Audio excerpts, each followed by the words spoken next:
Netizens were watching the young man's ordeal closely when some interesting furry creatures jumped out from under the rocks towards him.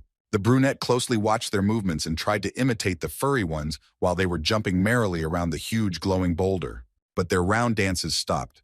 These creatures looked with hungry eyes at the bright blue ore, exchanging glances with each other. When one of them bared his sharp fangs and hissed angrily, the boy even shuddered.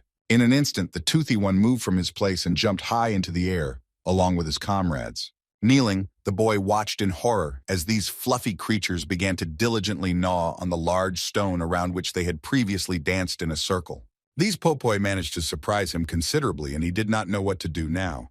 The audience was also not delighted with such a picture. It seemed that people began to understand what he had in mind. He swallowed a large lump in his throat and thought about the same thing. With fear in his eyes, the daredevil rushed towards the huge boulder and, tearing off small pieces, at first gnawed them, pretending that he found them tasty. After such extremes, he is now obliged to climb this tower and save his life. Our hero has a big goal: to destroy this building. The sharp pieces of unusual food leave an unpleasant aftertaste in his mouth, and he wants to finish it as soon as possible. A few hours earlier, Jaju was in his employee's office, discussing an important topic with her. Given her background, it was indeed very difficult to find a job in their country, and her colleague was very lucky that he managed to do so. The brunette in glasses is sure that this boy will succeed in everything. He never gets his hands dirty. Such pleasant words slightly embarrassed her diligent friend. He explained that he was just taking a closer look at the CEO. The lady sighed heavily, sipping her tea. She felt sad that not everyone had a heart like this young man. Excitedly, she placed the hot drink on the table and confessed that the organization existed at their expense. Without a director, this orphanage will not last more than 3 years. Young Jeju looked down and was very upset. Having collected his things, he went home, and a couple of minutes later he was standing on the threshold of his apartment. Throwing his bag on the floor, the boy ran and jumped onto his bed, landing his head on the soft pillow. In fact, the boss gave him this name so that he would live a happy and successful life. This man loved to experiment and try something new at work. He worked hard and tried to help in any way he could, and lying in bed he remembered everything he had done before. But unfortunately, despite his hard work and perseverance, this money is not enough to support the company, and these thoughts torment him. After a hard day, he wanted nothing more than to lie in bed and relax. But Jaju is thinking about how to get rich during this time. Finally, the hard worker decided to watch a video about this on his phone and constantly came across videos about the recommendations awakened in the feed. The brunette was interested in the preview of the video where they were interviewed, and without thinking, the boy clicked on the picture. The presenter, like everyone else, was interested in what the most incredible thing that happened in their lives after their return was. The young man spread his arms and thought with a slight smile. And perhaps this will sound arrogant, but it was the pulpoy who did this and no one else. The viewer of this video became interested in who they were and why they were here. As it turned out, 7 years ago, a strange tower unexpectedly appeared for everyone. After its emergence, completely random people began to get into the portal, and it was impossible to get them out of there. Very few people could get out of there, which is why no one knows what is happening in this mysterious building. Besides this, none of the survivors could comment on the situation to the media and journalists, who silently avoided answering. And it is precisely these people who were able to be saved who are called awakened. The bodies of such individuals contain mana. Such power makes it possible for magical engineering to exist in the real world. So-called celebrities are now in great demand in all companies and have huge earnings. In fact, they are living energy generators. Jeju sighed heavily and even envied such people. He wants a direct entrance to the tower to appear in front of him. But then his dreams were interrupted by a loud notification from his phone. The boy jumped out of bed and looked at the screen in bewilderment.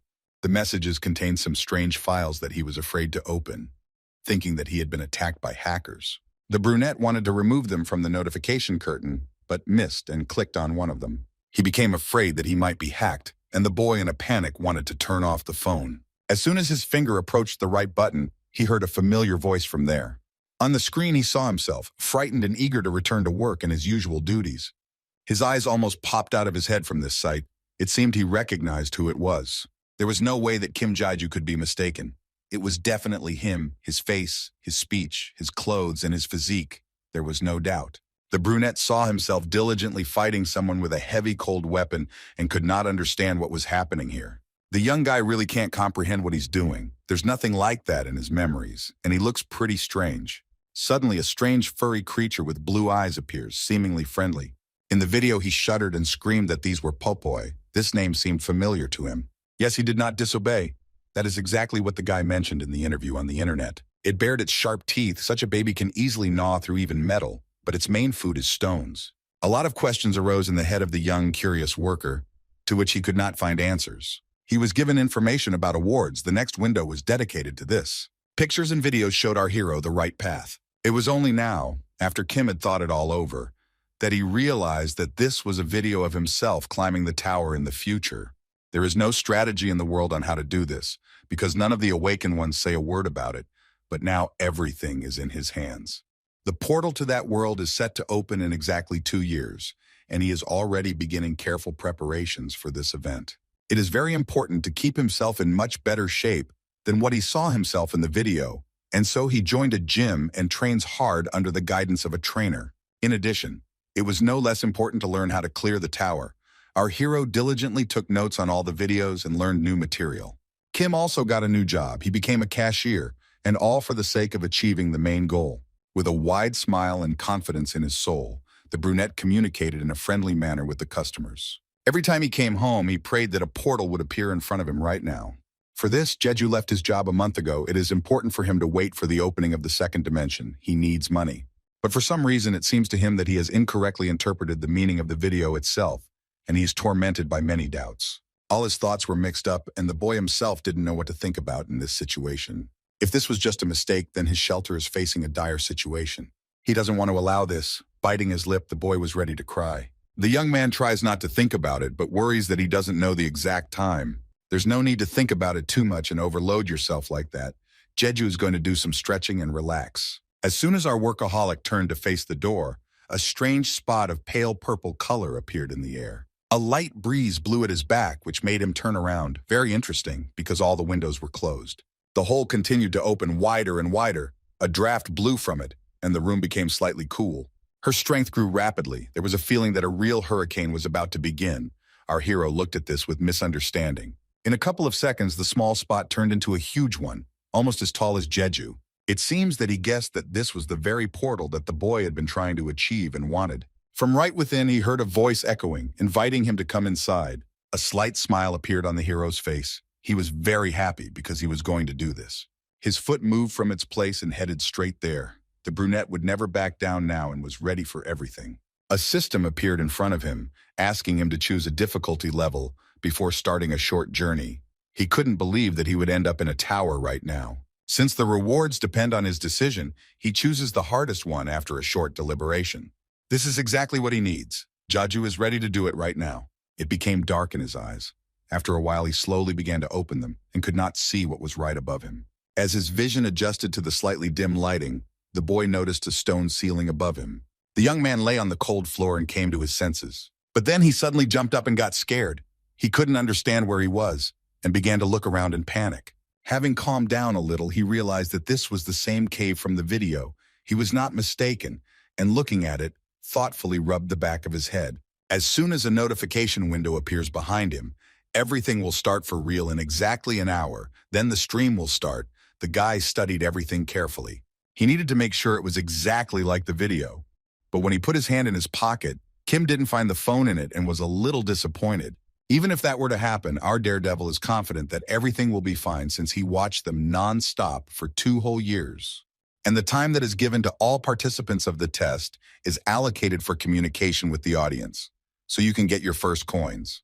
That is, with the people who remained in the tower, these are other awakened ones. They can choose their own broadcast and sponsor a lower-ranking streamer, and the reason for this is metal money. If they do this, and the person who passes the test eventually rises to the floor above, then the benefactor receives coins. On the other hand, there is of course the possibility that the viewers are simply bored and are doing this for fun. And first of all, without wasting time, our hero confidently greeted everyone. The user love noted his determination and gave him 1 gold. Dark-Eyed happily thanked him and wanted to make a good impression of him. He wants to spend the very first donation in the store. Having made a low bow, the guy again expressed gratitude for this, and mentally rejoiced that it was not in vain that he watched so many videos and prepared for this event. When asked by his new fan, he replied that he would most likely change his mind and not waste money in case he encounters a strong enemy. The user liked the way this boy thinks. Love confidently subscribes to him and again hears pleasant words in response. With a wide smile, Jeju was of course delighted, because in the first minutes he achieved this from a spendthrift. After a couple of seconds, his new viewer wanted to see the new guys and said goodbye to our hero, who happily waved back and hoped to meet here again. The start was quite good, and the young man is very happy that he will soon be able to receive a reward for subscribers, moving at this pace. According to the rules of the tower, you cannot follow another person until you unfollow the other person. And also, as an addition, for every 100,000 subscriber, our hero will receive a special reward, which will be very useful in exploring the building. To check his small statistics, Jeju opened the system to analyze his results. There were already 7 fans and donations also increased, and all thanks to the fact that the guy chose a high level of difficulty. One of them said that something should appear soon, and our workaholic pretended that he knew nothing and asked questions to maintain communication.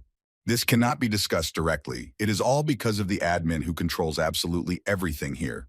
It is because of him that no information about the tower is spread, and it is impossible for outsiders to find out anything about it. And this is all because it was the manager who forbade it from being disclosed. And in principle, our hero, even while watching the video, made assumptions that people were deliberately hiding everything. Now everything fell into place, and while Jeju was flying in the clouds, it was almost time for the most important thing to begin. He needs to pull himself together and prepare himself for a more difficult stage of the test. He stretches up a little and lightly slaps himself on the cheeks. Smiling happily, the boy apologized that he wouldn't be able to read the chat in the near future. He needed to get ready. The audience was very surprised by such concern for them, and so the hour that was given to him expired. The user love joined again, and a bright blue glow appeared near the huge stone. Jedge became curious about who would appear in front of him right now, suspiciously. But the portals are very small. Perhaps they will be kobolds. Small outlines of monsters have already appeared. They are about to crawl out. They are very small and interestingly shaped. They looked angrily at our guy. The fog cleared. Small fluffy creatures appeared, and no, they are not at all evil in appearance, but very cute. The risky boy looked at them with bewilderment, and someone in the chat immediately recognized that the people standing in front of him were drunkards, and he had no chance of surviving.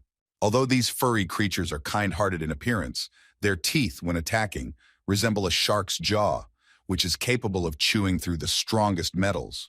In addition, they are very sensitive to the smell of their own blood and will mercilessly deal with anyone who kills a member of their species. People started unsubscribing from our hero en masse. This is not surprising. Every viewer has definitely come across these creatures at least once. The chatterbox turned to his young Nims.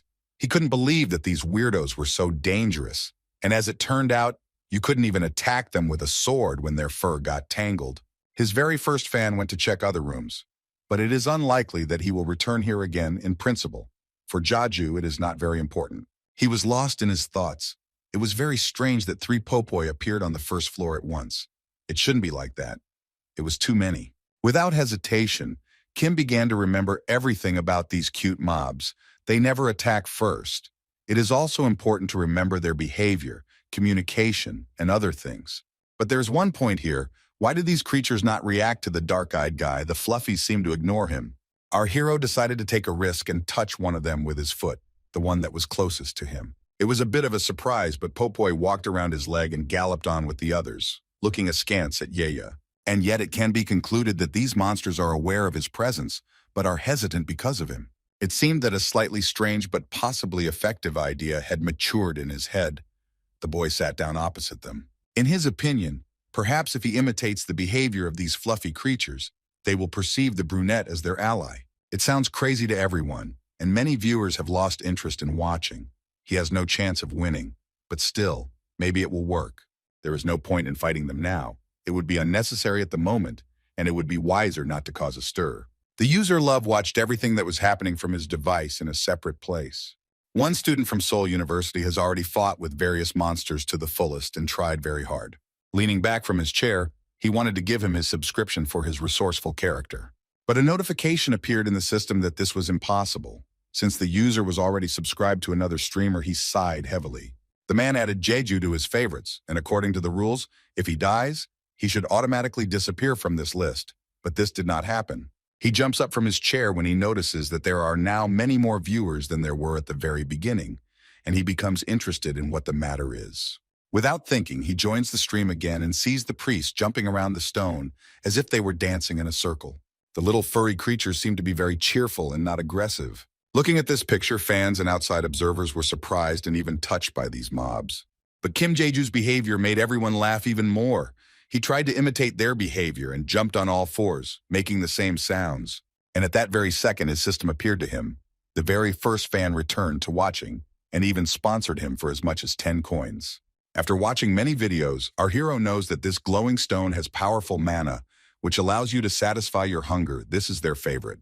In addition, this mineral is widely used in the manufacture of magical items and is the main source of energy in engineering. When such a boulder is found, the snow-white pulpoy perform a special ritual every time.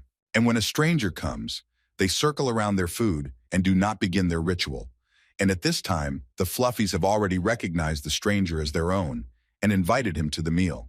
Now Jeju is sure that he understands their feelings perfectly, and right now these furry guys are very happy.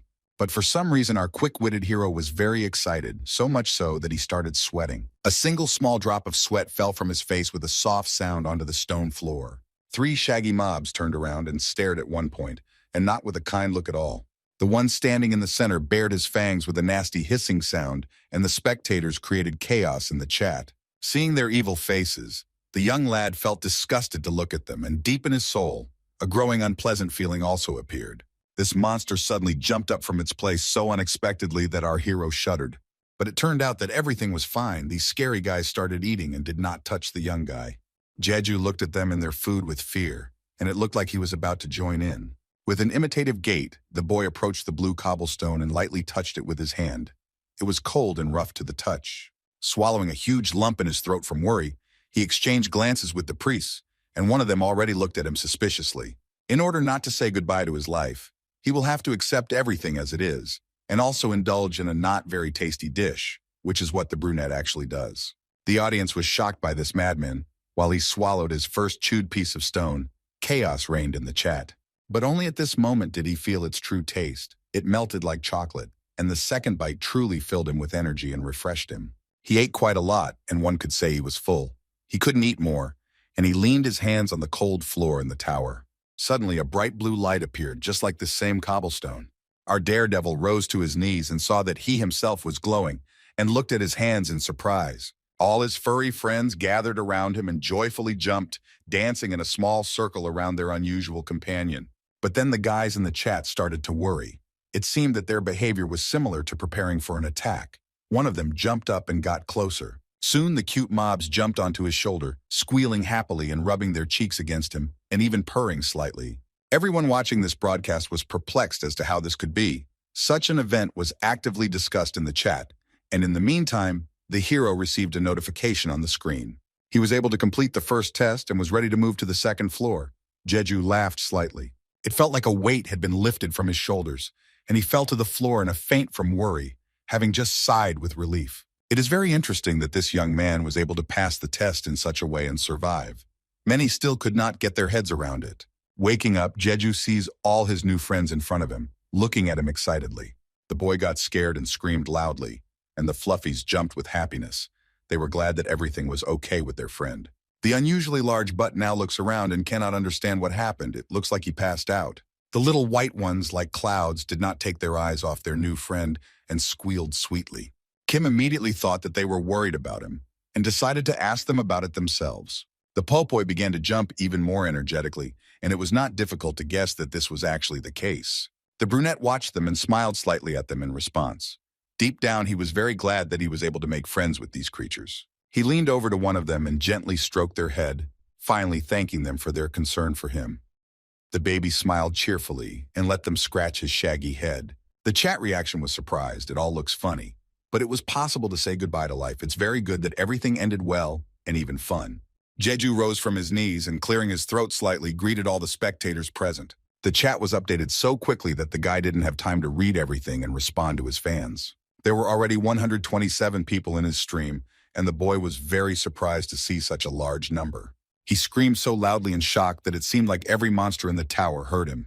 Our hero was a little embarrassed and, stroking his cheek, thanked those present for such activity and help. And at that moment, when everyone saw how it all ended, the guys bombarded Jeju with questions about his behavior with those drunks. The young man was not sure that they would believe him if he told the truth, and he decided to make it look like he had come up with such a plan of action on the fly.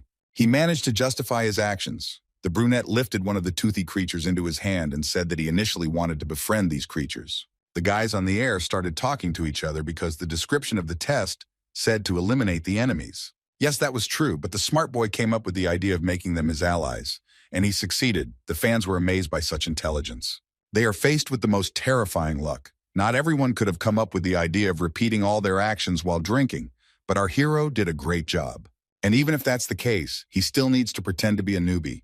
Jeju decides to pretend that he knows nothing at all about rewards and other perks. He rose from his knees and reported that he would go to the second floor right now, and was immediately stopped. The guys in the chat reminded the hero about his prizes. Raising an eyebrow, the test participant pretended not to understand what was being said, and was asked to look at the system window that was directly in front of him. The boy tilted his head to the side and touched the blue screen with his finger, slightly hesitantly. A very beautiful gift box wrapped in a satin ribbon appeared in front of him. The brunette looked at it and became interested. The people in the chat also admired her appearance, and without hesitation, Kim Jeju opened it and smiled widely. There was a mysterious stone in it, a small bag with something inside, and a pink piece of paper. The boy didn't know what to look at first. He didn't think long, and decided to first take a small boulder that was rolling around the box and bothering him, and this surprise is different from those in the video. The fluffy pulpoy noticed it and thought it was a treat. They all jumped towards the guy and smiling wanted to try it with their teeth. But the brunette pulled his hand up and yelled at them. The furry ones instantly became quiet and even got upset that they got a scolding. This stone looks very similar to a mana source, but it is very strange that it is white. Jeju looked at it with interest from all sides. Usually, you can buy these starting from the 10th floor, and they cost 5,000 coins. It's not profitable to give them to drunkards. The boy kindly apologized to his new friends and promised to give them something tastier soon. The kids looked down and became sad. The audience is surprised at how he can be so calm and not even check the information about the subject, and the boy continued to play the fool and pretended not to understand anything. The awakened ones suggested that if the information about the thing did not appear on its own, then he was useless. Meanwhile, Jeju had already picked up a multicolored piece of paper. A notification with a short description appeared in the window. It turns out that it was a voucher for a free nickname change, and like the stone, it should not have appeared on the first floor. It would be quite reasonable to put it off for later now, and use it after completing the 5th one. And finally, there was one last prize. It was a bag, and our hero knew that there were coins in it. In principle, no one was shocked by this, as usually upon successful completion of the test, they award a small amount. Jeju turned to face the screen again and happily waved his hand, reporting that he was going to move on. As soon as he headed towards the exit, one of the drunks made a little noise and stared somewhere. With a cheerful squeak, the furry monster galloped off in the opposite direction, and the boy looked after him with confusion. The other kids glanced at their friend and also gathered around him. The brunette tried to stop them in a panic. His new strange friends were going in the wrong direction. Rolling his eyes in displeasure, he asked his viewers why they could behave like that, but no one knew the answer. Sighing heavily, the guy still had to follow them and see what they had come up with. They stopped near a stone wall. His little friends looked around and seemed to be communicating with each other. The Korean watched them with interest. One of them released his sharp fangs and hissed, something that always disgusts viewers, and many covered their screens with their hands so as not to see it. As soon as this fluffy thing jumped closer to the wall and was about to gnaw on it, the fans in the chat laughed. Suddenly they were protesting for that shining stone. But no. The guy, leaning his hands on his knees, realized that these guys had sensed something, perhaps another source of mana. The shaggy little ones crawled deep and dug a fairly large hole in the wall, and in a quiet, sweet voice addressed their new friend. Jeju raised an eyebrow and realized that he was being called to go in there, so he had to lie down on the ground. Finally, he turned to his young nims and shared that he was going to go straight there. Many of them twirled their fingers at their temples. The passage turned out to be very narrow, and it was painful for the spectators to look at what could scratch him there. The boy managed to injure his elbow, but you couldn't tell from his appearance that he was uncomfortable. He continued walking. And on the contrary, he had the feeling that the protruding stones were giving him a massage. The boy crawled for quite a long time, and the guys on the stream were already tired of waiting, asking him to at least speed up a little or go back if it hurt. He nodded his head. But then, only now did he notice that his right hand was starting to glow. The guy looked at it with a raised eyebrow, and everyone who was watching started to laugh. A minute later, he himself screamed in horror. The brunette was confused and almost hit his head on the narrow passage. Jeju was so scared that he started sweating and shouting something incoherently. But soon he calmed down and noticed how the pulpoy were jumping around him. laughing merrily. At that moment, the boy felt the same as when he ate the mana stone. The boy was a little confused, but he still had to continue on his way. After all, he knows very well that right now he has the power of a knight in front of him. They are good at close combat and can boast of developed physical strength. And on the 5th floor, you can change your profession.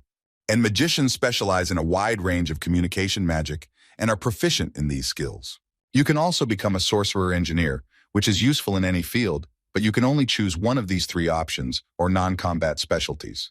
And this power that our hero activated right now is very similar to the knight who strengthens his body with an aura. There's just a little bit left and he'll soon overcome this tunnel. Kim strains his hand and grabs onto the hard ore, continuing to move forward. Finally, he sees the edge. In the center, the pulpoy, his little friends, have gathered, looking at each other and seeming to whisper. Exhaling heavily, the boy leaned on his hands and crawled halfway out of the narrow passage, lowering his head down. Having caught his breath, he looked around. The daredevil found himself in a small room, and coming closer to the fluffies, he noticed that they were guarding something. There was something glittering on the floor, and in front of him now lay a very beautiful necklace that was simply dazzling. He had to pick it up to take a closer look. The pulpoy had brought the boy here for exactly this reason. In the chat, many awakened ones seemed to recognize the item, but the fluffies and Jeju unanimously denied it. The guy couldn't stop looking at this beautifully shining decoration, and then a system appeared in front of him, which said that this was a very rare talisman. Everyone who watched the broadcast saw it and was shocked by it. They thought that our hero was cheating, but he himself was very surprised. But still, the boy himself does not understand why this thing is useful, and for this, his hyungnims are very angry. He just remembered that very video of how he used that necklace to save his life on the 15th floor, but also got it very early now thanks to the popes. He is not worried about anything except this. Why so immediately? Because such a rarity can only fall out after the 10th, which is considered the minimum. The boy's thoughts were interrupted by a notification that popped up in the system. The user Lubov sponsored Kim for 10 coins and asked him to wear this necklace. And yet he did it, but decided to hide it under a t-shirt so that it would not be noticeable. With a wide smile on his face, he mentally thanked his very first fan. Jaeju turned to his hyungnims and reported that he was going to head back to the portal. Smart guy. The guy got to his feet and walked towards that place, holding the fluffies on himself. The pulpoy whispered to go with him. Kim raised an eyebrow and asked if they really wanted this, to which he received a positive answer. He hugged his friends and admitted that he didn't want to leave them alone, and so he would be happy to take them with him. Many are now confident that this young guy can handle everything. These words made him slightly embarrassed. Jeju raised his head and took a deep breath, preparing to move on.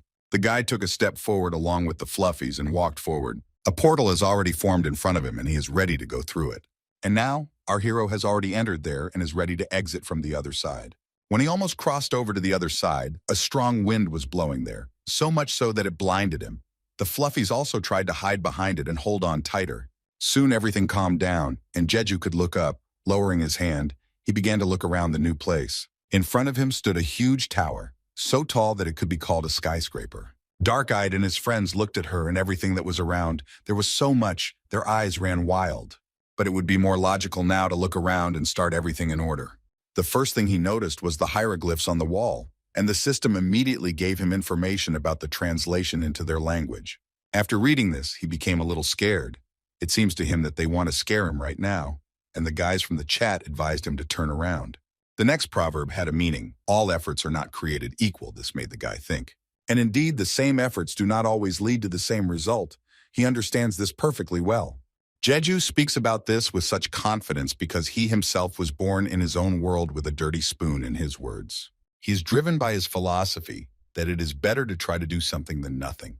His thoughts were interrupted by a notification in the system. In exactly 10 minutes, the real test would begin. The main thing for him was to survive for half an hour. His eyes were slightly darting around. There was no time to waste, and he needed to prepare for the most important thing as soon as possible. Right now, he is opening his store and is going to test it before launch. Since this is a high-difficulty task, in the worst case, you might get red bears or 2 sea snakes. Clubfoot can spit fire and is gigantic. His entire body emits flames during battle. In order to win, you will have to hide behind a shield. But the crawlers can do almost nothing outside the water. And the main danger is their tail, which especially needs to be avoided. These creatures strangle with it in a couple of seconds, in which case only a weapon with a magazine will help. Jeju is a little worried that things might not go according to plan. He already had an unpredictable experience on the very first floor. But on the other hand, He shouldn't be given impossible tasks only on the second, and right now everything is already starting. The boy looks around and notices that a new portal appears in front of him. He was very small. Our hero guesses that everything is possible, that his opponent will be a sea snake. The pulpoy also looked at him excitedly. After a couple of seconds, it became bigger, which means there will be a bear, and the viewers are also almost sure of it, forcing the streamer to quickly buy protection. But no, the hole did not stop growing. It was very strange, and the boy even got a little scared. The teleporter continued to grow in size right before their eyes.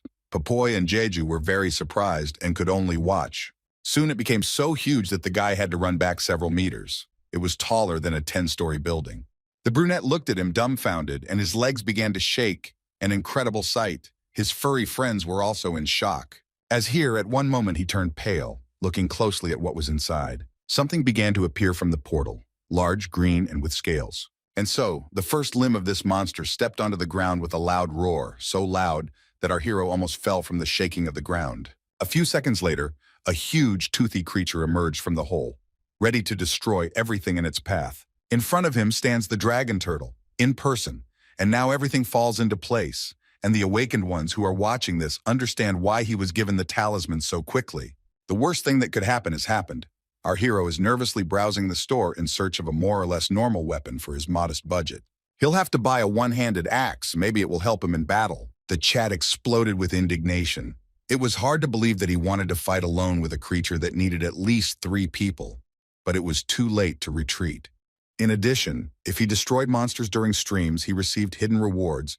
Jeju gets into a fighting stance. The horned monster doesn't count the crows either, and is already examining his opponent with a piercing gaze. Without hesitation, the boy rushes forward and prepares to attack with his fluffy butts on his shoulders, and the guys began to worry about him very much.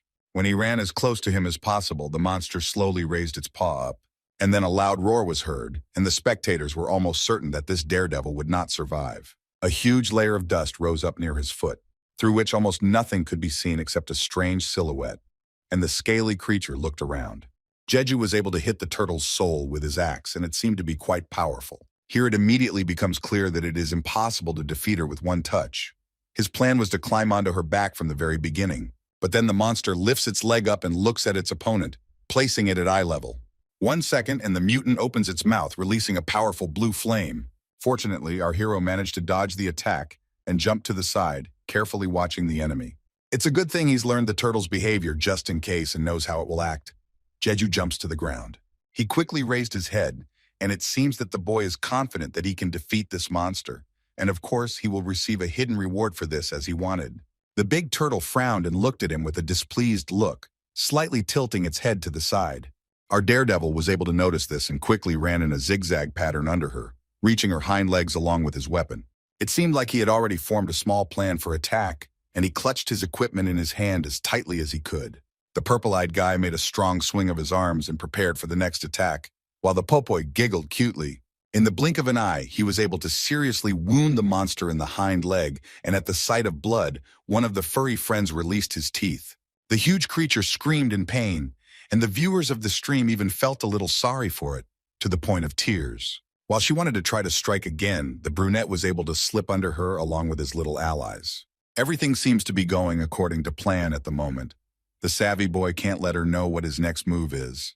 The brute with the spikes on its shell sniffed menacingly and quickly looked around, searching for its opponent. Most likely, as Jeju thinks, she is thinking about how to catch him and deal with him. But it looks like it's a little different. She curls up inward, first hiding her head. Then she stuck all her limbs inside like a real turtle and fell to the ground.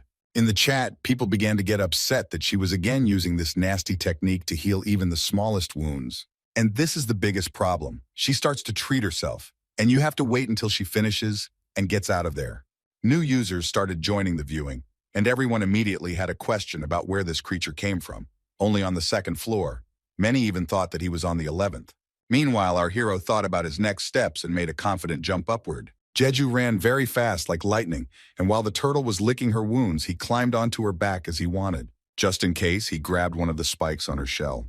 The boy exhaled and mentally praised himself for the work he had done. A small goal had been achieved, and many viewers considered him a fool. It was pointless to hide from her there. And indeed, it's not that simple here. This place on it is also unsafe. These spikes can start to glow red and explode, and then nothing can be done. Now, the first thing to do, as always, is to find this monster's weak spot, which is what our risky daredevil is going to do. At this time, his very first fan sponsored another 10 coins and sent a voice message about those thorns, and thus managed to attract his attention. Kim Jae-ju ran on her back with an axe and looked for the most vulnerable part of her body, and it seemed he found it. The guy walked up to one of the spikes and, running, made a powerful swing with his cold weapon. In a moment, he thrust it into the middle of that very place that was not so easy to penetrate. But that wasn't enough. It was necessary to do it again, and with a little more effort, our hero glowed bright blue and prepared to strike to kill. 1 second, and the tip of the horn flies off the shell of a huge turtle. Having done this, the boy became quiet and silently looked around, catching his breath. And then, the monster begins to crawl out after healing its small wounds. From such shaking, Jeju barely stood on 2 legs. The toothy creature looked at him sideways and was about to take the next step. It ran as fast as it could towards the wall that was opposite it, and our hero guessed that perhaps the turtle was trying to throw him off by crashing into the wall. If this is so, then this cannot be allowed. There is one last chance to win. They need to use it. The guy found the very thorn that he cut down and swings the axe, mentally praying that everything will work. He needed to move it and he hit it with his weapon several times. A red color appeared. After the final damage, the giant turtle raised its head up and let out a loud roar. A moment later, that same part on the shell explodes with a deafening sound. The huge monster falls to the ground with a loud roar, and the awakened ones watch what happens next. It lay there and didn't move. Could our hero have really defeated the turtle? Everyone present in the chat was shocked by what they saw. Our hero jumped off her back and walked slowly, looking at her. It seems that when he swung at that spike, he pulled a muscle in his arm and it hurt a little. People in the chat supported him and were happy with the victory. And indeed, the giant monster was defeated. It lay there and did not move, and the boy slightly forced a smile. He glanced at the very place of the explosion and slowly decided to approach it. The brunette sighed heavily. It was very risky, and fortunately his plan worked. It turns out that at the moment when this turtle was trying to crash into the wall, he came up with a cunning plan. After watching all the lessons he had managed to, the boy knew that her spike exploded when a stream of mana was directed at it. Therefore, Jeju decided to pour into it the mana that he received after absorbing its source, that very stone. So he decided to blow up this huge dragon turtle. When he struck, the spike that was still in her glowed red, causing an explosion. Although he was not very strong, he was powerful enough to deal with the monster. But our hero himself almost suffered from it. His thoughts were interrupted by a quiet roar. The guy turned around and looked at his opponent. The monster barely opened his eyes, but still couldn't move. With a trembling hand, Jeju took the axe and was about to put an end to this battle. He swung his weapon, but suddenly a system appeared to him with a notification that the test had been successfully passed. Our daredevil gets a passage to the next floor and also receives a hidden reward, which is what he was waiting for the most. The pulpoy were also very happy for their new friend, as they appeared cheerfully and jumped around the guy. Scratching the back of his head, the brunette assumed that the kids wanted to feast on the injured turtle. And indeed, yes, it is so, because the tower monsters usually accumulate mana and store it for a long time. And for the little white fluffies, this creature is like a huge lump of energy. Little Kim laughed and nodded his head, allowing the kids to eat his favorite dish. They happily began to eat, and the audience was amazed at how they understood his language. He stood and watched as they ate the turtle, and in the chat, everyone was disgusted to watch this as they opened their mouths wide. Jaiju was barely able to catch his breath. And like his fans, he couldn't believe that he was able to deal with her on the second floor so quickly. The winner was reading the chat, and many people there thought that he had some cheats from the administrator or another person. And yes, this situation does seem strange, but a simple excuse about pure luck won't do the trick. In response to all the questions, our daredevil simply folded his arms across his chest and did not attach much importance to his victory in the duel, blaming it all on the fact that he simply wanted to try to fight her. He understands perfectly well that people watch him because they are interested in watching the horrific difficulties he goes through, and of course the interesting ways he solves the problems. Just think, there are already 200 people watching him, and he is only on the second floor. This is an amazing result, and our hero smiled broadly as he looked at the system. After a little warm-up, he decided to check his rewards for completing the task. He had 3 of them at once. His eyes were running wild, and the boy didn't know where to start. First, it would be a good idea to open the prize for completing the floor, which is what Jeju did. After pressing the right button, a beautiful gift box arrived to him. There were several different objects in it, and the viewer's eyes were drawn to a stone, which was the second time he had come across it. Besides it, there was also a bag of coins, which would be automatically credited to the account after opening, and also a rare rank spatial backpack, which the guy liked the most. It was quite heavy, and only the lucky ones get it, so everyone became interested in what was in there. Regarding the mana stone, which he also got, the brunette thinks that it would be best not to show its description directly on the stream. Each small boulder will only be useful to him on the 10th floor, but each one has a different structure, so it is too risky to eat everything in a row. Jaiju was about to ask his young Nims another question to get them to switch to another topic, or more specifically, the hidden reward. And then he gets a very interesting stone, dark purple in color. The brunette looks at it carefully and turns it in his hands. This item is of heroic rank. It raises the item level by 1 and cannot be higher than the 1 embedded in the rune. The boy grinned and put it in his backpack. It would definitely come in handy in the future. Suddenly his head started to spin. The guy threw his bag on the floor and tried to stay on his feet, clutching his head. The guy was feeling unwell. He lost a lot of blood. The guys in the chat are asking to go to the next floor as soon as possible. That's how his wounds will heal. He gave himself a little time to catch his breath, and then decided to choose the next reward. This time he had a blessing. And right now, he faces a difficult choice. In the comments, people advised everyone to choose different things. His eyes ran wild, but still, he already knows what he wants. The boy approaches the system and without thinking twice, presses the button he needs. Proudly raising his head, he declared that he was confident in his choice. But the audience condemned his choice. It seemed too absurd to everyone.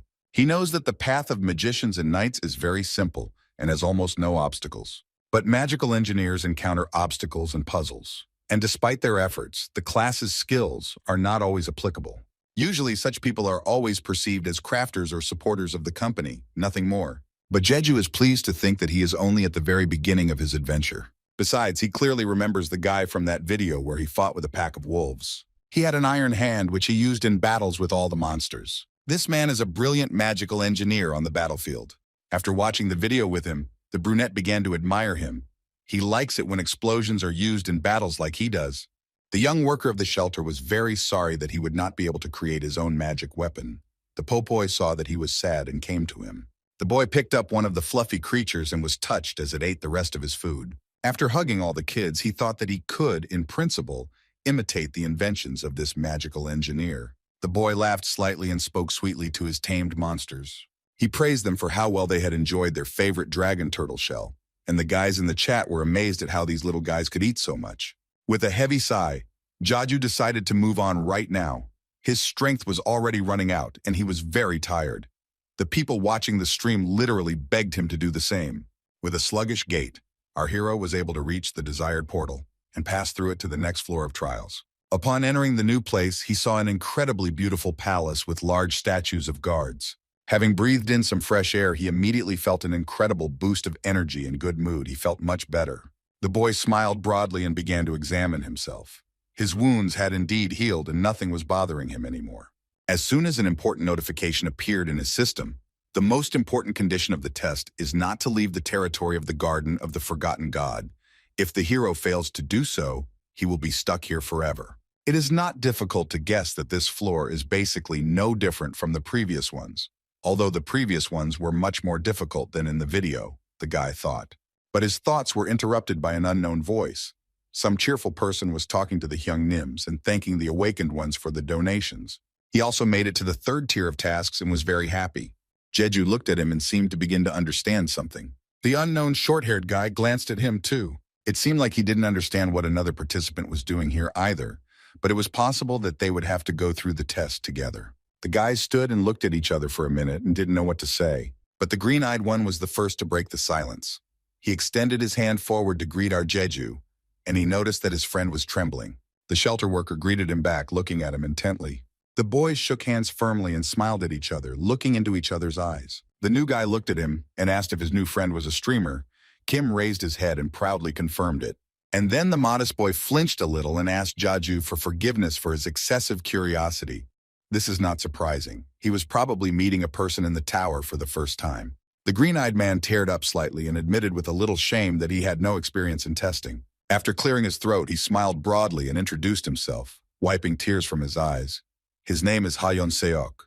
Our Kim Jaiju said his name in response, rubbing his neck awkwardly. It sounded very unusual and interesting to his new acquaintance. The guys smiled at each other. Yong-seok, looking around the area, tried to remember his nickname. Later, he glanced at the long-haired man and noticed small, fluffy things on his shoulders. He was not mistaken that these were pulpoy. It is clear that the audience enlightened him, and he knows these creatures. The short-haired man laughed and nodded his head. Everyone in his chat was wondering what these little ones were doing here. They looked very cute to him. Jeju looked at him awkwardly and laughed. He decided not to reveal the details of why they were here, and even with him at the same time. The new guy thought for a bit, stroking his little butt, and was about to say something. But he was interrupted by a loud rumble of the earth, which began to shake.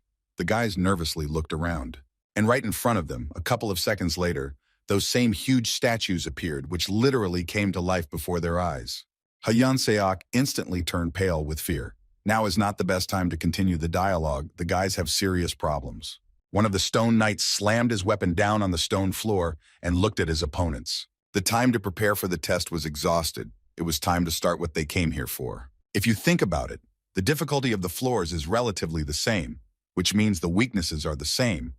Kim takes out his weapon without thinking. He knows that the statues of the defenders are a stage of real trials.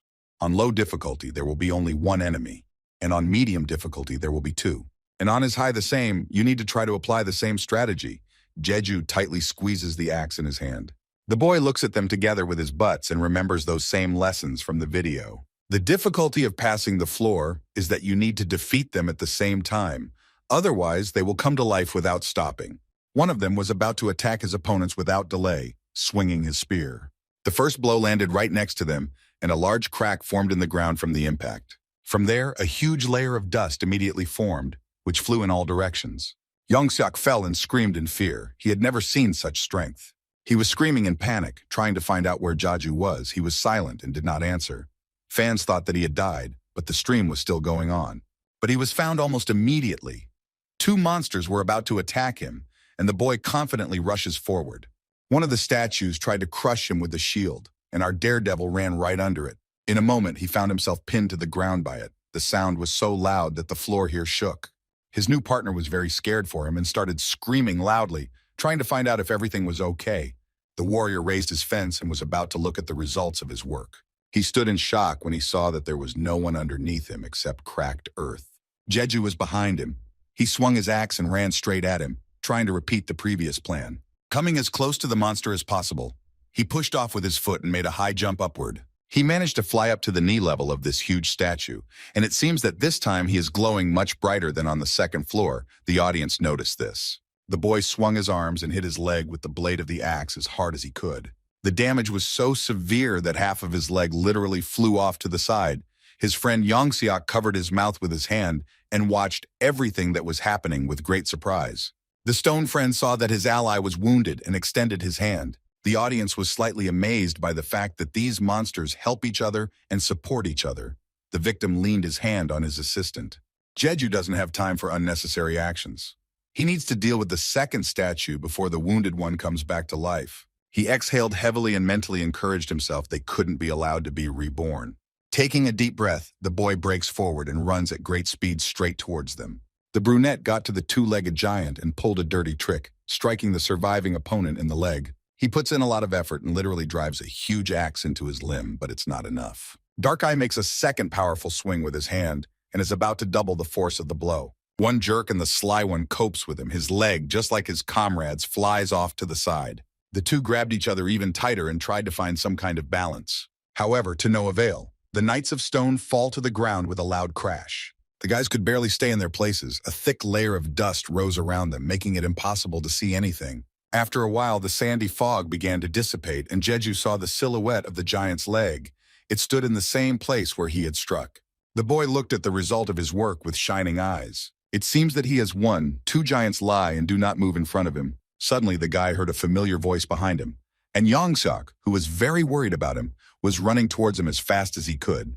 Looking at the lying knights, he even trembled and asked his proud ally how he was able to do this. Suddenly, one of these stone monsters moved a little. Jeju heard a small rustle and turned around nervously, trying to understand what was going on. It opened its eyes and seemed to hiss, examining the situation around it. The monster aimed at his new friend. The daredevil, with his butts on his shoulders, shouted as loudly as he could and warned of the danger. He stood there and looked into the distance, not suspecting anything bad. But hearing the scream, he looked at his self-confident friend with slight bewilderment. And only at that moment, raising his eyes a little higher, he noticed that something sharp and incredibly gigantic in size was flying towards him. Kim repeated himself and asked him to bend down again, but he stood there like a pillar, and the guy had to run to him. A huge fiery arrow flew straight at his inattentive friend with incredible speed. Fortunately, he managed to come to the rescue and jumped on him. The spear fell next to them, and a small explosion occurred. The guys looked up and watched what was happening, and what they saw made their mouths drop open. These giants ran straight towards them, safe and sound. Apparently, cutting off their legs was not enough. Jeju thought about it and only now realized that simply dropping it on the ground was not enough. He confidently picks up his one and only irreplaceable axe and prepares to fight them again. One of them had already put up a shield, and the second one was in a fighting stance and was about to attack. Viewers began to support their streamer and wanted him to deal with these stone blocks as soon as possible. The boy rushes forward at high speed and prepares for the next action. The little fluffies cling tightly to his clothes and briefcase. He was able to climb onto the giant's hand with the shield, which was holding it. It seems that it doesn't notice where its opponent is yet, and this will play into the boy's hands. Having taken a low start, he got ready and after a couple of seconds moved forward.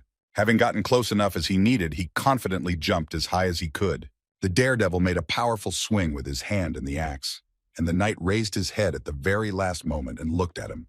But alas, it was already too late for him. The boy deals a crushing blow, so strong that it cuts the stone statue. Small boulders fell from his body and landed on the floor with a soft thud. The boy jumped onto the severed body of the hard monster and watched as the upper part of it fell with a loud crash not far from him. As soon as he had time to catch his breath, a giant hand began to approach him. It sank into the wounded creature's body, and Jeju managed to jump away from the scene of the attack. With his other limb, he tried to catch our little guy, and it seems he won't be able to dodge it this time. There is no time to think at all. Everything needs to be done quickly. Our hero's eyes darted around. It is also important to consider that if you do not finish everything right now, the broken statue may be reborn again. Taking a deep breath, the brunette made a strong swing with the axe and prepared to deal with this bad guy too. He jumps very high again and looks straight at him while he tries to catch him and keep track of his opponent's movements. With a deft movement, the fighter was able to cut off the stone giant's hand. The part above his elbow cracked, and the knight began to shake his head nervously from side to side. The crack began to spread further, and Jeju managed to push the cut stone body into it, and it was unable to maintain its balance. Without wasting any time, the young warrior ran away from them, and after a while stopped. There was a loud crash behind him. Those stone guys fell. The pulpoy looked at them with interest. Somehow one of them managed to turn his head and look after the attacker, trying to get up. But he didn't succeed. His eyes went out and he froze forever. The smart boy was able to defeat him. Kim Jae-ju was retreating from the battlefield, and his system was literally bursting with notifications about subscriptions and donations. He walked further and thought about the battle strategy. Initially, he planned to destroy the red eye, since it was a weak spot, but it was enough for him to break the statues themselves to pass the floor. In any case, he was able to do it successfully. The people who watched it did not even have time to cook themselves something to eat before watching the stream. But why doesn't the portal appear? The guy doesn't see it and turns his head around in confusion. And yet he found it and was about to go there, and suddenly he heard a familiar voice from behind. He had to stop and turn around, which he did. His new acquaintance, Young-seok, was very embarrassed and asked to talk a little, but he snorted with displeasure. Jeju didn't want to waste time and, smiling sweetly, asked to postpone the conversation until later. He was sure that such a chance would come again. The friend felt a little offended when he looked after him. The short-haired man felt abandoned and became very sad. And in front of our hero was the most important building of this location, which he had to get to. He slowly climbed the steps, looking at everything around him with interest. Going upstairs, the brunette noticed an unknown scroll lying on a beautiful table. Kim came even closer and slowly unfolded it, beginning to study what it was about. It was written there that they expected their own destruction every day. During the chaos, the cries of starving people were constantly heard, and the spirits of fallen soldiers wandered throughout the empire. It is about Astraud in the year 957, when the mad ruler proclaimed the beheading of a young general who had just returned from the war. And all because of his disobedience. There was also a warning in the sheet never to provoke the emotions of the main emperor. The guys in the chat were trying to figure out what it meant, and Jeju decided not to go into details now, but it's a good hint to the 5th floor. When he managed to finish reading everything that was there, a portal appeared in front of him, from which, as always, a cold wafted. But before he could go any further, he needed to check his rewards. The awakened ones thought that it wouldn't be the best due to the easy test. After pressing the right button, a large box with a gift immediately came out to him. The guy carefully took it in his hands. Indeed, it was just a bag of coins, and the people watching the broadcast laughed. Kim Jae-ju was also unhappy with this. On high difficulty, he was given 3 items. However, after looking at the system, his opinion about the surprise changed. There were as many as 5,000 in the bag, which is a lot on the 3rd floor. Now he will be the one chuckling, not his audience. The boy worried in vain about such a modest reward. As always, before starting a new mission, he needed to look at the system. He had a good increase in the audience, most likely all because of Young Seok. He really wanted to learn more about magical engineering, but his thoughts were interrupted by active questions in the chat. Everyone was worried that his pets, the pulpoy, had gone quiet somewhere. The boy looked around and noticed his furry friends who were lying on the floor not far from him and were very lethargic. He ran up to his little monsters and became very worried about their health. Perhaps they were sick. The little ones really weren't like themselves. They are usually cheerful and noisy, but now they were as quiet as a mouse. Jads had no choice but to ask the chat for help, but even here, it was a bummer. Almost everyone unanimously said that their streamer was the first one who was able to tame the furry ones. When one of them suggested that they might be hungry, it made the guy think, but this can't be. The pulpoy had a hearty lunch on a huge turtle shell on the 2nd floor. He got an idea on how to check for a desire to eat. The brunette reaches into his briefcase. The boy took out a mana stone from there and slowly held it out to them, carefully watching the reaction. The fluffies snorted in response and, without opening their eyes, turned away from their favorite treat. Their owner scratched his head, and it immediately became clear that it was not a matter of hunger. His panicked thoughts were interrupted by a donation from the very first fan. User Love recommended that he first go up to the 5th floor, and people in the chat already understood what he was talking about. And then it dawned on him that there was someone there who could look at his little friends and help. Kim quickly grabs the Popowevs in her arms and confidently declares that she is going to move on to quickly find out the reason for this. Suddenly, he hears a familiar and tired voice behind him, approaching him. This is his new acquaintance, Young Seok, who is already exhausted from running and looking for him. He sighed slightly displeasedly and wanted to quickly finish the dialogue that had not even begun yet. Jeju is very worried about his fellow priests and does not want to linger. The short-haired guy felt a little awkward. He understands that he is getting on his nerves, but still wants to say something. He bowed down to his dark-eyed friend and thanked him with all his heart for his help. If it weren't for him, he wouldn't have been able to go so far and pass this test with the Stone Knights. Young Seok raised his head and smiled sincerely, once again expressing his respect for his new acquaintance. Kim was of course slightly surprised by this turn of events and looked at him with slight shock. After a couple of seconds, he came to his senses and cleared his throat slightly. Jeju chuckled in response and made it clear that he was also very happy to meet him. His friend was very pleased to hear such words. He is looking forward to the next moment when he can see him. The men said goodbye and our hero went straight into the portal so as not to delay it any further. In a moment, the caring boy finds himself on a new level, holding little fluffy creatures in his arms. This time there was no time to prepare, and the test has already begun right now. Now, the most important thing is to destroy the necessary seal. Kim sighed slightly displeasedly. He was a little irritated by that very intimidation at the end of the whole text. He also didn't want to spend money on food, but he didn't plan on staying on this floor either. The brunette slowly walked around the room he found himself in and looked around. He looked around and, putting his drink on the floor, decided to first go to the wall, which he liked the most. There were strange hieroglyphs written on it, apparently in a language completely unknown to him. Moving to a slightly different place, the boy saw a lot of buttons. In front of him was a real test of intelligence. Scratching his chin, Jaiju decided to go into his store and buy something useful for himself. There was also a wide selection of food and all sorts of sweets on offer. Now there is a battle against time, and one cannot relax. No matter how tempting it may be, this could result in a death sentence. The guy thought that he didn't really need anything from this, and besides, there weren't that many coins, so he didn't give in to the temptation in the comments to buy himself something tasty. First of all, the most important thing for him is to save them for the most needed moment. Besides, his kids are not well, and he's very worried about them. From the video lessons he watched, the boy remembers that here he needs to study the inscriptions on the crystals and eventually choose the right color, which he slowly approaches them. These stones on the wall change color as soon as you lightly touch them. Jeju remembered the basic rule and showed the audience how it worked by touching one of them, which lit up red. Looking at the whole picture in person, he couldn't believe that it had caused him difficulties at home. The guy continued to study these stones and looked at the inscriptions on them, which also plays an equally important role. The next crystal with a certain symbol glowed green. but it also had a different order of colors. While watching the videos, his brain literally exploded from such an amount of information. Kim could not remember all the hieroglyphs. He needed to replace these signs with numbers while doing his homework, so that it would be easier to remember everything and not bother his head. But even despite this, even though he knows everything will be much more complicated. These sneaky crystals can change color suddenly, and it is impossible to predict this. But the audience has brewed tea and prepared something tasty, and is watching the solution of the puzzle with interest. In his eyes, such a test looks like a Rubik's Cube that needs to be solved correctly. Having repeated the solution strategy in his head, he began to touch the ones he needed and gradually put together a picture in his head. Of course, many changed their color and it took a little effort. The guy watched everything carefully and adjusted to the circumstances. And so, after some time, Jedge manages to solve this riddle. All the stones glowed with their own shade. Those watching the stream accumulated a lot of questions. The guy smiled slightly, and it turned out that in the process he became less scared.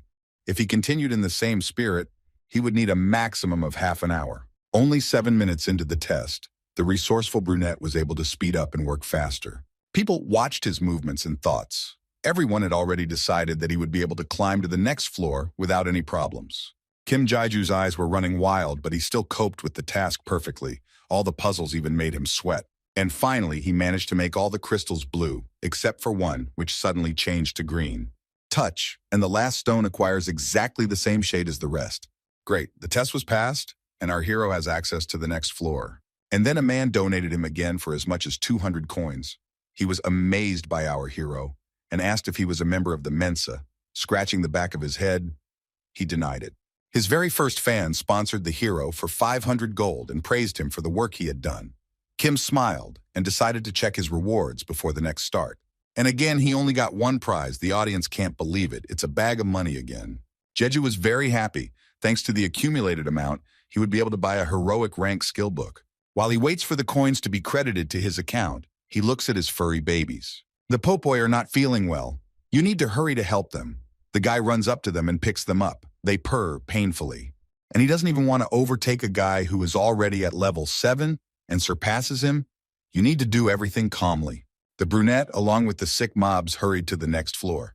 In Astrud's world time, he will be given a week. He will become the owner of one painting, but besides his, there will be another one. Other than that, there are only 2 ways to pass this test. Either reach the chosen end or deal with another user. So the new location for testing turned out to be a luxurious palace. A guy in a perfectly clean and ironed suit walked into his room and calmly sat down on the sofa. Looking up, he saw a large book on his small table and grinned slightly. He took it to read and slowly began to leaf through its thin pages. He was now about 10 years old, and it was the Empire of 944. For his birthday, the little boy asked his father for a magical pet, but instead received a hard slap in the face and a disapproving look from his brother as a gift that broke his heart. 2 days later, he created a secret space without the knowledge of the head of the family. In addition, he offered a gold coin to Fordrick for his help, but he did not accept it but promised to give a magical animal.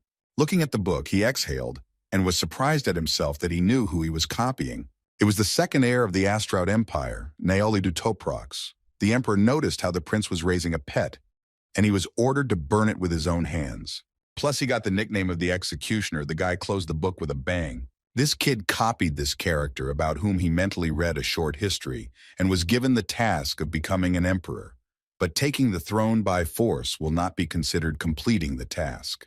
His test also began. He threw the work on the table and was very angry that he was given such a complex plan of action. The green-eyed man stood leaning on a hard surface and was unhappy that he had to play such a role, and really wanted to become a magical engineer like he had previously desired. And Jeju studied what was written in his system. He had already managed to calculate that in the real world, passing a floor would take no more than a minute, but here it would take a whole week. Viewers will not be able to leave the stream during this time, and he has only 2 options: destroy another user or complete the task. And if the enemy reaches the end first, he will feel the destruction of this world. After these words, our hero got goosebumps. People started arguing in the chat about this, and Kim yelled at them and demanded that they calm down. Otherwise, they would face blocking the chat. His lecture was interrupted by a notification in the system asking him to choose his desired power. Depending on his choice, he is given a figure that he will have to copy here. In his case, it will be a significant historical figure of the Astrud Empire. He knows that magical abilities are prescribed for the chief magician of the kingdom. Magic engineering is only for platinum design, and physical forces are for the guards of the empire. But besides this, there are also others. Namely, there are still high non-combat classes or assassin paths, but their abilities are much lower. Jeju crossed his arms over his chest and thought. In the chat, people's opinions were scattered, and everyone recommended their own. After a minute of thought, he finally decided to settle on magical engineering, and his eyes even lit up. He voiced his choice and was about to confirm it. The audience condemned him for it. But for some reason, a completely different option appeared in the system, connected with magical animals. Kim did not want this. A portal appeared behind him. He started shouting and demanding that the choice be canceled, but to no avail. His opponent put his head on the table and was very upset for this very reason.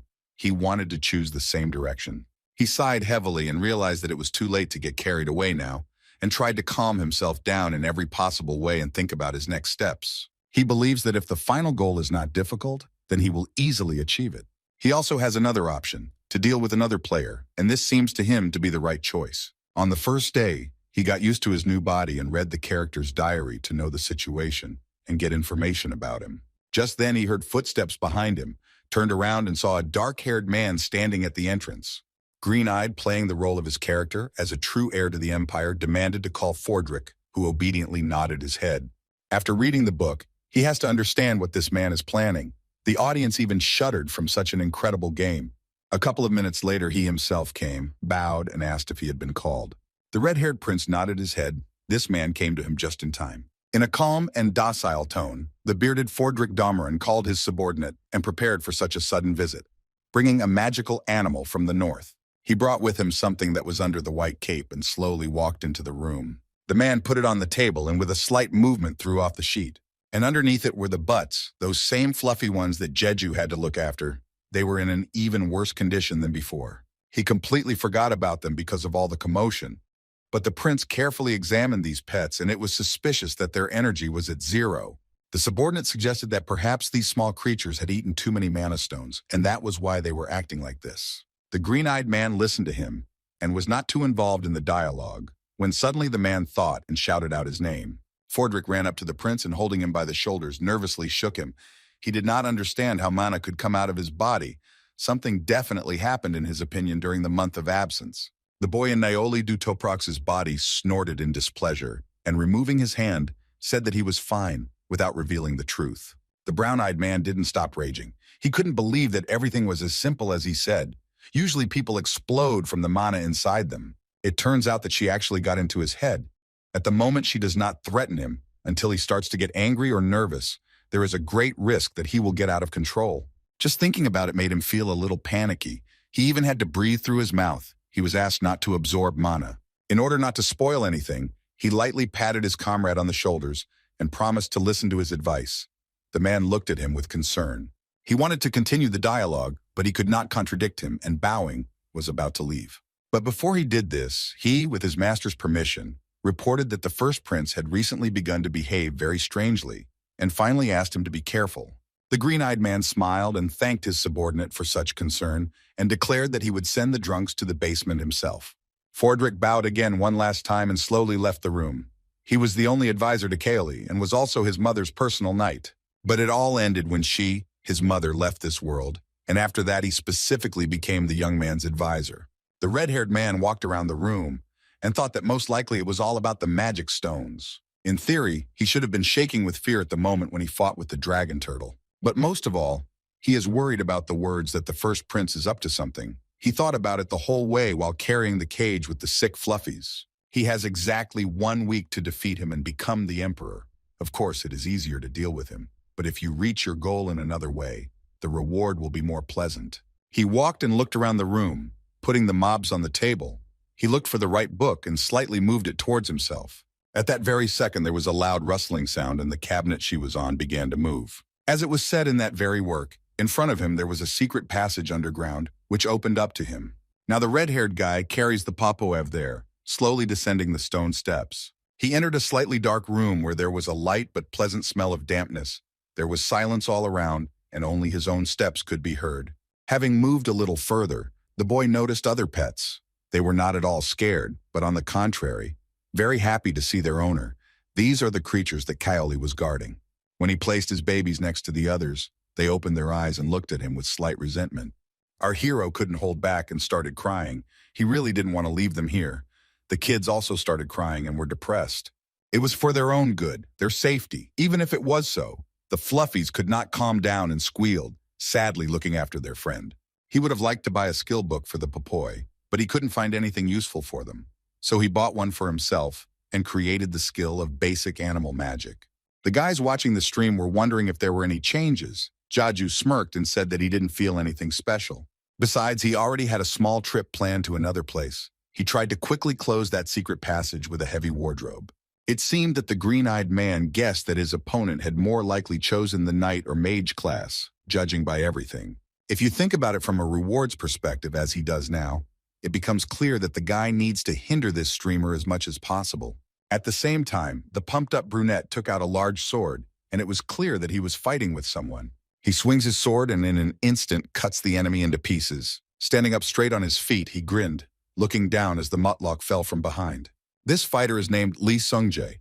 On this floor, everyone is getting stronger and he looks energized and confident. The strongman used the skill book, and with each swing of the sword, he feels an incredible surge of energy. He already knew about our hero. He found it funny that he chose a high difficulty and received a lot of donations because of this and his persistence. Our daredevil easily defeated the monsters, used another participant as a human shield, and instantly moved to the next level. His thoughts during training were interrupted by comments from the audience. It seems that he has a guest. The man turned around and raised an eyebrow, staring at him, and his followers recognized who it was. The second prince stands in front of him, and the jock's skin crawled when he looked straight into his eyes. Sungjae stood there like a pillar and couldn't utter a word. The guys from the chat told him that he needed to kneel down. The brunette listened to them and did so, solemnly, as expected, greeting the important guest. The green-eyed man asked him to stand up and assess the swordsman's training during the Empire. He looked up and expressed great honor for this, but he himself began to suspect that he was also a streamer, but his guesses seemed stupid to him. His character uses a sword and is a great master. He's very honest and hates liars. His speech was difficult to get used to, but he was able to adapt quickly. Lee stood up from his knees and slowly put away his sword, asking what brought him here. People noted his excellent acting. Our hero in the body of Naoli Dutoprox smiled sweetly and remembered how he burst into tears at his last birthday party because he couldn't find his favorite alcohol. The brunette looked at him awkwardly. The red-haired man laughed slightly and said that he wanted to send his favorite drink, but forgot the name and wanted to clarify it. The unknown guy in the body of this character got excited and started sweating heavily. He has no idea what this is about. He nervously looks at the chat, hoping to hear the correct answer. Just in time, the man managed to read the name from the system, and bowing, he replied that it was called Pertale. The prince thought about it. It seemed familiar to him, and he promised to send it to him tomorrow. His interlocutor expressed gratitude and promised to try for the good of the Empire, kneeling down. And in his soul, it was as if a weight had been lifted from his shoulders. He was able to survive. But that's not all. The green-eyed man had one last question that he wanted to voice. He smiled slightly. The boy in the yellow vest extended his hand and asked him what his Korean name was, looking into his eyes with interest. The brunette grinned and began to slowly rise from his knees, looking at him from under his forehead. Straightening up, he asked in a cocky tone who he was, his eyes wide open.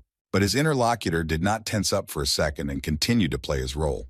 He confidently repeated that his name was Kaoli. The jock walked up to him and laughed slightly, since it was a prince standing in front of him. The fact that he hadn't brought his advisor with him for protection looked suspicious. Taking out his sword, Songye slowly approached him. He was interested in asking him some leading questions, but he didn't see any reason to answer. And the fact is that introvert prince wrote down every little thing he did in his diary. The dark-haired man mimicked him, mockingly. After that, he expressed his opinion. It turns out that he believes that he is without any talent or abilities, who can go to the next world with just one swing of the sword. The green-eyed heir to the emperor laughed and pointed out that he had immediately noticed the frivolity of his interlocutor, as well as his overly vulgar behavior. These words touched him, and Bruno decided to teach him a lesson for this, slowly pulling out the blade. The guys were ready to fight and had already clashed angrily with their eyes, but then a worried man ran towards them. It was Fordrick. He noticed their skirmish and pushed the attacker away. He was very worried about his prince and asked if everything was okay. And he didn't give a damn about the request not to make noise. He saw with his own eyes how they raised a cold weapon at him. Jeju, in the role of the prince, tried to smooth things over and covered for the rowdy guy by saying that he himself had asked to demonstrate his sword skills. The brunette nodded his head uncertainly. The servant leaned over the dark-haired man and presented him with a noticeable thirst for blood from his master. This time the man issued a simple warning to be more careful. Otherwise, he could easily be accused of attempted murder. Fordrick leaned over him and whispered in his ear what they could do to him if he continued in the same spirit. The brunette was thrown into a shudder from what he heard. He bowed to him at the moment and admitted that he was guilty. On this note, they decided to close the topic. Since the prince wanted to spare him, there was no point in developing this topic. He nodded his head and ran out of the room as quickly as possible to avoid getting into trouble again. The subordinate noticed that something was wrong with the swordsman today. He couldn't believe that the heart of the Empire could act so frivolously. Judging by the way he speaks, our hero seems to miss the old days. Fordrick looked away and thought he needed a little time to answer. A few seconds later, he praised his prince for such a malicious remark and admitted that he did not remember anything that happened before taking the oath of allegiance to Empress Perdisa. Jeju in his new body smiled slightly and simply nodded his head. He stated that he wanted to wander outside the room. He was bored there. The subordinate bowed before him and asked him to avoid collision with the first prince as carefully as possible. With his permission, the man in the formal suit left the room. Our hero lost much more time than he expected due to all these incidents. He urgently needs to visit the workshop of magical engineers tomorrow. People in the chat were wondering what he would do now that he had already found another streamer. Jeju was a little confused. And yet he decided to act according to his old plan. He wants to achieve the chosen ending. Such a decision was extremely illogical according to users. But in his mind, he thinks that he must find some other way. Meanwhile, Lee Sungjae requested the documents he needed on Mr. Fordrick. He thanked his subordinate and took the important papers in his hands. He even felt better after that. What a lucky guy he was. Sungjae was very worried that this prince could easily order the servants to deal with him, and tears flowed from his excitement. There was one genius among the fans who had a plan of action and ordered him to go to the administration office if he wanted to win and find information about the second prince and Fordrick. And right now, having left his office, he leafs through the documents and studies everything that is written in them. Here they also mentioned those furry creatures that Jeju had been messing around with from the very beginning. The knight began to read the chat. His fans began to speculate who it could be. And many guessed that it was that same crazy weirdo from the first floor who ate stones. And many left his stream when they saw the drunks. The brunette had some doubts. He was not sure that he needed to know about the identity of that person, but the audience assured him otherwise. And so, it is because of this that this guy is right now heading to a very new place for him, which was pointed out by one of his subscribers. The chapel that he had been working towards for almost the entire evening began to appear before his eyes. Sungjae needed to go straight to that place. After talking with his donors, the swordsman learned that the method of fighting they had discussed would only work if the enemy's identity was known, which made him incredibly happy. This plan looks perfect in Sungjae's head. He is confident that he will be able to show that he is the boss here. An hour ago, the swordsman was walking down the corridor of a small palace as if nothing had happened. A couple of minutes later, he heard someone's quiet but confident steps and looked up. The same green-eyed guy who was walking opposite him appeared in front of him, and a small sly smile appeared on Sungjae's face. The men met eyes and stopped, literally a meter away from each other. The brunette, smiling sarcastically, decided to expose his opponent. The dark-haired man looked him straight in the eye and said the full name that his fans had told him, Kim Jeju, but he just tilted his head to the side and said nothing. The jock, seeing his reaction, realized that this was true. He was right, and an incredible feeling of pride flared up inside him. He laughed loudly, and a moment later, he ran somewhere. Our hero tried to stop him and shouted something after him, but no one listened to him. He ran as fast as he could and was very glad that he would not stay here forever and would not go to another world. The viewers told him about a secret place on the 5th floor that not everyone knows about, and Sungjae is heading there. Finally, after a couple of minutes, he stopped and decided to catch his breath. All this time, he was literally guided by the awakened ones. Thanks to them, he was here. But not everything is so smooth. In case of a mistake, he will receive a huge penalty, and such easy command of the floor will cost him the opportunity to improve his skills. He approaches the door and lightly touches it. However, on the other hand, right now his life is at stake, and he cares little about some abilities that he cannot raise to a new level. The guy found himself in a very beautiful place. Entering the building, he had to go to the statue, next to which stood a small basin of water. There was a key in it, and Sungjae had to carefully take it. Having done everything as he was told, he held the instrument tightly in his hand and knelt down, looking down, awaiting further instructions. A few seconds later, a system appeared in front of him, and he had to complete the most important part, naming the name of the second participant in the test. Although he was sure that he was right, he was still a little worried, and without delaying, the man said the name Kim Jaiju in a slightly trembling voice and simply waited. Right now, the information verification has begun. After confirming his words, he will not be able to change his decision. Sungjae confidently agrees with his choice. After this, the large statue that had been standing in front of him all the time began to move, and the floor in the room began to shake. The man became wary. It turned out that the answer he provided was incorrect, and for this, as punishment, the participant was cursed by an evil spirit that laughs at wisdom. More specifically, the frivolous and illogical boy lost all his acquired skills in the blink of an eye. The brunette couldn't believe that this could happen and literally screamed from hopelessness in this situation. How this could be a mystery to him. His screams could be heard even on the street. He could not come to his senses. At the moment when this fool confidently ran into the chapel, our hero pretended to be worried and tried to stop him, while the audience began to say goodbye to him, waiting for his end. When he had already run too far, Jeju exhaled and calmed down that this guy turned out to be such a fool. Having adjusted his hair, which had gotten into his eyes, he raised his head and smiled. From his look, it was clear that this sly fellow had hidden another trump card up his sleeve and had not told anyone. Chuckling slightly, he walked slowly down the corridor. Kim wanted to return to his room and open the door contentedly. The first thing he wanted to do was find his briefcase, which was standing in the far corner and looking nervously around. Having found this important thing, the guy was happy and began to diligently search for the instrument he needed. His fans already knew that this was not without reason. In any case, their insidious streamer had something in mind.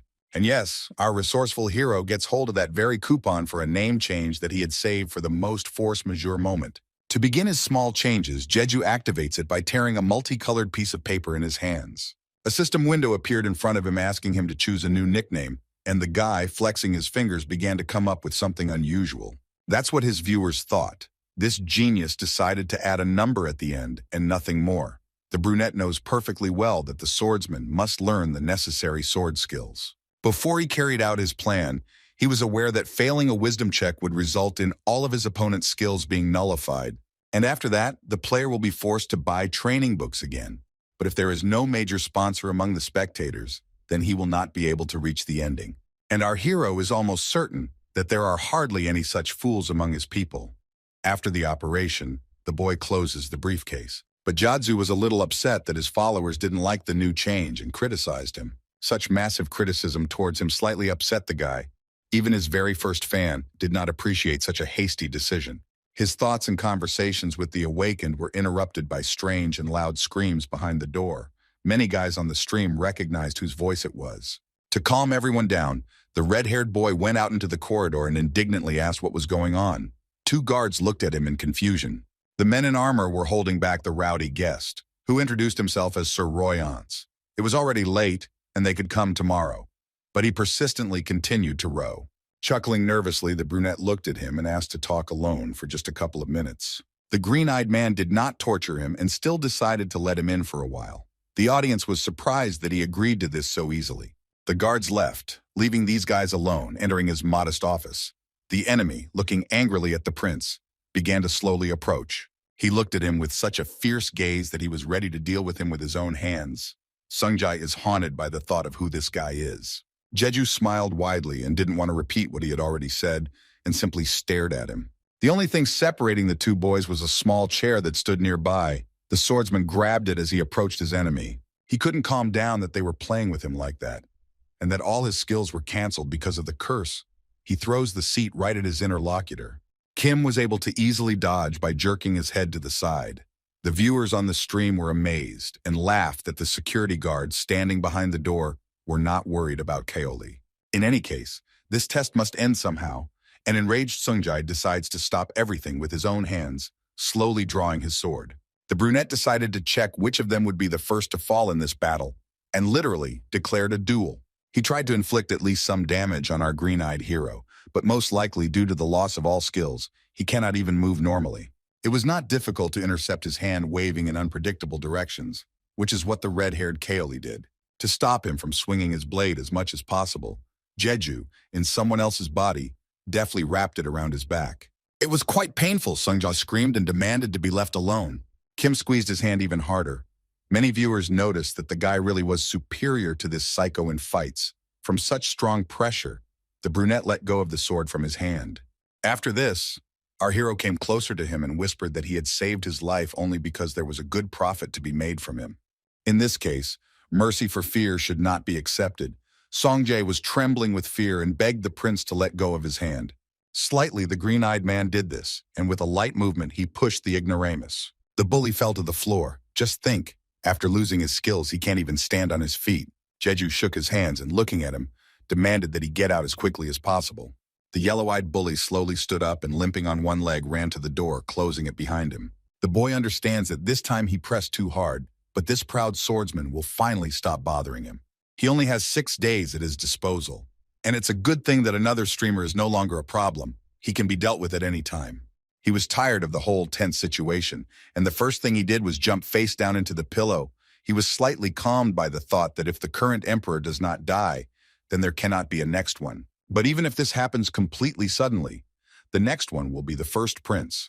And that is why it will be the best option for our hero to study magical engineering before the last day. Jaeju decided that it would be better to get rid of the other streamer later, but he would have to give up the rewards, and this confused him. He closed his eyes and continued to remember something. He had one attempt. He was practicing with weapons as always, as it was said in that very video. After such a hard workout, he couldn't feel his legs and was drenched in sweat. He was very hot. The axe that they gave him was incredibly heavy and unwieldy. The guys on the stream were outraged that he was able to go so far, and now he was whining over such a trifle. Such comments shamed the young guy a little, and he became embarrassed. Suddenly, he was interrupted by strange people who had gathered nearby and were getting ready to go somewhere. The boy stared at them in surprise. The dissatisfied spectators began to accuse him of being distracted just to avoid training, and Jeju frowned. But there were other people who said that some event was planned. This interested our hero, and he looked up. The red-haired guy was sitting in the building. He was very sad. His hands were literally handcuffed. The brunette in the new body looked at them in surprise when he overheard that they were talking about some kind of trial. Smiling sweetly, he asked his followers to tell him at least something about it, but they did not want to talk and decided to keep everything a secret from him. But he was allowed to go and see everything with his own eyes. Kim Jaeju jumped up happily upon hearing this. He came closer and listened to the indignant conversations of people who were whispering among themselves, discussing this news. Then one of the guests came up from behind him and asked who had come to see him. It was Count Seon. He immediately recognized our brave swordmaster nicknamed Black Wolf Alec. The men greeted each other joyfully. Their conversation did not start with the most pleasant topic. The Imperial court was about to take place, and the brown-eyed man did not understand what they were talking about. The mustachioed man noticed this and decided to quietly explain, but first he looked around to make sure that no one could overhear them. He leaned over him and whispered in his ear that the second prince had been taken into custody and accused of murdering the emperor. After these words, the boy's eyes almost popped out of his head. But even with this scenario, the red-haired man is not upset and believes that this is most likely for the best. There will be no benefit from this green-eyed man. Jeju concludes that this huge crowd of people gathered precisely for this reason. For the trial, all the emperor's relatives and the aristocracy came here. The boy with the scar sighed heavily and simply nodded his head at the words of his interlocutor and began to examine the room. The brunette with a scar all over his face looked around and suddenly someone hit him hard on the shoulder in a hurry. It was Fordrick, who stopped and asked the sir's forgiveness for such a slightly unpleasant incident. He was the prince's only comrade, and it was clear from his face that he was not happy. He was literally morally killed by all the events. The emperor did not trust anyone at all, and that is why he placed his knights everywhere, and for this reason he becomes suspicious of the fact that they were able to deal with him. If you think about it, all the defenders are beastmen, and how this could happen is a big mystery to Jeju and the others. Our hero is not sure that this prince could cope with these people. He looks weak. All that remains is to wait what the court will say. And now, time was running out. The guests took all their seats and prepared to listen to the speech. Kim sat quietly on the bench and sat with his eyes closed, thinking about something, while the spectators discussed this situation. Everyone's opinions varied. This is quite a serious matter. The brown-eyed man ran his eyes around the room. It was almost completely filled with people. All the most important magicians, incredibly wise masters, have gathered here, but no one has seen magical engineers. It is unlikely that they will waste their time on this. And so the host cleared his throat and, as befits a judge, rang his bell, which meant it was time to begin. Having put the bell back in place, he began his speech. This man understands that high-born nobility is present at the trial, and the Astrud court decides all issues and controversial points fairly. The initiators of the disorder are judged with all severity, and it does not matter what his status is. The first thing he decided to do was to call the commoner Cain to him. The man with the tail jumped up from his place and proudly announced himself. From the middle podium, he needed a representative of the nobility, Marquis Krautz. The blonde bowed politely, and the viewers of the stream of Jeju laughed that he was wearing a wig. Imagining him without hair, our hero even lost his speech. How that crazy guy managed to take it off. And from a high level, since His Majesty had passed away, the Grand Duke Magnus was appointed to the hearing, and he nodded his head. The judge turned to everyone and asked if the guys present swear to analyze everything impartially and not to give in to emotions. Everyone unanimously agreed. It was also important to take into account that this collection was collected in great haste, since the defendant was caught red-handed, but he did not confess to the crime. The bespectacled man adjusted his lenses and asked for understanding from everyone present. All this was necessary for the official protocol. Jeju looked at this whole picture, and apparently if it came to that, these people would not need to prove the fact of the crime itself. But it was not clear what the point of these disputes was, since the culprit had already been caught. He was asked to stand up and take a seat in the courtroom. He sat nearby and listened to what everyone was talking about. The green-eyed man raised his head and, slightly nervous, got up from here. After he somehow made it to the fence, he needed to introduce himself. With a trembling voice, Cowley Dutoprosk said his name. Since the fact of the crime has been confirmed, the question of the suspect's identity is not before the court. And besides, the lawyer will not be present at the trial. The boy lowered his head. He had to nod and somehow managed to squeeze out 2 words. The bespectacled man took the document and decided to begin his speech. It was important to understand how everything happened. According to his information, today at 2 o'clock in the morning, Toprox went to the room of the sleeping emperor with a request for an audience. He invited him to the table, and their conversation on this matter lasted about half an hour. After the speech was delivered, he turned to the witness and asked if it was possible to confirm what had been said. The man, who looked very much like a snake, confirmed this. And after hearing the sounds, the knight's guards ran to open the door. Men with huge spears suddenly entered the room without asking and saw a terrifying picture. The emperor lay on the floor in a large pool of blood, and next to him was only this green-eyed boy. Toprox looked at this whole picture with horror and trembled with horror, already expecting what awaited him next. The people present in the hall looked at each other and whispered about something. The red-haired man lowered his eyes and became very agitated. This whole situation just didn't fit into his head. He nervously shifted his hands, which were handcuffed, trying in every way to calm himself down. After the incident, an investigation was conducted into the cause of death of an important person.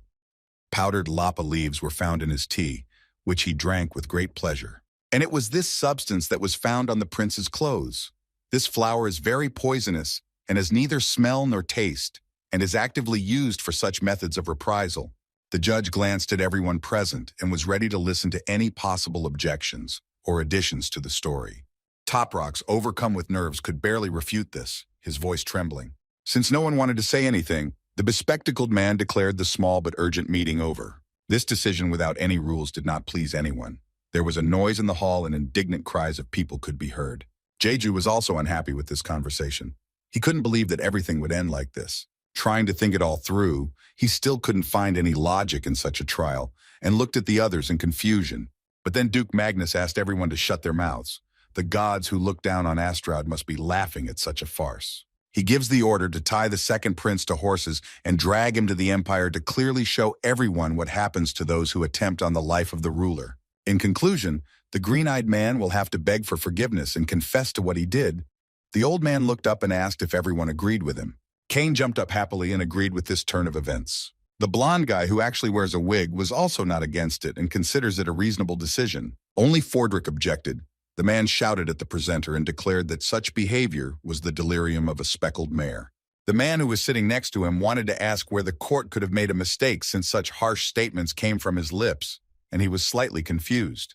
Taking a deep breath and exhaling, he came to the logical conclusion that since the investigation was carried out so quickly, this was an obvious attempt to hide something, as if someone insisted on it. He wanted to ask politely to reconsider everything from the very beginning, but before he could finish speaking, the Duke interrupted him, making it clear that he was not going to do this. He sighed with discontent and declared the matter finally closed, demanding that the criminal be removed from his sight. Fordrick looked down and sat back down as two knights walked up to Kaoli and grabbed his hands. Jeju sat in shock and could not find the words to express what he really thought about it. He felt sad that such a world really exists, and that's how rose-colored glasses break. He clenched his teeth and was already outraged out loud. He would never have agreed to such an outrageous test. Unable to contain his emotions, the guy promised to destroy this tower. And as for Astroud, he will have to express his dissatisfaction to the admins. But the question is whether he is ready to take responsibility for his words. After this comment, our hero jumped out of bed in the body of that same Kaoli. It was just a dream. He did not notice how he fell asleep during his thoughts. The aftertaste was, of course, terrible. The trial of this man looked very terrible. It seems that our hero from those videos was deeply moved by the results of the hearing. He recalled all the events over and over again, and the viewers were interested in his further actions.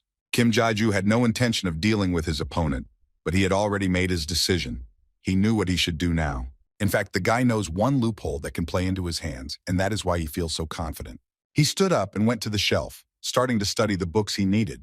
The boy was most interested in the Beastman. The savvy test participant knows full well that the reason why Kaoli was fixated on animals is hidden in the Emperor. But his sources of information are limited, and he will have to figure it out himself. The boy diligently read that diary and could not understand anything. Jeju began to frantically skim through all the pages and found nothing useful. There were very few necessary details here. He sighed heavily and was about to ask for help from Fordrick, who was already standing at the door like a bayonet, having heard only his name. Such incredible and lightning-fast speed of arrival greatly amazed our hero and his viewers. How long this man eavesdropped on everything is unknown. The green-eyed man cleared his throat and, gathering all his strength into a fist, declared that he had an important question for him. The servant was ready to listen to his master. Kim remembered Kaoli's childhood, namely the day when he asked for a magical animal. He wondered if he cried that day. The man put his hand on his chest and said slightly sadly that he remembered every detail connected with him. It seemed to the audience that he was behaving like a real father right now. The boy listened to him and decided to take advantage of the moment. He was outraged that he still hadn't revealed to him the reason why his father was angry about this. This time, Fordrick decided to confess and tell the truth to the young prince about his past. And before that, he walked down the corridor to do one very important thing. Even after the words of his servants, he went straight to the Emperor himself. All the guys who watched the stream reacted negatively, but in principle, that's how it should be. After the death of his wife, the most important person began to lose his mind. After this incident, he began to lose his mind and closed himself off from everyone, no longer trusting everyone. This man loved the long-haired beauty so much that such hatred towards her abandoned child seems completely illogical to him. His thoughts were interrupted by the memories of Fordrick, who was about to begin his speech and reveal all his cards. It was about that very magical animal that the little gentleman wanted very much. But the one thing everyone was afraid of was that this creature was very dangerous for Kaoli.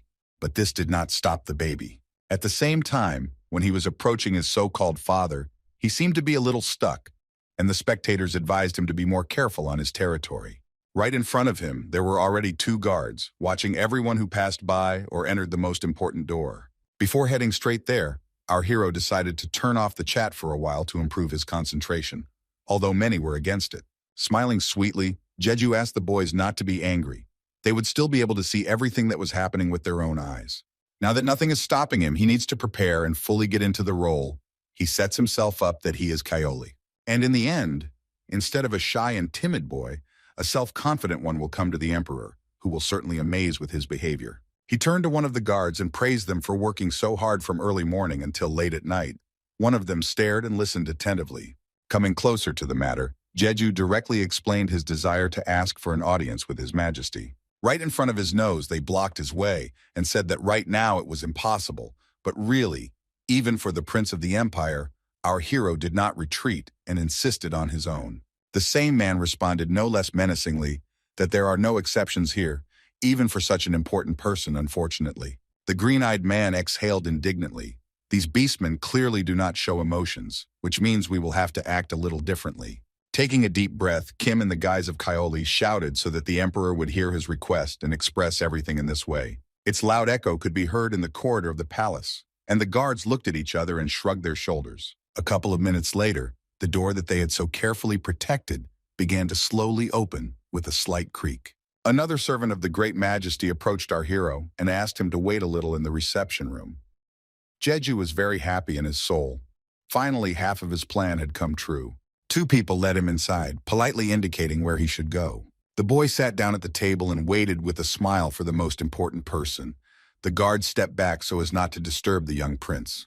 The red-haired man closed his eyes and once again reminded himself that he was Kaoli, and he needed to act as if he was. And yes, finally he was able to calm down and remember all the most important things he wanted to talk about with his supposed father. The door opposite began to open. Finally he appeared, the blonde ruler of the Asteroid Empire, Radiak Dutoprox. Looking around, he went to his son. The man raised an eyebrow, expressing slight confusion. It was very strange that this quiet guy was looking for him so diligently. Jeju, as expected, bowed to him, and with his permission, was about to sit down, not seeing anything strange in the fact that he wanted to meet with his father. The emperor smirked slightly, and was amazed that he still considered him that way. The boy only smiled in response, trying to get into the role more realistically. It was very important to him that behind the firm words there was an equally strong foundation, and he hoped for understanding on his part. The young prince knew that His Majesty had assigned the beastmen to him, most likely because they were worried about him. The mustachioed man laughed. His son was making a rather strong and bold assumption, and he in turn as a child is obliged to follow his father if this is an act of parental love. In fact, Kim Jae-ju learned that he was being pursued by security guards from people in the chat. After listening to his little one, he smiled and was amazed at his Kaoli's confidence and intelligence. The man leaned against the back and asked if there was anything else he wanted to discuss with the emperor himself. The green-eyed man looked around and glanced at those beastmen at the door and asked permission to throw them out of the room. The blonde, rubbing his palms, decided to clarify why he wanted this so much. The boy giggled a little, playing his part, pretending that he was embarrassed to discuss this topic in their presence. The family members looked at each other for a minute, Radiak fiddling with his fingers and thinking about his request. And yet, since this is his son's wish, he will not refuse. Waving his hand, the mustachioed man asks all strangers to leave the room. When they obediently closed the door behind them, the emperor glanced at the prince and asked him to voice the real reason for this decision. Kim Jae-ju tilted his head slightly to the side and mentioned that ring on the blonde's finger that magically had the ability to control those beastmen. But there is one more thing, it is actually fake, and our hero immediately noticed it. The man shifted his position in his soft chair and looked at Kaoli from under his forehead. Everything he says to his father next will decide the fate of the green-eyed man.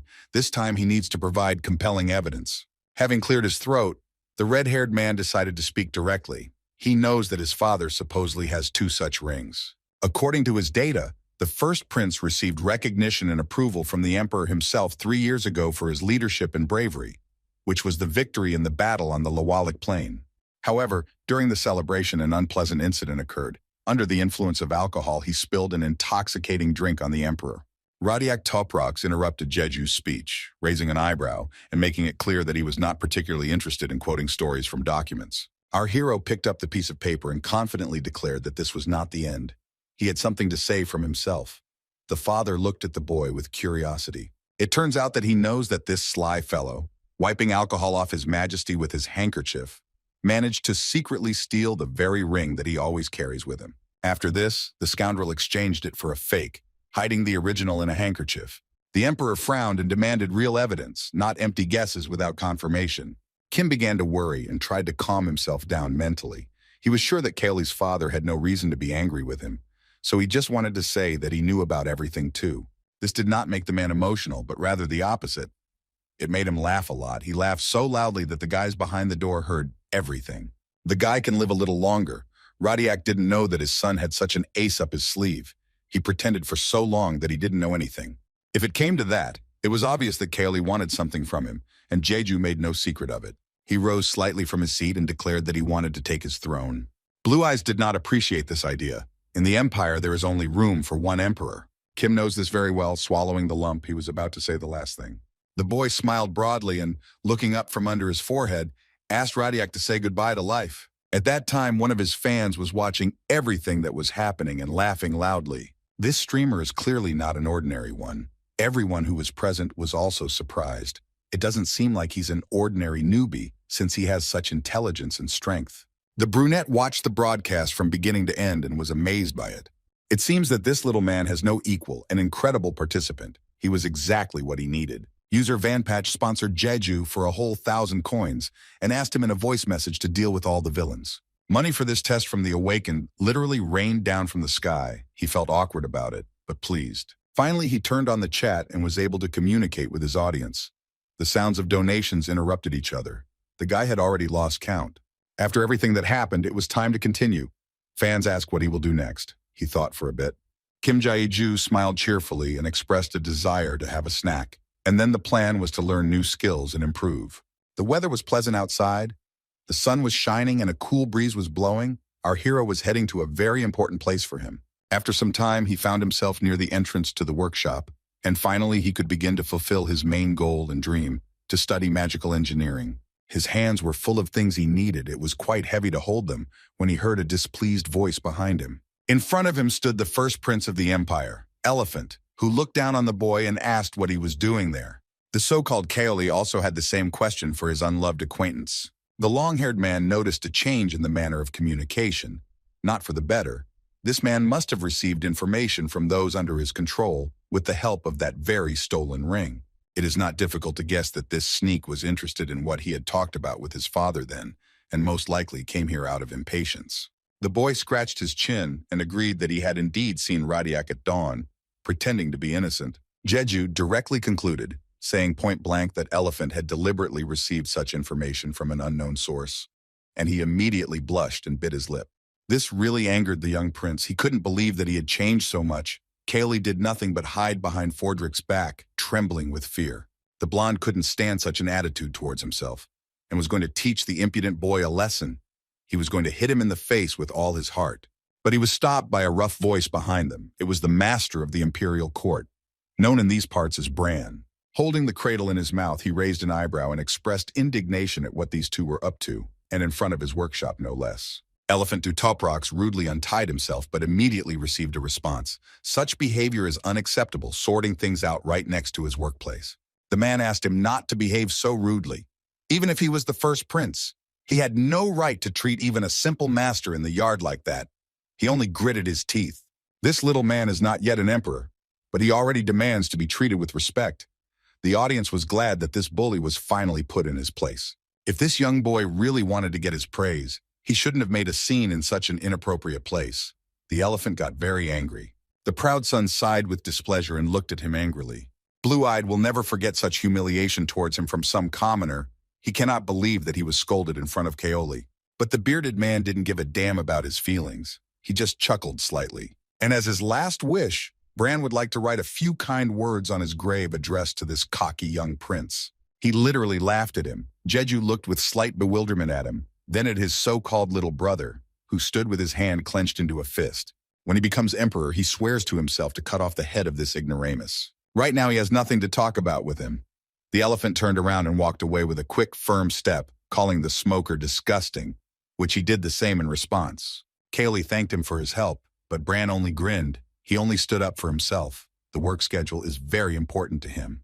The bearded man turned around and was about to begin his duties when the second prince stopped him. He had one request that he wanted to voice. The gray-haired man immediately thought that he wanted to ask him to deal with that impudent blonde guy. The boy panicked and denied it, which was a pity, because if he had insisted, the old man could have changed his mind. The guys went into the workshop. Jeju's eyes were running wild, but he was very glad that he did not make a bad impression of himself. The boy went deeper and deeper into the small office and looked around. There was quite a lot of junk here. Our hero took a deep breath and smiled broadly. Here it is, the atmosphere of a magical engineer. The smell of oil invigorates him incredibly. There was a lot of material to work with around. Everything he needed to work effectively was right there. As here, he is stopped by the system window. Since our hero was on the territory of such a powerful character, then all his skills associated with such a skill will be strengthened. He looked at the monitor. All the skills he could buy were incredibly expensive, not counting those related to his main profession. The names alone gave the audience a headache. Many had already seen the skills that only ruined their lives, but Kim chose those that would be useful to him. He also read the chat and consulted with himself about what exactly he needed. And those who were rowdy and insulted his elections and correspondence, he removed from viewing the broadcast without a second thought. Right now, the red-haired hero decides to use the skill book and confidently presses the confirm key. As a result, skills were created that would be useful to him in the future, and the skill of learning them was also increased. But then, he suddenly felt sick. It seemed to him that right now he would throw up after learning 4 skills at once. Even if that's the case, the boy isn't worried. With incomplete knowledge, he can still imitate them if he doesn't create them from scratch, and this thought calms him down. He raised his head and, running his fingers through his hair, decided to raise the level of his abilities, while the audience was a little indignant that no one was listening to them. He liked everything so much that Jeju decided to stay in the workshop for a while and was about to tell the owner, but he slammed the door and left. The boy watched him go and wondered what he should do next. Well, it was time to start. But then he remembered that he had something to do with him and needed to talk urgently. Kim came up to his little room and lightly knocked on his door with his fist. The smoker looked out through a small crack and asked what request he had been called for. The green-eyed man confidently stated that he wanted to ask the old man for a favor. The guys from the stream were amazed that this straightforward man could be so polite. The gray-haired man took a step back and asked the young boy to come to him. Jeju walked undercover through the door and apologized for the intrusion, slowly looking around the room. Meanwhile, Elephant Dutoprox ran down the corridor and was indignant. He heard that Kaoli had met with his father in the morning. At first, the blonde thought that this impudent fellow was going to hide something, but most likely he was just plucking up his courage. Nothing more. He smiled broadly and seemed to be planning something dirty. It would have been better if his brother had stayed in his little room and kept his head down. Looking at his ring, which he had stolen from the emperor, he was pleased that now this impudent fellow would watch his coronation from underground. And Kim Jeju slowly walked down the steps where the experienced magic engineer had called him. He was interested in what he had forgotten in such a place. The boy confidently replied that he wanted to use his workshop for a while. He just snorted in response. This is not a place for games. Bren doubts that this kid has serious intentions to learn such a complex skill. The test participant told him that he had basic knowledge in many subjects that were related to this and would be very useful, which greatly interested the experienced craftsman. Taking the cradle in his mouth, he found among the many instruments a pen and ink, lightly dipping them in and tapping them on the edge of a small jug. The gray-haired man began to draw something on paper with them, and Jeju watched attentively. Having finished, the old man extended his hand with the sheet of paper to the young man. Everything he had depicted on it needed to be interpreted by him. The green-eyed man looked at him and, a little hesitantly, agreed to try to decipher it. The interlocutor nodded his head and good-naturedly offered him a chair, asking him to sit down for comfort. This circle is often used to create a material called latent, and our hero is faced with the task of solving it. He knows that this material is used as a replacement for steel. Kim began to try to reason logically over this little riddle of logic. Slightly nervously, he began to write something on a piece of paper, and Bren, like a teacher, stood behind him and tried to see what the young man was writing. A couple of minutes later, our hero finished, contentedly placing his fountain pen next to his written homework. The master approached him and took the piece of paper in his hand, closing his eyes. He replied that he had noticed only half of the correct answers. Jeju managed to get a little upset. Perhaps he would be banned from using the workshop. The man chuckled a little. It was not like that at all. Although not everything was marked correctly, he liked the interpretation and even slightly surprised him. He allowed the boy to use his workstation as much as he wanted, to which he saw the green-eyed boy's smile spread in response. But he was only confused by the fact that the prince himself was interested in such a complex subject as magical engineering, and he tried again to dissuade him from this idea. Our hero did not retreat and was seriously going to do this under the guise of Kaoli. He thanked his friend and asked for help in guiding him for the future. Finally, the smoker promised to do everything possible to ensure that the impudent elephant would not disturb him. The red-haired man continued to smile and said thank you again for providing him with a workspace, asking him to be understanding if he got a little bored. So much had happened in all that time. Meeting Fordrick was the big event of the week. In addition, the boy found his fluffy pulpoy, who were in very poor health after overeating, and also learning new skills and much more. The boy's head was literally boiling from all the work that fell on him. Being a prince is not easy. And now, right now, it's the 5th day after the test began. Jeju has only a day and 16 hours left to complete the mission, and he's trying hard to figure out magical engineering. He ran down the corridor towards him as fast as he could, and the servant looked for the guy everywhere. Fordrick walked quickly down the steps towards him and opened the door with a loud bang, which greatly frightened the young prince, and he shuddered violently. A man came to him with very important news. In a trembling voice, he said that someone dared to deal with the emperor. The red-haired man jumped up from his chair, and the audience was already in anticipation of something interesting, because everyone was tired of watching him tinker with the hardware. Kaoli asked who the suspect was, but he didn't know. The investigation hadn't started yet. Their conversation is interrupted by a loud cry from the guards who came to the second prince. The bailiff came to them and was ready to arrest the young scoundrel for such an act. Fordrick began to cover for him and try to find out what was going on. He loudly declared that he had come to handcuff Coyote Duteproc's hands because he was the murderer, and the servant had to retreat. In a moment, the boy was arrested. Since the case is exceptional and unusual, it is necessary to force the young man to confess his sins in the courtroom. And Jeju watched and was surprised that the hearing had not even begun yet, and they had labeled him a scoundrel. Obviously, this bailiff was sent by the first prince. The gray-haired guy orders the criminal to be taken away. Two knights in armor approached him from behind and took him by the arms. Fordrick tried to stop them. They have no right to make such decisions without clear evidence. Soon a large courtroom was assembled, where almost all the people from the palace came. It was noisy, but the booth was interrupted by the quiet but ringing sound of a bell. The judge put it on the table and began his speech. He sees that now, at the trial, there are high-born nobility present. The green-eyed man listened to him and noticed that the words completely matched what was on the video. The man continued to talk about the importance of resolving the situation. Coyote Duteproc was asked to introduce himself when he was already standing in the middle of the room. The boy looked at everyone who was here and now perfectly understands his character, what it was like for him in his place to look at these angry faces. Mr. Fordrick was watching him too and was worried. Things were going very badly and he didn't know what to do. He knows that most of the people here are on the side of the first prince, but not the first one. There are no allies of his here at all. And even in this position, this guy continues to stand without fear. Perhaps he already knows how to get out of such a difficult situation. The servant was very worried about him and hoped for all the positive thoughts that came into his head, even though there were few of them. The judge explained that since the fact of the crime had been confirmed, the question of identity was not relevant here, and there was no lawyer for him. Coyote understood this perfectly well. The bespectacled man nodded his head and began to follow the plan. He said that last night Prince Duteproc went to the room of the victim, who was sleeping, and asked for an audience. He was there for about half an hour, and now he needed a witness. One of the beastmen confirmed this without hesitation. And after these words, Jeju understood something, and they continued to broadcast. As the sounds in the reception room stopped, then the guard opened the door. Kim closed his eyes. Everything fell into place. This was just a show trial planned to indict and eliminate the rival.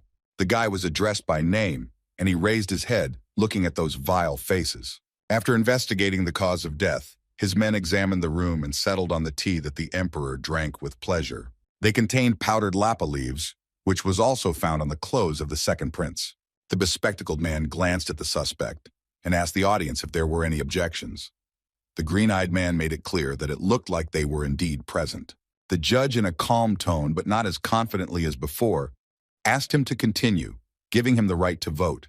Jeju, in Coyote's body, admitted that he did not kill his father Radiak, taking a step forward. One of the people in the audience couldn't take it anymore and banged his fist on the wall. The blow was accompanied by violent indignation. Some disgruntled old man demanded proof of his words, since it comes down to it. Either there is some, or the trial can be declared closed. The boy turned the body towards him and said that there were no verbal facts, but there was one witness. And as the cherry on the cake, he allowed his head to be chopped off if his words were subject to even the slightest shadow of doubt. The viewers watching the stream were in anticipation. The inadequate man again hit his hand on what was closest, but still, gritting his teeth, asked to call this hero here. He was invited into the hall, and from behind the large passage one could hear footsteps that were getting closer and closer. It was a man in a white suit and a red cloak. He was in a great hurry to get to the courtroom. The person who was closest to the entrance already saw who it was and was very surprised. The other guys, who had been doing nothing but making disgruntled faces, also had their jaws dropped. There was real chaos among all those present. No one could believe their eyes. That same necklace that everyone knows so well sparkled on this man's chest. The emperor himself entered the courtroom, proudly looking at everyone around him. Everyone looked at him and started whispering. Nothing was clear. They said that this man was no longer with them. And then the blonde stopped and glanced at the most cocky people here, and they, noticing his eyes on themselves, suddenly jumped up from their seats. Radiak laughed and sarcastically greeted these scoundrels, noting that they got along well with his vile son. Even that rowdy colleague was shocked by what he saw. He couldn't believe that everything had turned out exactly like that. Could he really be a witness? He looked at him and thought how he could be alive even if the criminal had found him. The mustachioed ruler looked at him and addressed him by name. The Grand Duke Magnus had become much more handsome since their last meeting. The brunette had not expected that they would speak to him, and in a panic, he also stood up straight. Even despite the relatively warm greeting, Rodiak didn't like looking up at him. Hearing this, he shuddered to the bone. His pride was hurt. But even if that was the case, he and his treacherous friends still had to get up from their seats and run closer. Having come to a sufficient distance, the men bowed before him, falling on their knees and addressing him as is proper. He looked at this circus and only rolled his eyes, while his subordinates and other people at the palace bowed. Rodiak turned to his green-eyed son and smiled slyly. He was having fun watching this performance. Passing by everyone lying on the floor, he began his speech by telling them that there were places in the empire where taxes had increased significantly. The people listened attentively, and so the blond man approaches the Duke, who was afraid to look him in the eyes and was literally trembling with fear. Just think, such a person is afraid of the emperor. What a disappointment. Having adjusted his cloak, he asked the great Magnus to rise from the tiles and not wipe the dust with his clothes in front of others. The brunette slowly rose to his knees and could not go any further. His body did not listen from such experiences. He barely heard and responded to how they spoke to him. Rodiak glanced at the throne and asked who, in his opinion, should sit there. The answer was not long in coming. Of course, His Majesty and no one else. Blue-Eyed leaned over to him and asked permission to pass sentence, if the smart guy would allow it, of course. With a trembling voice, he conveyed the entire will of the government to him, which made all the people in the hall darken. Even those knights who carried his high chair were unhappy with the current situation. They placed him right at the feet of the emperor. His performance was delayed, and it was time to get down to business. Rodiak sat comfortably in his place, intended only for him, and was ready to begin the main speech. The first thing he did was turn to the famous three men in the palace, namely Krauts, who was already trembling with emotion. He needed to outline the voiced theses in general terms. The mustachioed man looked askance at Magnus and muttered something under his breath. He couldn't say a word. The blonde lowered his head and simply closed his eyes. He shouldn't have cooperated with this psycho. Now everyone would get into trouble because of him. Earlier, he had gathered with him in a quiet but beautiful place where there were no prying ears and asked him to take care of him. The old man smiled and reassured him that there was really no need to worry, and as a token of gratitude, the Duke handed him a small gift that was in a small chest. Extending it to his kind but treacherous friend, he saw a smile spread across his face from what he saw. This surprise really made him happy. The men shook hands. But now he is very angry with him and sits trembling, not knowing what to say to the emperor himself, who turned out to be alive and is now sitting right in front of him, hoping to hear an answer. After listening to this mumbling under his breath, Rodiak sighed heavily and cast a displeased glance at him. This loser was no good. He couldn't even utter a word. His Majesty turned to Cain, who jumped up on the spot upon hearing his name. Maybe at least he would say something unlike his friend. And yes, surprisingly, he was able. Rubbing his sweaty palms, he said that Kaoli Dutoprox was currently under arrest after being accused of murdering the emperor himself, and he was given the right to provide a witness. Blue-Eyed snorted and waved his hand, declaring that he was ready to pass judgment on this case. His phrase was that he was not guilty, and now, Rodiak was ready to hear objections and gave the right to vote to everyone present. But wow, no one was against it, and on the contrary, they praised him for his wise decision. Having thought over everything that had happened before, Father Kaoli, rising from the throne, concluded that in his absence, Duke Magnus had done many inappropriate things. He won't get away with this. The emperor from now on removes from him all powers of a judge blessed by the goddess of justice. Approaching this impudent fellow, he asked if he had anything against it, to which he heard a refusal. This is a wise decision. Looking closely at his trembling body, Rodiak was glad that he could now do whatever he wanted. The man shouted at him, reminding him of his oath to judge impartially, without relying on emotions, swinging his hand hard. In a moment, the scoundrel receives a powerful slap in gratitude, so to speak, for all his deeds behind the back of His Majesty. And now a second one will come, this time for the fact that he did not fulfill his requests, and specifically did not monitor the nobles and public opinion as he asked. Hearing the next clap, the servants and other children from the yard held their breath and continued to sit in a worshipful pose. As they say, God loves a trinity. Rodiak gave him another slap in the face for uniting with his impudent son Slan, after which he became a real rat and began to devour his empire. The ruler was completely disappointed in him, but he, even in this situation, tried to justify himself, saying that he did not sleep at night thinking about the starving residents. Blue-Eyed saw through this lie immediately. He knows that he signed a document that increases the price of grain tenfold, and after that, it was sent and approved by the elephant. The Duke's eyes darted around and he didn't know how to protect himself now. All the cards were on the table. There wasn't a single drop of remorse or responsibility in his words. Having finished his conversation with this blockhead, the Emperor turned to the fourth great master, Alec, and the fifth Linihi, who stood up straight on their feet and bowed, ready to listen to their master. Radiac ordered the vile Magnus to be taken to prison like a dog. From that moment, he was declared a first-class criminal. From what he heard, a strong tremor ran through his body. Two young guys obediently approached him and took him by the arms, but he immediately began to act up, trying again to shift the blame onto someone else. The Emperor just looked down on him and was amazed that such people could be in his circle. He was almost carried out of the courtroom. The Duke continued to shout, demanding to let him go, but who needs it? The guys just slammed the door and there was silence. Father Cayley was a little surprised that this judge mentioned some kind of conspiracy. He glanced at his son, and yes, it was true, and he himself listened to it. In fact, 4 days ago, when our hero came to him with a request to kill himself, he did not fully understand what was going on. Jeju in the body of this character confirmed everything. It must be done exactly this way. With his arms folded across his chest, the Emperor listened to the indignation about his brother, who was doing something inappropriate.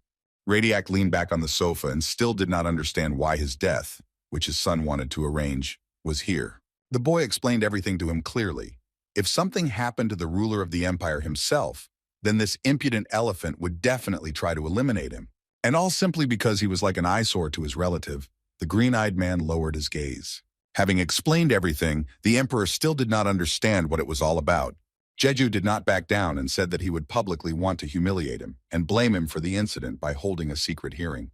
His father looked at him and guessed that his little boy had some kind of plan on how to resolve the whole situation. Placing his hand on his chest, Cayley smiled and nodded his head in agreement. He raised his head and confidently replied that it was so, later revealing all the details of his plan. And now, with a gesture, Radiac praised his son for the work he had done. It's time to end this abnormal trial. The ruler orders the guards to release the green-eyed man. This, of course, is not the end. Besides this, the first son needs to be arrested. Soon he was brought here, by order of the ruler, but he demanded to be left alone and kicked. His little brother looked at him, and inside he began to get irritated, looking at his behavior. He behaved like a little child, raising a ruckus throughout the palace, and the two strong guards did not listen to him. And now, finally, he stood in the place where the guilty are put. The atmosphere immediately changed, and what surprised the audience most was that they did not put handcuffs on the elephant.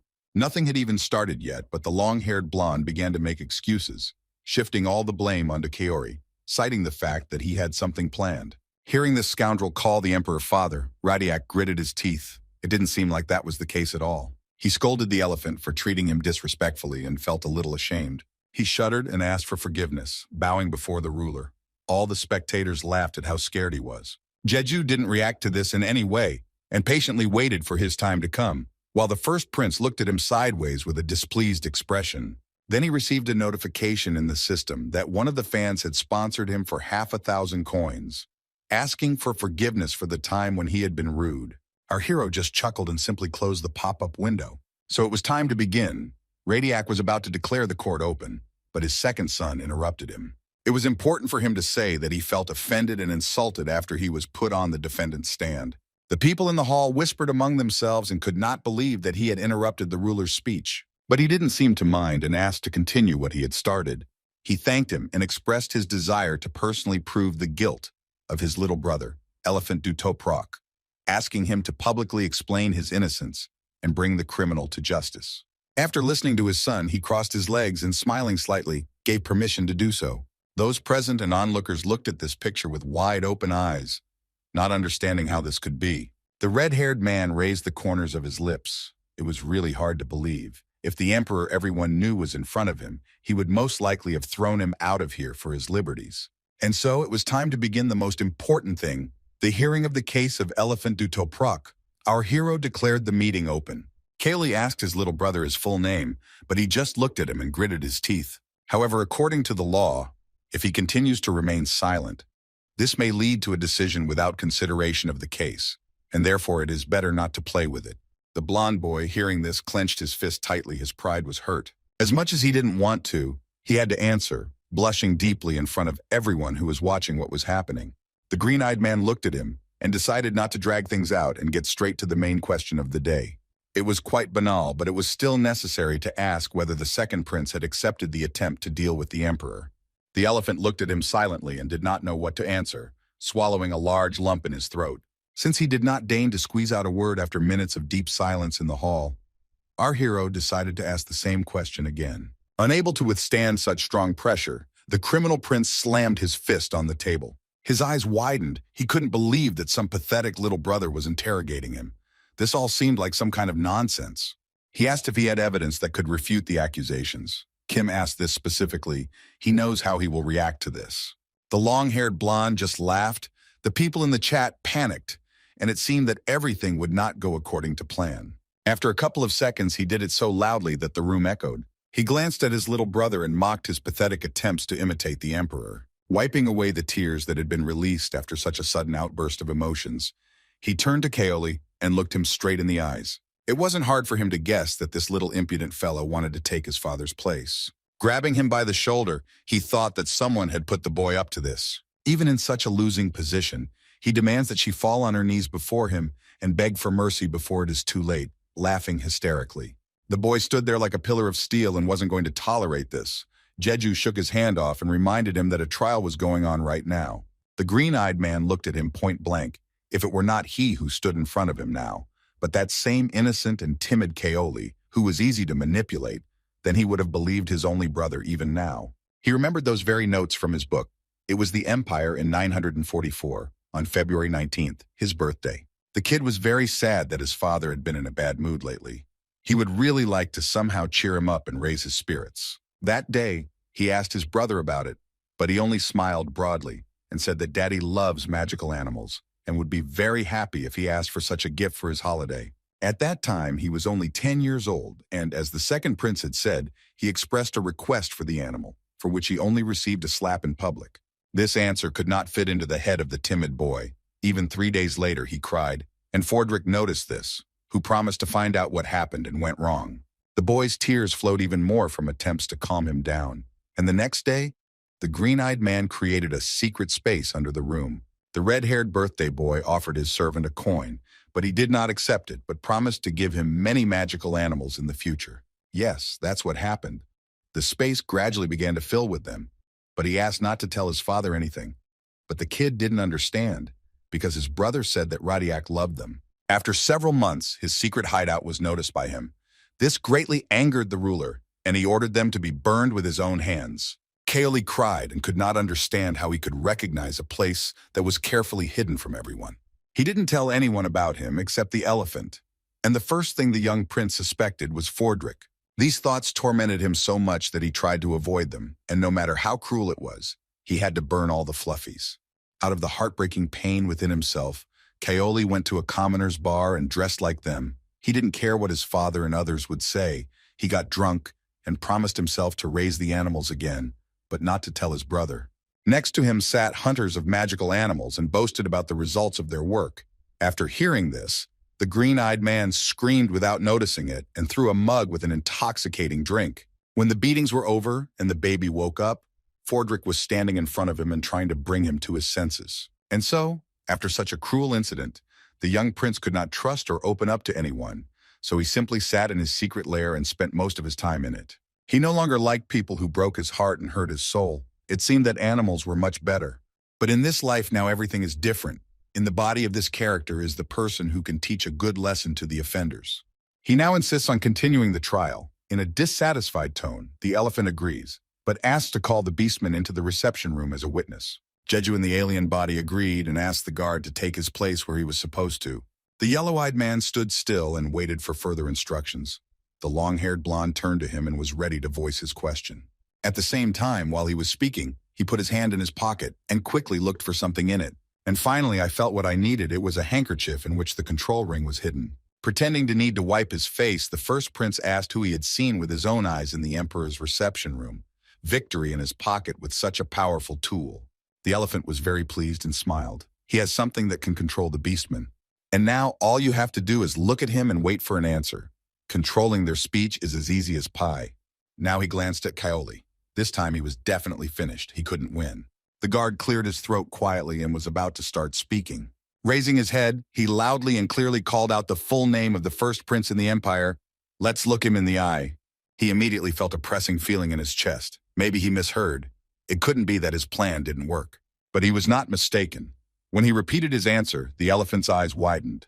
His father turned to him and asked what had happened, but he stood there trembling. Radiac smiled broadly. It was obvious that his vile son was very upset about something. With a slight sarcasm, he continued to interrogate him about what was going on. Why such a strange reaction? In brackets, of course. He deliberately held out his finger with the ring, teasing the scoundrel and making him worry even more. Trembling with fear, Elephant du Toprox begins to guess that most likely the real weapon, so to speak, is in the hands of the Emperor. After realizing everything that had happened, he lowered his hand with the handkerchief and the fake. He no longer had the strength to hold it. Naturally, it didn't stay in it and fell out of its small hiding place. Everyone present stared at it and watched as it bounced across the tiles with a quiet clatter. And lo and behold, it fell right at Kaylee's feet, hitting his boot. The green-eyed man looked at it and bent down to pick it up. Well, he himself handed over to his, so to speak, enemy, evidence of his guilt, relieving him of the burden of searching. From that moment on, he was finally accused of attempting to assassinate the Emperor. He was trembling after these words. The second prince picked up the small fake decoration and showed it to the Emperor himself, asking him to comment on such a chic find. Radiac twirled his hand and innocently noted that it looked quite familiar and identical to the one he used to control the Beastmen at the right moment. This original is Master Brand's greatest creation, and what the green-haired son holds is a fake, which was created by a greedy apprentice using stolen designs and is not even close to the original.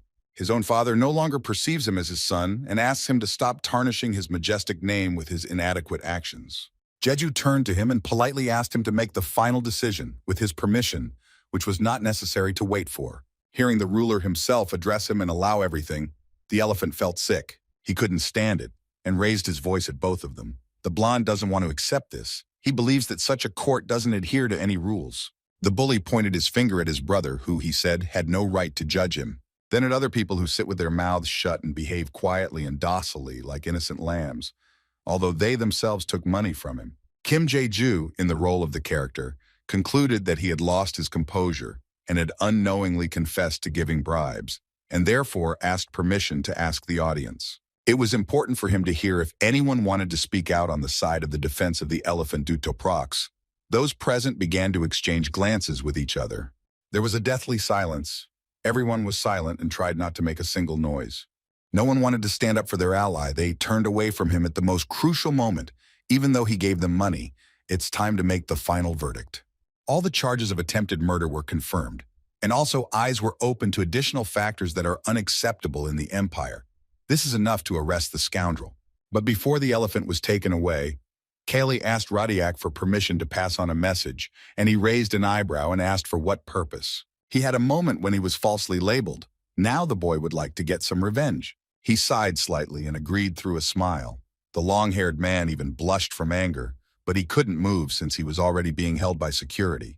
Jeju slightly stretched his hands and asked to consider his further actions as partial retribution for everything he had done to him over the entire time. Blue-Eyed looked at him intently and did not understand what he was going to do. Our hero swung at him and warned that his face would hurt a little. After these words, a tasty bream hit him in the face, and besides, he put his strength into it, and the spectators noticed it. The first, more serious blow was dealt to him for laughing in the face of Imperial law and the will of the goddess of justice. The second time he got into trouble for using his title for his own gain. What a disappointment. Yeah, the guy really got into trouble. Jeju wasn't going to feel sorry for him. He got into his role perfectly. Elephant du Toprox could no longer hold back his tears from such humiliation and simply listened to his speech. The Emperor watched all this and did not say a word, and the no longer timid and quiet Kaoli continued to scold his little brother like a little child. The fact that he was going to kill their father caused incredible disgust towards him. After he had finished, he rubbed his hands together and reported that the little message had been successfully conveyed to him. And now the time has come for the final verdict, which will be carried out by his brother. After clearing his throat, he began his speech by repeating what crimes he had committed, which were completely unacceptable for a prince. After such behavior from now on, all the residents must know about his sins. That is why the criminal must be tied to horses and dragged through the settlements. Hearing this, the elephant trembled with fear. In addition, they asked the gods for justice and forgiveness, Jeju hands over the right to the court and the judge to make a fair verdict, after which his speech ended. The green-eyed man opened his eyes. Now he was only one step away from the chosen ending. The emperor scratched his beard and expressed his opinion that he considered this decision fair, asking the thoughts of others. All those present who had been bribed with money stood up and bowed, making it clear that they had no objections. Radiac raised his hand and was also going to contribute to the verdict. He repeated everything that his second son had said, but from his terribly angry tone, the elephant became afraid just to think about it. After this, he is scheduled to be executed and hanged at the highest point of every city for a month. And he doesn't care that it's his son, and the audience doesn't see a problem with it either. Everyone is equal before the Imperial law, and there are no exceptions. The ruler's strongest men take the blond boy by the arms and carry him away. He resists and does not want such reprisals against him. Our hero noticed that one of these people would be Sungjai. It was clear that he was also starting to get irritated by this guy who was trying to escape from his hands. And now it was time to finish. The cruel but fair Radiac Dutoprox wanted to announce the end, but he was interrupted. Kaylee asked him to speak to him as the second prince and not as an investigator, since the trial of the scoundrel was over. The blue-eyed man rubbed his chin and asked if this was somehow connected with the trial. The boy denied this, but it was still important to him that his speech be voiced right here and now. He stepped forward and first apologized for talking about something unrelated to the matter, and now he was ready to give the reason. And all because in this room there are still people who lead the empire to prosperity. Radiac raised an eyebrow and wanted more clarification. The boy dared to tell himself that he was striving to get closer to the gods who were watching from above, and from his lips it sounded very confident and plausible. After a short speech, he directly expressed his desire to become the son of the Asteroid Empire and asked his father to give him permission to do so. Standing before the gods of the kingdom, the center of this world, he turned to the only higher power. He asks Radiac Dutoprox to resign and hand over to him all the powers of the emperor from now on. To the surprise of the entire audience, he did not get angry and did not interrupt his son, but on the contrary, he smiled broadly, and soon he himself burst out laughing, clutching his stomach. It sounded funny to him. Having cleared his throat, the ruler rose to his feet and walked quickly towards him, his words sounding incredibly decisive and convincing. However, even if that was the case, for the first time he liked this demand. Approaching the green-eyed man, he patted him on the shoulder, and the boy listened attentively. The man turned to everyone present and asked for forgiveness for what was about to happen in such an inappropriate place. He raised his hand up and declared that this was his last order as emperor, and the viewers in the chat began to rejoice for their streamer.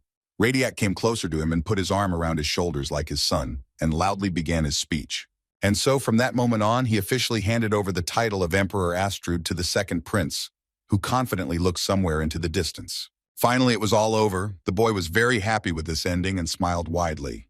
But suddenly the world around turned gray and everyone seemed to stop. The joy of the moment disappeared from the young boy's face. He looked around. Everyone stood and did not move. The emperor's speech was interrupted. Jeju's hands began to tremble strangely, and he didn't understand what was happening, what went wrong at such an important moment. Very surprisingly, his palm and fingers began to peel off, changing to his usual skin color. Everything began to disappear before his eyes, turning into dust that was blown away by a light breeze. Soon his hair became the same color. He stopped being Kaoli and became himself, the man he was before the trials began. His usual clothes, his voice familiar to everyone. The boy no longer plays the role of his character, and it immediately became clear to him that the administrator had started all this. Looking a little to the right, he noticed a system congratulating him on successfully completing the 5th floor. Jeju, having returned to his original form, decided to clarify whether he had made a mistake, and indeed the admin himself was in front of him. The brunette folded his arms across his chest and asked what he wanted from him since he had called him to his place. And he had only one request. The person in charge of the tests wanted to change places with the young guy and literally tortured him by repeating the same thing. His voice came from everywhere and drove the boy crazy. His head was already hurting and he wanted to know only one thing. Just the thought flashed through my head about what would happen if I refused, and immediately a response followed from the admin. In case of disobedience, according to him, the player will say goodbye to his life forever. But even in spite of this, Jeju did not agree to such an offer. The voice suddenly died down and only an echo could be heard, pressing on the guy's ears, which, thank God, eventually stopped. And so, our hero caught his breath and his invisible interlocutor addressed him, but had no intention of dealing with him, which confused the brunette a little. The stranger slowly opened his eyes, finally promising to meet him on the 10th floor. The test was passed. A system appeared in front of Jeju with a warning about moving to the next level. he confidently confirmed his choice. At that moment, the very location of the court palace appeared around him. Everything was still gray there, and a strong wind rose. Our hero has become the new emperor again, Kaoli. His hair color, eye color, clothes, and physique have returned. The boy turned his head from side to side. Everything seemed to be in place, but for the audience, it looked like a small glitch. His father noticed his slight confusion and slowly approached his son, touching him on the shoulder. Jeju looked into his eyes. The blonde was interested in why he stood so surprised. Because he had wanted to become an emperor for so long, he was given the right to speak.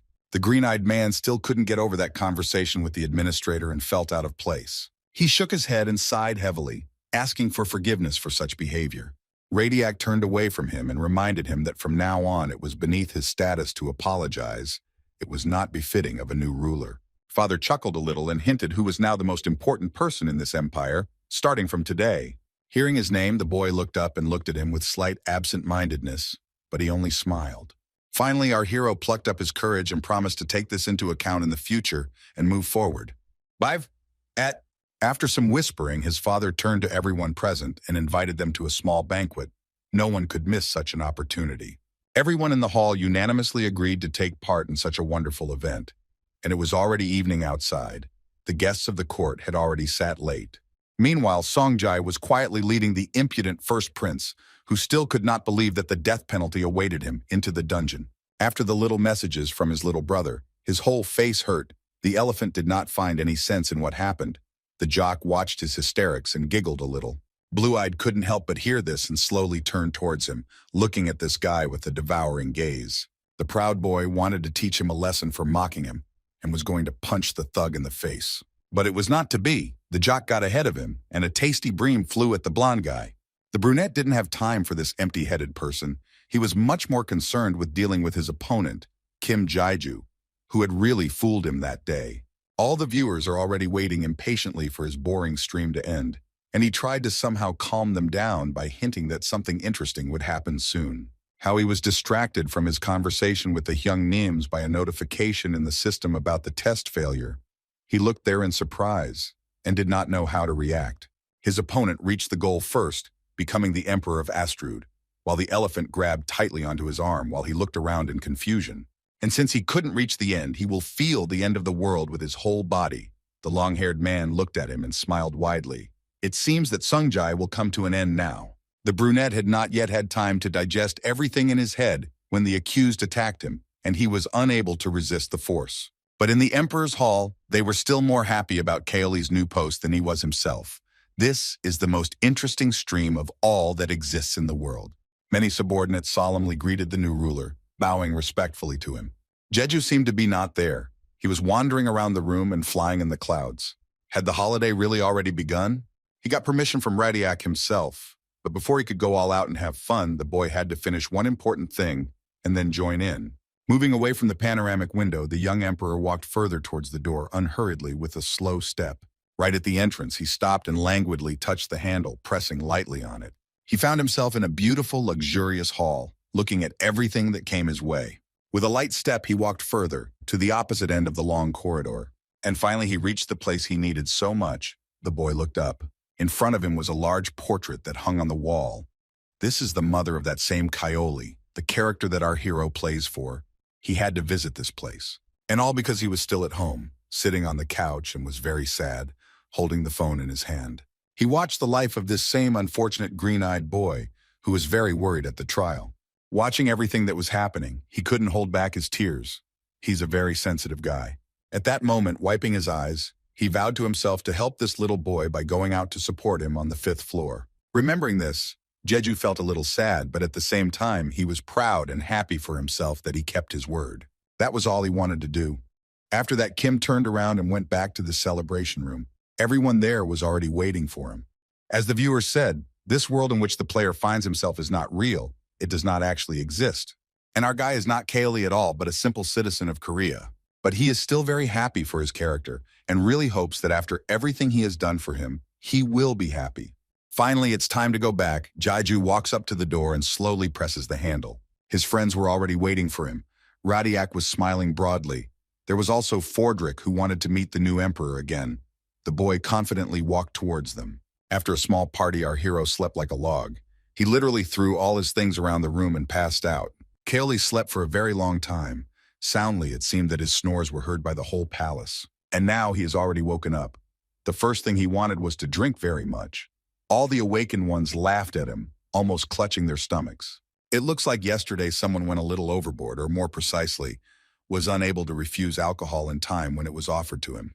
Suddenly he felt a little uneasy and his stomach hurt badly. The guys in the chat asked him to be a little modest in front of them and be patient.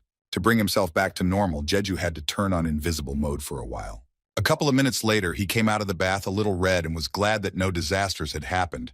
Now he could finally turn the microphone and camera back on. He glanced at the chat and saw a message from one viewer asking to use the coins he donated to him yesterday. The green-eyed man looked at him with confusion. Rolling his eyes upward, the boy in Kaoli's body pretended that he knew nothing about it and apologized to the guys. The fans began to get a little indignant, but he just sighed heavily in response and was about to say that he was slow on the uptake. But then he was interrupted by a loud sound from the system with a notification that there were more than 16,000 coins in his account right now. He couldn't believe what he saw. Jeju looked at the chat, then at the window with the message itself with a slight misunderstanding, while the audience laughed at him. And the very first subscriber didn't even forget about him. And as a reward for his incredible work, he donated him another 10,000. Not only the participant in the test, but also the awakened ones were surprised. Was his wallet really bursting with money? Well, since he gave him so much goodness only on the 5th floor, it means our hero received recognition, which makes him very happy, and he bows low. Raising his head, the green-eyed man promised to try harder and visit a couple more places before he reached the next level. Meanwhile, Radiak was sitting and reading a new interesting book that he had just received, and suddenly there was a knock at his door. Old age is no joy, as they say. He was wearing glasses, which he had to take off, and from his voice, he immediately understood that it was his son behind the door. The boy Kaoli entered the office and was very happy to see him again. This was evident from his smile. Sitting on a luxurious sofa, the father recommended that the new emperor have a good rest before unprecedented tasks and affairs, and not burden himself with unnecessary worries. But the boy, having caught his breath, said that it was important for him to meet him. The man put the book down and realized that he had important business with him. Jeju shook his head. It turned out that he had recently looked through his own personal diary and had a question. Looking down, the red-haired man remembered his childhood when he was caught breeding magical animals, pretending that it was very painful for him to remember it. He was interested in the reason why he was forced to deal with them so cruelly that day. Radiak listened attentively. Instead of scolding him, he only sighed heavily because he thought that Fordrick had already told him everything. Looking at the luxurious ceiling, the blue-eyed man decided not to hide the truth and tell everything as it is. That day, when he went down to the basement and looked at his collection of these unusual animals, he noticed something that shocked him. Among the small and seemingly harmless creatures, Radiak saw those who were ready to go mad, which frightened him greatly. He thought that it was all because of the lack of experience in keeping magical creatures. The green-eyed man lowered his head. Leaning back in his chair, the former ruler admitted that it soon became clear that this was the work of one not very good person. The blonde hinted that our hero knew them very well, and just the thought of it tormented him. He had mixed feelings at that moment. And all because Radiak saw in his son at that moment his wife, who was also very easy to manipulate, and this drove him crazy. After a short story, he felt awkward. The former ruler grabbed the book and nervously began to leaf through it, asking the emperor to return to his duties. The boy nodded his head and was going to visit him again soon. With a slight smile, he was going to leave. But before leaving the spacious little room, Kaoli remembered that he had forgotten to tell his father something. The green-eyed man turned to him and was about to speak. Radiak looked at him questioningly. Jeju, in the body of his character, made a deep bow and thanked his family member for putting up with his timidity and weakness of character. Hitting himself in the face with a book, he admitted that he did not recognize his son after he took over his post. A completely different person was in front of him.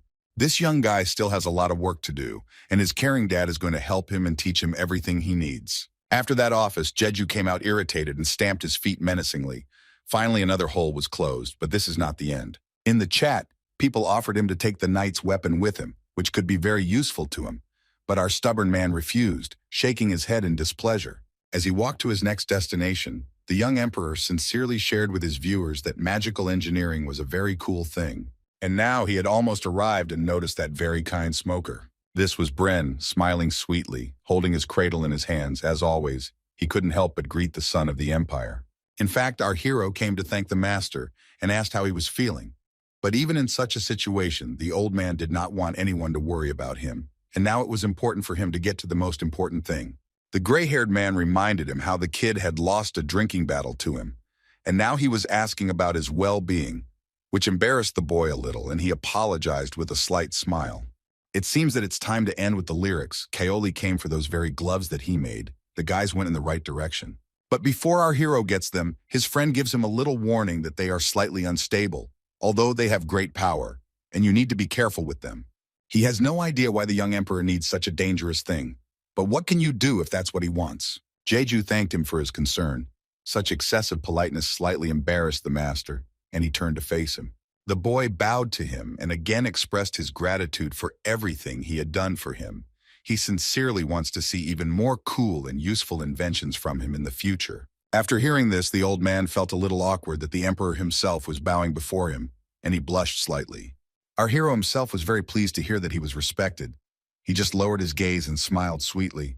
Having taken everything he needed from the workshop and said goodbye to the man, he went on about his business. He realizes that after passing the test, this beautiful world and everything around will disappear. He would like everything to be completely different. And as it was said, Kaoli's unfair death will become part of history again. Jeju really hopes that the time he spent on the 5th floor had at least some meaning and influenced something. Meanwhile, on the 3rd level, which our hero had already overcome, some kind of trouble happened. User Bekjina took this challenge, and viewers were freaking out because he chose the highest difficulty and kept whining about how hard it was for him. He reached that very statue and looked for a portal to the next level. The subscribers discontentedly told him that in front of him lay a scroll that would open it.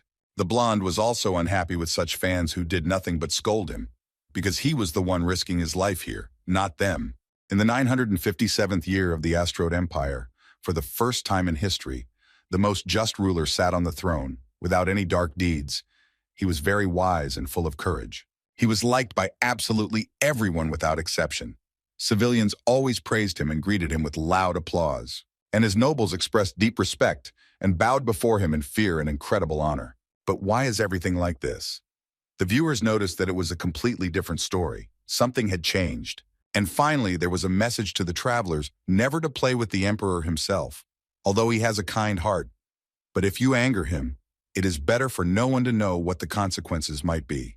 Everything that was written there, Fordrick signed personally, and yet his fans were not mistaken. Something really is wrong here. Kaoli's servant personally confirmed everything in writing.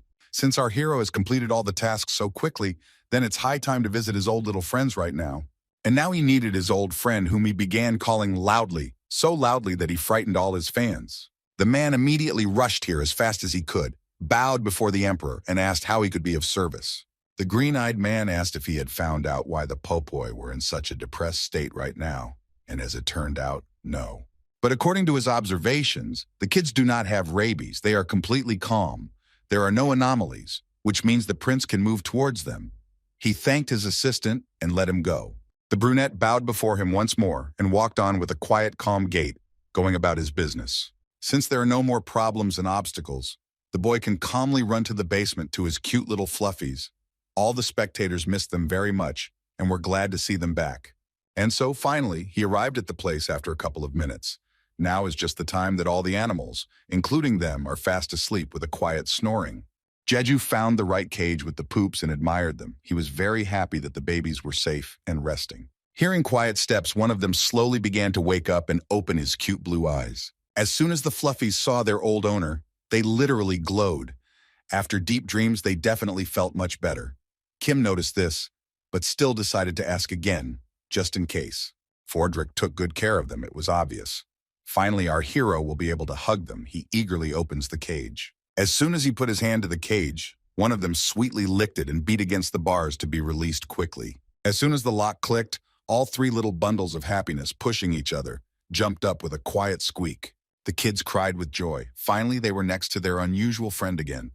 Jeju was also very happy to meet and could not hold back his smile. He did not leave a single one of the puppies without attention and happily stroked their fluffy heads, and they, in response, showed their little teeth and laughed. And so, it's time to move on.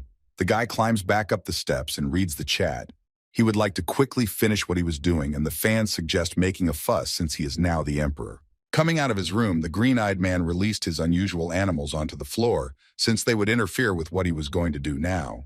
He found in his room a spacious table on which lay various tools that he had scattered, and with an iron hand, Jeju pushed back the chair and sat down. This thing that is right in front of him, as I said, master, is unstable. He needs to be very careful because he has a great risk of exposing himself and others to danger. It won't be easy for him to figure out the magic circle. Parts of this weapon break over and over again. He calls it an endless cycle of breakdowns. The guy gets to work. The boy has great respect for Reynolds, the magical engineer he saw from his videos. The whole direction was divided into before and after his appearance. Although Jeju is not as genius as this man, he still does not want to give up, and therefore tries hard to correct all the flaws in this mechanical hand. He only had 10 minutes left, and finally he finished his work. The piece of iron glowed blue. It seemed that everything really worked out. In this form, he can already use it. The green-eyed man puts it on his hand and tries to move his fingers. He does it without any problems. Now, to make sure everything works as it should, he takes a deep breath and uses his power. A slight tremor began to spread through the palm of the hand, and the blue spot became even larger. Soon it was fully operational and shining much brighter. It seemed that everything was ready for use. But still, not everything is perfect. He feels a slight delay when he makes a couple of hand movements, but in principle, even so, everything looks pretty good. The green-eyed man can already see that she is much more useful than he could have expected. Just thinking about it, he smiled widely. His chat pause time is over. Right now, he will turn it back on, and he will be able to talk to his fans again. And so, everything fell into place again. The boy asked his guys for forgiveness for such a delay. He needed to concentrate on his own and get distracted. The timer for completing the test has also expired. There are literally a couple of seconds left. Our hero is already turning into his original form. A portal to the next small world appears in front of him, which is already ready to accept a new player. A strong wind blew from there again, and the system displayed a warning about moving to the 6th floor. But that's not all. The entrance was blocked, the user was deactivated, and a sudden transfer of viewers of another stream of the same level began. Because Lee Sungjae was killed, a lot of new guys joined him, and many of them were completely ignorant. The guy had to turn off the chat for half a day. A slightly unpleasant and tense situation occurred. Jeju scratched the back of his head and suggested that everyone calm down and check the reward. Having cleared his throat, he pressed the necessary button in the system. He was very interested in what would happen this time. A gift appeared in front of him, or rather a beautiful box, as always. The boy was a little surprised by her. She still looked a little different, and the pulpoy were frightened by the loud noise and jumped up in place, moving their eyes in fear. Many viewers began to throw in 10 coins, bypassing the restrictions in the chat. There were some smart guys. Jeju raised the limit on voices to 500. Our hero is sure that these newbies won't send so much money since they came from another stream, but one genius was found. He sent twice as much. It would be fine if it was something important, but no. User Luca wrote a whole poem asking to remove his block here. The guy just laughed.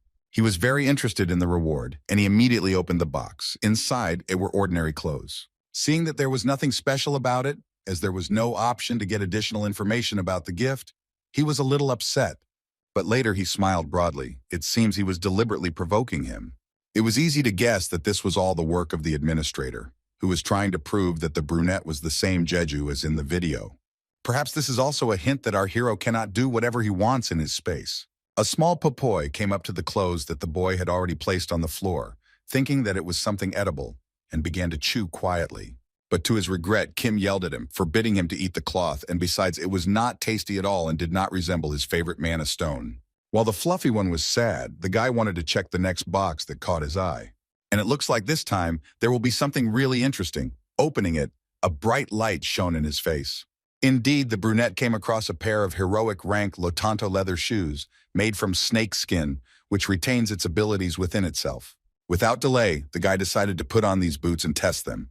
Now he's completely confused and does not understand what the admin has in mind. Standing up straight, he took a couple of steps and realized why no one on the stream was surprised by the dropped item. This is because these things are very difficult to control, and many have tried to master them. But even if so, he is interested in how bad things are. One of the participants could not control them. He climbed up a steep mountain and eventually, unfortunately, lost his footing and fell down into the abyss. Our hero in the video himself couldn't use them either, so he had to watch separate video lessons from other guys who had gone through this. Jeju began to fly in the clouds for a while. but later opened his eyes and looked with confidence at his new speedwalkers. His sneakers seemed a blur. He put them on, and the audience was outraged that he said that they were difficult to use. The guy tried not to get distracted and not to read the chat, carefully adjusting his sneaker. The fans were even more confused after what they saw. Scratching the back of his head, the brunette tried to calm them down by saying that everything was fine and he was comfortable. He thought that their only downside was their bad reputation, and he's also helped by the fact that he has enjoyed the Mana Stone, but now he still needs to see what is left in the box. Jeju kneels down and reaches out his hand there. And as always, he was also given a bag of coins. They certainly won't hurt him. The guy is very happy. In fact, he was thinking about learning other skills, but at the rate he was currently collecting game money, he would be able to save up for a small dream already on the 10th floor. And then he remembered that at this level he was facing a group test, which he didn't really like. The boy is a little afraid that others will be furious when they see his fluffies, and he has to do only one thing. He opens his backpack and invites his little friends in there, and most fans were against this decision. They would like to see these funny creatures. The kids happily jumped up to him. They didn't care where they were. The most important thing was that they were with their most beloved owner. Jeju throws his backpack over his shoulders and prepares to confidently walk to the next floor. The audience is very excited, but the guy is interested in what will happen there. He is not afraid at all, and with a bold gait enters the portal, where there are already 4 participants. He finds himself in a forest of evil spirits. The main task is to deal with the enemies that can appear right in front of him. He has to go through 5 waves. Some unknown guys gathered around the fire and discussed this test, but they were interrupted by quiet footsteps. Everyone turned around and looked at Kim Jeju, who was slowly approaching them. The guy who looked like a knight smiled sweetly and invited our hero to talk to them. It was cold outside, after all, and it wouldn't hurt to warm up by the fire. It seems he was the last one to arrive. The team was formed. The hero calmly greeted everyone. He also began to closely examine everyone around him. The muscular guy was most likely a knight, and the one next to him looked very much like a magician. Standing aside from everyone was a short-haired girl in a mask, who didn't really want to talk to anyone. Jeju stared at her. Soon she noticed his gaze and asked what was the matter. He opened his eyes wide and was slightly confused. The brunette seemed rude to him, the way she looked at the newcomer who arrived here and spoke to him. The guy did not have the best impression of her. He tried to smile back at her. The girl had an interesting mask, and he decided to blame it all on that. She just raised an eyebrow. The short-haired boy decided to try to calm everyone down, because the most important thing now is not to quarrel, but to pass the test together. The man in armor looked away, and in a strange tone suggested getting to know the new guy better. Many in the chat didn't like this suspicious guy. After clearing his throat, he pretended that everything was fine and introduced himself. It turns out that his name is Jung Kang Hyuk, and by profession he works as a health trainer, and it is clear that he is very proud of it.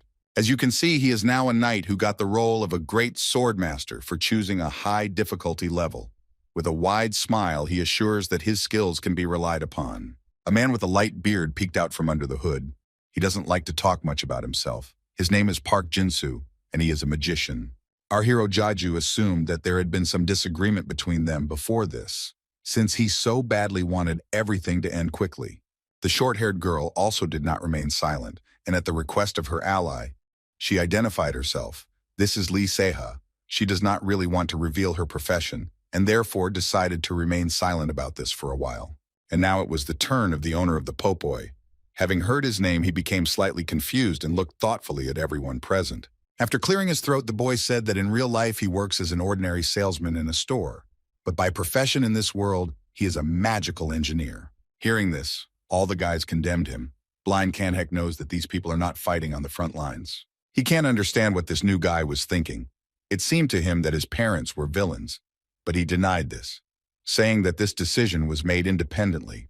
The short-haired man clutched his head and thought he was going crazy, since even the audience tried to convince this guy and asked him not to go there. Sokka just snorted at all of this. She thinks that the team can handle it without any problems with just 3 of them. These guys are worrying about trifles. Nobody was happy to have an engineer on their team. He was of no use. The old man with short stubble asked not to waste time and energy on such trifles, and it is really important now to think over a plan of action. And the first thing Park Jinsu suggests is to look at their situation and soberly assess it. They are completely surrounded by fog. You might think that yes, it is normal and there is nothing special about it, but it is very dense, like a wall. In short, it is the boundary of the floor.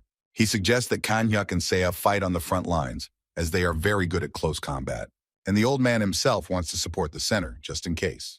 He declared Jeju a non-combat class and gave him the task of helping those who needed help, but he looked at him in surprise. Rubbing his chin, the short-haired man gave the order to follow this strategy for the time being. Our hero grimaced a little, but tried not to show that he didn't like anything. That's how magical engineers are perceived now. But even if that were the case, the guy shouldn't have any particular problems in his opinion. And at that moment, his thoughts were interrupted by a system notification. A couple of seconds, and the first wave would begin. And then, the earth shook slightly. It seemed that the time had come. From behind a large and thick layer of dust, a huge mustachioed creature appeared to the heroes, which was getting closer and closer. With a nasty grinding sound, it began to stretch its paws and prepare for battle. Kanhek had already drawn his sword and was confidently about to attack, but then he was stopped. The other guys from his team read the chat, where people wrote that the whole situation looks very strange, the schoolgirl suggests waiting first.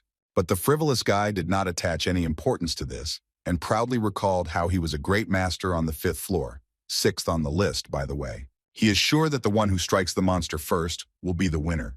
After these words, Kanhek made a strong swing with his sword and attacks. And now the brunette is already next to the huge cockroach and is about to chop off its annoyingly squeaky paw. But unfortunately, he can't do it. Only during the blow, he opened his eyes and wondered why the ghost type was so hard. With incredible force, the nasty giant insect knocks the knight's sword out of his hands, and it flies away somewhere far from its owner. While he was turning his head in different directions, the mustachioed monster grabbed his fragile body and armor and began to lift him up. The inattentive boy began to panic. He became very scared, but he could not get out. His claws had a strong grip, and it seems that the frightened participant in the test has come up with something to do. He raises his hand up and meets his gaze. There was a loud scream, and a girl in a mask ran up to him and demanded that he retreat immediately. It was too dangerous to stay there. His fingers were literally torn off, and he screamed from the incredibly severe pain and kicked the bastard. But even after such a powerful swing at him, the beast continued to resist and squeeze him harder. Even the iron armor didn't help. Kanhek was in incredible pain. He was spinning like a fly caught in a web, screaming to be let go. And thank God he succeeded.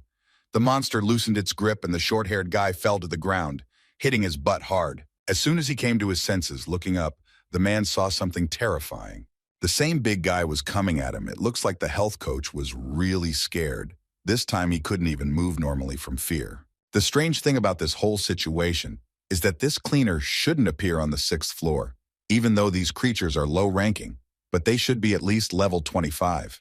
Our hero understands that this fight will be one-sided with 100% probability for the people who immediately found themselves in this place. The boy expected that it would be an appropriate difficulty for a team challenge, but he couldn't even imagine that the admin would play with it again. The victim sat on the ground and did not move from the spot the entire time due to pain shock. Now he is terrified of cockroaches and everything connected with them. The giant insect twitched its antennae with a nasty creaking sound as it looked at him. It crouched down sharply and in an instant jumped up, spreading its wings. It was not difficult to guess that it wanted to deal with this knight and then get to the others. Having gotten closer to him, it growled and opened its mouth. From what he saw, he instantly turned pale and clenched his teeth. He no longer saw a way out of this situation. So he just closed his eyes and prepared himself for the worst possible outcome. Seeing his friend in a bad situation, the team member went to help and deftly jumped on the monster, grabbing those nasty fangs. Hearing a familiar voice, the coward opened his eyes and saw a schoolgirl. It was she who had broken free to protect him. From one look from her, the cockroach began to tremble, but she held herself confidently and was going to teach the offender a good lesson and finally pass the first wave. Grasping it tighter and clenching her other hand into a fist, Sokka already knows what to do and how to act. She couldn't waste time thinking, so she gave the monster a good punch right in the face. The spectators were shocked by what they saw. The mustachioed man's head instantly flew off his shoulders and galloped off somewhere far away. The first wave was past. The guys had to wait a little less than half an hour until the next one. Looking at herself, she felt disgusted. She was all in the disgusting liquid of this monster and tried to shake it off somehow, but she didn't succeed. The girl looked at the cowardly Kanhek and scolded him for getting into a fight without asking and without consulting others, and in the end, almost writing a will. She didn't like this guy from the start. He was an incredible weakling. With a jerk of her hand, the brunette walked away, muttering something under her breath, and the so-called knight simply sat silently on the ground. She couldn't believe that they had such a coward on their team who only knew how to talk senselessly. Jeju watched her as she passed by him. He knows this girl very well from that very video. At that time, she was a famous awakened one. The fighting lady noticed his gaze on her and, raising an eyebrow, also glanced at him with slight misunderstanding. She looked the newcomer who had arrived to them from top to bottom. The only thing that confused her was his profession. At that moment, Seika turned around and sighed loudly, turned away from him and went in the opposite direction. He also seemed like some kind of weakling to her. But then a thought comes to her mind. This guy seems quite familiar to her. The girl can't remember exactly what, but in her soul she has a feeling that she saw Jeju somewhere. He just moved his hands and went in the other direction, to the place where the first skirmish with the cockroach took place. He stepped on it with one foot, and finally he was glad that he could take a closer look at it. And besides, at the moment he shouldn't make his move. He was distracted from his thoughts by a notification from the system that the team of spies on the schoolgirl's chat had returned. He did not quite understand what was happening. People in the chat began to discuss the young rude woman. Viewers repeatedly noticed that they consider her their daughter and do whatever they want, and then suddenly throw donations at her. But besides this, the fans began to embarrass our hero. They still remember how he was an emperor and was called His Majesty. He became a little awkward. The guy in the hood turned to the brunette. He was interested in what she was doing on the 5th floor. She just snorted and was not going to answer him. Soon a team of spies on the uncle's chat joined in. Everyone saw him constantly in a bad mood and somehow depressed. The two comrades turned to the victim. Everyone had forgotten about him. Kanhek was sitting on a fallen tree clutching his hand and did not want to talk to anyone. Jeju approached him. He noticed that he was flying in the clouds. He asked how the pseudo-hero was feeling. It seemed like he was getting better. The coward was to blame for asking for trouble. Several of his fingers were literally cut off. A lot of time had passed since that battle, but his arm was still in great pain, and the man had just burst into tears. Our hero looked at his mechanical hand and warned that this place could hurt a lot right now, but he would have to endure it. The short-haired one only raised an eyebrow. Jeju raised his hand and activated it, pointing it at the victim. It seemed that it was truly unbearably painful. His screams could be heard, it seemed, throughout the entire forest in which they were. Finally, he finished after a couple of seconds. The brunette fell to the floor and cried even harder, but at least he wouldn't have to suffer from blood loss anymore. Everything would be better soon. Shinsu slowly approached him and asked if this wonderful invention, the iron glove, was his doing, to which the boy only nodded his head. Such an unusual weapon really managed to surprise the old man. Scratching his stubble, he asked what it was like to create something so incredible. Jeju raised his hand and replied that of course it was not a 5-minute task, but it was possible to do, which pleased the taciturn man very much. He would like to get to the 10th floor as soon as possible and also study the basics of this. But while the guys were talking, Seiha approached them. The girl heard everything they were chatting about, even though it was magical engineering. She didn't see anything special in it. The first to notice her was the old man in the cloak, and he praised her for her brave battle and courage. Now he offers her to move forward while he covers her, and our hero was asked to stay behind. He could not refuse. Jung Kanyuk was lying on the cold ground, which Jinsu noticed most likely. His mental trauma after such a misfortune was too serious. The same one did not stop crying. In this state, he would only interfere with the team, so the best solution would be to leave him alone. The guys didn't even notice how the second wave began, as if 2 huge cockroaches had already appeared from underground. They emerged from the thick layer of dust and hissed angrily as they looked at their victims. The brave girl breaks forward again and runs straight towards them. Seiha deftly jumped very high and swung her fist, intending to deal with these creatures. In flight, she attacks the first one, hitting him in the face with a loud cry. The second toothy one became wary after his ally was defeated and nervously twitched his antennae. The schoolgirl with the bob haircut followed his every move and already knows what to do next. The rude girl didn't like the way this giant was looking at her, so she deftly walked up to him and gave him a good spanking, for good measure. The insect only hissed loudly and fell to the ground without moving. The spectators were amazed at the strength of this fragile lady. Seiha was once again furious that she had gotten herself dirty with the monster's blue blood, and Jeju watched her and was amazed at how she was able to overcome 2 waves so easily with only her own strength. He knows her from the video. It's not for nothing that she was called a gift of close combat. It seems that this girl has no equal. The schoolgirl in the mask is a player who easily and practically without obstacles climbed to the 4th floor. She was helped only by donations and pure luck. On the 5th, she was cunning and played as a commoner. Wandering the streets, she came across a master recluse who taught her such incredible close combat skills and helped the girl wake up. Soon she was nicknamed that. The nickname quickly spread throughout the tower, and she was from the same generation as Jeju, but he could not even imagine that they would meet right here. So, now is the time to think about what is happening in the present. If there were 2 of these beetles last time, now there will be 4 in the next wave. Shinsu asked Seihu to hold them back at the front line, and our hero was given the order to deal with those who could slip past them. He nodded his head. The old man smiled, and just before the start, expressed gratitude and joy that he would finally be able to save face. The timer has expired. It's time to start. The guys are getting ready to act according to the plan. The monsters have already emerged from the depths of the forest and are heading straight towards our daredevils.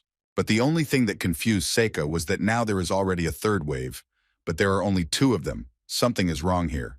She decided to warm up before giving them a good 2. She still had to deal with them first. After a little physical exercise, the girl breaks ahead and runs towards them as fast as she can. They can't escape from her. But for some reason, Jeju has a strange bad feeling. He is a little worried that something might still happen. Shinsu agreed with him. He also somehow didn't understand everything, why so few of these monsters came out. While the 2 were chatting, only our hero noticed that one was moving towards them and managed to catch his eye. When he turned to face him, the beetle was already standing right in front of him, preparing to attack, its nasty legs spread out. One could conclude that there were not 2 cleaners in this wave after all. And if you think about it, there are so many of them coming out at once. That is, the monsters go in pairs. Jeju thought and just looked at them. Shinsu excitedly shouted after him, demanding that he quickly move as far away as possible. The magician was about to cast a spell and created something similar to a fireball. What he said was impossible to understand because of the loud noise. Having finished casting his spell, the man released it directly at the beetle standing nearby. But it seemed that it had no effect on him, and it was felt only as a tickle. It was clear that he seemed to be mocking this unsuccessful sorcerer. Such impenetrable armor, if you can call it that, greatly amazed Shinsu. For the first time in all this time, he was so shocked and did not know how to defend himself now. Jeju watched this and with a serious look approached him, patted him on the shoulder, and asked him to step back. He stepped back cautiously, and the boy, adjusting his glove, was going to deal with these creatures on his own.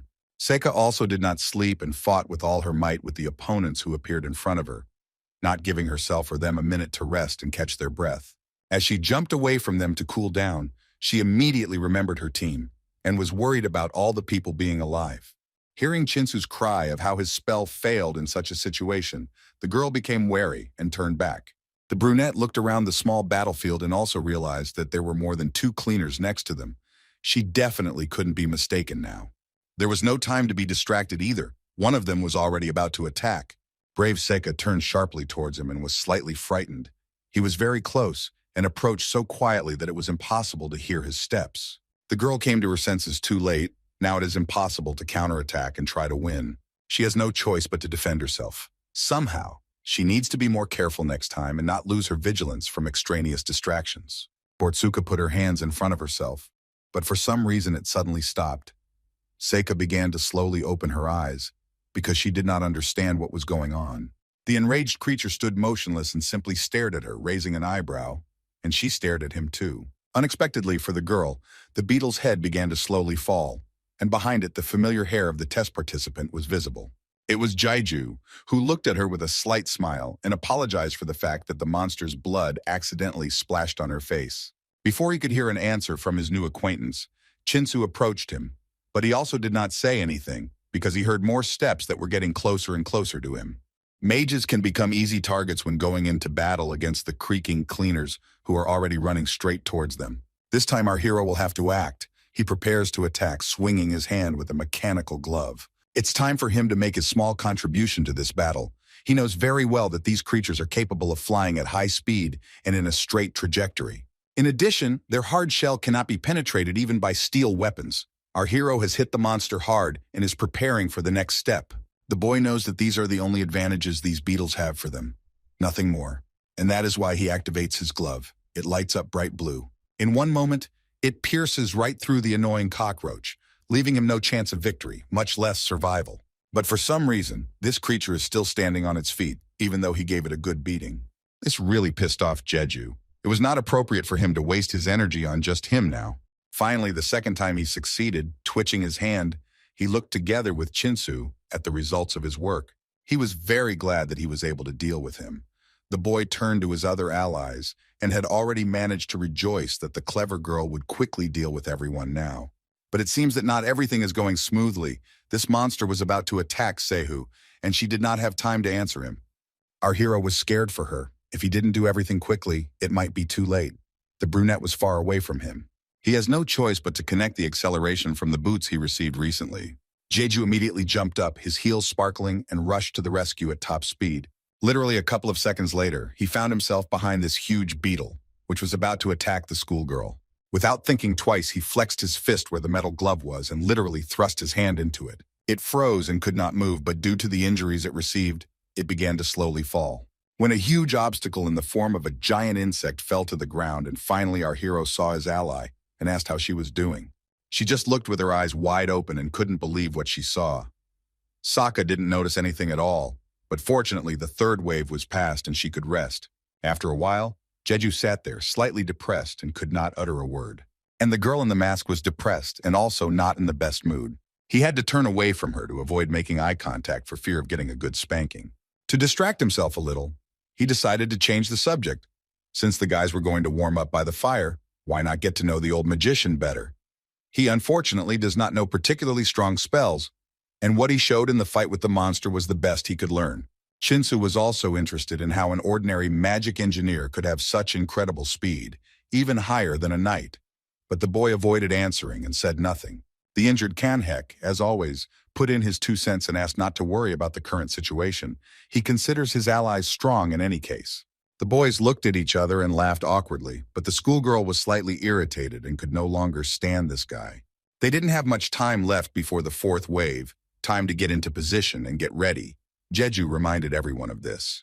This time there should be 8 cleaners, but the coward deep down still hopes that in case of danger, others will protect him and smiled nervously. However, not everything is so simple. The old man knows that they will attack from 2 sides. That is why the test participants stood in one big circle, with their backs to each other, and became as quiet as mice, trying to hear the slightest rustle in order to be completely ready. Our hero looked around.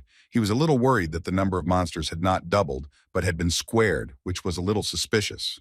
They obviously didn't want the participants to clear this floor so quickly and easily.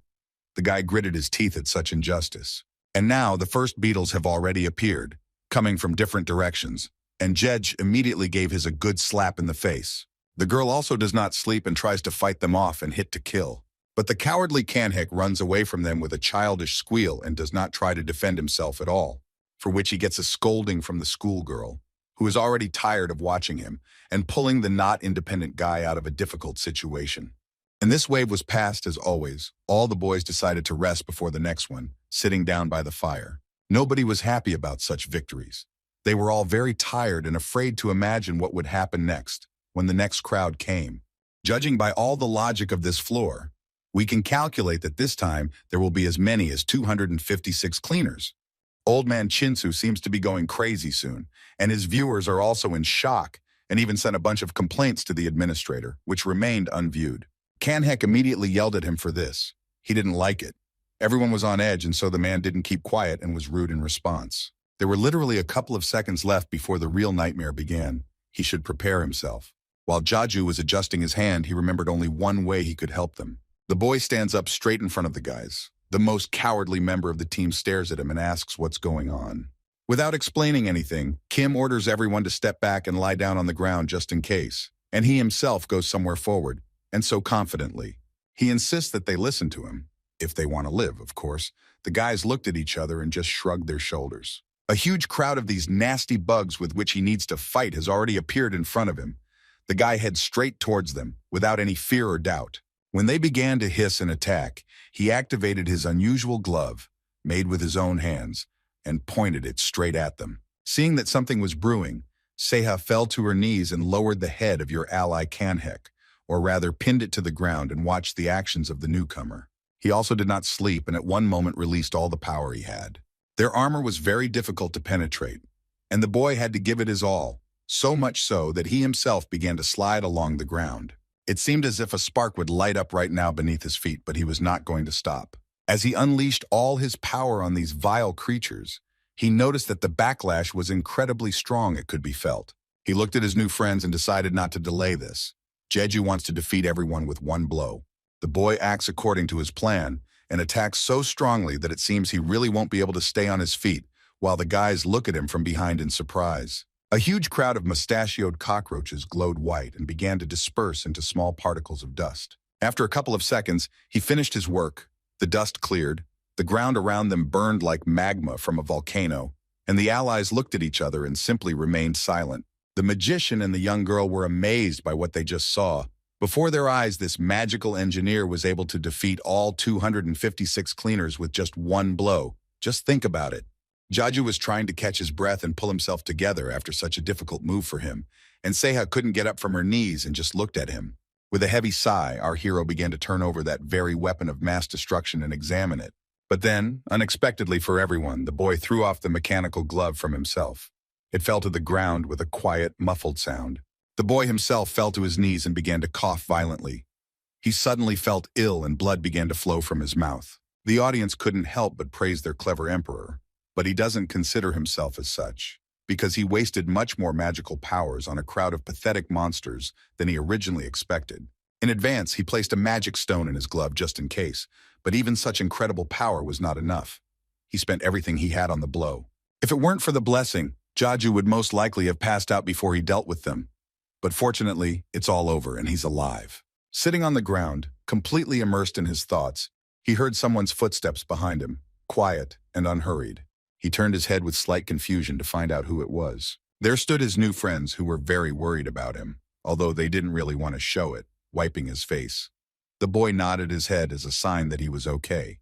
The girl did not back down. It seemed to her that not everything was okay, since he had such a terrible cough with blood, and she looked at him with concern. Our hero jumped to his feet and hugged Chinsu, saying that this was just a side effect of him using up all his strength in the battle. The stubbled man confirmed this because he was a magician. He looked at Seha and her slightly worried look, and asked her not to worry, because there was nothing to worry about. She only frowned in response. She folded her arms across her chest, looked at them askance, and shaking her head, said that she wasn't worried at all. She couldn't lie. Chinsu again decided to check with our hero about his well-being, but his answer did not change. So it's time to end this and get down to business. Jeju wanted to check the rewards first and ordered the others to go further, just as a portal appeared. But they just stood motionless and looked at him with slight misunderstanding. The boy did not understand their behavior because the test had been passed, and now they could go their separate ways. He called out to them, hinting that he wanted to know what was going on. Kanhek was a little confused and was about to talk about what had happened today. But his speech was interrupted by a girl who also began to approach the incredibly strong newcomer, grabbed his mask, called him uncle. He turned around and looked at her with a raised eyebrow. The girl sighed heavily and unfastened the strings that held her accessory on her. Seha decided not to keep her identity a secret any longer, so to speak, and deftly took it off at that very second, adjusting her hair. The boy just looked at her and was a little in the clouds, already without a mask. She again turned to him, and this time more insistently. She was only interested in the name of this young guy, but he opened his eyes wide and looked at her in surprise. But she knows his name. Why is she asking such stupid questions? Jej didn't understand. He repeated himself, but the girl interrupted him, saying that her people on her stream were saying that searching for the name didn't give any results. They began to have ideas that the young guy might have a split personality, and he remembered the day when he was forced to change his name. These people's followers are very loyal, judging by the words of his fans. But the same cannot be said about those who sit on Kanhek's stream, who is still trying to establish contact with them. It's strange that they asked for his name, but he's not sure that many will just run over to his stream, so overall, there's nothing to lose. Jeju decided to say that he needed to add a 2 at the end of his name, deciding to just watch how other fans would react to it. And indeed, after what was said, the number of his viewers began to grow incredibly. From each notification that came every second, he began to have a ringing in his ears. Kanhek didn't like this at all, and he indignantly turned to the strong newcomer. It turns out that all his viewers began to leave him, which was to be expected. Looking at him with displeasure, Jeju promised to put a block on the entrance, and after these words, the cowardly guy seemed to feel better. However, after blocking Jung's viewers, there aren't many new ones, so it will be very difficult to get a reward for subscribers on this floor. One of the users sent a donation of 5,000 coins and thanked the hero for saving the girl. He was only a little embarrassed. Such a thing was a mere trifle for him. But still, some guys returned back to the stream to the cowardly guy, and he, as always, promised to work harder on all the difficulties. Thank God he got away with it. But he was very angry at the new guy because he almost lost all his guys because of him. Shinsu tried to somehow smooth things over and hinted that they had been standing in one place for too long and could not stay there. He looks from Jeju to Seihu and suggests that they quickly open their rewards and go on their way. The other kids pressed the right buttons and were given gift boxes that they had to check. And our hero, who worked harder than everyone else and didn't seem to be planning to open them, but so that people around him wouldn't grumble, he would have to. He is slightly unhappy that since there are other streamers around, it is very obvious that the reward will be small and nothing special will happen. When all the men finally fell silent, a schoolgirl decided to speak to him, who was again trying to say something, and this time she was interrupted again. Now it was his box with the reward that he had summoned. Seeing what she was like, Chinsu and Kanyuk were horrified by what they saw. It's true that she doesn't look very impressive, as Jeju thought. The schoolgirl also had a very ordinary box. The guy just sighed heavily and sat down over her, no matter what. It was still worth checking her out. The guys crowded around him and literally stood over his soul, which slightly infuriated the magical engineer, and he asked what was going on. But they just wanted to see what was there, because only his reward was unique. He just shrugged his shoulders and continued doing his business. But Kanhek got angry at him. He was such a prude, you see. Having untied the beautiful ribbons, he saw a bright light coming from there. This time he came across leather gloves that looked very beautiful and were also of heroic rank, just like those same boots. They were made from snakeskin. Well, since the administrator insists the boy will never refuse such a pleasant surprise, Jeju puts gloves on his hands and examines them with interest. The same coward started whining about how it could be that he came across such a cool object. But the spectators, the men with stubble, had a different opinion. They said that these armbands were completely useless. Chinsu turned around and went to his small cardboard chest to check what they had prepared for him there, and the timid knight decided to talk to our hero. He didn't know how to start the dialogue correctly, and therefore was a little nervous. Having thought everything over, he cleared his throat and went to him. Kanhek came closer and quietly asked the engineer to remove the entry restriction. His viewers were complaining to him, but he was not going to do it, because if he did, they would start swearing. Narrow-eyed frowned and became very angry. He didn't want to continue streaming with such an audience. And our hero looked at everything else that was left in the box, and as always, last of all were those same coins, nothing special. After viewing all the surprises from the administrator, the beautiful chest began to slowly disappear into thin air. The other guys also studied what they were given after passing the test. And approaching the portal, Chinsu thanked the new guy for everything he did for them. And he finally admitted that his magical engineering wasn't that bad. And he really regretted not learning it earlier, which slightly embarrassed the young man. His new friend waved goodbye and expressed incredible gratitude for everything. After pleasant words, he entered the portal. Kanhek didn't say anything and just looked at him sideways. He never said a word and simply walked on silently, while the spectators were outraged by this man's behavior. Even that magician said goodbye, but he didn't. But even if everything turned out that way, then Jaija is not very worried about it. It was only their first meeting. Who knows, maybe sometime in the future they will become enemies. But now he had to wait until his glove cooled down, and only then would the boy be able to go to the next floor. He took the backpack off his shoulders and wanted to rest a little while he had time. Suddenly, something moved inside it and the lock began to slowly unfasten. From there, small blue eyes peered out, looking at each other and also at that same mechanical hand. In the blink of an eye, little pulpoy jumped out from there, which Jeju had tamed and completely forgot about with all the troubles. It was easy to guess that they smelled the magic and mistook the glove for food. The boy looked at them with horror and decided to act. He couldn't let these gluttons eat her. Many hours of work had been put into her. Kim ran up to them and caught them all in a panic, ordering them to stand still and not move. The spectators were simply touched by this picture, and the children began to cry because they were forbidden to enjoy such a sweet treat. The fluffies turned to him and started making eyes, hoping that they would be allowed. But the boy was strict and did not fall for even that. His work was much more valuable in any case. Our hero was about to leave, but he heard a familiar female voice behind him and was slightly frightened. It was Seika. She saw everything that was happening here, and the guy was a little confused, not knowing how to justify why he was walking around so easily with drunks.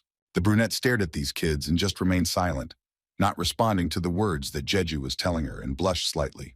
The blue-eyed balls of happiness also stared at the lady.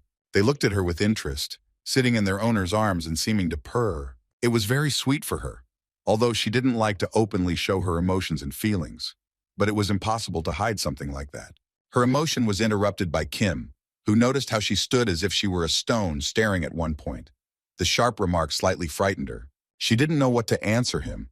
On the one hand, she wanted to express what she thought about drunks, and on the other hand, she wanted to talk about a more serious topic.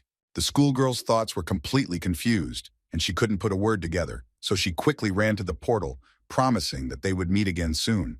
The guy stood there in slight bewilderment, as were his fluffies. What was happening now was strange to him.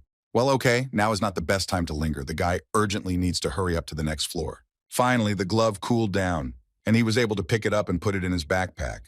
His pets also needed to go back there, but before that, he scolded them and demanded that they not eat it. The little ones looked out from behind his head with great interest, and he was about to finally enter the portal. In the chat, people warned that some kind of psychological battle would now await him, but the guy didn't read the chat, so there were no spoilers. Somewhere on the next floor, a dark-haired man was wandering around and examining the location he found himself in.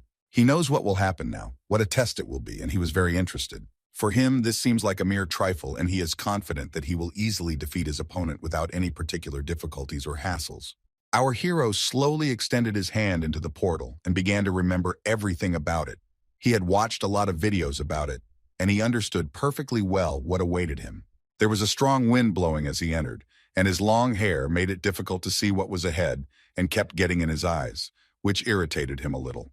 And then he received a notification in the system that 2 users had connected to the test. The required number of people had been reached. And so from this moment on, none of those present will be able to leave this building and the stream as a whole. The guys will begin to be tested by the statue of liars. The first participant was already standing in front of the huge stone block, and soon Kim Jae-ju approached him and looked at him. The man heard someone's quiet steps and, rubbing the back of his head, began to slowly turn towards him. And so, they finally met eyes. The dark-haired one had a cold and lifeless look. Our hero recognized this guy immediately, and when he saw his face, he was very surprised. His eyes almost popped out of his head. In front of him stands the same man from the video, whom he was also surprised by there. Everything matches. He remembered how, having shaken the dust off his suit, the man in the formal suit asked him to mind his own business and promised not to bother him. But our hero yelled at him because he didn't understand why he was so cruel and killed so many innocent people for no reason. The man just stood there, hands in his pockets, looking at the results of his work. Indeed, there were a lot of bodies of boys and women, teenagers and children around, which horrified Jeju. The dark-haired man looked at him ominously at that moment, perceiving it as an attack on him, although that was what it was, and threatened that he could easily end up next to them. Although the boy was brave, he decided not to take risks and retreated, gritting his teeth in fear. And it's good that he knows his history, and one should be careful with him. This sadist is very dangerous. His thoughts were interrupted by his voice. He stood smiling and asked what his new friend's name was. Without showing that anything was wrong, Jeju identified himself and asked his future opponent the same question. Leaning over a little, the man introduced himself as Han Ji-suk, and viewers became curious about what people in his chat thought of him. Our hero pretended to be very glad to meet him and asked him what he had been doing before getting into the tower, which aroused his serious suspicions. The young guy now has the first person in his life in front of him, whom he wants to hit hard and teach a lesson. He is the worst of all possible opponents. Jeju touched the wall and silently thought they were about to undergo a lie detector test, where they had to either catch their opponent on it or deceive them with their own lies. It all sounds quite interesting.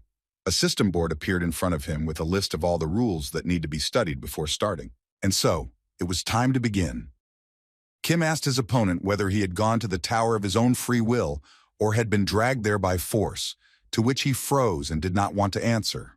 But in the end he had to answer, calling the first option correct, looking at Jeju with displeasure. He only sighed heavily and thanked him for his possibly honest answer. It could be that this man really didn't lie to him. The Korean glanced at him sideways.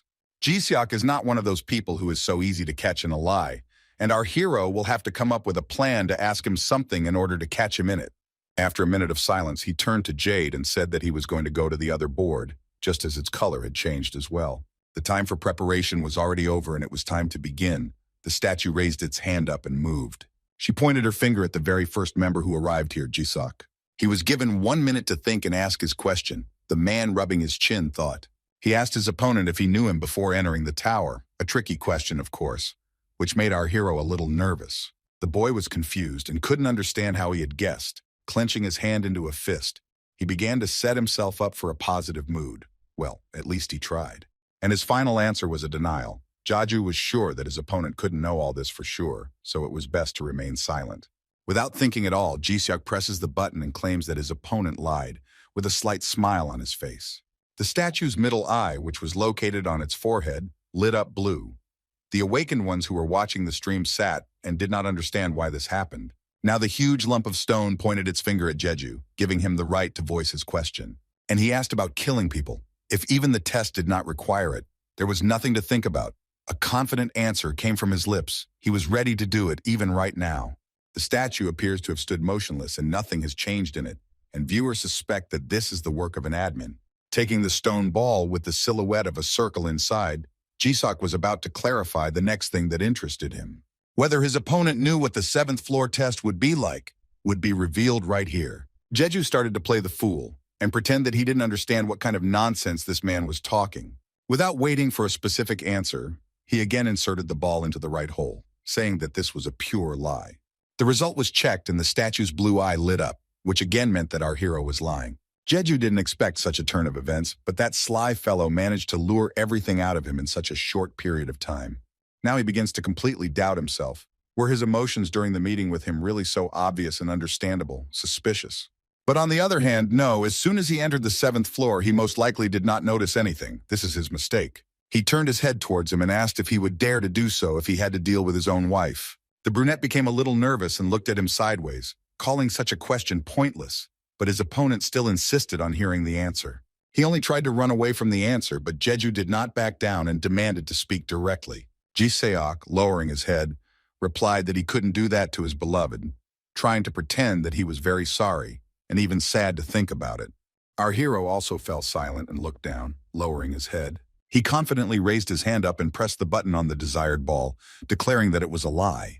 The dark-haired man became a little nervous, waiting for the final decision, and the result was checked. Her eye lit up red this time, and Ji-seok's eyes almost popped out of his head. He looked at Jeju in panic and asked if he knew he was married to begin with. The boy didn't lie this time and answered honestly and without hesitation that he really did have such information. The stone giant with many arms continued to stand motionless, which meant that our hero really had not lied. So now it was his turn again. He stretched his arms and thought about the next question. He sighed heavily and decided to ask again about this guy's wife. This time there was a more unpleasant and complex topic. I wonder if his beloved had stood in his way, would it have been a reason for murder or not? Specifically, a very cruel reprisal, and after that, to scatter everything that belonged to her and her body around the street. Jeju looked him intently in the eyes. Ji-seok visibly tensed up and replied that his opponent's questions were going too far, and he found it unpleasant to even think about it. The young lad did not back down and continued to press, knowing that the statue determined lies based on facts. But besides this, he takes into account the mindset and thoughts, and therefore the killer, pretending to be sad, replies that he could not do that to her. The boy laughed and basically agreed with him, or rather pretended that it was so, since this was true love between them. And then, looking sharply into his eyes, she declares without any hesitation that this is a lie. Having made his final decision, he presses the button in the shape of a ball, as expected. He had now figured out this opponent completely. Ji-seok, after hearing the question, thought whether he could really decide to do such a thing. And Jeju knows very well that yes, his character is very cruel and cold-blooded, which was always noticeable from his facial expression, and now how worried he is. The result check began again. As expected, the stone statue closed its left eye and determined whether it was true or false. It was obvious that he was lying. When he opened it, the pupil glowed red, and the audience watched with interest. Ji-seok leaned on his member's seat and hit his head, smiling nervously, his true personality fully revealed. Blushing slightly, he admitted that he had come across a very funny opponent. It had certainly been a strange test. Now it was his turn. The corners of his lips were stretched almost to his ears, and he turned to Jej and seemed to have already thought of a question. Namely, he was interested in whether this was the second time he had passed this tower. While the boy was in deep trouble, he was surprised and even a little nervous. His eyes darted around. Trying to calm down and breathe evenly, Kim replies that it is not at all as he tells him. Rubbing his chin, the opponent only nodded his head, placing his hand on his belt. Before making his final choice, Ji-seok advises to stop lying right now. After his speech, he presses the button, confidently declaring that what he said was not at all the truth. The statue shook slightly and there was an analysis of the answers. The guys looked at it nervously. The stone brute leaned over the cruel man and froze in place. This time the color of one eye turned red and looked at him intently. Ji-seok stood still and couldn't move. It looks like he failed this test and he no longer has any chance to win. In that same video, the administrator Jeju offered to take his place and make all his dreams and desires come true. It sounded quite tempting as far as our hero remembers, and he was even going to answer him something. But now he is not the same boy from that video that constantly gives him flashbacks. In fact, if Kim felt inside that he had been in this place more than once, he would have been caught and he would have lost this battle. And yet, that person was not at all like his real self. The young guy was able to convince himself of this and realize it. And his opponent, after seeing what he saw, still stood there and could not move from fear. How did it happen that he lost? This thought literally haunts him. While he was engrossed in examining the giant statue, strange things began to crawl along the floor behind him, very similar to a snake. The first one grabbed him by the hand at one moment, and he screamed loudly in surprise and dismay. The second one crawled up to his leg and grabbed him, no matter how hard he tried. He couldn't get out, unfortunately. Soon his whole body was literally shackled by these strange tentacles, and from the inability to stand, the man fell to his knees and simply trembled. He had no chance of getting out. The huge judge began to slowly rise with a loud roar, looking angrily at the loser, instilling in him great fear and the desire for this nightmare to end soon. He still tried to get out, twitching his arms and legs. Jinseok could not stand it and asked his opponent who he was after all. The young man just rolled his eyes and made it clear that he didn't think it was particularly important right now. But for his losing opponent, it seemed like it was very important and necessary to know. The audience began to think that he really was a psychopath. Remembering what he saw, Jeju only turned his gaze away. In that very video, he saw a man who looked like him. He approached this cruel guy and spoke to him. As if it were now, he remembers how this killer sat on the huge roots of a tree, and his interlocutor was only interested in why he decided to climb the tower and not be afraid of unforeseen situations. He wasn't even afraid of dying or anything like that. Jisok had only one reason, and that was boredom, which he tried to overcome no matter what the method. In fact, he simply felt nothing but emptiness in his soul and was indifferent to everything that was happening. One fine evening, or not so fine, he washed his hands, which were stained with blood, and it was obvious that it was human. This Jeju approached him, and there was only one thing he couldn't understand in his head. How could he have ended his closest friend so easily? Raising his head, he looked straight into his eyes with an empty and lifeless gaze. For him, any kind of relationship was not important at all in this tower. It was quite cruel to hear that. Kim immediately closed his eyelids and sighed heavily, wanting to say something. But the statue is about to start attacking. It has already raised a huge stone axe, which it held for a long time in a practically motionless state. And at one point it swung it at him, and Jeju decided to get out of this situation by saying that they had known each other in the past, to which the brunette only widened his eyes. Before he could say anything to his, so to speak, old friend, he received an incredibly strong blow to the shoulder, and only a scream could be heard from his lips. In order not to see this horror, the guy simply closed his eyes, and many of his viewers did too. Some even felt guilty for the words they said towards Jiseok. That's it. He's gone. The test can be declared complete, and whether he'll be happy when he gets to the tower or not, no one will know now, and it will remain a big mystery. The rather scary statue began to smile widely as if enjoying torturing the losing fool. She needed to finish this job. All our hero did was get rid of the unhappy future he saw that very day. And in principle, now all this is not important at all. The most important thing is that he passed the test and is ready to go to the next floor. In front of him at this very moment, a large portal appears, from which, as usual, a strong wind blows. First, as is his tradition, Jeju checks the rewards he received after this mission with the assassin. But he was hampered by multiple donations from those impolite viewers from Lee Sung-jae, who wanted to get into his stream and demanded that the restriction be lifted. But even under the guise of money, Kim did not change his decision. As his fans said, the emperor must be steadfast, and therefore he does not need to be distracted by extraneous things now. He confidently opens the box. This time he came across the armbands of the master of the 7 snakes, with the help of which Latanto controlled these creepers. Only the name made the audience feel disgusted. Without thinking, our hero puts them on. The properties of these little things included the ability to nullify spells, which is quite good and in principle would be useful to him. He looked at them and criticized them a little. Jeju would have liked their color to be lighter and not so gloomy. After his words, something strange began to happen to them, and he did not understand what, and just looked. Suddenly, they changed color to pure white. Well, as always, the very last gift was a bag of gold coins. The amount did not change, and this slightly irritated all the fans. But there was nothing to be done. It was time for the guy to go to the next floor. He was already very close to the 10th, the one he wanted to get to most of all. And so he steps into the portal and is ready for new adventures. The boy found himself in a very beautiful and fresh place, where a light, invigorating breeze was blowing and birds were singing somewhere in the distance. Even though everything was very beautiful and refreshing, Jeju felt out of place. His thoughts were confused, and he felt bad mentally. He had literally 10 minutes left before the main event began. The sun was blinding his eyes and he could barely read about it in the system. All he wanted now was to rest, even if only for such a short time. He took his backpack off his shoulders and placed it next to him. The young man was out of breath and sat down near a large tree with great relief. He closed his eyes and didn't even notice how he dozed off slightly, quietly snoring through his nose. The boy didn't even notice how it was time to begin the test, but he continued to sleep until very familiar white and fluffy balls began to appear from behind the grass. After their quiet whisper, he even woke up. He really didn't want to open his eyes, but now was not the time to relax. The boy found himself surrounded on all sides by very familiar monsters, but even so, he couldn't wake up normally. The little ones looked at him in a not very friendly way. They were all gloomy and in a bad mood.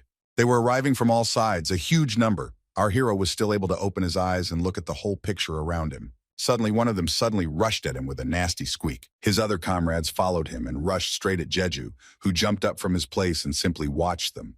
Small, fluffy, and at the same time, evil creatures flew at him with a loud squeak. It seemed that they would attack him right now. But it was not to be. The babies jumped into his arms and purred sweetly, as if they were trying to hug him. First one jumped in, then the second, and then the third flew in. The boy was confused and didn't know who to catch first and what was going on. But on the other hand, he really liked it. It didn't look like a test at all, but rather like a vacation, and even with cute scenes that even the spectators were touched by. The snow-white fluffies looked at him and smiled. Soon all such behaviors because he learned the basis of magical animals. Now they like him. The boy also looked at them with a little surprise, and what was most incredible for him was that he could feel their emotions. And right now, the kids are definitely very happy to see him and are incredibly happy, just like he is. But then, Jeju noticed that his backpack, which he always carries with him, began to slowly open. His three blue-eyed friends suddenly jumped on him from behind with a loud and indignant cry that even slightly frightened the young guy. He turned around and saw those little kids he was running around with in the same bag. They were very angry and slightly puffed out their cheeks. The brunette was a little confused. One of them climbed onto his head. He certainly didn't expect that, but he scolded the kids a little for such a sudden intrusion. The pets he had tamed still pretended to be unhappy with something and grumbled under their breath.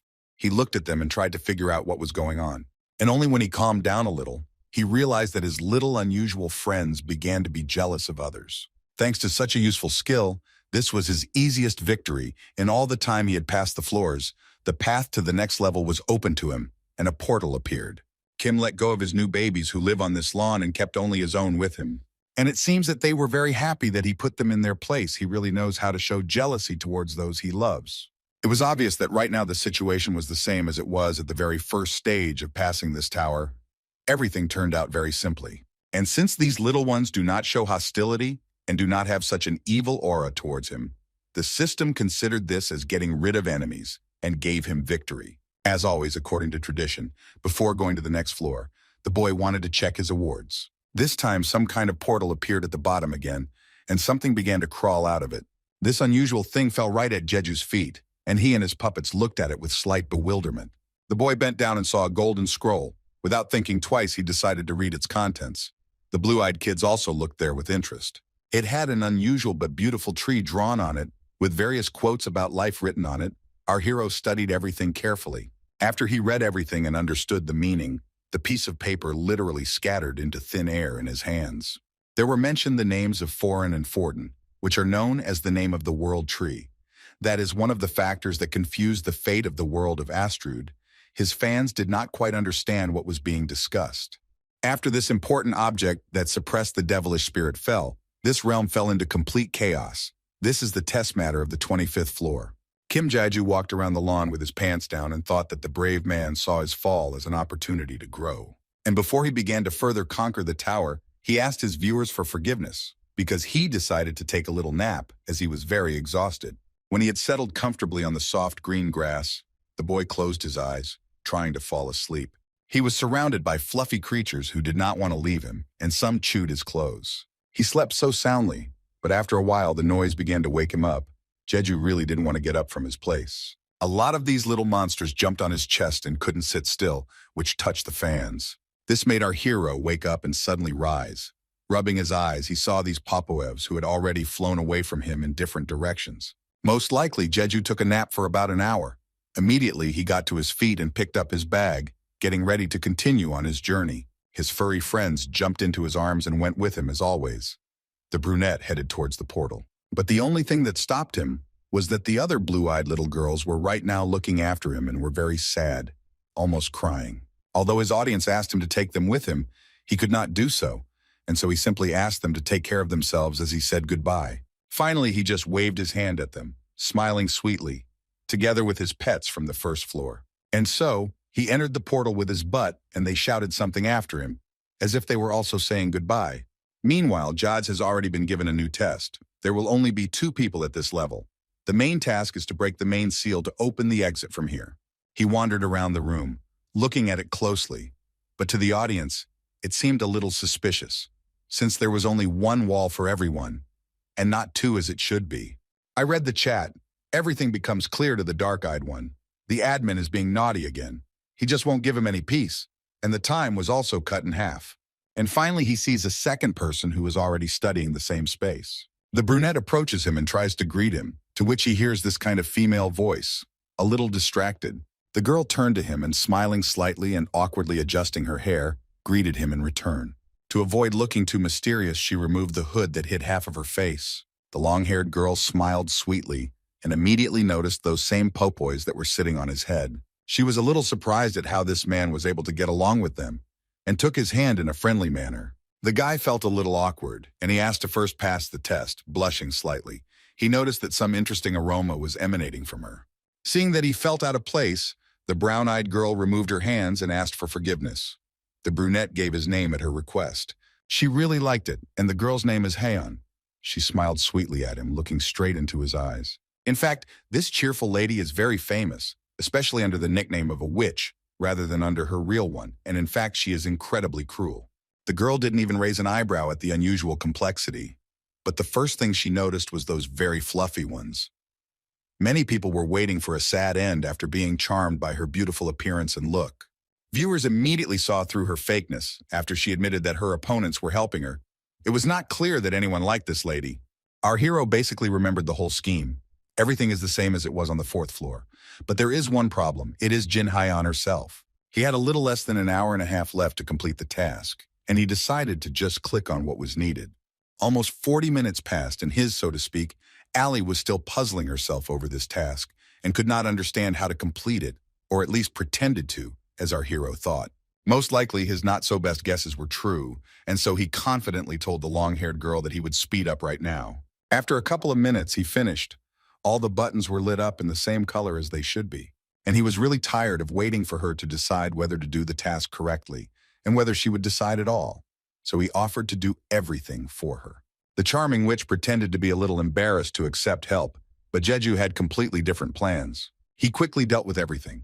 All the buttons were red, and Hyeon stood there slightly surprised. On the other hand, everything was also perfect. Everything seemed ready. In all her time in this tower, she had never seen such a fast young man, and she carefully examined everything he did. In her eyes, it looked incredibly beautiful and fast, as if he was a professional in this matter. From what she saw, she even trembled. And then she decided to use her dark trick on the fly, throwing herself at the young guy with hugs, praising him for his excellent work. I couldn't take such flattery from her normally, and so I answered her rudely, because she knows everything herself. The fact that she pretended not to understand anything made Jeju even more angry.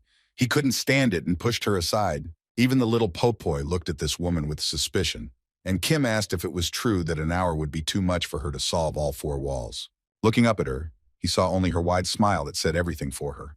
Once, in that very video, they asked her how long it took her to get up to the 5th floor, and the brown-eyed girl just turned around and blinked her beautiful eyes. A few seconds later, she turned around and told him that it only took her half an hour, and that, in her opinion, it was incredible luck.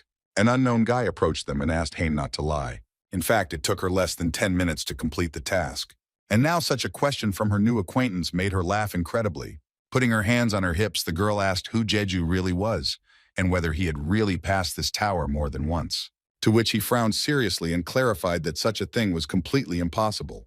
The long-haired girl winked at him and simply said that her fans were very wary of this and asked her to ask such a thing, for a handful of coins, of course. Well, of course it doesn't matter right now, Kim said directly that if this were really the case, he would deal with her right here and now, which the girl was horrified at. Now she has suspicions that it's all about reincarnation or regression, but even here the guy doesn't understand what all this is about.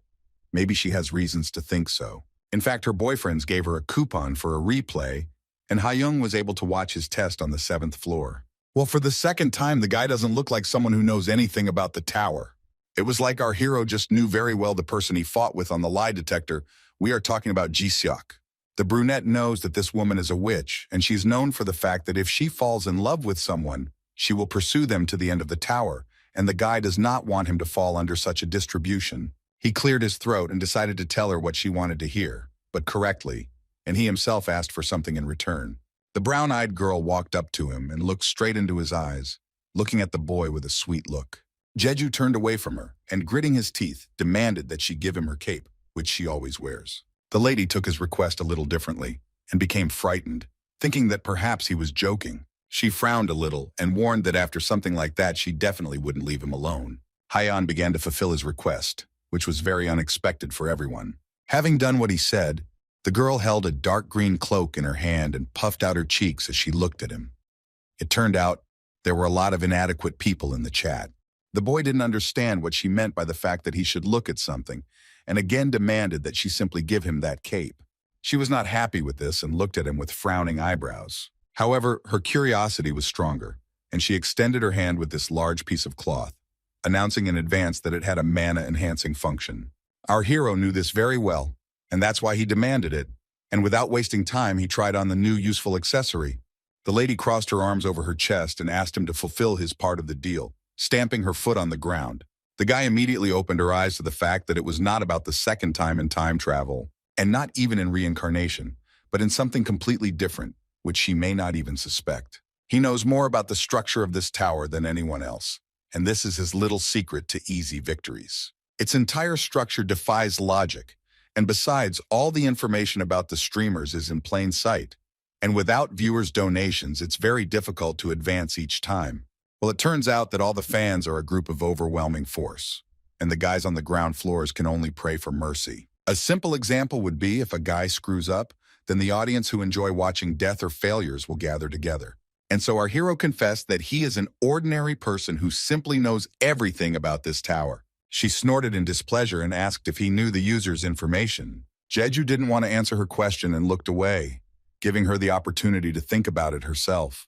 The big-eyed beauty, although angry with him, tried not to show it and gently hinted that her new friend had omitted the moment to explain how this was even possible. The boy looked down and was not going to give her an answer, but in the end he still answered her question about possible reincarnation or regression. The girl stood there depressed, but our hero felt proud. He had the confidence of an emperor. Having finally digested everything he said, she just snorted, looking at him with displeasure. Even the little pulpoy were frightened by her gaze. They trembled and hid near their owner's handbag. But now, Ha-young found it funny and laughed so loudly that the room echoed, and yet after hearing this, she couldn't believe his words. Having sweetly adjusted her hair, she admitted that she really loves men who behave mysteriously and have a lot of secrets.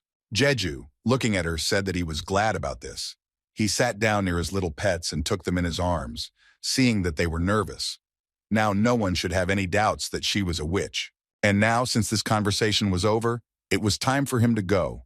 But the annoying lady stopped him with a nervous jerk of her hand. Finally, she would like to know his real name. It is unlikely that the one he gave is real. She simply cannot believe it. The boy was very surprised by this question and did not want to tell her anything else. So as not to get into trouble up to his ears, he immediately jumped into the portal that was already open. This time he finds himself in the free zone of the 10th floor. He has some new community functions added to him. And in addition, the guy finds himself in a very beautiful town. Now he can watch broadcasts of guys who are lower in level than him, but those who are below 20th will not be able to follow him. Before he started, Jeju decided to look around and warn his remaining viewers. He also turned to his little ones and asked them to stay in his backpack for a little while longer. He even felt sorry for them because they had been putting up with this method of transportation for so long. So it was time to start the main mission. The guy put on his hood and headed out to the city. He walked along luxurious streets, where there were high-rise buildings and a lot of people. The alley was decorated with different trees and beautiful lanterns. It was obvious that designers had worked on this. Jeju, looking around, noticed that something was wrong here. There was some strange and incomprehensible feeling inside him. The guy was so carried away by his thoughts that he didn't notice how a red-haired girl ran past him, collided with some 2-meter-tall man and hit her forehead. She fell to the ground and it was quite painful. She screamed and was a little confused. When she looked up, she saw a mustachioed blonde man who was staring at her, and it was clear that he seemed angry.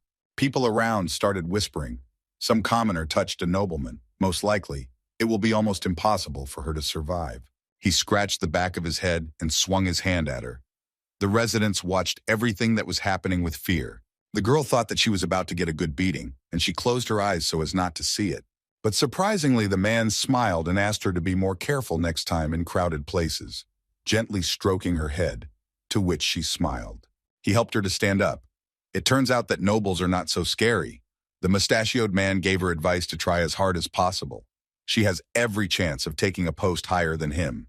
After all, this empire is ruled by Emperor Kaoli. It is very surprising that such a significant person could pet an ordinary girl. Our hero became wary. Having heard only his name, Jeju turned away and walked on. During this time, something had definitely changed, and this worried him.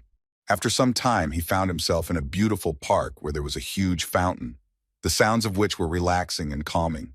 On the bench next to him sat some unknown man who was feeding pigeons, to which they cooed happily. It was clear that this activity brought pleasure to both of them. He had a lot of crumbs, which they happily gobbled up.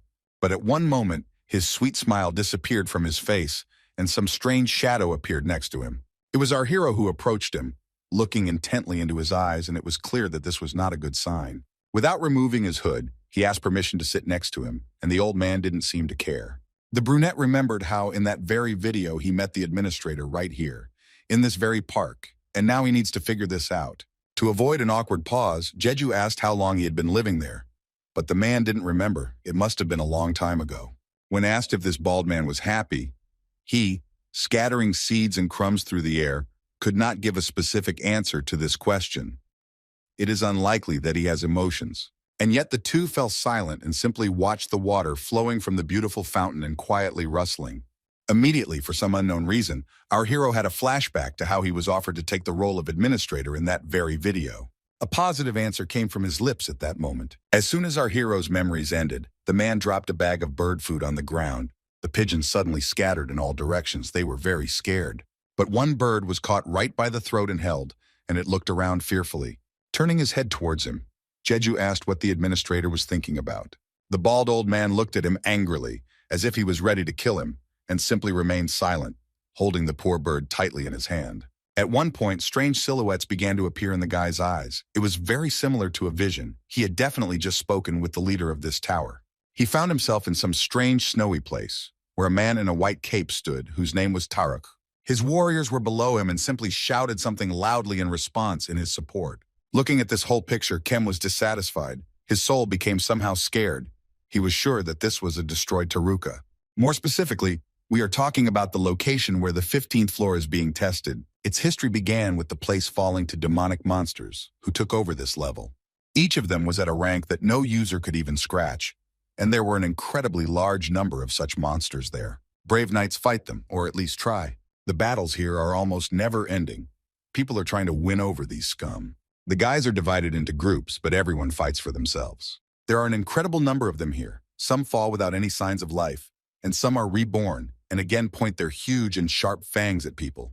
Our hero watches all this and knows that none of the warriors died, but this does not mean the end of this endless battle. In fact, on the 15th floor, there is no end to these waves. They go on constantly, even without minute breaks, which really exhausts people. And then the young lad looked at the mountain and saw a large flower that had not yet blossomed. Only after he noticed it did it begin to blossom, with incredibly abnormally fast growth. This is the very heart of the reproduction of these demonic monsters that endlessly appear from there. This beautiful plant is very dangerous, and teams with them. They literally jump out one after another onto the battlefield, and it seems that there is no end to this and never will be. Or rather, it will happen in any case, but only when Taruha completely falls and nothing else. Horrifying creatures that look like giant dinosaurs and ogres, as well as the well-known bugs, will be there permanently. One of the warriors laughed loudly and greeted the god who challenged them. No one was going to retreat. Everyone was fighting for what was so dear to them. As soon as they had time to calmly catch their breath, the next wave of these bloodthirsty killers was already awaiting them. People are desperately fighting for their lives, for the lives of others, and of course for their kingdom. But of course, not everything always goes as smoothly as everyone wants. Some of the monsters inflict good damage on the warriors. Many fell into their hands and could not escape, especially when they were surrounded on all sides and had nowhere to go. The disgusting creatures that could climb the walls were very similar to lizards that could easily climb up to people from above. Our hero watched this in the battles closely, and he also probably admired this in the brave warriors. But at one point, he heard a strange rustling sound behind him, and he had to turn around sharply. He was horrified by what he saw. Behind him stood a huge monster whose entire mouth was covered in teeth, much sharper than the sharpest knives. After such strange visions, he felt uneasy and even a little scared. Jeju fell to the ground. The administrator asked in a sarcastic voice what it was like to see his own and not the best fate squeezing the bird in his hand. But he didn't chicken out and deftly rose from the ground. Even if he continued to play with him, the boy would not change his decision. After all, last time he actually managed to change his future, which was shown to him. Our hero must inform him about this. The old man just smiled, and only now did it dawn on him that this boy knew that he had been watched all this time. And that was precisely the reason he wanted the kid to become an administrator. This made him very angry. He is sure that he is very different from himself in the video. The man closed his eyes and laughed. Does this man know why he got this recording? Even though he has no idea, he will still reject such a proposal. He is not afraid of threats. It will be easier for him to pass all the tests that will stand before him. Grabbing the bird by the throat, the admin got a little furious. Was he really not at all interested in what was hidden behind the information that was provided to him? The young man confidently stated that he wanted to know. Everything would be better even if it was unpleasant than not knowing anything. Finally, the cruel man released the dove and it flew wherever his eyes looked and finally began his speech. Did our hero wonder what an administrator is like? Perhaps, judging from the name itself, this is the one who looks after and manages the tower. But if you look at the world of Astrud, it was certainly not created for the entertainment of users. This made the boy think, no, if he thought that the world of the 5th floor was fake, he wouldn't bother playing as the prince. It would be easier to just deal with Sungjai manually. Taking a deep breath, the bald man admitted that in fact there were several other users who would be quite suitable for such a role. They were before he got into the tower. Well, now our hero is a little confused. Are there really several administrators? But no.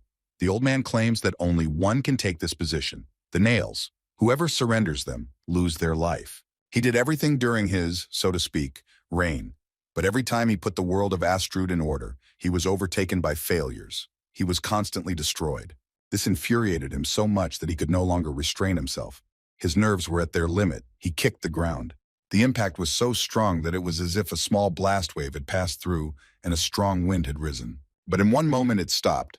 His attempts to fix something were like trying to fill an endless vessel with water. It's a very surprising observation, but in front of this guy, Kim Jae-ju, he becomes strangely emotional. Clearing his throat, he compared his position to a jug, and this country, which was beyond his control, to the water he had to pour in. But the main problem is that he played this role of a pitcher for too long. The old man doesn't even remember the reason why he became an administrator in the first place. An incredibly long amount of time has passed. His face has become blurry. Having turned his head into a dove, he can definitely call himself broken. There's absolutely nothing in him, no love, no sadness towards people. The only thing left in him is a sense of duty. Everyone who takes this position will have the same feeling inside themselves after a long time of work. They will try to fill the jug with water as if they were suffering from obsessive-compulsive disorder, but they will all fail. Well, either the liquid spilled over the edges because the vessel was small, or it cracked from expansion. But not in this case with this guy. Jaju was able to handle the role much better than the others, lifting that damn Astrud without the jug overflowing and breaking. And only now, after this speech, the old man explained the meaning of that video. This is his future, in the role of administrator, or to be more precise, for him it would be the past. He sent these videos to himself. But the man doesn't know the reason for this. He doesn't know how to look into other people's thoughts, much less share them. If that were possible, he wouldn't be so annoyed. The guy laughed and decided to check if he really sent all this to himself, and it turns out he has no idea for what purpose, smiling slyly. Still, the fact that these two personalities were the same young man remained unchanged, and his curiosity should have been at least partially satisfied. But even if that is the case, then Jeju does not agree. He, who is the admin, and who is now, are two different people, and yet there remains one last question for him. It was too noticeable that after the test of the 5th floor, the famous atmosphere of the 10th floor changed greatly. Perhaps there is some explanation for this. The man got a little angry and repeated again that he had handled the role of leader much better than others. And that was the whole answer. The results of his actions corresponded to the proposed role. This young man can literally fix the tangled world, step by step. The bald one was already tired of standing and so sat down on the bench from which he fed the birds. In his eyes, Jeju still remains there. Someone who will not change himself no matter what. The guy clenched his fist, and only now did it dawn on him that what he was doing on the 5th floor ended up coinciding with the changes he made to Astroud in the video. Tired of the intense pressure being put on him, Kim turned to face him. Looking straight into his eyes, he, without holding back his speech or himself, rudely asked him to leave him alone and leave him alone. Meanwhile, a girl who was his fan was watching everything that was happening. She found it funny that the witch was trying to charm such a smart boy. She admired how he quickly ran away from her without saying his name again. This girl was the very first fan who is known as the love user. Her name is Kang Soha, and she was incredibly annoyed by Hayoung, who was trying to hit on Jeju. She always rooted for him and begged him through the screen to climb higher as soon as possible. But now he would never agree to take his place, except perhaps in his dreams, which he had already imagined in his head. This treatment of the administrator angered him. This young man was not capable of conducting a dialogue at all. He said this in a strange hoarse voice, which made the boy a little wary, and after that he began to spin around, muttering something unintelligible under his breath. Jeju watched this and became a little wary when it fell to the ground with a suspiciously quiet sound. The administrator turned into a dove and, emerging from under the neck of his shirt, began to purr. Having glanced at his interlocutor, he flew off somewhere into the distance, and the boy only looked after him. After he literally evaporated into thin air, the annoying old man's clothes began to crumble under his feet. And indeed, it was probably not the admin who sent him those videos. And yet he wonders why he sent them to himself. Perhaps something happened then. In order to find the answer to this difficult riddle, he needs to continue climbing higher. And while our hero was flying in the clouds, his backpack began to slowly open. From it came out little furry friends who missed their friend very much and purred sweetly, licking him. The boys noticed that he was worried and very concerned about something, so they decided to somehow support and encourage him. Jeju understands perfectly well that if he does nothing and just sits idly by, he will not reach his goal. He has many more subscribers left with him than he could have imagined. Well, most likely what is more surprising and strange is that someone stayed with him after seeing him dancing with those dangerous drunks on the 1st floor. Looking at Han Ji-seok and Jin Hayoung's viewers, exposing his stream to a wider audience could be very dangerous for him. Many new guys joined the viewing. The guy greeted them joyfully. Many thought that he did not survive when the broadcast turned off. He apologized for doing this. The chat was literally crashing from the number of new messages. My eyes were running wild. And all of them were friend requests and invitations to different clans. But now he doesn't need to deal with this. The guy has other priorities. And before going to the next floor, he needs to sort out some things here. Since he already had such an opportunity to visit the free zone for the first time, he wants to change the channel. There are only 100 of them in the entire country, while our hero was only on the 1st. The only thing that changes after such an action is the users next to you in the tower, and everything else remains as it was. And now that there were no more useful materials for magical engineering, he wondered if the image of the workshop had changed. Kim passed by all sorts of market stalls where people were indignant that the apple pie was too expensive. Although the fruit was fresh, this did not affect their decisions. Having followed the familiar path, he finally reached the right place in this empire, namely Kray's workshop. People remember it completely differently. This was Mr. Brand's workplace. It looks like some kind of parallel universe. Without thinking twice, Jeju opened the door and walked in as if he was its owner, asking if anyone was there. There was some unknown man sitting at the table, yawning, and obviously not having slept well today. He thought that some traveler had come to visit him. But our guy didn't come for that at all. He asked if his old friend Bran was here. The man who works here just raised an eyebrow.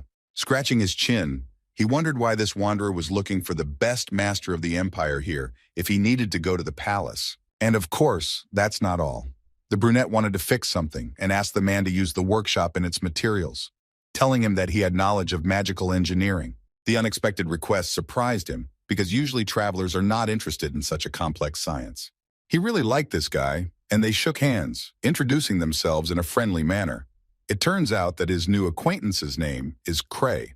The pumped-up master admitted that he had a very beautiful name and quite unusual. It was time to get down to business. He asked Jeju to show him the project he needed help with. He absent-mindedly began to rummage through his briefcase. The man analyzed this mechanical arm. It looks like it was made in a hurry, and in addition, extremely dangerous magic circulates in it. However, this does not frighten him. Cray promised to help him, and also reminded him to buy a magic stone to check the quality of the work done. Right now, our hero needs to quickly go to the place where he can get it. Yes, he reached the 10th floor. A special free auction house opened for him, in which he can sell and buy items, but only those that can match his level, which can cause problems. And besides this one, there is another one, which is less fiddly, and it should definitely have all sorts of magical elements. And the main disadvantage is that he will not have access to information about the subject, and therefore in this case he has to rely only on his eyes. The most ideal stone for him is called Bloody. He has an incredible desire to get only it. But his thoughts were interrupted by some people turning to him from behind his back. It was a blonde man, who just from his clothes concluded that a magician was standing in front of him. Before our hero could say a word to her, this man called out to some girl. A fair-haired lady actually ran up to him. He reported to her that he had found a real sorcerer, and it was clear from him that he didn't have much experience. Soyeon realized that he was going to the auction house, because most likely he couldn't find the desired one for free in the same building. The brunette reluctantly nodded his head. An unknown man advised him not to go there, and he was not allowed in only with 10,000 coins in his account. But in reality, he was mentally planning to gain Jeju's trust and convince him to join, so that there would be benefits for both of them, which he did immediately.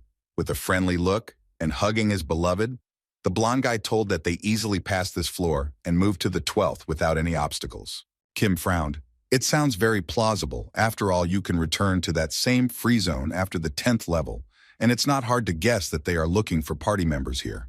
The purple-eyed boy thanked them for the offer, but turned around with a displeased look and left, citing the fact that he had a lot of things to do. The impudent girl grabbed him by the arm and tried to stop him somehow. She wanted their plan to work, but from her persistence, the guy's eye was already twitching.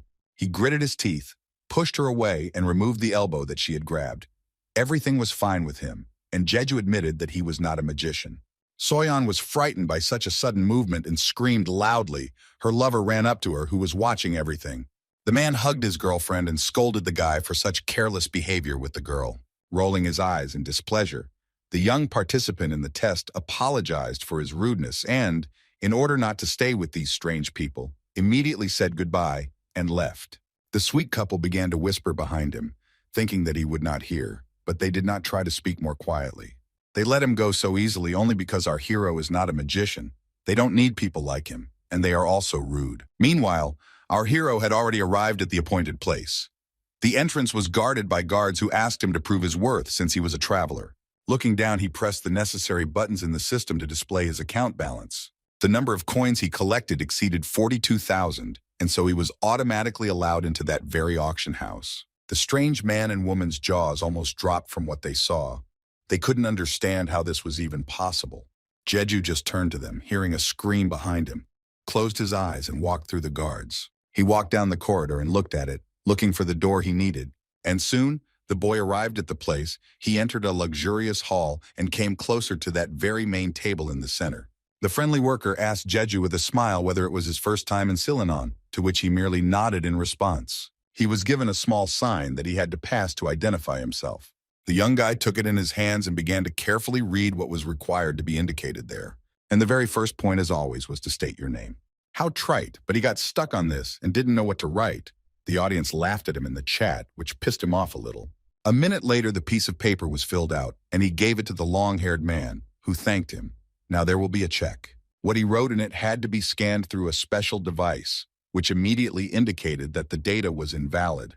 The inspector was a little confused and pulled the document out of there. Having extended it again to the client, the man asked to check the veracity of the information and to inform him when it was ready. As awkward as he felt there, the boy had to add the number 2 to his nickname as required. And now the long-haired auction house worker thanked him for completing the verification and asked him to wait in the waiting room until all the fun began. In addition, he asked Jaya to leave his robe in the wardrobe, all for safety reasons, which he did. Having given away his precious cloak, The boy entered the hall where people were discussing the results of Kaoli Dutoprak's reign. When our hero arrived and looked at the others present, he couldn't believe his eyes. The nobility communicated so easily with commoners. How this was possible, he would probably never understand. Turning his head slightly to the other side, he was slightly surprised when he saw a familiar face. The hero quietly walked closer to her and greeted her kindly. It was a rather unexpected meeting. It was Seiya, who was slightly frightened when she heard her name being addressed. Kim said that he wanted to buy something very important for himself here, and asked the girl's permission to sit down next to him, to which she nodded her head in a friendly manner. He adjusted the soft seat and was finally glad that he could stretch his legs. The boy was very tired of walking today. One of the auction workers approached the guys and said with a smile that the start of the event would be a little delayed, and as an apology offered them some kind of drink. Jeju ordered regular water, but Seiya wouldn't refuse a cup of her favorite cocoa. It's her favorite. The man nodded his head and a minute later brought a cool and hot drink, wishing them a pleasant rest. When he left, the two boys took a sip of what they had ordered and sat in silence for a while with their heads down. The silence that was literally driving him crazy was interrupted by the girl, turning to the boy. She became interested in what he wanted to buy for himself here. He did not need to hide it, and he said directly that he came here only because of the magic stone. He really needs it in order to restore the working mechanism of the glove, which last time used up all its strength. The brown-eyed girl nodded her head and made it clear that she understood what he was talking about now, and that was true. And then the boys fell silent again. Even the spectators themselves would go crazy from the awkwardness of the situation. Seiya suddenly remembered the moment when he saved her life, and although it was unusual for her to say such a thing, she thanked the boy for his help. But he asked not to do this. The brunette did what he had to, because then the difficulty of the level increased precisely because of him. The girl continued to dramatize, but the guy didn't want her to remember it again and decided to quickly change the topic to something else. He couldn't think of anything smarter than to ask the reason why she was still wearing a school uniform. The lady, looking at herself, shared that such clothes on her keep very valuable memories of something important to her. Jeju smiled back, and in that case, he understood his interlocutor perfectly. He remembered how the girl in that very video even wore her school uniform, and it was not difficult to guess then that everything was not simple. The brunette knows that after the 5th floor, Lee Se-ha will gain incredible power that will be impossible to ignore, and that is why he wants to befriend her. He directly stated his desire to become her friend, looking straight into her eyes with a slight smile. And right then and there, he sent her a request in the system. The girl was a little confused and didn't know what to answer her friend. But even if the guys don't become friends in the generally accepted sense of the word, Kim offers another option to remain partners who will always come to each other's aid. This was a little unusual for the young lady. She was a little confused and needed a minute to think it over. Reaching out her hand to the system, Seiya finally accepted Jeju's friend request, which made him very happy. In general, deep down she wanted to do this from the very beginning, but she was embarrassed, and now she was interested in a completely different question. The girl still remembers those little fluffies. She is curious how this man was able to become friends with them. She was even a little jealous. However, unfortunately, our hero did not want to answer this question. Saying that it was a secret, the lady with the bob got a little angry. And as always, their conversation was interrupted by a voice from the loudspeakers. The auction was about to begin, and the participants were asked to go to the bidding room. This notification made her even more angry, and the schoolgirl jumped up from her chair. Turning to face her new friend, she only snorted one last time. She doesn't like the fact that someone can hide something from her. The guy just looked after her, and she, loudly stamping her feet, walked to the designated place. Our hero also has no time to relax. He doesn't want to be late, and therefore he also needs to move forward. All those present were invited into the large hall, where people began to gather little by little. This place was elegant in its own way, and the host had already taken his place. Our hero also soon got there and looked at all the people with interest. All the participants sat around him, chatting and wondering what might happen this time. Maybe it would be something truly precious and worth a lot of money. And now it was time to start the main fun. The bell rang, and everyone who was talking suddenly fell silent and sat down more comfortably. A man in a formal suit greeted all the visitors of Silenon. It was the host of the midday trades. His name was Raiden. He said that this auction is held for the royals, nobles, and commoners, so that they can understand each other without regard to social status. Kaoli worked on this. And besides this, the entrance was open even for travelers like our hero, and the spectators laughed with Jeju as he sat furious and completely in a bad mood. The presenter, as always, had to tell the instructions for carrying out this procedure. Initially, the starting price is named, after which the participants can add the bet. Well, and accordingly, if after 3 repetitions the price is not increased, the product will go to the one who bid the most. The very first lot was the Earth Dragon egg. Our hero studied the basics of interaction with biological doors, and in principle it will not be difficult to pet such a creature, but it will be dangerous to carry such a beast with you because it is fire-breathing and huge. The first bids flew in very quickly, and such a precious item was sold for a whole 6,000 after the judge knocked. Now Raiden and his assistants are ready to introduce the 8th product, which is considered quite mysterious and enigmatic. Its history is very interesting. The daughter of the royal family, Claudia, sold it at auction. The producers of the material are unknown to anyone. The only thing that is visible to the naked eye is that this pendant is incredibly prestigious and has a beautiful and pleasant appearance and has an original price of 10 pieces. When Jeju saw him, his eyes sparkled and he named his price before anyone else.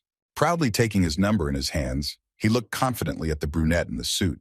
Looking straight at such a luxurious decoration, the boy immediately understood that yes, this is exactly what he was looking for.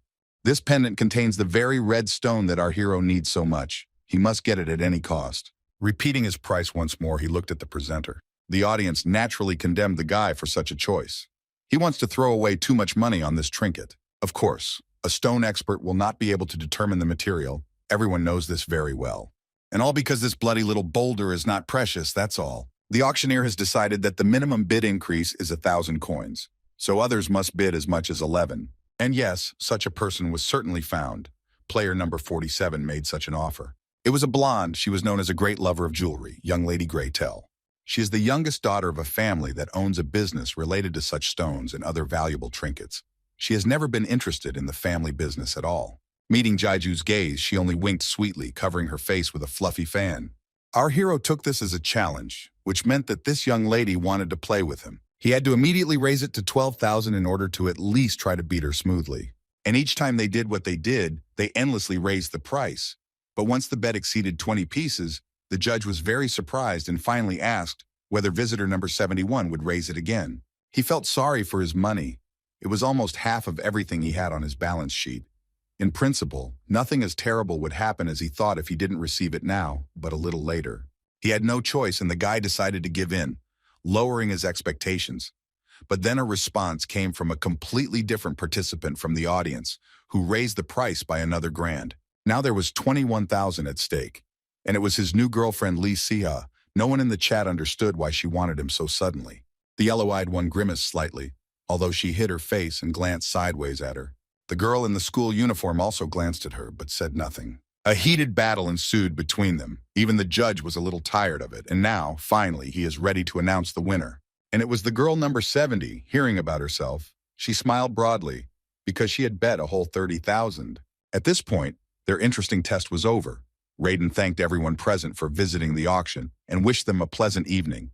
Everyone began to slowly disperse. Looking at his hand, Jeju felt offended that he hadn't gotten the bloodstone, but on the other hand, he had managed to get a not-so-bad magic one for only 6 pieces. While he was sad, he saw his new girlfriend near the door and got a little scared. The girl was waiting for him. She asked why he hadn't shown up for so long. She already thought that she had missed him, twirling that same necklace on her finger. At one point, she grabbed it in her hand and handed it straight to her friend, forcing him to take it immediately for himself.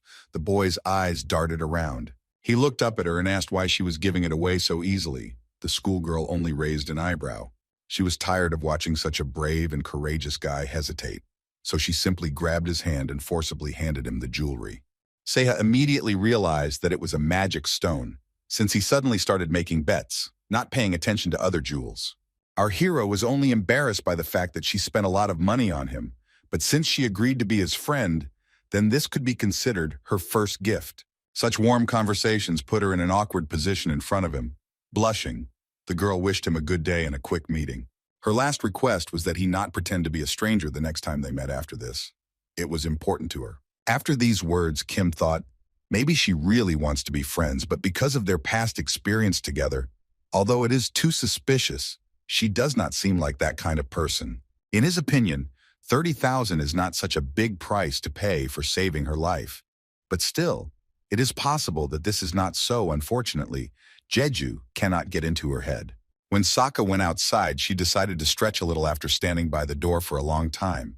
Her whole body was numb. Looking at her uncle, she apparently realizes that he doesn't understand anything at all. One fine day, she left the store and crossing the road looked into the distance.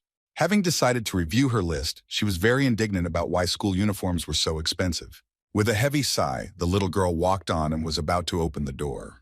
But she was beaten to it by a tall and handsome man who was just coming out of her. This guy looked a lot like Jaya, and he ordered her to be a good girl and obey the principal. But why did he talk to her when the little girl had never even seen him before? Shrugging her shoulders, she walked up to the important man and, after introducing herself, was allowed into the office. The woman asked why she had come to her, and the girl said that the high school had sent her a warning that she needed to buy a school uniform.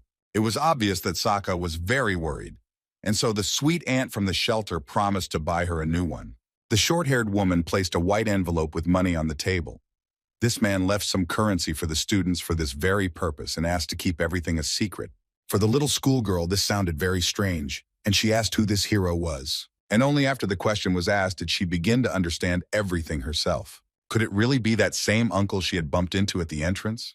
He looked so kind and was in such a hurry. The little girl exhaled and thought about it in principle. She was not even against it then and was very grateful to him for his help. And now as an adult, Sokka remembers this with a slight smile on her face. It was definitely him, and yet she is not going to tell him the story. Meanwhile, Jeju returned to the man from the workshop who was just sitting and puffing at full capacity. The young lad looked at his work and saw that the object he was working on seemed very familiar to him. Viewers looked at this gorgeous creation and couldn't believe that it was the same ugly glove that their streamer gave to the repairman for repair. Even despite such a huge and painstaking job, the man felt great as an engineer. He likes working on such tasks. And finally, our hero showed him his most magnificent find, taking that very necklace out of his pocket. The brunette admitted that he did not expect that he was already finishing his work, and it turned out that this stone was smaller than he expected, and he needed to adjust the size. Putting on his glasses, he reassured him that there was nothing to worry about. Based on the structure of the glove, he figured out where this small part of the product should be inserted. Of course, the size may differ, but in general, this is not critical, because an experienced engineer already knows how to solve this. Looking at the stone through special glasses, he said that he had added a mechanism so that the glove itself would adjust to them, and there would be no problems. The man took the equipment in his hands. It is difficult to explain in words, so it is better to show how it works in real life. The whole point is that he added something new to his work of art, so to speak, namely a special button, and in front of our hero, he shows how to activate it. Once pressed, a moving circle of magic appears in the center of the glove, which starts the main process. And only after this, a special compartment opens, where you need to put the source of power. The master carefully takes the bloodstone with tweezers and throws it into that small depression. After this, metal holders appear that will firmly fix the object there. After such an improvement, he does not need to worry about the size of the mana source. He can safely use any, which the engineer is very proud of. Hearing about all the delights of this new mechanical hand, the main character almost burst into tears of joy. Such work is quite expensive, and now he's most concerned about the price. Seeing how his pleasant acquaintance became agitated, the man hastened to calm him down for the umpteenth time, waving his hand. It was enough for him that it was fun and interesting to work with his so-called weapon. This was evident from his gaze and wide smile. But in order to put the finishing touches on the work, the master will need another hour of his time. And that is why, when he gives her the red stone, he asked Yeja to wait. Finally, after such a productive day, he was able to go outside and breathe some fresh air. The guys from the chat suggested that he relax and have some fun, but this time he was categorically against it and nodded his head discontentedly. The brunette had already passed the test, and a portal to the next floor had even opened for him, from which, as always, a strong wind blew. This time he was located a little far from him, but this was not a hindrance. The most important thing was that he easily coped with the tasks set and could rest. And tomorrow, early in the morning, he promises himself and his viewers to go and conquer the 11th floor. He fell asleep in a warm bed very quickly. No wonder. So much had happened during the day that our Jeju was literally exhausted. It seems that everyone who was behind the wall heard his snoring, and at that time he was seeing happy and sweet dreams. And then suddenly one of the little fluffy creatures that he always carries with him in his briefcase jumped onto his chest and began to purr sweetly. Having looked at his master, he quietly became indignant and soon became quiet. The boy was fast asleep, dead on his feet. He didn't want to wait another couple of hours until the morning. The kid had one important matter for him, and it seemed he had finally come up with something. The blue-eyed pulpoy growled angrily in his ear. The boy opened his eyes, and seeing his sharp mouth with fangs in his sleep, he screamed loudly in horror. The little one managed to spit on him at the end, but even though it happened by accident, the guy did not appreciate such a sudden awakening. And his little friend sat as if nothing had happened and smiled sweetly, purring something under his breath. Our hero knows that if he doesn't talk to him now and find out what he needs from him, they won't leave him alone so easily. And whether he wants it or not, he has to get up. Opening his eyes a little, he noticed that to his right were sitting his other little animals, the pulpoy, who were almost crying. Most likely the babies were hungry. And yes, that's how it was. Wiping the drool off himself, Jeju was about to turn on the stream, which he pauses for the night. Surprisingly, after the broadcast began, 200 viewers had already gathered, all of them waiting for a notification that he would start it again. And he had 227 subscribers. And indeed, they were probably waiting for the opportunity to join. While the boy was rummaging around in his bag, he was thinking about it. He managed to find the very same mana stone that he bought for only 6,000 and brought it to the Fluffies, who instantly beamed with joy. In an instant, he threw it to them and wished them a pleasant appetite. The little pulpoy looked at him intently and were already licking their lips. While he stood up and put on his cape, the Fluffies crunched on it all over the room, eating their favorite treat. While they were chewing, Jeju read a very interesting message from a fan who asked him what he called his new glove. He looked at his hand and couldn't understand why he had to give it a name. The brunette remembered how before going to bed he went to the master, who had already invited him to try on this piece of iron. And the first impression of it was that it was very comfortable and pleasant to wear. Looking at it, our hero moved his fingers and examined the new design from all sides. It was obvious that he really liked this new thing, and Cray immediately broke into a smile. But now, after Jeju was given such a luxurious product, he felt ashamed that such a masterpiece had come to him for nothing, and he wanted to at least pay for the consumables, to which he immediately received a refusal. If he also receives money, then it will definitely be the best day of his life. The young magical engineer had nothing to say in response to this, and it made him slightly embarrassed. But the experienced master of his craft had only one single request that would make him incredibly happy: to give her a name, because without it, she would have no life, and that is a fact. The boy smiled widely and nodded his head before leaving the room. He promised to do as he was told. And now, remembering this pleasant dialogue, Jeju clenched his fist and decided that yes, now was the time to do it. You need to really rack your brains and think, because without effort, there will be no point in his promise. And after a couple of hours, it was already noisy and light outside. The portal was still open, and a cool breeze was blowing from it. And besides, in addition, except for the users who participate in the tower, no one else sees these gates. Even though Jeju had changed the channel, the place was still full of people. And now, when he moves to the 11th floor, he will face a lot of challenges, and therefore users form a party after studying a special page. And our hero would incredibly like to work with those guys who have been sitting and watching him from the very beginning of his adventures. The only thing he is afraid of is the actions of the admin. No one knows what he might do. First, he needs to make sure. If he forms a party right now and gets those same people involved in the same level manipulations, then things will be incredibly bad. And now, before entering, he must choose the level of difficulty he needs, and the reward will naturally depend on this. Users who have become more confident and stronger on the 5th floor, in their case, increase it. And cowards like Kan Hyuk, for example, who are still very afraid and very frightened by the words and advice of the viewers, then they need to look at a simpler option to save their lives. Our hero just shrugged his shoulders. He has nothing to worry about, and that is why he chooses the highest difficulty level. All his fans were delighted with him. As always, the young boy is on top, and now he is heading straight to the next floor. And this is a very interesting place, it turns out. It looks like an uninhabited island surrounded by water, and there were already 2 people in it who were shouting something there. It seems that the guys couldn't get along with each other. The man showed his hysterics to the girl. He couldn't find the answer he needed. She also did not remain silent to some bully and tried to convey her point of view to him. But their quarrel was interrupted by a portal that formed next to them, which expanded sharply and rapidly. A new man in a strange green hood began to slowly emerge from it, and the 2 stared at him. The young people were already so tense that they didn't know what was waiting for them now. What if this was that same monster, but undercover? But no, it was our Kim Jeju, who arrived just in time. The heat here was terrible. Fortunately, his cape was made of durable but not hot fabric. The dark-haired girl was very happy. It seems that this is their ally, and he looks very much like a magician. Suddenly, this is really so. The boy smiled and quietly greeted the new people, and they immediately invited him to their place for an important conversation.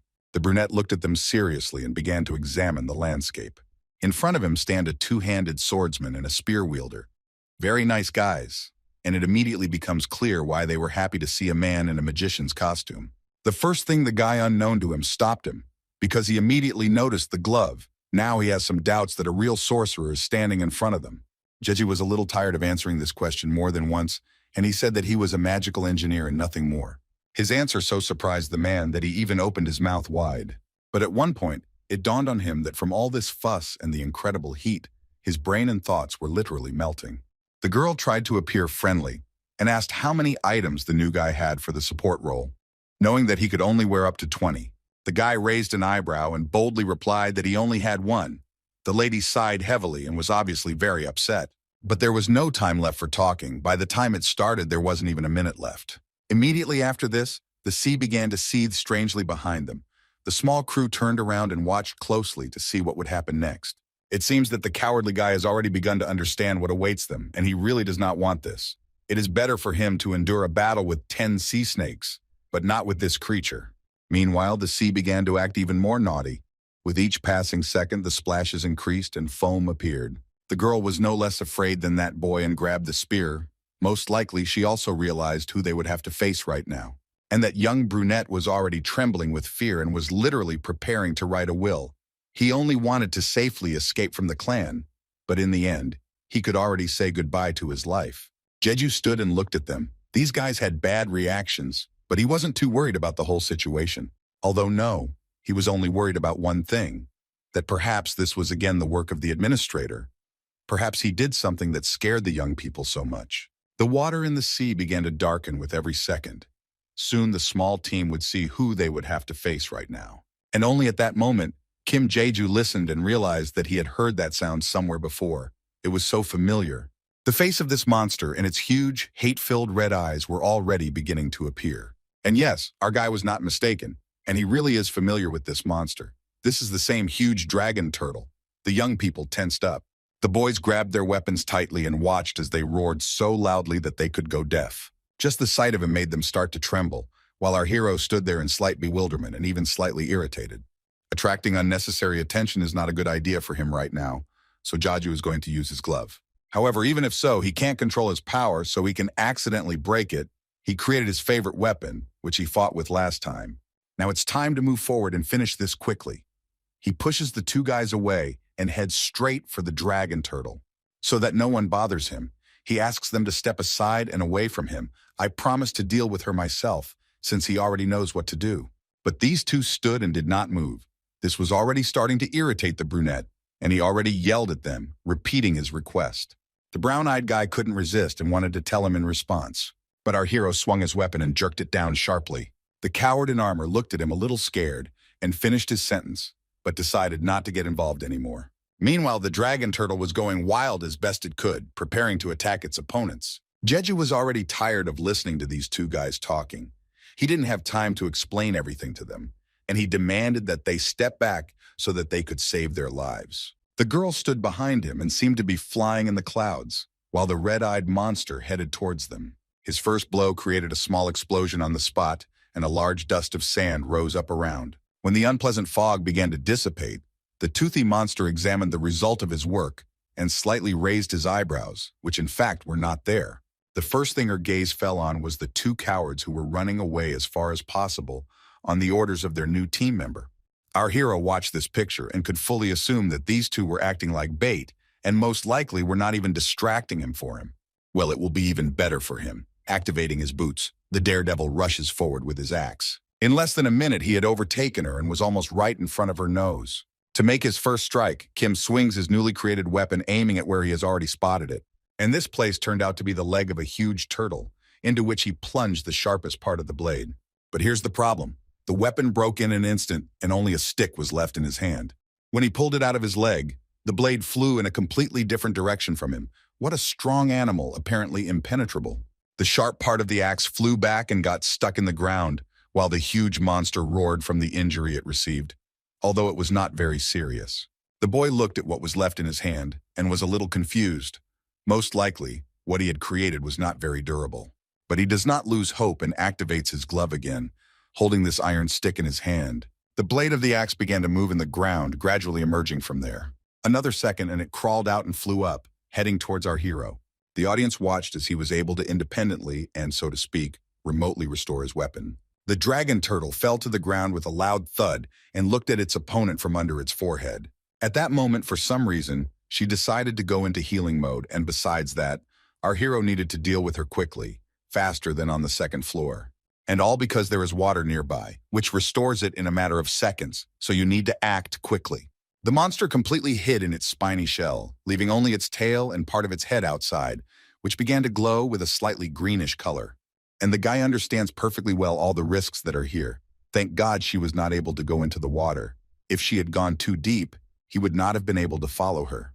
Watching the whole scene, a guy from his team approached him and was about to offer his help, but Jeju interrupted him and asked him to stay where he was standing.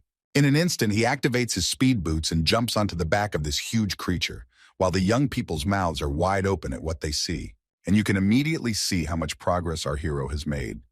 On the second floor, he had to use all his strength to climb up to it, but now just one jump is enough. Scratching the back of his head, he was about to think about his next move, but suddenly noticed her gaze on him and flinched a little. And now he has no time to think at all. She has completely healed and has already begun to crawl out slowly. The shell began to tremble, and our hero could barely stand on his feet. He found the very spike on her back that was the perfect size for him and stared at it.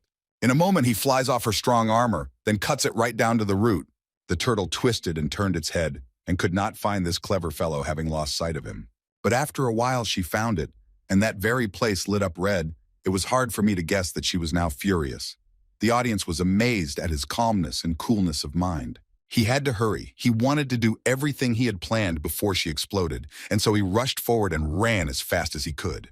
The problem is that he can survive such an explosion, but not those two who were standing almost next to him and watching him. By activating his magical power, he transfers it to this sharp thorn.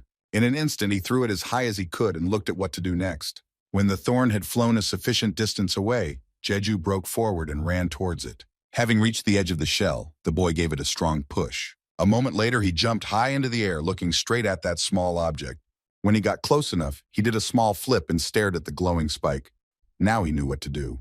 A couple of seconds later, our hero is already at a sufficient distance and makes a strong swing with his axe.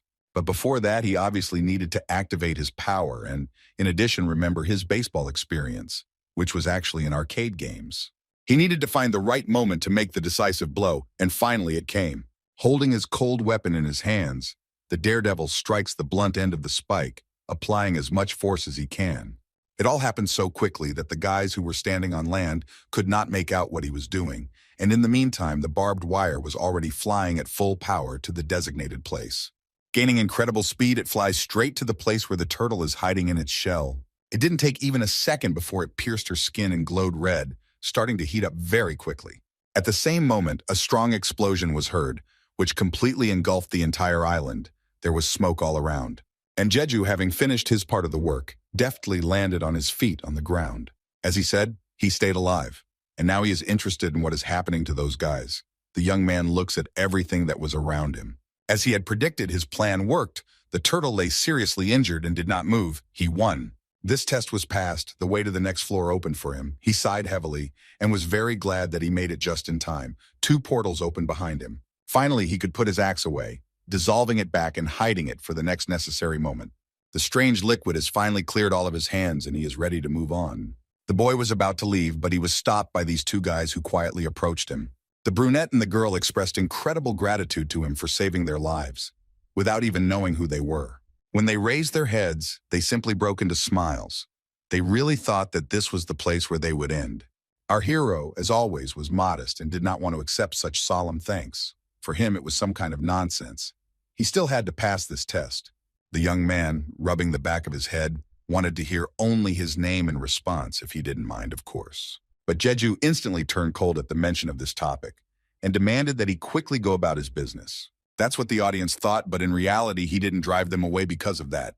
Their horseshoes themselves were driving the Korean out of you. After clearing his throat, he decided to look at his rewards for completing this level, as always, according to his old tradition. The 11th floor turned out to be normal. But the ninth was changed.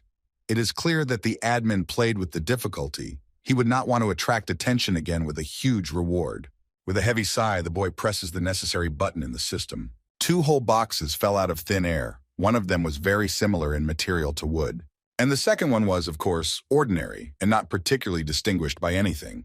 Kim decided to take a look at what was in that interesting brown package and slowly opened it first. And first, as always, he comes across a small bag of coins. But this time there were 5 times fewer of them, which was to be expected. The second surprise was a little new for him. He was given a voucher for an extra place in a spatial backpack. Now he can carry up to 500 kilograms in it. And the last item here was a low-level magic stone, usually of the rank used in magical engineering and would perhaps be useful to him someday. The awards are very interesting, however. They look quite ordinary without the administrator's intervention, which is what our hero thought about. And in the white box, a prize for the 9th floor was waiting for him, and it was time to see what was there. While he had time, Jeju untied the beautiful ribbon, and the first thing he saw was a bag with 5,000 coins. This was already the base. And that wasn't all. There was something else lying at the bottom, and the guy was going to look at it. What he saw made his eyes almost pop out of his head. The brunette took out some piece of fabric and tried to unfold it.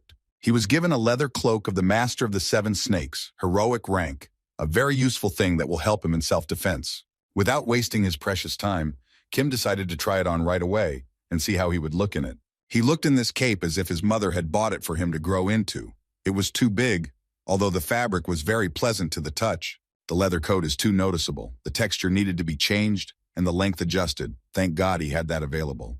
Besides this, he also could use a hood, which he also decided to add. By making some adjustments to this chic outfit, he made it not only stylish, but also much more comfortable than it was originally issued. But still, it is very suspicious that the administrator has not done anything like that lately.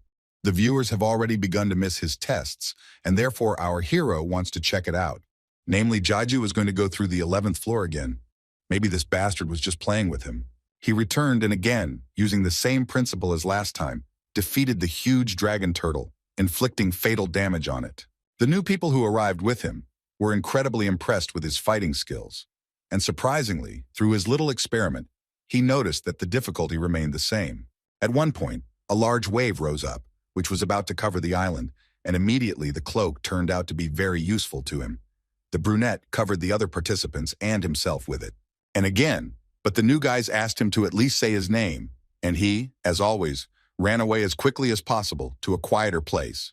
He had to go back to the 10th floor, to the place where he hung out as an administrator, near the beautiful fountain and the bench with pigeons. He was a little worried because he was in a place that brought back unpleasant memories, although it was the calmest, so nothing could be done. Having put his briefcase next to him, he heard after some time how it slowly began to open. Cute little faces appeared from it. The babies were already tired of sitting in it and wanted to see their owner again. They took turns jumping out of the carrying case onto the ground, looking around. The eyes of these furry creatures were running wild. The pulpoy decided to examine everything that caught their eye. Jeju asked them not to go far, and he himself looked after them and was touched by what cuties he had tamed. Taking the annoying hood off his head, he came up with the idea to give them names. In my opinion, now is the perfect time, and he needed help from his subscribers. The boy became very attached to them. They are now like family to him. Besides, there are 3 of them. He can't address them all by the name of their species. One of the guys who couldn't get into his stream sponsored him for 1,000 coins and suggested some pretty terrible options that made him throw up. Fans in the chat also came up with different options, but since their streamer studied magical beasts, most are sure that he can handle it just fine himself. Looking into his system, Kim Jeju noticed many discounted books related to this skill. No matter how you look at it, he had to buy it. Just think. It seems like he's the only one spending money on it just to give names to his little guys. From the blue window, these 3 reading materials that our hero had acquired lit up before his face. As expected, he instantly learned all the information, and new skills were added to him, and the level of the old ones was also raised. Although our hero likes the fact that he doesn't have to read everything that's written there, fatigue from absorbing knowledge still remains a big problem for him. The pulpoy noticed that their dear friend was not feeling well and began to worry about him, quietly purring under their breath. After he had his first interaction with them after using his new skills, he began to feel a completely different sensation after communicating with them. And it was such an incredibly pleasant feeling in his soul that he couldn't get enough of it. And of course, he stroked his babies. Now Kim gets up from her seat and is about to move on to the most important part of this task. Time to start giving them beautiful names. He named his very first blue-eyed fluffy one in honor of the goddess of love. Now his name is Laka. Even though he is a glutton, he still makes sure that the others get their share, he squeaked happily. The second friend, who was the bravest and took on the responsibility of protecting others in times of danger, he gave the name of the god of courage, shortening it to Coden. And it was reasonable to give the little girl, who is the most caring and tactful, a name in honor of the goddess of wisdom. Now the baby is called Baron. Hearing their new nicknames, all the little bundles of joy jumped into his arms and were very happy. How nice it is to have such a smart owner. They love hugs, just like their owner. At this moment, they feel a special closeness between them. Although this is all good, our hero is currently on stream. And after clearing his throat, the guy decided that it was time to head to the next floor. This time he addressed his pets by name and began to slowly open the spatial backpack. The fluffies obediently went there, and the audience noticed that they were already climbing into the bag as if it were their own home. Any extra attention is not at all appropriate for our hero right now. These little ones still need to sit there until they reach the 15th floor. If anything, the guy was mentally talking to himself, because after absorbing new skills, he felt somehow bad from keeping them locked up all the time, although this had never happened before. Entering the portal, he found himself in a very beautiful place where grass grew here and there. A quiet breeze blew, and a notification came that there would be 4 people here, and it seemed that Jeju had already met the first of them, who turned around and informed the others that a newcomer had arrived. As always, Kim was the last one. The guys looked at him with slight interest. The first one to introduce himself was a friendly-looking boy with a large scar on his eye. His name was Kim Jae-yeon, and he extended his hand. Our hero was glad to meet him too and squeezed his new comrade's hand tightly. Suddenly, a new testing partner heard a strange sound and became very scared. Maybe it was a snake. A long-haired girl who always complained that he was always imagining things approached him and upon seeing Jaija, introduced herself. Her name was Lee So-hyun. The brunette really hopes that he will have excellent and productive collaboration with these young people. It turns out that the guys met on the 10th floor and formed a party. Also, the young lady appreciated his unusual style of clothing, a long coat with a hood, and you won't find anything like that in a store. The guy hinted that he sewed it himself, without revealing the details. Besides these two, there was also one little man who stood to the side and did not want to talk to anyone. He looked very strange as he stared at the newcomer with puppy eyes. He even felt awkward, scratching the back of his head. Jeju asked what was the matter. Why was he looking at him like that? The blonde was a little confused and asked with a smile if he had heard his name correctly. Our hero frowned and asked what was wrong with him. Why was he clinging to him like that and looking at him with a devouring gaze? Blushing slightly, the young knight asked if he had been the emperor of the empire, which made the brunette's eyes almost pop out of his head. After a couple of seconds of silence, his eye twitched and he quietly screamed in a panicked voice. Running up to this nosy blonde guy, he covered his mouth with his hand so that he wouldn't talk too much, and immediately leaned over him, demanding that he not say another word about it, especially in front of everyone else. The viewers in the chat laughed so hard that their stomachs hurt. He also asked not to kneel before him, to which the young knight was confused. He wanted to somehow express his honor and respect for this man, but Jeju only hit himself on the head and asked him to simply introduce himself, without any unnecessary formalities. The blonde boy suddenly jumped up from his seat and proudly declared that his name was John Sang-jun. He was incredibly pleased to talk to his new friend. Our hero couldn't even imagine that he would cross paths with any of his viewers, since he only kicked 8 people out of the broadcast, and now everyone in the chat is laughing at them. The curious girl asked if he was a friend or a guy, so as not to explain the whole situation in detail. Jeju lied that he had crossed paths with him on the 11th floor. Seo-hyun, after listening to him, was very happy. It was better than being complete strangers. And the guy with the scar on his nose turned to our hero's subscriber. Today he has some strange behavior. Recently he bragged about what cool equipment he has, and now he suddenly got nervous. His eyes immediately started darting around. The blonde immediately panicked and was about to say a word about the emperor again. Having heard only the beginning, the new guy rudely whispered to him not to do it.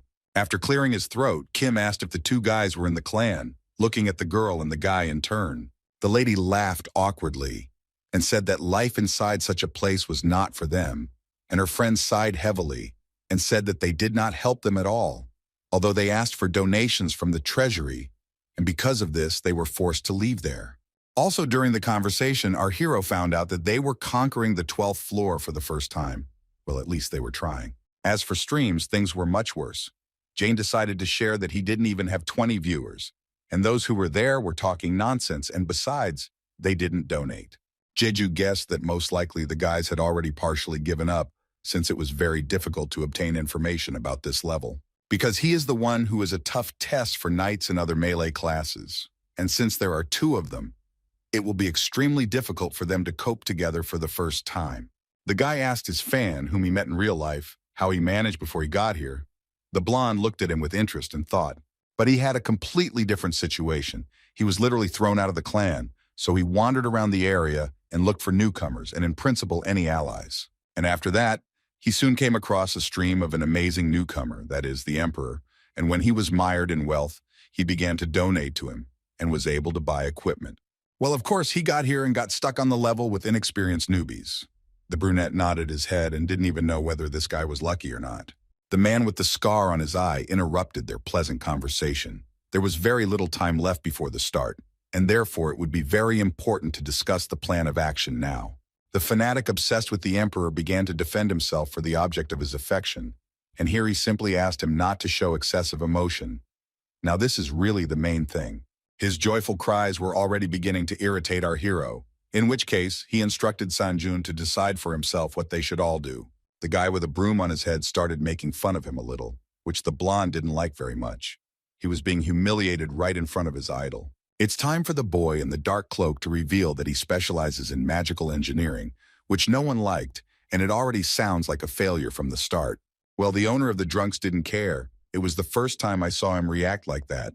Even his fan stood behind him and was furious, and he himself didn't know why, because of this or because of the insults. There was very little time left, so Jayan approached the inventor and asked what useful devices he had, and then happily presented him with his mechanical hand. The man saw no need for it, and yet he condemns his choice. It would have been better if he had chosen the night class and not done any nonsense. And our girl is already an assassin. And unfortunately, such a location is inconvenient for her. There is nowhere to hide, and it's true besides. Her skills are weaker than others. The blonde fanatic decided to put in his 2 cents and suggested, as agreed, to draw up a plan of action. Everyone was not against it. He sat down almost on his knees over some stones and asked the boys to come closer and take a closer look at them. When everyone had gathered, he used figures to show the plan of attack and defense against the monsters that they would have to fight, giving the role of Jeju to support the front line from the center. He also gives a sensible recommendation that in this battle, you shouldn't rely too much on your skills, since the opponents will most likely be poisonous hounds or yetis. More precisely, these are species that very easily adapt to any circumstances, which is why they are considered dangerous. If one of them gets to another world, then the others will not fall for the same trick. Besides, repeating the movements of mastery of the sword carries great risks. They will immediately understand everything and find how to resist. His friend with a scar on his eye immediately yelled at him. He was outraged that he would have to forget all the skills that he had learned, and besides, relying only on his own strength was stupid. The blonde didn't want to explain anything, and simply shook his head, agreeing that he could handle it himself. It was useless to explain everything to newbies like him. Kim Jeju watched from the sidelines, and it was obvious that these guys were not going to cooperate at all, which made the situation much worse. Seeing the intense gaze on him, Sanjun cleared his throat and slowly walked towards him.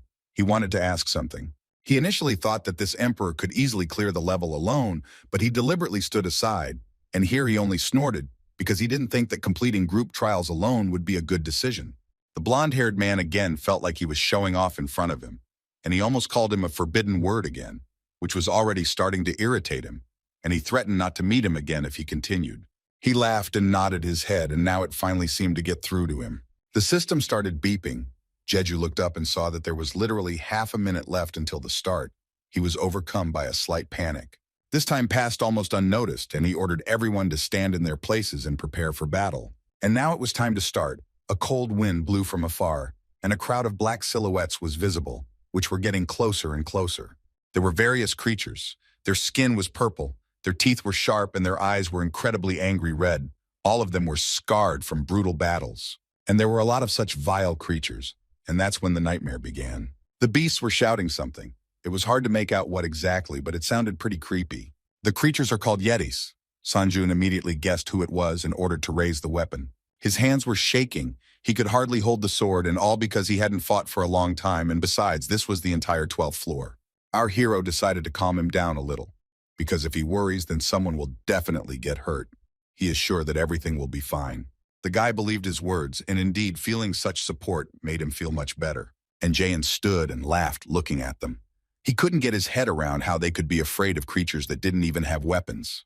Seo-hyun already has information that there will be a total of 16 opponents, and that the boss, who is over 3 meters tall, will also be at the front. The brunette with a broom on his head gave the order, after counting on his fingers, to take on 4 warriors at a time and fight. He was now impatient to get his money, and he rushes forward and holds on quite confidently. Sanjun was chatting with his idol. Their formation was destroyed because of this crazy guy. He just exhaled and suggested to follow the course of events. No one stopped him, because those people who ignore other people's warnings must experience the consequences of such actions on their own skin, because in the future they may pay for such stubbornness. Right now, the best solution is to let him understand this on himself, because later, if you don't do this, he may die. It will be a good experience. And the 3-meter boss was already waiting for him, waving his hand and examining the entire area. Seeing his prey rushing straight towards him, he clenched his sharp fangs and cast a piercing gaze. His roar was so loud that it seemed like the earth began to shake, a real nightmare. And just as our smart daredevil assumed, the confidence of the guy with the scar on his eye is sharply undermined, and he loses confidence in himself, while the thug is already sniffling and heading straight towards him to fight. Looking up at him, Jane realized that he had overestimated himself too much. He had never seen such a giant before, and didn't know how to deal with him. Pointing a finger at him, the hairy creature said something to him in a language no one understood. Perhaps Jeju could help translate. He nodded his head. He couldn't do it. He only knew one word from what he said, and he still felt the emotions of this big guy, just like with the little pulpoy. These huge creatures are monsters that live in the northern part of the 15th floor, and as they age, they become weaker, and when they lose their leadership position, they die. However, instead of feeling fear, their desire to stay alive is transformed into a will to fight because they want to prove that they still have an inexorable age. And then a new surge of confidence appears in the stubborn guy. He doesn't want to embarrass himself in front of the other guys just by avoiding a fight like a coward. The boy rushes forward, swinging a large and sharp spear. It was clear that he was only trying to act tough. Gripping his weapon tighter, the brunette prepared to strike to kill the largest monster of all present. He had already aimed the tip straight at his chest, and calling him a sumaha, the monster dodged such a pitiful attack from his opponent. Of course, a man full of pride does not like the fact that he did not succeed the first time. The guy with the broom on his head decided to kick him. It looked pretty cool from the outside, but in reality it didn't bring any results. He avoided the collision again. The spectators were outraged that this stubborn man completely ignored the blonde's plan, but it seems he had something in mind. Simple attacks on the opponent do not work. He now went to extreme measures. His spear began to glow bright blue. His last hope is to activate his skills. Maybe they will work and he will break ahead again. Jane's new tactic was to blind them with his aura and then go for the main attack. He was sure that was the only way to deal with them. Even though it's a base, it's perfect for a surprise attack. The monster stands still. A moment later, he closed his eyes full of hatred, which greatly amused the boy with the scar on his eye. Perhaps everything would work out right now. He was sure that right now this would be the end of it, but it didn't happen. His weapon flew off to the side on its own and his hand started shaking. He didn't immediately realize what had happened and simply stood motionless with his eyes wide open. The monster came too close to him and looked at him with a devouring gaze, muttering something under its breath, a terrifying sight. He again uttered that word, sumaha, which meant something incomprehensible, and swung his huge, muscular hand at the boy. It seems that the young man's death is now inevitable. He looks at him with horror and cannot move. Mentally, he begged for everything to be okay with him. The brunette closed his eyes, but nothing happened to him, and he began to slowly open one with a slight misunderstanding. He was rescued by a new guy, the same one he had criticized for specializing in magical engineering. Hearing his screams, the former emperor asked him to get out of there so that he wouldn't get on his nerves. He obediently ran away from the battlefield, his knees still shaking with fear, so he could only crawl on all fours. The young warrior didn't have much time. He needed to quickly deal with everyone before they studied him from head to toe. Kim Jae-ju held his ground confidently, holding off all of the big guy's attacks with just his axe. The shaggy subhuman swung his fist at him with a loud cry and was about to attack with all his might. Finding the right moment, the boy with the bangs found that very chance for the decisive blow. With a sharp jerk of his hand, he was able to do this.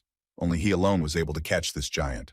It seemed that his scream could be heard throughout the entire 12th floor. He was in great pain. After our hero had beaten him, he started bleeding and his voice gradually died down. Well, basically that's it. The boss was finished. Kim triumphantly throws the axe over his shoulder, examining the result of his work. But now is not the time to relax. He needs to get to the other bad guys before they figure out his plan. The shaggy ones stood with their mouths wide open, and their eyes even twitched from what they saw.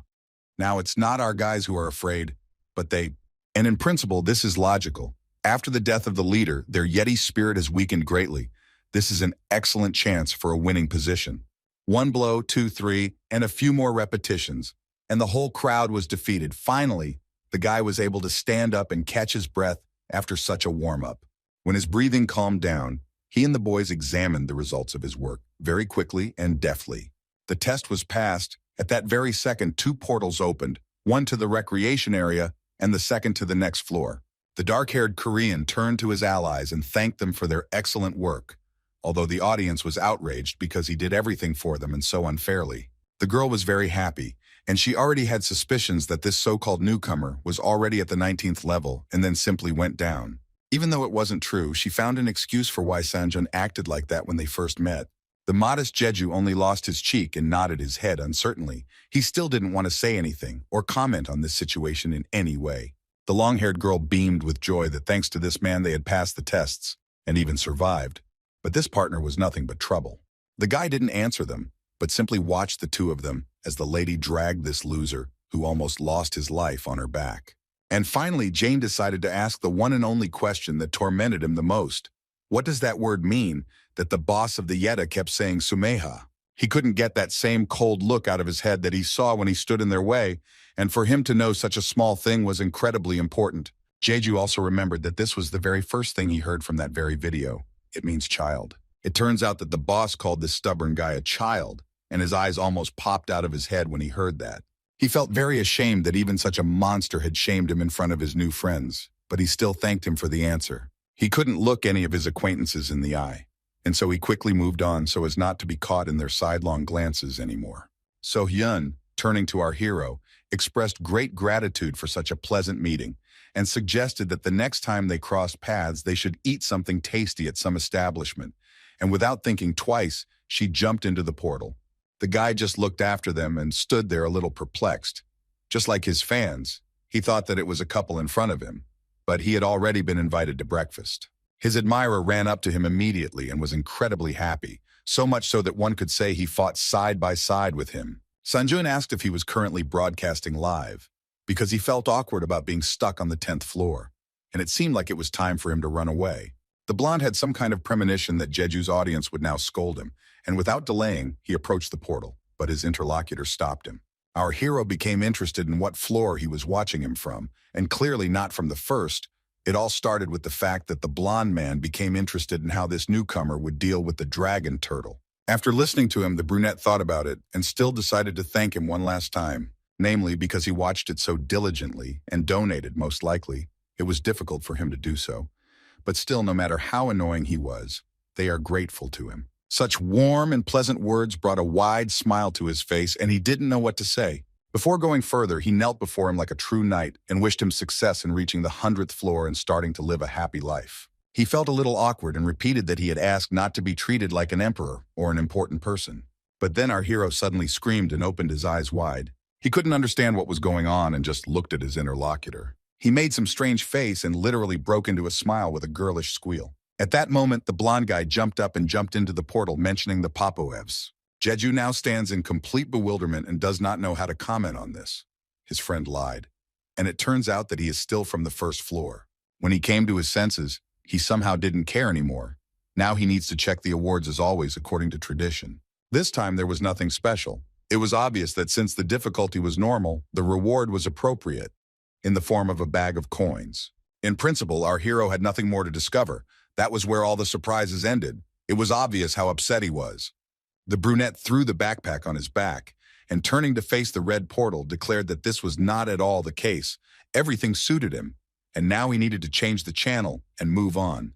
Somewhere on the 13th floor, a strong wind was blowing, and nearby there was a view of large snow-capped mountains. The men who had arrived here earlier were already sitting and warming themselves by the hot fire when suddenly a portal appeared in front of them. One of them smiled. It looks like a new friend has arrived, and he definitely needs to get to know him. Our hero arrived, and surprisingly, he was not at all cold in such light clothing in the middle of an icy biome. Once he was there, Kim approached the people and greeted them in a friendly manner. The bald man first asked if this guy was new here, and it was noticeable that he had changed the channel. His speech was Korean, not English. It was easy to figure out because what mouth movements he has remains, even though his speech is translated automatically, and the guys understand each other. Jaiju immediately appreciated his excellent observation skills, and a little embarrassed revealed that he was a resident of Korea. The bald man tried to make a joke, but immediately apologized and introduced himself. His name is Cunning. The young guy smiled sweetly and shook his hand in response. The old man asked if his new friend was streaming. This man seemed very strange and suspicious to him from the very beginning, so he lied that he wasn't doing it. He didn't have an audience. After listening to Jeju, he simply nodded his head in response and completely forgot that he had not introduced the other guys present there. The same ones sat like a statue and did not move and only looked at the newcomer with displeasure from under their foreheads. The Korean pretended to be very glad to meet them, even though he had just met them. But he did not doubt for a second that it was he who should introduce them. Our hero is not stupid. It was immediately clear that these people were not strangers to him. Even the viewers in the chat saw it. In front of him is a black scorpion, also known as one of the most vile clans that commit various atrocities, hiding behind friendliness so that others lose their vigilance. Such people are very cunning. Groups of them will deliberately make mistakes, luring out enemies, and then they will shake out coins as compensation for the thwarted sortie. And these same inadequate people, who are standing in front of him right now, take all his things and later kill him. Pretending to be good, the blue-eyed man asked to sit down next to him and chat with him. Kettner completely forgot to ask what class this young man had. In principle, this is not such confidential information. Kim said that he is a magical engineer. The ill-wisher smiled with all 32 teeth. Since that was the case, he was completely motivated to cover their backs. And then their conversation was interrupted by a man who arrived on the floor. He could barely drag his feet along the ground. It is clear that these bandits treat him and the victim kindly because they have become weak prey. And therefore the bald man pretends to be worried about the newcomer who arrived here. He ran up to him and grabbed him by the arm. He pretended to be worried about his well-being and asked why he didn't run away to a quiet area. And the red-haired man panicked and said that they had blocked the entrance to the 10th floor. The blue-eyed man felt sorry for him, while at the same time some blond man laughed behind his back at this situation. The red-haired victim jumped up from his seat and wanted to hit him hard for his mockery. But at that very moment, they reassured him that most likely they were simply happy for him, that he was able to escape and stay alive. The other guys suddenly stood up from their seats and said that it was almost time to start. The bald man waved his hand happily and said that it was time to take their places, but the red-haired man was worried that they had not yet assigned positions. He reassured the newcomer, saying that everything had already been decided. He would just need to help the magical engineer, even though he was just a knight. Just as he wanted to object, he heard a strange crackling sound behind him, which made him shudder. These strange sounds spread throughout the forest and became closer and closer. And then the first silhouette became visible. Some kind of creature came out from behind the bushes. Or rather, there were several of them, huge, black, skinny dogs with a feral look. It was a disgusting sight. Strange green mucus dripped from their mouths and did not freeze in such frost. Green-eyed Jake was very scared and suggested retreating, and the bald one sighed with displeasure. This man was already really annoying him. There were about 40 of these bloodthirsty beasts, and he planned to deal with the first 12, and he would let the rest go behind his back, after which he would begin to act according to the main plan. Our hero also noticed them, and therefore jumped as high as he could. He broke straight towards the first dog, which was growling and preparing to attack. One moment, and the toothy one was already lying on the ground with no signs of life, and a group of people watched him in surprise. Kim Jae-ju jumped to the ground and looked at everyone with displeasure and asked what they were doing. It's very strange that the guys are in the clouds during such a serious battle. Something is fishy here. The bald man didn't even have time to notice him.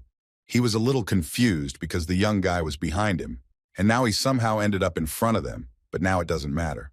While he was distracted by the conversation, a couple of toothy ones were already about to attack him from behind.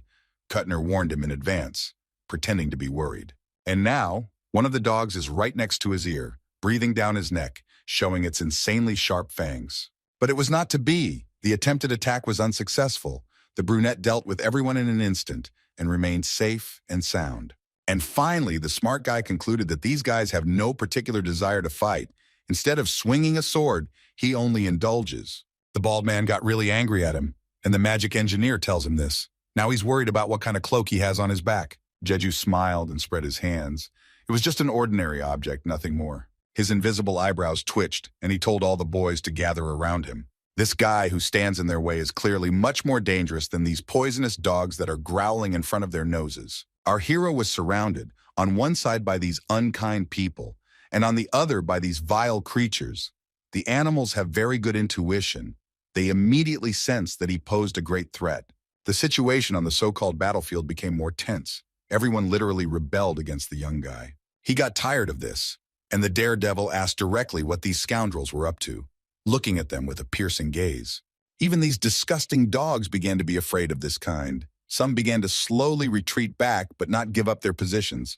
Insisting on him with my blade, the bald man made the assumption that right in front of him right now stood a criminal hunter, looking intently into his eyes. Jeju simply remained silent, and so the old man had to repeat his question. But what's the point of telling him anything if this person won't believe a single word you say? And now the blue-eyed man is completely sure that the engineer standing in front of him is not even a magician. He sees his lie in every sentence. But the dark-haired man only began to laugh. He was already ahead. This man was very much mistaken. And it turns out that he made such conclusions after he saw Lotano's items on him, which constantly make a snake-like hiss. But this has nothing to do with his profession. When a person who is not of the knightly class puts on such a set, his business is not able to withstand it, and this makes him angry. Other people also began to look at him with horror and exchange glances with each other. And some were already preparing for battle to protect the boss and show what they were capable of. The leader's eyes were filled with a burning desire for revenge. This was not the first time they had dealt with such showy people as this boy. They always met on their way, but only one side survived, the one that stands right in front of Jeju himself. Red-haired Jake was spinning around in panic and didn't understand what was going on here. Our hero had already begun to slowly prepare his weapon and repeated his question to clarify whether he had correctly understood that he had been accused of lying, that he was a magical engineer. One of the subordinates of this vile leader reported that the strange glove had turned into an axe. In principle, this was not surprising because it is a rare item that can only drop from the 20th floor and is a heroic class. The other long-haired guy's eye even twitched at the last word. Our hero got tired of talking to these annoying men and took his backpack off his back, placing it carefully next to him. The bald man only smiled. Did this really mean that their opponent had surrendered so easily to them and was already happy about such an easy victory over the loser? The guy guessed that it was because they saw it with their own eyes, since they didn't believe his words. And that's why right now he's going to make these bullies trust him by slowly putting on his improved glove. And now it's time for him to prove something that will make his enemies' eyes pop out of their heads, and he's incredibly happy. A couple of seconds, and his mini-weapon is already activated, gaining its power. The blue-eyed lunatic laughed, saying that this guy was just wasting their time. But he didn't have time to finish because he heard a terrible roar behind him. These were hungry dogs who were already extremely angry at just standing there. They immediately rushed at the people. They didn't want to wait anymore. The dogs had to do their job. But then something slowed them down. They stopped abruptly, licking the saliva from the poison they were releasing, and looked around in surprise. As soon as the second dog turned around, he was very surprised to see a terrible picture. Some young engineer made a powerful swing with his hand from which a bright blue light emanated. He managed to hit one of the vile beasts right on target, which whined after the blow and fell onto the snow, its body shaking. And now it's time to show the second one where the crayfish spend the winter. Having seen what happened to his friend, he stood and didn't know how to behave. Kim Jaju looked at him and was incredibly angry that these creatures were in his way. It was time to deal with them. Kettner watched the whole scene with wide eyes. He couldn't believe that this man wasn't a weakling, and at the same time they would be in danger. But then he raised his head up and saw a strange man standing on the branches of the trees. The dogs began to gather in one big pile, trying to somehow come up with a battle plan. It wasn't hard to guess that they were all getting together because they felt threatened by him. And in general, such behavior was even better for him. The guy activates his glove for the second time, fully opening his palm and pointing it at his opponents. A powerful energy emanated from her, which blinded all the dogs present and caused incredible damage to them. After such a powerful flow of magic stopped, he saw the hot ground where the beam had passed. The result of his work was very pleasing. This glove is more stable, although the combat power is weaker than during the battle with the cleaners, and its main advantage is that it consumes much less energy. And besides, the recoil is much less, and therefore he can now not rest on the ground and hold on due to the strength of his legs, which makes him very happy. And the strange man, who had already taken out a sharp blade, watched everything from a tree and found the right moment to strike when he had dealt with the magical beasts. Without thinking twice, the stranger jumped up from his place and tried to do it silently. And now he has already come close to the designated object that needs to be dealt with and is preparing to deliver the decisive blow from behind. Taking the knife out of its case, he mentally hoped that everything would work out, and now was the time to end it all. However, it was not to be. Our hero heard everything, and using the cloak, changing its shape, he pierced the enemy. Unexpectedly for everyone, the test had already been passed. 2 portals had opened, and as always, the men looked at each other and simply shrugged their shoulders. One of them was so scared that he didn't want to stay in that terrible place any longer, and ran on, noticing that the other one shouted after him to take him with them. Noticing these 2 cowards, Jeju made a strong jump and blocked their way. He had unfinished business and a conversation with them. They stopped and, looking confused, tried to somehow begin to justify themselves, not even knowing what to say. The only person he could let through in a friendly manner was Comrade Jake. He had done nothing bad to him. The red-haired man was a little scared, but he was also very happy, and thanking him, he ran into the portal. As for the rest of the guys, the brunette wanted to talk to them alone for a little longer. The most important thing was that they cooperated with him, and not much time would be wasted. Well, of course, if there are any objections, it's better to voice them right now. And our hero didn't want to just kill them. These scoundrels won't get rid of him that easily. Well, now is the time to talk to these guys purely as new acquaintances. And the very first thing that interested Jeju was how much money they had in their account now, he asked with a slightly sarcastic smile. It seemed like such a simple question, but they were already confused and began to look at each other, not knowing what to answer. Since everyone was silent, the brunette offered to sit down, but the fair-haired guy asked him to resolve everything calmly and clarify the misunderstanding. However, he did not want to talk, and insisted on his request. If they were just a group of bandits, young researcher and Towers don't remember their name just like that. If everything is abandoned, these guys will start committing even more crimes, having a notorious reputation. The long-haired guy couldn't think of anything better, except to say that they were just joking and making fun, for which he immediately got hit in the face with a cloak. Judging from the video alone, their gang was committing arson and murder, so it was necessary for him to set some rules to make them more accommodating. While he was holding one of them, he demanded that the first thing he did was to speak only when he was asked something. The purple man looked at him with tears welling up in his eyes. The second very important rule was not to lie during the answers, because it would be immediately noticeable. To make sure he was a good boy, Jeju turned a piece of her cloak into a sharp fang and beat him to the ground with it. He hit his head hard and looked at him with fear. The guy hopes that they understood each other. He had to repeat these rules again so that he would hear them clearly. The brunette stared at this scoundrel and could not believe that such people still existed in this world. To make sure he got the lesson he had agreed on, Kim Jaiju hit him again. He slowly approached the long-haired man, looking at him as if he was ready to kill him now. His red-haired friend could not tolerate such humiliation and simply gritted his teeth. In response to such attitudes, he became indignant, and putting his hands on his hips, tried to exalt himself as more important than some leftist upstart. Since the enemy has taken off his glove, this is a great opportunity to take his items and money. But everyone stands there and doesn't lift a finger, unlike him. And seeing how they were breathing heavily, looking somewhere into the distance, he himself became scared, not understanding what had happened. The purple-haired man also sat silently and simply stared into the distance. Red tried to somehow reach them, but in the end he couldn't stand it and decided to turn around, and he also froze. There was some very strange tentacle behind him. It looked scary. Such a sight even sent shivers down his body.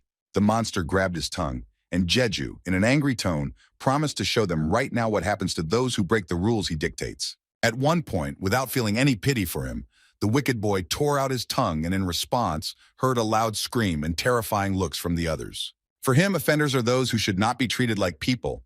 Viewers on the stream were amazed at how his second personality was revealed, cold and cruel. And since the guys present might have objections, he suggested that they voice them, but there was no response, which meant that everyone was happy with everything. The long-haired guy ran up to the victim and still agreed with his opponent in order not to receive the same painful damage. Now it was time to get down to the main thing. The young guy asked their leader Kottner to come forward, putting his hands in his pockets. The bald man had to listen to him. He was trembling and asked what he had in mind. The boy didn't answer him for now, but simply smiled and narrowed his eyes. Without getting to the main point, he said everything he thought about him. He is an ordinary criminal with whom no one wants to deal, but as a boss for his subordinates, he was incredibly good. Jeju continued to mock him with a grimace, and he promised to scatter his knights with just one wave of his hand. But he stood there and did not understand what he was leading to. Before starting the most important thing, he demanded that he accept his request for friendship in the system, which he did, however, without his consent. The hairless man was very surprised how he could have found out his username, since he had never disclosed it to anyone. He got tired of messing around with this stupid bandit. The young guy had to be reminded of that very first rule, so as not to get a slap on the wrist, the old man had to obey. In fact, his nickname, the Thug, means a nickname. The other guys tried to run away, but they were stopped and demanded to turn around. But thank God our cruel lad allowed the wounded man to sit, and he himself again turned to Kettner, but he only remained silent. Kim demanded that he answer him, turning his cloak into something dangerous that tore out the red-haired man's tongue. One memory, and he spoke like a good boy. Our hero smiled. Since he is a bald, wonderful leader, he must plan for the future and also prepare for the 20th floor, which means he knows how many coins his comrades have and other things. The thug swallowed a large lump in his throat and didn't know what to answer. How did this guy know such confidential information? And since it was on that topic, Jeju asked how many coins his comrades had collected. The old man was tasked with sending the data via private messages. The former emperor threatened him that if after the investigation, a significant contrast was found in the information provided, he would be extremely disappointed. He just knows that the system works in such a way that it is impossible to take money by force. After the death of a player, it simply disappears. But only if it was not transferred in another way, namely through trade. And that is why this group of this man used complicated methods to steal coins. And he is now, beating his chest, trying to appear poor and miserable, as if they are going to steal from him something that does not exist. But his screams were interrupted by the quiet voice of our unpredictable guy, who whispered in his ear about reaching the 20th floor. When the bald guy gets there, he will definitely say that he regrets that he forced the magic stone on the 10th level of the guild building because he ran away too quickly. Hearing this, the man got goosebumps and tried to get out of it by saying that it was a pure lie. Jeju ignored this and reminded him of that very pre-man who was worth tens of thousands. And it wouldn't take him much effort or time to go through all the thousands of channels to get to the truth. In fact, Kottner's personality is complex and extremely suspicious of everything, and in any case, he has an ace up his sleeve to just save the coins and that very cobblestone. But he convinced people that this is for security purposes. Therefore, our hero offered him to give all the coins that were at his disposal, in exchange promising not to touch that stone and send it to the 10th floor. The man thought about it. He just remained silent but did not answer anything. After talking with him, he turned to that tongueless guy. Now he has business with him. The redhead only missed his head, and he had to dance to his tune. If he had more than 2,000 coins, he should nod, and if not, then shake his head. He made it clear that he had less. The dark-eyed guy scratched his chin and said that if you take into account the cost of the vacation, according to his leader, the victim should have at least 3,000 in his account. Hearing this, he was afraid that he would now get even more in trouble for lying, and quickly nodded his head. Kim Jae-ju laughed, reminding them that they shouldn't fool around like that, and also hide the truth, because for that, he might not let them go alive. Now our hero had access to all their budgets, which he could safely write off for food and other things. Looking up at the other guys, he asked if no one was hiding anything, but they just lowered their eyes and carried out his next order. This time they have to serve all the remaining potions in the bag and give it to him. The purple-haired man was very angry. This young guy looks like a bigger villain than them. They handed him a small shopper, and after examining everything and checking all the bottles, he nodded his head. And now the time had come to turn. The hero joyfully pointed to the portal and smiled. The other bad guys couldn't help but smile, because they thought that freedom was waiting for them now, and everything would be fine. But will it really be like this? Behind him, the guy had already formed a sharp spike from his plastic cloak.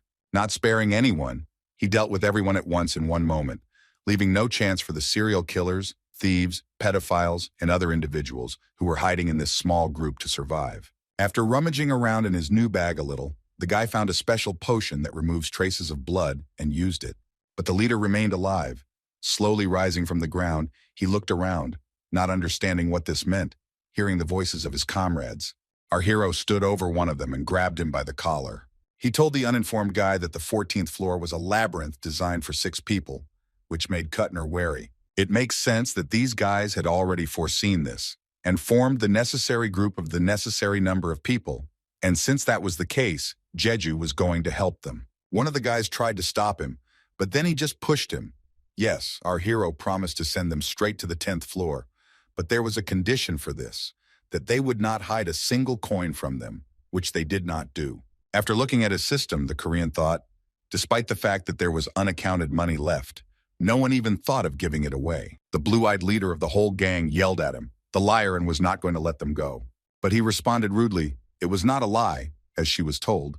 It was all because of a broken agreement on their part, and even now they still have hidden coins. And then, that very prize for completing the floor jumped out in front of him, and he couldn't wait to see what was there. And finally, having rubbed his hands, he was finally glad of their conversation.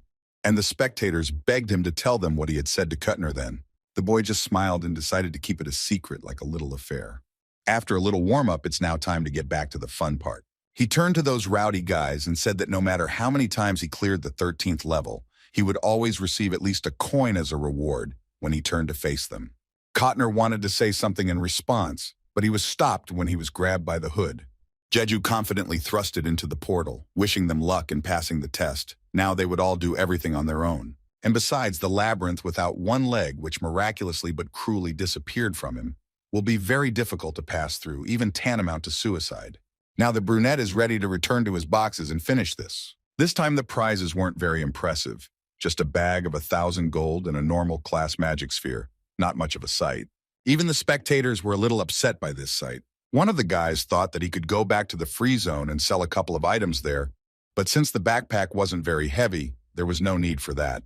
On the 14th floor, luck plays the most important role, although it is a team test, but it can only be called that by a stretch. After entering the portal, he found himself in a very interesting place called the Labyrinth of Evil.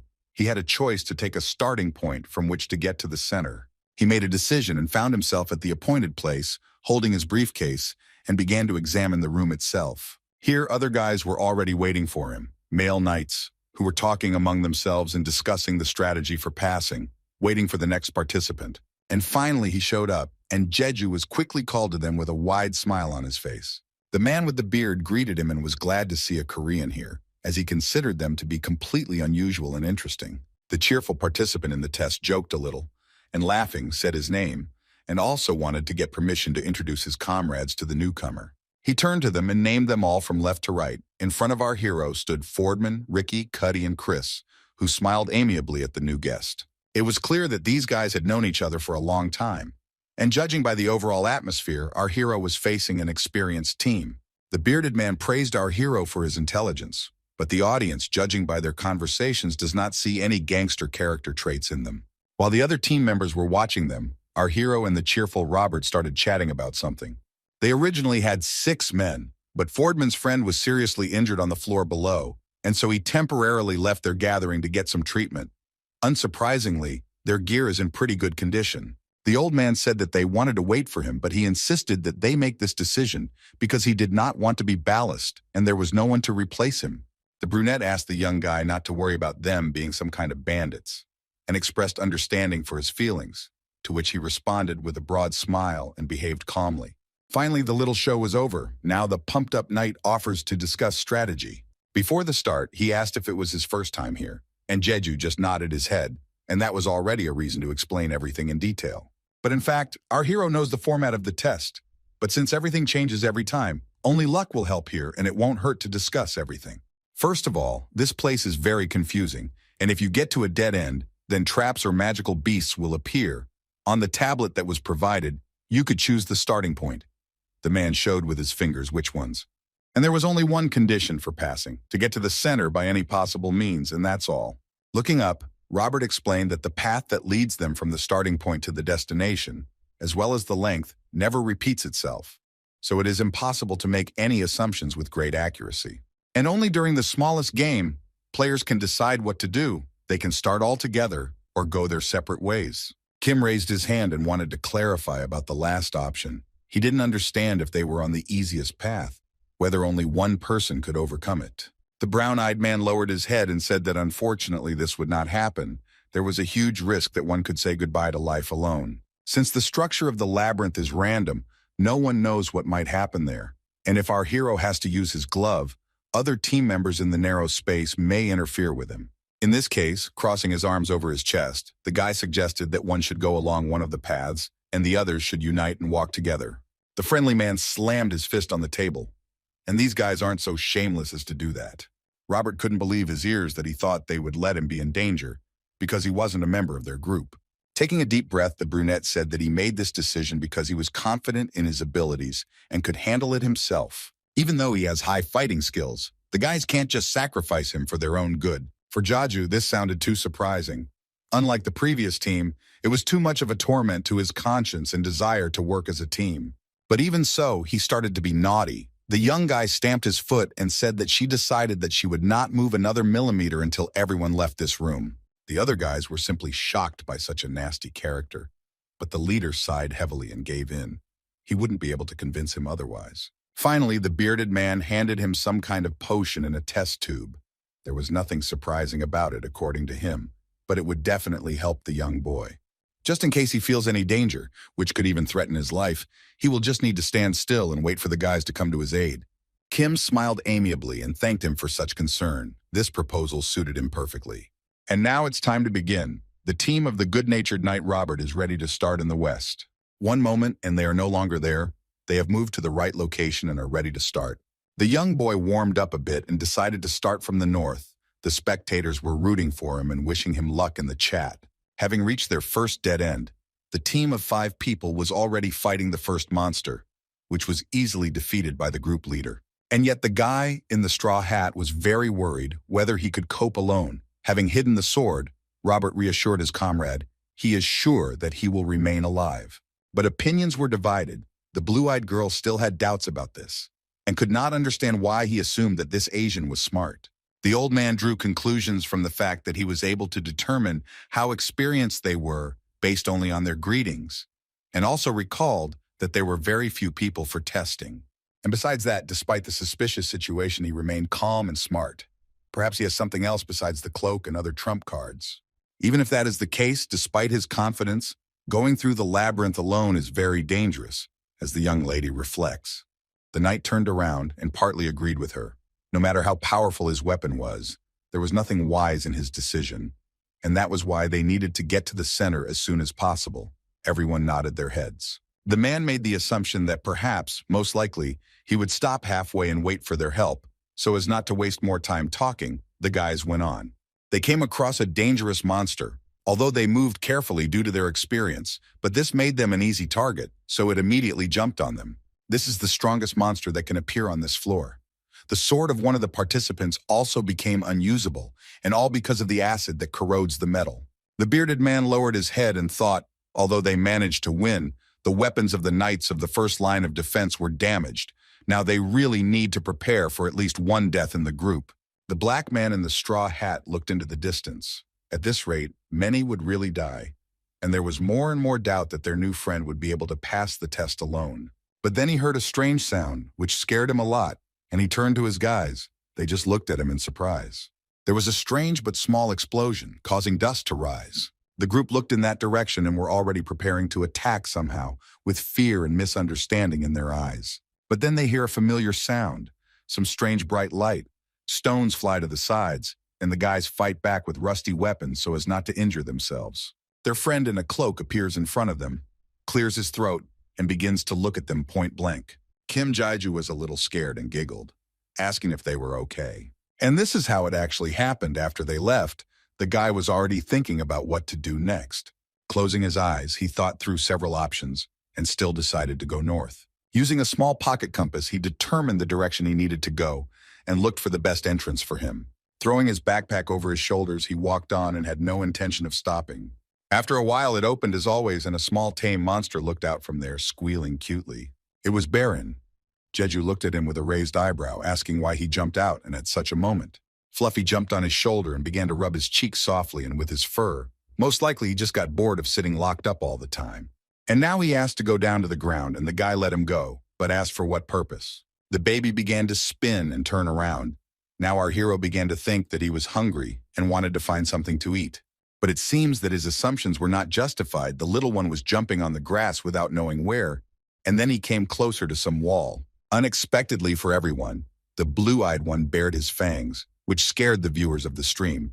But they have already gotten used to it, and now it seems very cute to them. Fluffy began to gnaw on the rock without saying anything to his owner, who only looked at him with bewilderment and watched. And soon it seemed to dawn on him why he had done this. He couldn't believe it. Could there really be some kind of magical power in some black wall? He had never heard of any black mana stones in his life. Baron continued to eat her, but the viewers did not find this logical. She does not even break when using skills. What kind of cheating is this? While Jeju was watching him, the other babies also jumped out of the spatial backpack with cheerful squeals. The Fluffies went to their friend. They seemed to be from a hungry land. Could it be that their owner was starving them? But in fact, he always gave them large rocks to snack on when the opportunity presented itself, of course. But now their behavior is a little strange. One of the priests brought a piece of this stone on his small, fluffy head and went to the brunette. The toddler looked up and looked straight into his eyes, as if he wanted to say something. He thought that his friend was angry, but he was just thinking, and thanked the little boy for bringing this stone. Before he decided or did anything, he needed to check if it was really a mana source. Activating his glove, Jeju pulled out that red expensive one and decided to hold it in his hand. This way he certainly won't lose it anywhere, and now he inserted this cobblestone into that little nest. If this is really so, then in theory his device should activate. The guy looked at it carefully. But no, it fell out of his hand with ease, from which one could already draw the appropriate conclusions. He sighed heavily, and realized that it wasn't a mana stone after all, but the Fluffies were happily jumping around it. His pets jumped onto his shoulders and head, and joyfully made it clear that they wanted to go exactly this way. It's incredible, our streamer's fans began to think that these creatures can see through walls. Otherwise, it is impossible to explain such behavior. The boys walked straight until they reached a fork that stood right in front of them. Jeju crossed his arms over his chest and wondered what he should do now. He didn't have much time to think about it. He was distracted by a loud sound and an incomprehensible red light.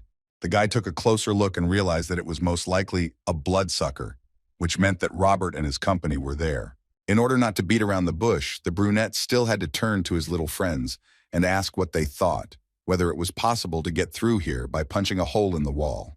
One of the little ones, cute, forbade it and jumped off his head.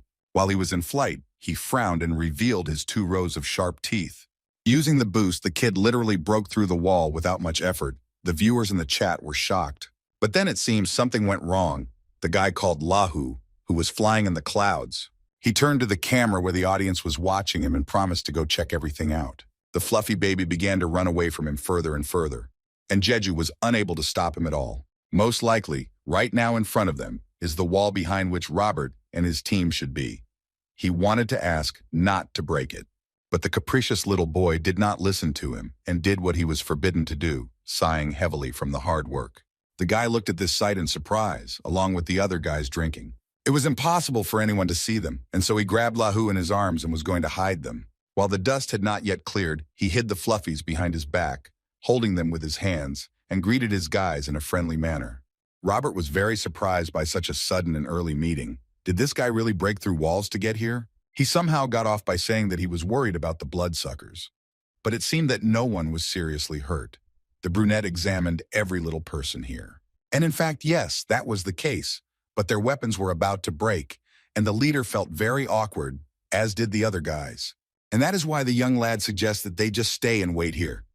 With such equipment, it will be very dangerous for them to continue their journey. The knight didn't quite understand what his new friend was getting at, and Jeju was already slowly walking backwards to get away faster. And soon he disappeared into a deep labyrinth, and it seems that the pink-haired girl now has something to say. She reported that before the wall collapsed, she heard a strange sound of pop-offs, which came from the direction of their new partner.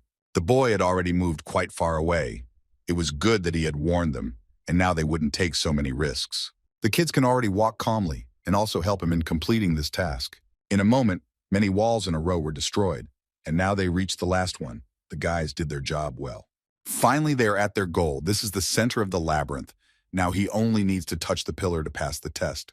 That's exactly what he was going to do, but it seems like something is wrong. Before doing this, he needed to hide his fluffies, because when he checked in here, the others would immediately be called to the center, which would be quite dangerous. After this small procedure, the guy touched the yellow beam of light. He immediately expanded. I bet much more. As I said, the system counted his victory. The other guys he met looked at this stream of light in surprise. Jeju began to disappear a little and began to just wait. Robert's team looked around. They had a very interesting feeling from such magical teleportation. Meanwhile, the corridor to the next floor was open. The friends were right in front of them and were waiting for the final appearance of all the participants. The brown-eyed man was the first to open his eyes and began to look around with slight interest. Seeing his new friend, he walked quickly and without further ado towards him. And now he wanted nothing more than to hug him tightly, which he did. The word save was read in his eyes. This behavior embarrassed Jaija a little, and he asked not to flatter him. If his body was not nourished and strengthened by mana stones, his bones would easily break from such warm thanks. If it weren't for him, his team would have passed this level with huge losses. To express how grateful he was to him, he would like to give coins, but the guys themselves are broke. The blonde guy thought that nothing good really stood in their way. After their weapons had corroded, the guys couldn't be happier with this outcome of events. The pumped-up knights were about to go to their friend Fordman in the hospital, but our hero did not want to answer and simply asked them to leave and not worry. Also, the Negro in a straw wicker hat, according to Eastern customs, had to say goodbye in such a solemn manner, putting his headdress to his chest and bowing. And now our hero is waiting for the 15th floor. This is the northernmost part of the Astrud Empire. Here you can gain skills, complete tasks, and grow. To put it simply, it is easier than even the 5th level, but on condition that the administrator does not interfere and make his own unnecessary edits. And now he is tormented by the thought of that very vision that he showed him. That very day of judgment, which deep down in his soul frightened him very much. A strange monster that has more than 2 rows of teeth that are more powerful than a shark and will instantly crush you into pieces. It is quite possible that this may not be an illusion. The guys on the stream noticed that something was bothering Jeju, and he pretended that everything was fine and he was just thinking, now he needs to check the awards. After pressing the right button, some orange box fell out in front of him. Maybe there would be something more or less decent in it. There is little hope, of course, but the guy sighs heavily and decides to open it anyway. As soon as he removed half of its lid, a very bright light began to appear from it, which literally shone into his eyes and blinded him. The very first thing he saw was the two-handed sword of an ordinary knight, as well as a bag with 1,000 coins. And last of all, the guy noticed the lower mana stone. Looking at all this, deep in his soul he felt sadness, and the audience also did not really like this set of awards. To keep him from being sad, some user donated him the same amount of coins as were in the bag. Everyone was really tired of looking at such bad boxes, and besides, it was clear that the guy had lost his motivation to go further. And that's why the guys showered him with donations, making it rain coins. He felt awkward but very pleased about this. Thanking the fans, he went into the red portal. Although Jeju wanted to go straight to the next floor, he needed to return to the free zone to prepare. It turns out that he has one little thing that he wants to take with him. The boy did not reveal the details and simply silently went into the portal. As soon as the teleportation happened, he found himself in the Empire's Traveler Control Center, where he was Emperor Kaoli. He needed a person he could talk to. He was interested in where the residence of the Black Scorpion clan was located. The man just raised an eyebrow, but he couldn't refuse him either. The guest had to fill out an identification form and also remove his hood. The boy did what he was asked to do with a smile. They also gave him a fountain pen and the necessary piece of paper, and immediately the brunette began to write something there. The man with freckles began to visually analyze him. In appearance, he looked like an ordinary traveler, but his behavior was quite elegant. Perhaps a nobleman was standing in front of him. Jeju smiled and stated that he had filled out everything that was needed, and now he only had to wait for the information after confirming his identity, of course. And yet he still felt a little embarrassed about his 2 at the end of his name. When asked about it, the boy blushed deeply. It was very good that all the data had been checked. Now it was necessary to clarify where to send the necessary information. The green-haired man suggested recording his request to the address. He just nodded his head in response, smiling widely. It finally happened. After a short dialogue, it was possible to move on. The satisfied boy puts his hood back on and goes forward. A couple of minutes later, he found himself at the northern entrance to the traveler's area. Now all that was left was to go to the very end, as he had been explained. In the chat, people pestered him to continue his adventures. From such unnecessary comments, the guy's head began to hurt, reading the same questions over and over again. But now, even if the same citizen of the Empire is in front of him, he will not remember the one who changed the channel. And all because for them, the channel is the whole world. And thus, in order to find the residents of the Black Scorpion clan, he will have to do something. namely to repeat the same question on different ones, or more precisely on 87 pieces. He looked up, and it looked like he was close, almost at his goal. The view opened up onto some dark alley. But if you look closely, in principle, it suits the leader of their clan perfectly. Our hero has already arrived at his destination, an old house, which he knocked on before he was about to enter. No one answered the guy, and so he had to literally barge in, which his fans certainly didn't expect. When the door fell, the boy decided to look around. He knows for sure that in this place the mana stones that he needs so much are hidden somewhere. But instead of searching for all this and wasting his nerves, he has a simpler method, and one that is also proven. There's nothing complicated about it. He just needs his spatial briefcase and 3 little popwees who happily jumped out of it. In order to give them a tip, Kim Jae-ju showed them a low-level stone and asked them to switch, so to speak, into Bloodhound mode and find similar ones. The kids began to carefully study the territory, obediently listening to their owner. And one of them soon began to squeak, insistently calling the boy to him. He came up, and it seemed, judging by his active behavior, that this is where he needed to be. Without thinking twice, the guy didn't even use his strength and kicked the soft floor as hard as he could. The little fluffy one turned out to be right. There really were a lot of pebbles there. Laka did a great job. Finally, the audience began to guess what he was chatting about with that bald guy on the day of their clash. In order not to waste time, our hero began to put all his things into the spatial backpack with a very satisfied expression on his face. But looking at how his little ones were grinding their teeth because this was their favorite treat, he took a few pebbles that were more beautiful in appearance and put them in one pile. The fluffies were very happy, especially after hearing praise from their dearest friend. There was simply no point in him staying in this place for long, and so he went to the noisy city where the portal stood. What he had, or rather the sphere, mace, sword skill book, 2-handed sword, and other items, he put up for sale. Now the happy guy has almost 90,000 coins in his account. He himself will be able to buy Lotano's things in the right place, and finally he can go to the next floor. In order to cope with the cold of the northern lands, he will need a temperature control robe and some other things. In a word, the preparation is completely complete. He also wants to switch to a Korean channel, because it would be much more pleasant for him to receive rewards for active subscriptions. And now he is not even afraid that he might run into his real fan. He still needs to increase the number of viewers. And so, he was going to learn some night skills. And the 15th floor was the perfect place for that if he wanted to be able to handle magical engineering equipment in the future. It is also worth considering the fact that it is important to develop physical data. And now the time for chatting with your viewers is over. It's time to go. And so, our hero is already there. After passing through the portal, he found himself in a beautiful and snowy place, but for some reason a growing unpleasant feeling appeared inside him, as if something was wrong. In fact, users who got here must appear at the fountain of tests in the city center, and if you do not get the required number, it is impossible to leave. Judging by the overall architecture, this is definitely the northern region. Now, Jeju has reasons to think that this might be a trick from the administrator. Shrugging his shoulders, he went on to explore the area, and in the meantime, the required number of guys had already joined in. The real test is about to begin here. Kim can't see the roads properly because of the strong wind and snow, which literally takes her breath away.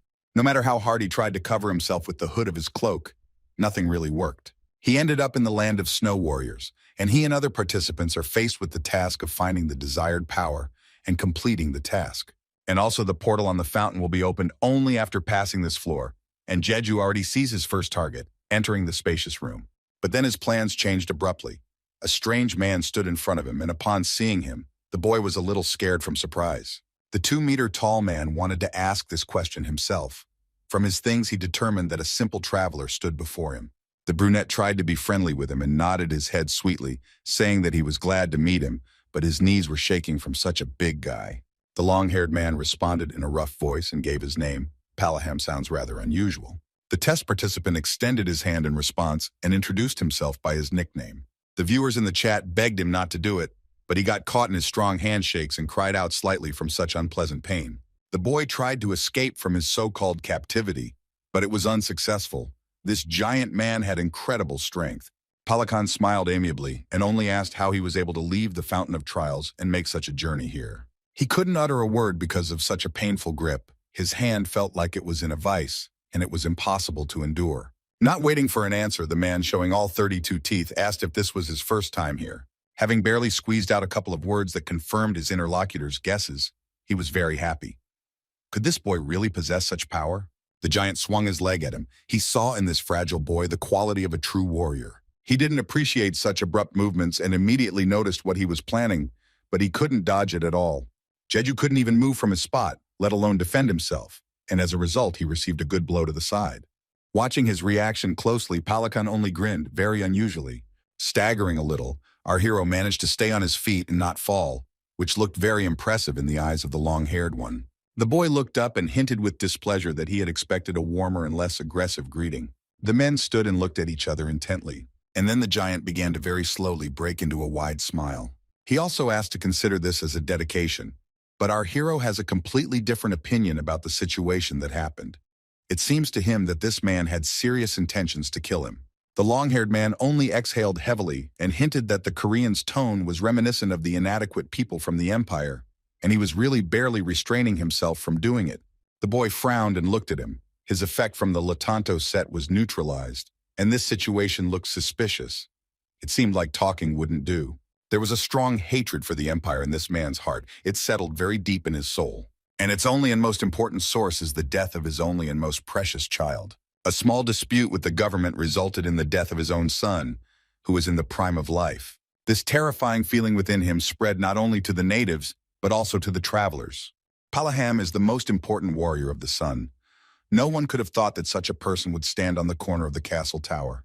Jeju decided to approach him softly, and since the initiation was over, he would have preferred to leave this place with his permission, but he did not allow him. The boy raised his head and held himself bravely. Maybe this giant wanted something from him. The long-haired man hinted that this was the case, but he needed an answer as to whether he was ready to do this if his answer to the question was yes. The Korean smiled sweetly and promised that he would do what was asked, if of course it was within his power.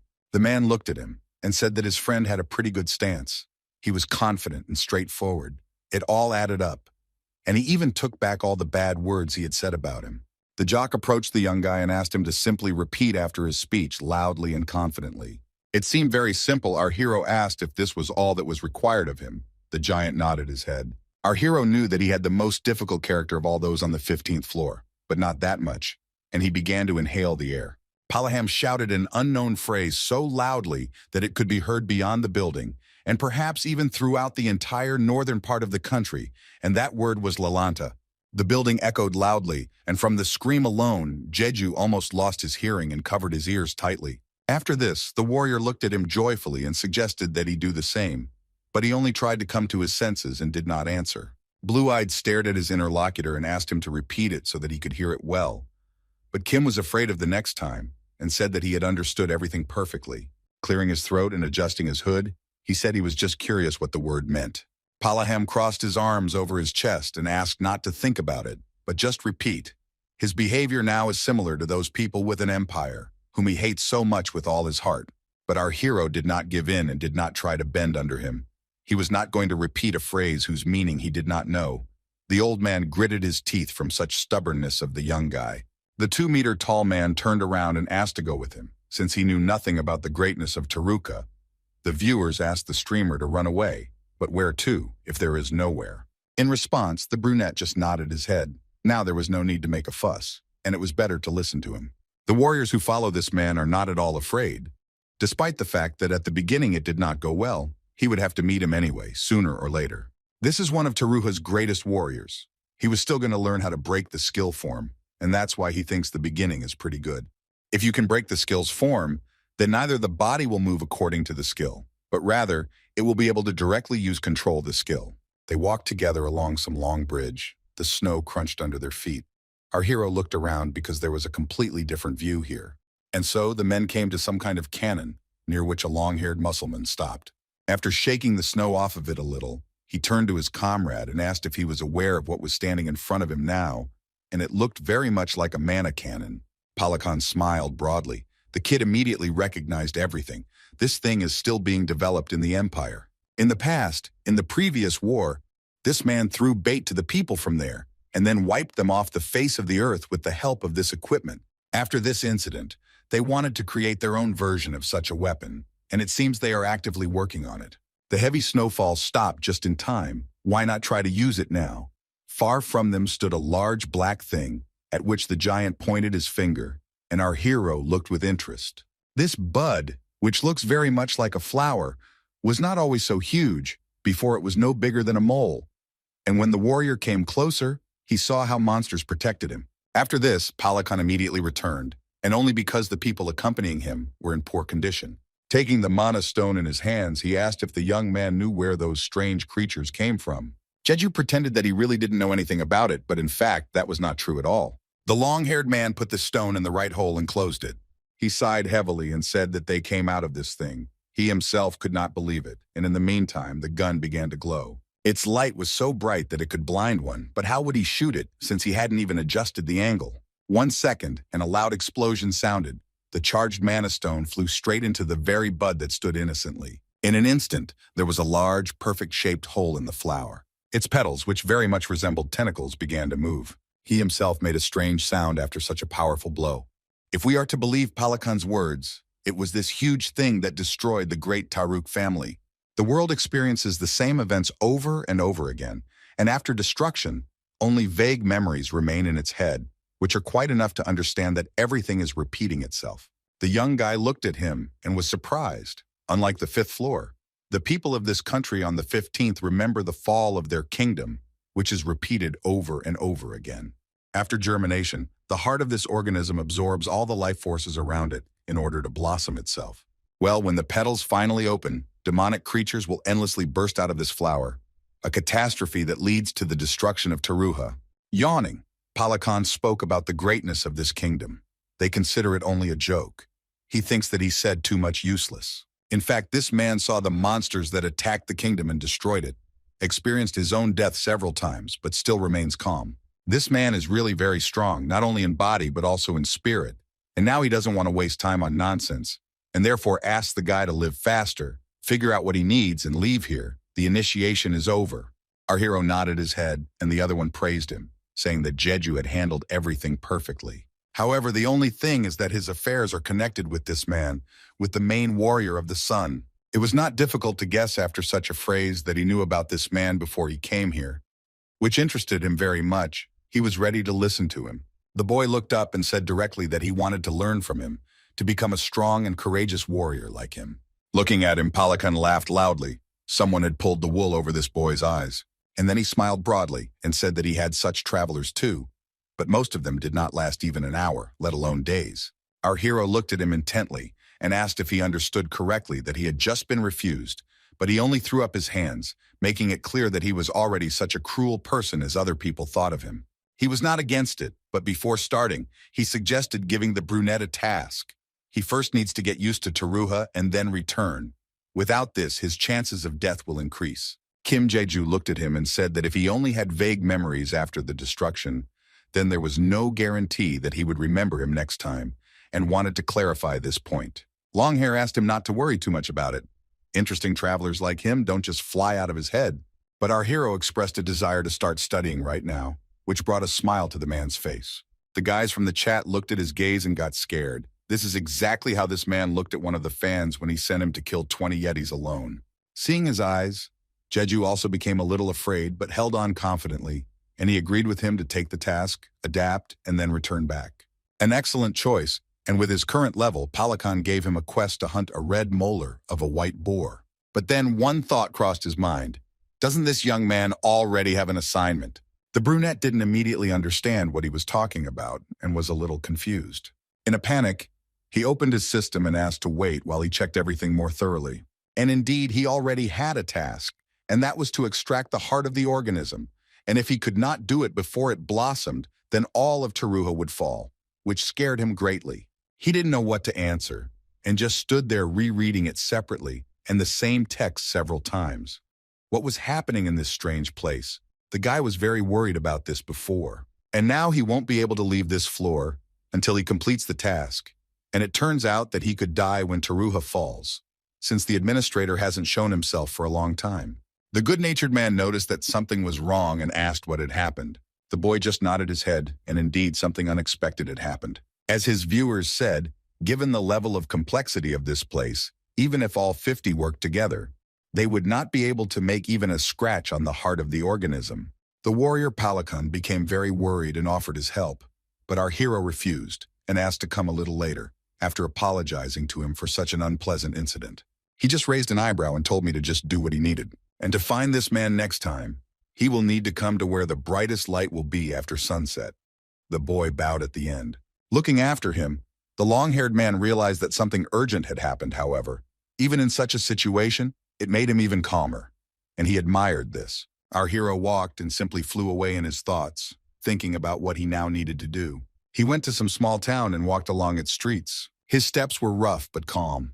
It was definitely the work of the administrator, who had been sitting in ambush and not showing himself for a long time. There's no need to even think about who is the author of the task. This bald guy wants to test its strength again. He has about 1 month left.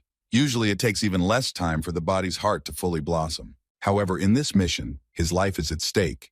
He is given a mission that is actually on the edge of common sense. Now he should find out if he was the only one in this boat.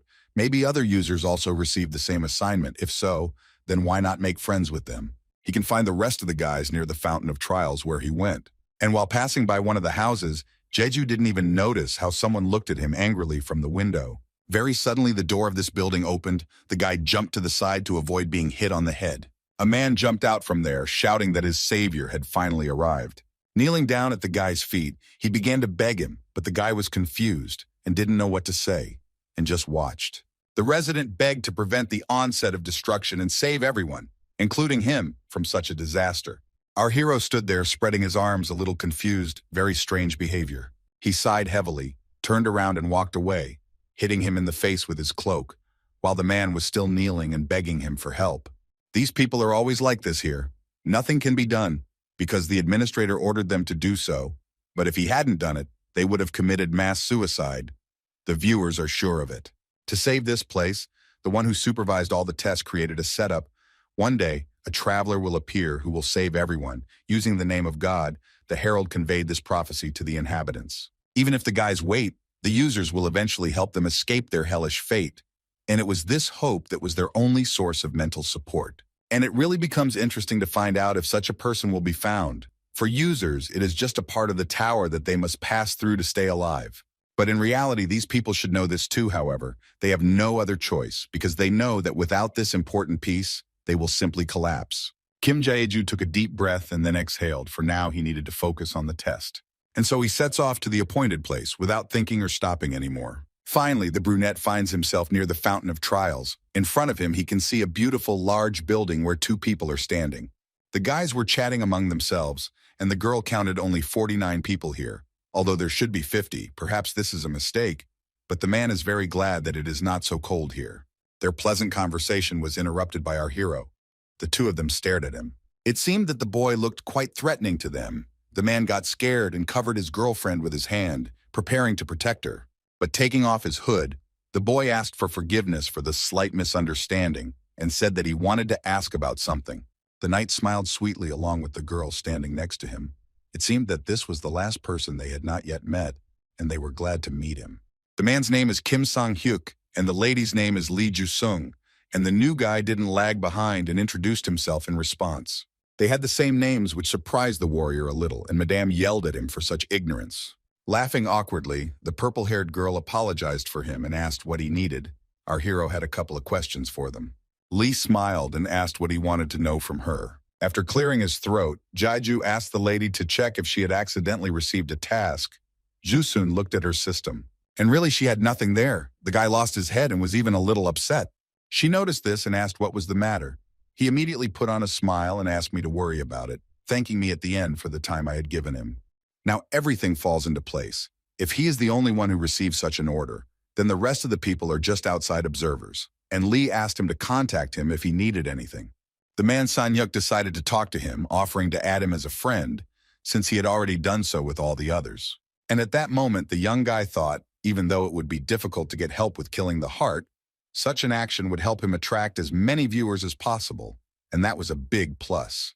After some thought, he turned to the guys and asked if their usernames matched their real ones, and they nodded their heads in satisfaction. They wanted to search for him in their system first, but he refused with a smile on his face and promised to send a request later. The knight did not want to put it off until later, but his friend noticed that he was very busy, and it would be better not to disturb him now, and to do it a little later. He stepped back and sighed with relief. He was ashamed of his bad grade at the end.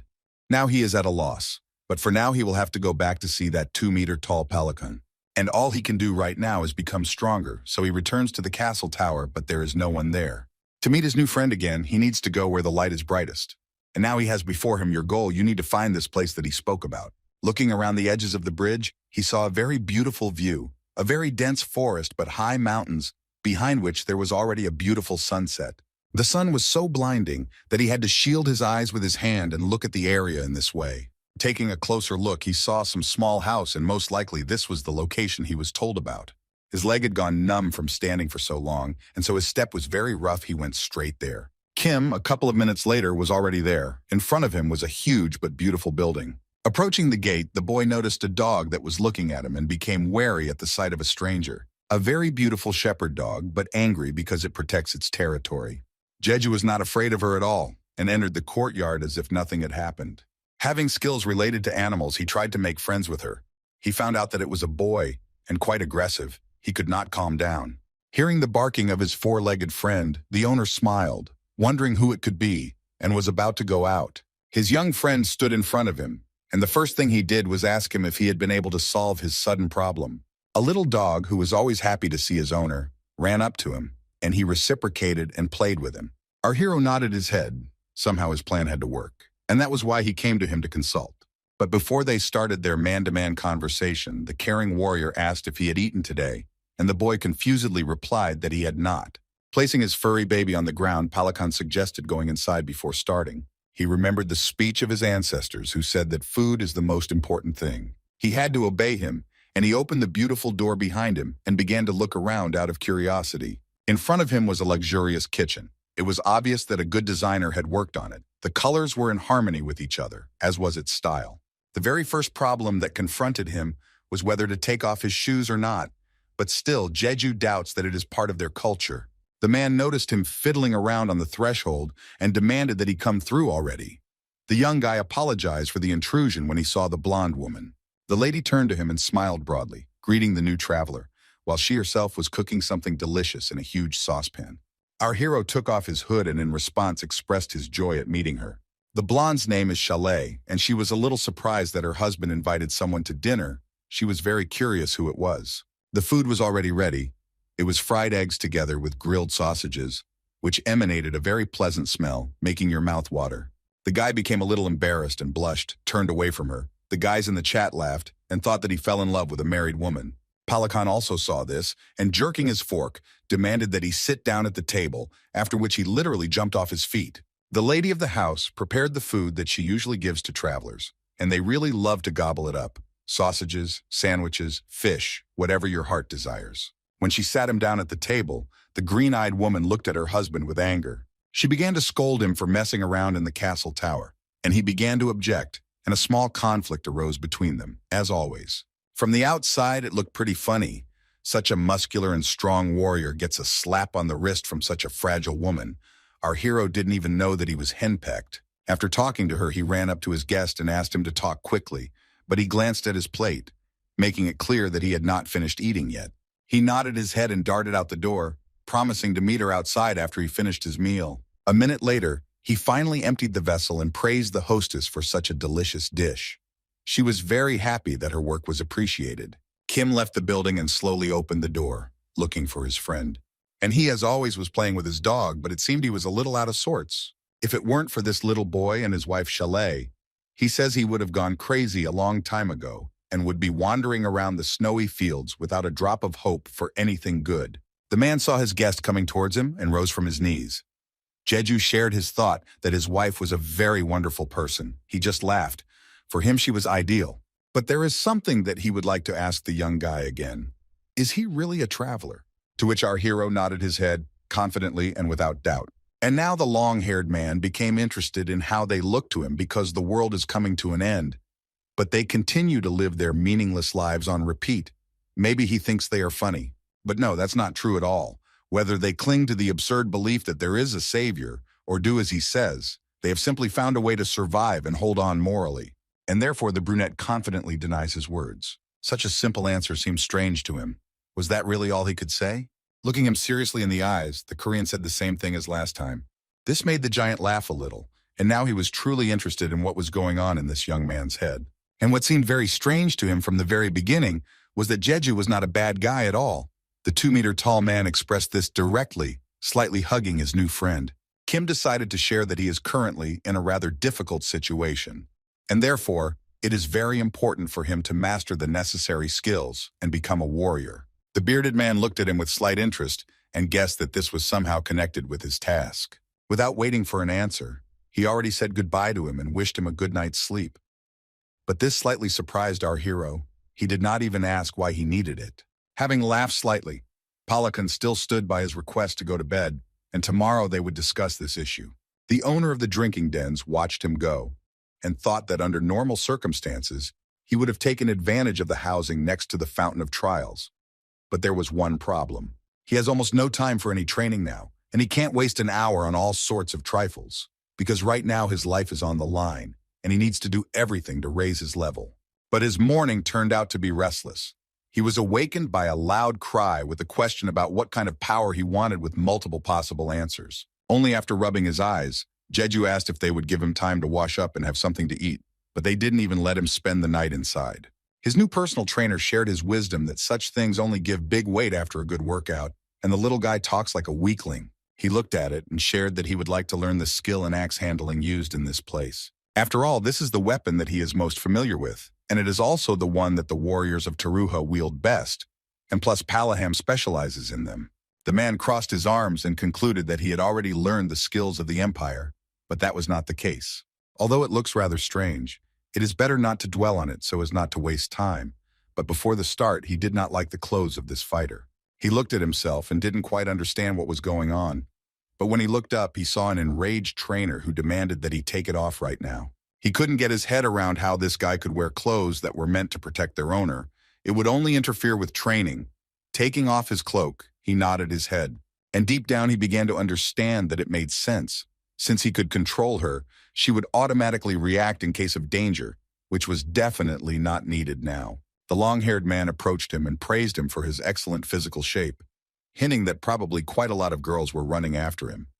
He immediately became embarrassed and blushed slightly. And now it was time to begin. The warrior began to warm up and chatted with him at the same time. But Jeju didn't quite hear him and wanted to ask again, but he didn't have time and a fist was already flying towards him. The streamer managed to dodge in time, although he was a little scared by such a surprise. The kid yelled at him because he didn't warn him that he was going to start. His coach just laughed and this time said he would focus on his legs. The student strained them well, adding reinforcement to make sure they could withstand it. The giant swung his sword as hard as he could, causing quite a lot of damage. The boy stood confidently on his feet, although he was in great pain from such incredible male blows. Blue Eyes praised him for the fact that his friend had not yet learned the skills, but could already use the power of nature. It was truly amazing. His jokes didn't quite please his interlocutor, and he threatened to leave if there was too much talking, or maybe this was also part of the training. Palaham laughed and scolded him for the fact that he was the only one who was talking too much here, and now he would receive a blow to the head, which for the first time could frighten him so much. And all because he didn't have a chance to dodge, so he blocked it with his hand, not thinking of anything better. After such force, his hands shook violently as if he had been hit by a huge hammer. He just grinned, looking at him. This is not the end. This is just the beginning, and it's time to continue. First the chin, then the stomach, then the head again, his sides, and so it went in a circle, very quickly. Our hero was covered in bruises, and his shirt was dirty from the kick, and he was also very tired. And this big guy had no intention of stopping, as if he hadn't done anything. His limbs could no longer support him. The pain was incredibly strong, and not only there, his eyes began to slowly close. This time, Jaiju reached his limit and fell to the ground without strength, because he had not even had breakfast and was fighting on an empty stomach.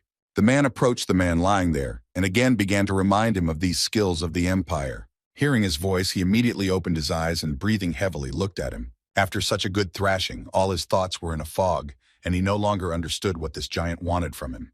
But suddenly, a system appeared in front of him. Kim instantly opened his eyes wide and began to read what was written there. It said that he had learned a new skill, the martial art of Taruhi, which he really enjoyed. So much so that he felt a surge of energy and strength that's just perfect.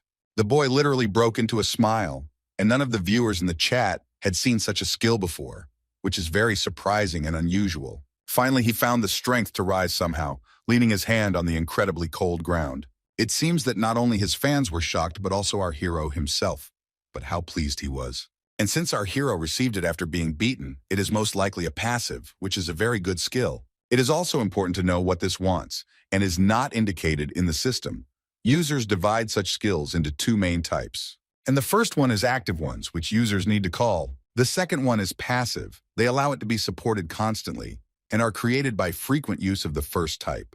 But there is also another way, although it has very small chances, but still during the use of a high-ranking skill, and such do not consume mana or aura. And now the man, holding his own hands on his chest, asks him not to tell him that he was wrong. But the boy suspects that he is afraid that his friend could be mistaken. Rubbing his rather thick stubble, the long-haired man said that he wanted to test him, and also thought that Jaju was looking for an excuse to stop beating him. These words touched our hero. He only smiled, but in fact inside he was angry. And suddenly rising to his feet, he suggested continuing what he had started. Now is a very good time to try out his new skill, so he activates his left leg. With a warning cry, he said that he was advancing right now, confidently breaking forward. The bearded man froze in place, his incredible speed and professional movement clearly worthy of already calling him a warrior of Teruha. Besides, he was able to imitate his movement after seeing them only a few times. And now his fist is almost at his opponent's face. But he intercepted Jeju's blow, literally a couple of centimeters from his face. Apparently his initial breakthrough was good, but his attacks were still clumsy. He wanted to say that he still had a long way to go. But before Palaham could finish speaking, he received a powerful kick. The men stood motionless for literally a couple of seconds. Our hero raised his head, asking with a slight smile what he wanted to tell him. The giant squeezed his hand even harder now, but not as hard as he had the first time they met. Longhair realized that the blow had been a distraction, a rather obvious move, but he admitted that it was his own fault for letting his guard down. The young guy looked at him and thought he first wanted to test the skill in action, but as soon as he rushed to run forward before this small incident, Kim changed his mind about doing so. As he jogged a little, his body felt incredibly light, as if he could fly into the sky right now. For the first time in his life, he felt that he was capable of anything he wanted.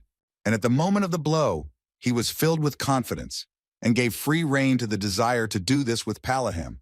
And now he began to ask him to let go of his hand. For him, this was probably a shameful omission. The long-haired man looked at him with a wide smile and repeated his phrase, and our hero only turned his head away from him, smiling slyly. Meanwhile, I was watching everything that was happening in his yard. The dog was sitting near his house, guarding. He was sad that he was not surprised by the attention of his beloved master, or at least that traveler. And the same guys continued their training, and this time harder than they had been a couple of minutes ago. Finally, Palaham was able to knock him down, and now he can laugh at him again as a joke, of course. Kim Jeju began to rise slightly from the ground. With a trembling voice, he said that he thought that they were going to kill him now.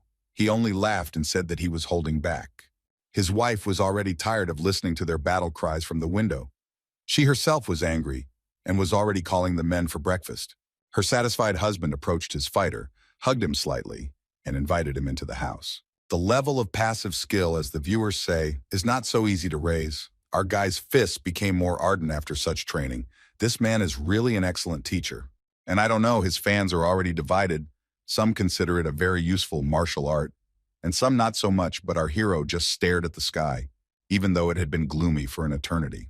And now he quickly changed the subject and sternly addressed his subscribers, asking if it was time for them to start having a snack too. And they laughed at him kindly. The young man was reprimanded for changing the subject so quickly, but he merely folded his arms across his chest and pretended that he had nothing to do with it. Well then, he heard strange sounds after his mind had come to its senses a little and turned back. There he saw his trainer together with his dog, who was very sad without him. It was high time for him to have breakfast, even though it was almost daytime. The fluffy one would be happy with any treat. Our hero also thought about his little animals. They are probably also hungry. They need to find the stones that they love so much. But now, Palaham's look became too serious. He thought about the task he received. He guessed that it was related to the destruction of the ice giant or the demonic beast. The young fighter felt a little awkward, scratched his cheek, and nodded his head. The 2-meter-tall man turned away from him and looked at the view of the mountains. Now everything becomes clear why he asked to teach him. And there is one strange thing. Considering the abilities of this young guy, the effects of his strange clothes, did he really need this? But our hero was going to meet him from the very beginning anyway. How he was interrupted here. The man thinks that he no longer has a reason to force him to come here. There are two options. Most likely our hero received a task that he did not want, or it was an impossible test, to which the brunette raised an eyebrow.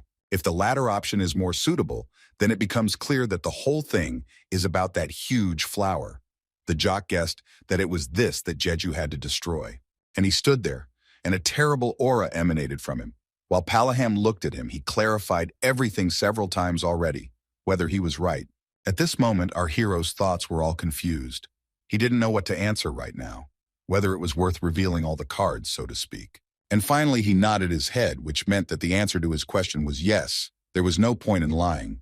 The jock laughed. God plays, according to him, sometimes evil jokes, sometimes quite cruel. Is he really a believer? During the conversation, the owner of the Papuevs understands that this is indeed the case, and also asks his opinion whether it would be pointless to try to destroy this huge thing. Coming closer to the gate, Palaham said that he believed that there was nothing in this world that did not have meaning. What is meaningless for one may be the most important thing for another. Leaning on parts of the wooden blocks, he began to think. These words made young Jeju think, and indeed they are. In this case, it will be very important for him to get help from him, which is what he asks his muscular friend for. As the wind blew through his thin hair, he looked into the distance, waiting for an answer to his question. The man also stood next to him and for now said nothing. But after a couple of seconds, he turned to his student with a smile and without any doubt agreed to respond to his request. And now he suggests moving on, and the Korean looked at him with slight surprise, not understanding what he had in mind. Palaham laughed slightly and pointed his finger at this huge flowering plant, which only brings grief, of course. In order to defeat the enemy, you need to understand him. And he, their enemy, swayed back and forth in the wind, his nasty tentacles constantly changing shape from smoother to rougher.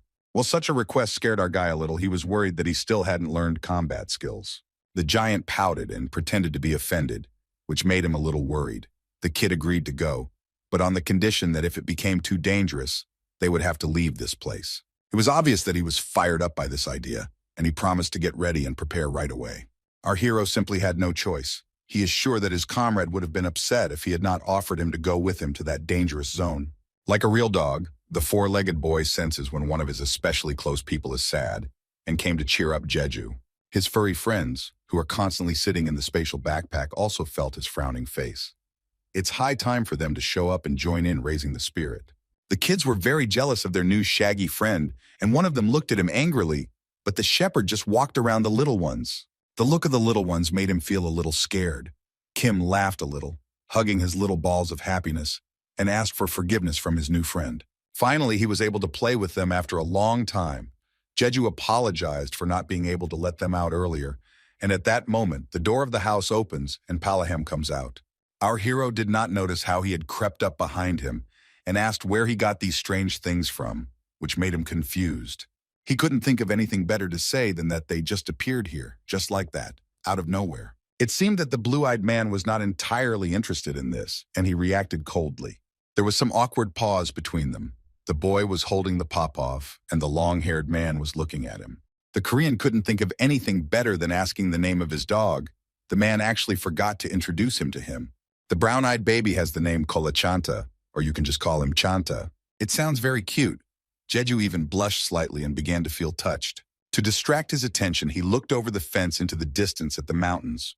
Some kind of snowy weather was approaching. And later he found the heart of the organism, which still bothers him. And the fluffy babies that he released walked in the snow, exploring the area. This source of destruction, which served as the fall of Taruha, did not give him any peace. The big question was whether he would be able to destroy it. But since the administrator intervened in the matter, he simply has to do it at any cost. He has no second choice. In addition, a few hours earlier in the morning, the two men had been talking pleasantly, telling each other that the Sun Warrior had invited the traveler to his home for dinner. They couldn't understand what he was thinking. An invitation from the greatest fighter himself, an honor that was only given to those who had proven their majestic skills. A man of the same direction, Leto Centurion, was a terrible drunkard and loved to drink a lot, which is why his head is now splitting. When he came to his senses, he shared his opinion with his friend that he was again having fun purely out of boredom. But he didn't think so at all. This time, everything was completely different. Karun reported to him that the captain and that traveler had been sparring together, and therefore there were very strong doubts that he was not serious this time. The man with the ponytail on his head was very surprised. How could it be that this giant agreed to this? But now he felt funny and he laughed out loud. If you think about it, then this was what you could expect. That's just him. Now he even feels sorry for this young guy. In a quiet voice, the gray-haired friend said that this warrior had not looked truly happy for a long time, and the smile immediately disappeared from Leto's face. Getting up from his warm bed, he began to put on his boots, and he really became interested in what was going on there. They had nothing to do anyway, and so it was better to start doing something than to try to forget themselves in a bar and then suffer. He ran as fast as he could, and Karen watched him go. With a wide smile on his face, the red-haired man happily declared that he wanted to meet this interesting traveler, pretending that it would be a completely random encounter. Of course, he wanted them to go together to look at this little man, but his friend Karen was categorically against it. It was better for him to sit at home, and so she sent him alone. But he seemed to have no choice. The drunk grabbed him by the hood and dragged him straight there, jokingly telling him that he would allow him to die a peaceful death. They had to walk on foot through a large coniferous forest which was covered in snow. Leto was very pleased and even put 500 coins that it would be fun for sure, happy going with a weapon in hand. His partner moved with great difficulty and was literally out of breath. He could not believe that he had used real money. Waving his axe, he declared that he did not consider money to be of any value in their world. Clutching his weapon tightly, the red-haired man expressed his opinion that they needed to cooperate with the saviors, although it sounded like sarcasm. Karun got a little angry after this. This man does everything to make it sound noble, although in fact the drunkard spends his savings on buying drinks for travelers, nothing more. He interrupted him, saying that they had already arrived at the place. The men were looking with interest at the location where they found themselves. The red-haired girl threw a surprised glance at him and winked at something.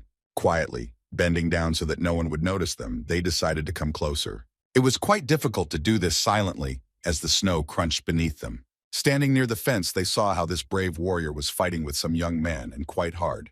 Our hero could barely defend himself. His hands were all red after such a beating, but it was even a pleasant feeling of training. This time his counterpunches were much more confident and much stronger. He was even able to swing his leg and hit from a spinning position. The men who were peeping quietly were amazed that this giant could somehow control his strength, and the gray-haired man remembered that their friend only beat him like that when he was punishing him. Summer turned to him and raised an eyebrow. Now was not the time for jokes, but he didn't seem to be going to do that. And for just one moment, the red-haired man thought that this guy in front of him, Jeju, was not a traveler at all. His light, agile, and quite professional movements are very similar to the fighting style of the warrior Taruha. It looked incredibly strong. Our hero was already almost fighting on equal terms with his trainer, although he was not giving it his all. Even though Pahalam controls his power during the attack, this guy is still able to maintain a good stance while simultaneously looking for suitable opportunities to counter. He looks pretty good with such skills. In Let's opinion, he could easily qualify for the position of Centurion. The man caught himself in these thoughts in time. What was he thinking about? However, his partner also believes that this unusual traveler is an excellent fighter. His skills are amazing. His commander is holding back, and it's scary to imagine what would have happened if he had fought seriously and he had finally completed training and allowed the student to have breakfast. It would have been pointless to stand any longer, so they wanted to sleep. He opened his eyes after a while when his gray-haired partner began to slowly wake him up. The green-eyed man somehow woke up and didn't quite understand what was happening. He had an incredibly wonderful dream, after which he did not want to return to Suvorov's reality, and therefore asked to give him a couple more minutes. But it was not the time to relax. Karun, as his friend, decided to joke a little and said that there was a snake nearby. After hearing this, he immediately jumped up from his place and screamed. Looking around in terrible panic, he realized that he had been fooled. There was no one else here. He just laughed and said that he was talking about himself. This slightly angered the sleepy man, and he gritted his teeth. No one likes to be deceived like this, and especially at such a moment. Now they had to speak in whispers. Karun said that the commander had left the house again after a short rest. Sighing heavily, the red-haired man began to slowly get up. As always, there was a faithful dog next to the boys. Jeju was talking to him nicely. But then the warriors noticed something strange on him, that this young guy has those very spirits of the world tree on his shoulders. The gray-haired man nodded his head, as far as his memory served him. He remembered that not a single traveler here had these dangerous creatures, and they decided to simply ask. Karun was really excited about this idea.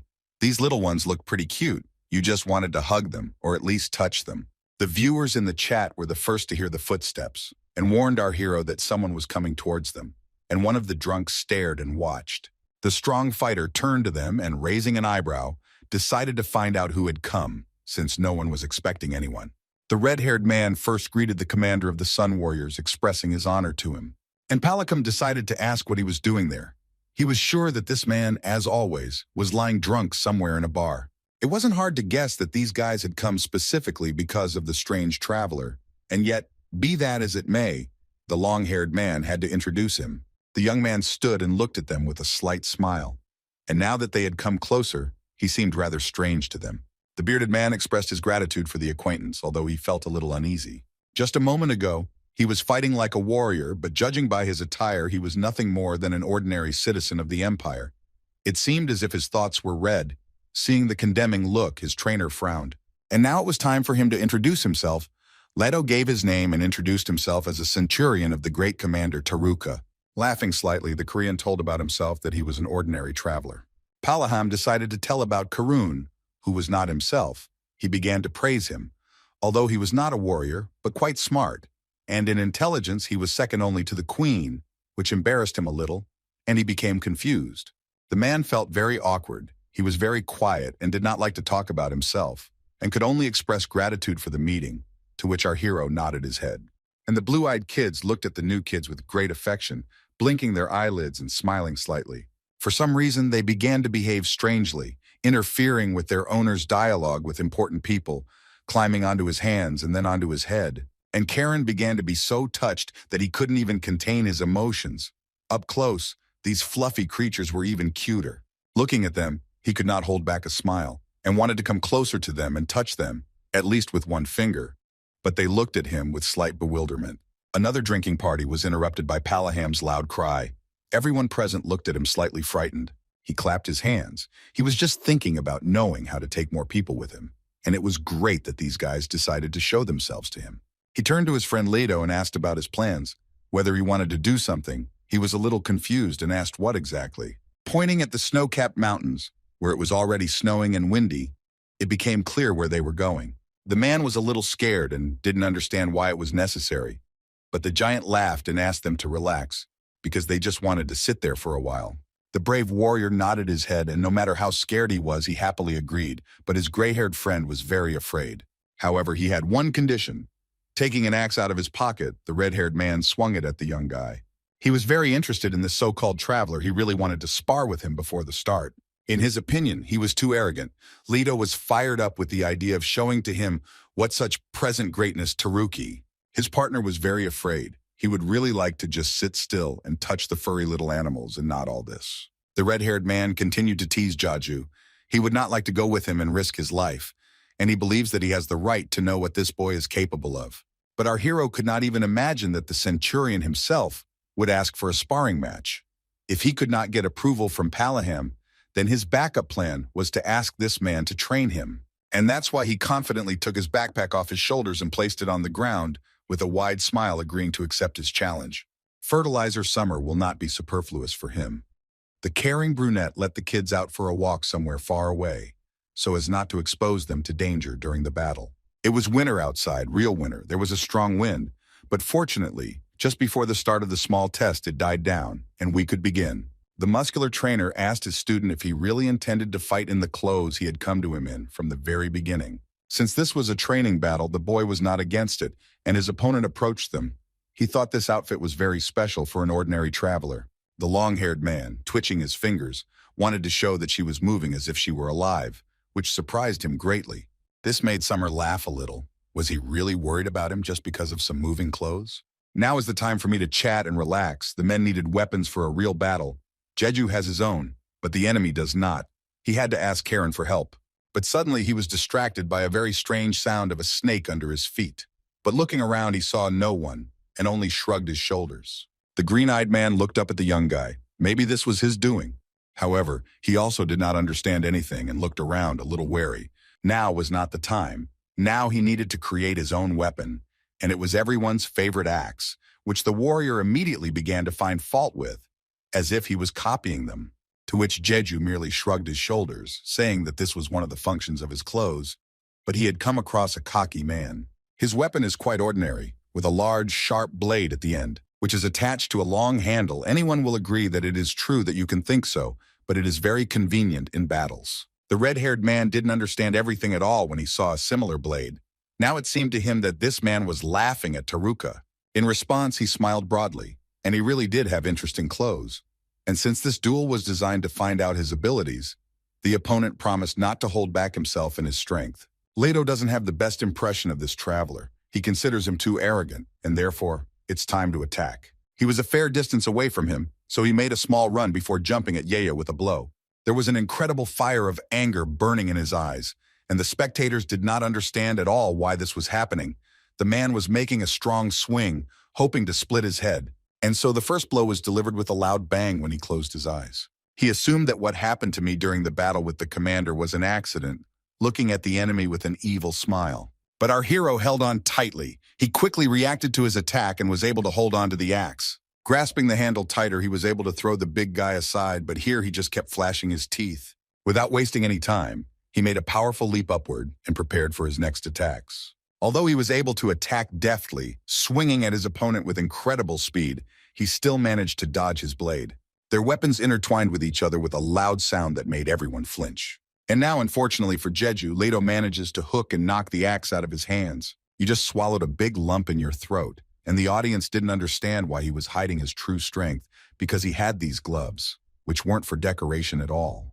The smug warrior just laughed, and looking at him, the boy thought, if they looked at his character, because he used the power of the cloak, they would most likely consider him a coward who could not do anything on his own. And precisely because of this, he hoped to post something for the most extreme case, for the future, so to speak. But it seems there is no other way out, and the time has come. At that moment, the red-haired man heard some strange crunching sound and became very wary. He had heard it somewhere before. When he looked away at the young guy, his hand seemed to be fettered by something, and these were strange, intertwined pieces of an incomprehensible liquid, which were very strong but also slimy. These strange things entangled his hand and weapon, and could not let go, no matter how hard he tried to pull it out. Leto glanced at his opponent, his incredible speed astounding him. He just stood and looked at him, and behind him the cloak, which had already split into pieces, fluttered. Kim Jaiju came closer to him and looked at him without saying anything. He used his power very unexpectedly and at the right time. His opponent stood and did not move, periodically trying to nervously pull out his axe in his hand, which had literally grown to him. And so the young guy looked him straight in the eyes and in a calm, cold tone suggested that they put an end to the battle. The bearded man just glared at him, gritting his teeth. It turns out he didn't hear right when he heard a snake somewhere nearby. Now it's clear what the matter is. The red-haired one began to try to get out again. Once again, yes, this boy was able to stop his attack. But for him and his stubbornness, this does not mean that everything is over. He is not going to give up. The grip of the vines has loosened and he can move. He is eager to teach this commoner a lesson. Seeing that he still had no intention of calming down, Jeju sighed heavily. This time he had to act a little more harshly. Controlling his unusual strength, he wrapped the so-called snake around his neck, and again he cannot move. And in principle, there is no point in resisting now. Jeju gives him the same recommendation that it is not even worth trying. And since he doesn't listen, he has no choice but to threaten him with a blow that is even more serious than the ones that were before. When the kid put a multitude of blades to his neck, he once again suggested that he stop doing this, but he just looked at him and gritted his teeth. He really didn't want to stop. The red-haired man wanted to win over him and satisfy his sense of pride, which had now dropped to zero. Our hero looks him straight in the eyes, calmly as always, and simply waits for an answer. Their staring was interrupted by Palaham, who clapped his hands and slowly began to approach them to finally stop them. In any case, he believes that victory belongs to the traveler and proudly speaks about it, looking first at one, then at the other. Even though he didn't want to do it, Leto raised his hands and admitted that he had lost this battle. Our hero removed those sharp things from him, and if it weren't for his equipment, he wouldn't have won. Shaking himself off after that, the warrior already pretended that he didn't care. This man suggests that Jade should rejoice, but if it weren't for Lotano's power, he would definitely lose. Besides, since this red-haired one tries to show himself well in front of Palaham, it is very easy to get him emotional. He even envied him for praising someone else. In order not to waste time on all sorts of trifles, they began to collect things and go to the place where they needed to go, and found themselves in a small town. And already during the trip, the guys did not understand their commander. why he was dragging such luggage if they were going to the very center of the Ratun Mountains cluster. Cunning continued to be indignant about why he didn't take a sleeping bag or a mat at least to spread on the ground, although he himself said last time that warriors don't need such things. But after that, he caught a cold from the fact that he simply slept in the middle of the street under the sky. People looked at them from the side. This chatter had already become boring to him, and he received a slap on the head from the Sun Warrior. Our hero was surprised at how he could grumble at the commander like that. It was obvious that he was a professional in this matter. The other guys in the team listened silently and only sighed heavily. And then, Palicum rushed forward to Jetch and asked where his spirits were. He did not quite understand what was going on until his pets were compared to cotton balls. After laughing a little, the brunette said that they were sitting quietly and peacefully in the backpack. His coach was pleased that they were happy with him, and therefore asked him to treat them with more respect. The whole way the men chatted, laughed, discussed whatever they wanted, the beginning was easy. The very word perfume made him a little nervous, and he thought about it most of the time. These pulpoy appeared after the destruction of the World Tree. They are not magical beasts in essence. There is also very little information about their habitat, but no one knows how and why they were created. While he was wondering whether Palaham knew anything about them, they had already arrived at the beautiful building they were about to leave. Most of the time the boys walked in silence, each thinking about his own things. Only occasionally did they exchange a word, and their captain walked ahead. One moment and he turned around, asked the guys if they were all ready to have fun with him right now. A powerful energy was coming off him. Kim stood motionless and just stared. He had nothing to say after he saw what was ahead. And there were huge mountains. Incredibly heavy snow was falling, which blinded the eyes. And as you climbed higher, it became even more violent. The wind took your breath away. The men looked down their path where the hardest part would begin right now. There were a lot of steep slopes that they had to climb, and there was also a lot of snow, almost knee-deep, which made the task more difficult. Kim Jae-ju turned to the boys as he heard that they were not feeling well and asked if anyone needed help. The gray-haired man, it turns out, was the only one who was tired. He was very short of breath, but he still asked through a smile not to worry about him. Although, of course, it was obvious that he had lied to him, Karun was not a warrior, and he was much weaker than everyone else. And Palaham had handed him a huge amount of luggage and did not think at all about his condition. Yedge got tired of watching this bullying, he shouted after his coach. The boy wanted to ask for a little rest, but the long-haired man raised his hand. The brunette looked up and was a little scared by what he saw. A strange creature with sharp fangs and a nose that steams from its eternal rage stands right in their path. It seems very familiar, similar to a yeti. The beastly look is impossible to distinguish from anyone. Growling, it stares at the commander. And there was a whole crowd of such ice giants, not just small, but huge. However, even so, there was not a drop of fear in Palaham's eyes. He confidently collided head-on with one of them, laughing playfully. The thug made terrible sounds, but even this did not frighten the men. The long-haired man also did not give up his position and shouted something in an incomprehensible language in response to him. These two guys were very noisy, so much so that our hero's ears were blocked, but they won't be able to go further unless they run into them. Having thrown off his things, one of the team members asked the traveler to stay where he was and not go anywhere. Karun, taking something out of his backpack, asked them to stay put and deal with the stragglers, but Kim did not want to leave them alone and wanted to participate too. Leto, wiping his weapon, only grinned. For warriors, this is nonsense according to him. Pride played again, and he demanded the young guy to stay behind and watch their skill. The gray-haired man had already begun to install some strange things in the snow, and our daredevil was watching him. These things looked like stakes, although they looked more massive and durable. And yes, he almost guessed, it was some kind of security device, although at first he wanted to use it to set up camp, but under the current circumstances it would do. The brunette raised an eyebrow and looked at him with slight confusion. This was somehow strange. But from the way he pounded these things into the ground with his fists, he even shuddered. Incredible strength. Poor Jaju's ears were already tired of all the sounds that were here. There those bloodthirsty beasts growling, and here they were beating on hard material. Finally, this nightmare was over. Karen had finished installing his strange equipment, and all that was left for him to do was tighten the strings. It looked like some kind of fence, and he asked the traveler to take care of the things by throwing the backpack over it. And he himself slowly turned back, looking at what was happening behind him. Kim saw his sensei returning. He didn't understand why, because he had to fight them. He just laughed in response, because there was no need for that. The man entrusted this task to other guys who were warriors, and they looked at their opponents with satisfaction and prepared to attack. The ice giants screamed and ran on all fours like monkeys, their roars becoming more and more terrifying each time. The thugs were advancing in a huge crowd, covering the main boss from behind everyone. They wouldn't let anyone through so easily. Leto was already preparing to attack, laughing menacingly. He chose his opponents, keeping his axe with him. Having made a sharp jump straight towards them, a couple of seconds later he had killed several creatures at once. Seeing what happened to his comrade, the huge monster became even more angry and went to that quiet guy. He stood there and didn't move for now, mentally developing a plan of how to act now. But in principle, these creatures are unpredictable, and it's better to decide what to do with them as you go along. And there was no time to think. The monster swung its huge paw and was about to cut him in half, but the agile man managed to dodge underneath it. Besides this, he even managed to attack him, and it turns out he wounded his hand with which he tried to hurt him. And it looked like it was incredibly painful.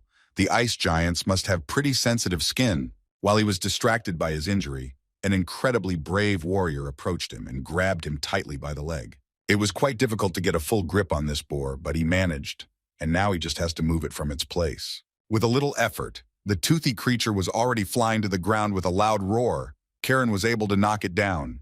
It fell headfirst right at our hero's feet, almost hitting him, and he had to move away a little. He looked at him and was greatly amazed by such incredible power. And now he looked at Leto, who used the power that was overwhelming him to quickly reduce the number of these creatures. While the red-haired one already has less speed and strength, deals with those that his partner missed, incredible harmony reigns between them. And besides, Jeju had no idea how such a quiet man could fight so bravely. While he stood and watched them, a huge ogre had already approached him from behind and was ready to tear him to pieces. The same one is not amiss, activating his cloak power. He instantly did it first than he did. In front of him, two more monsters appeared, which were more than 3 meters tall. A second later, they were gone. It was enough to attack from behind, which is what one member of the team did. This battle, although quick, was quite brutal, a monstrous spectacle. Our hero thanked his coach for his help. There was an incredibly deafening pressure during their battle. It seemed to him that his eardrums would burst. After such a hot battle, heavy snowfall began in the mountains. Although it looks quite beautiful, it makes the journey a little difficult.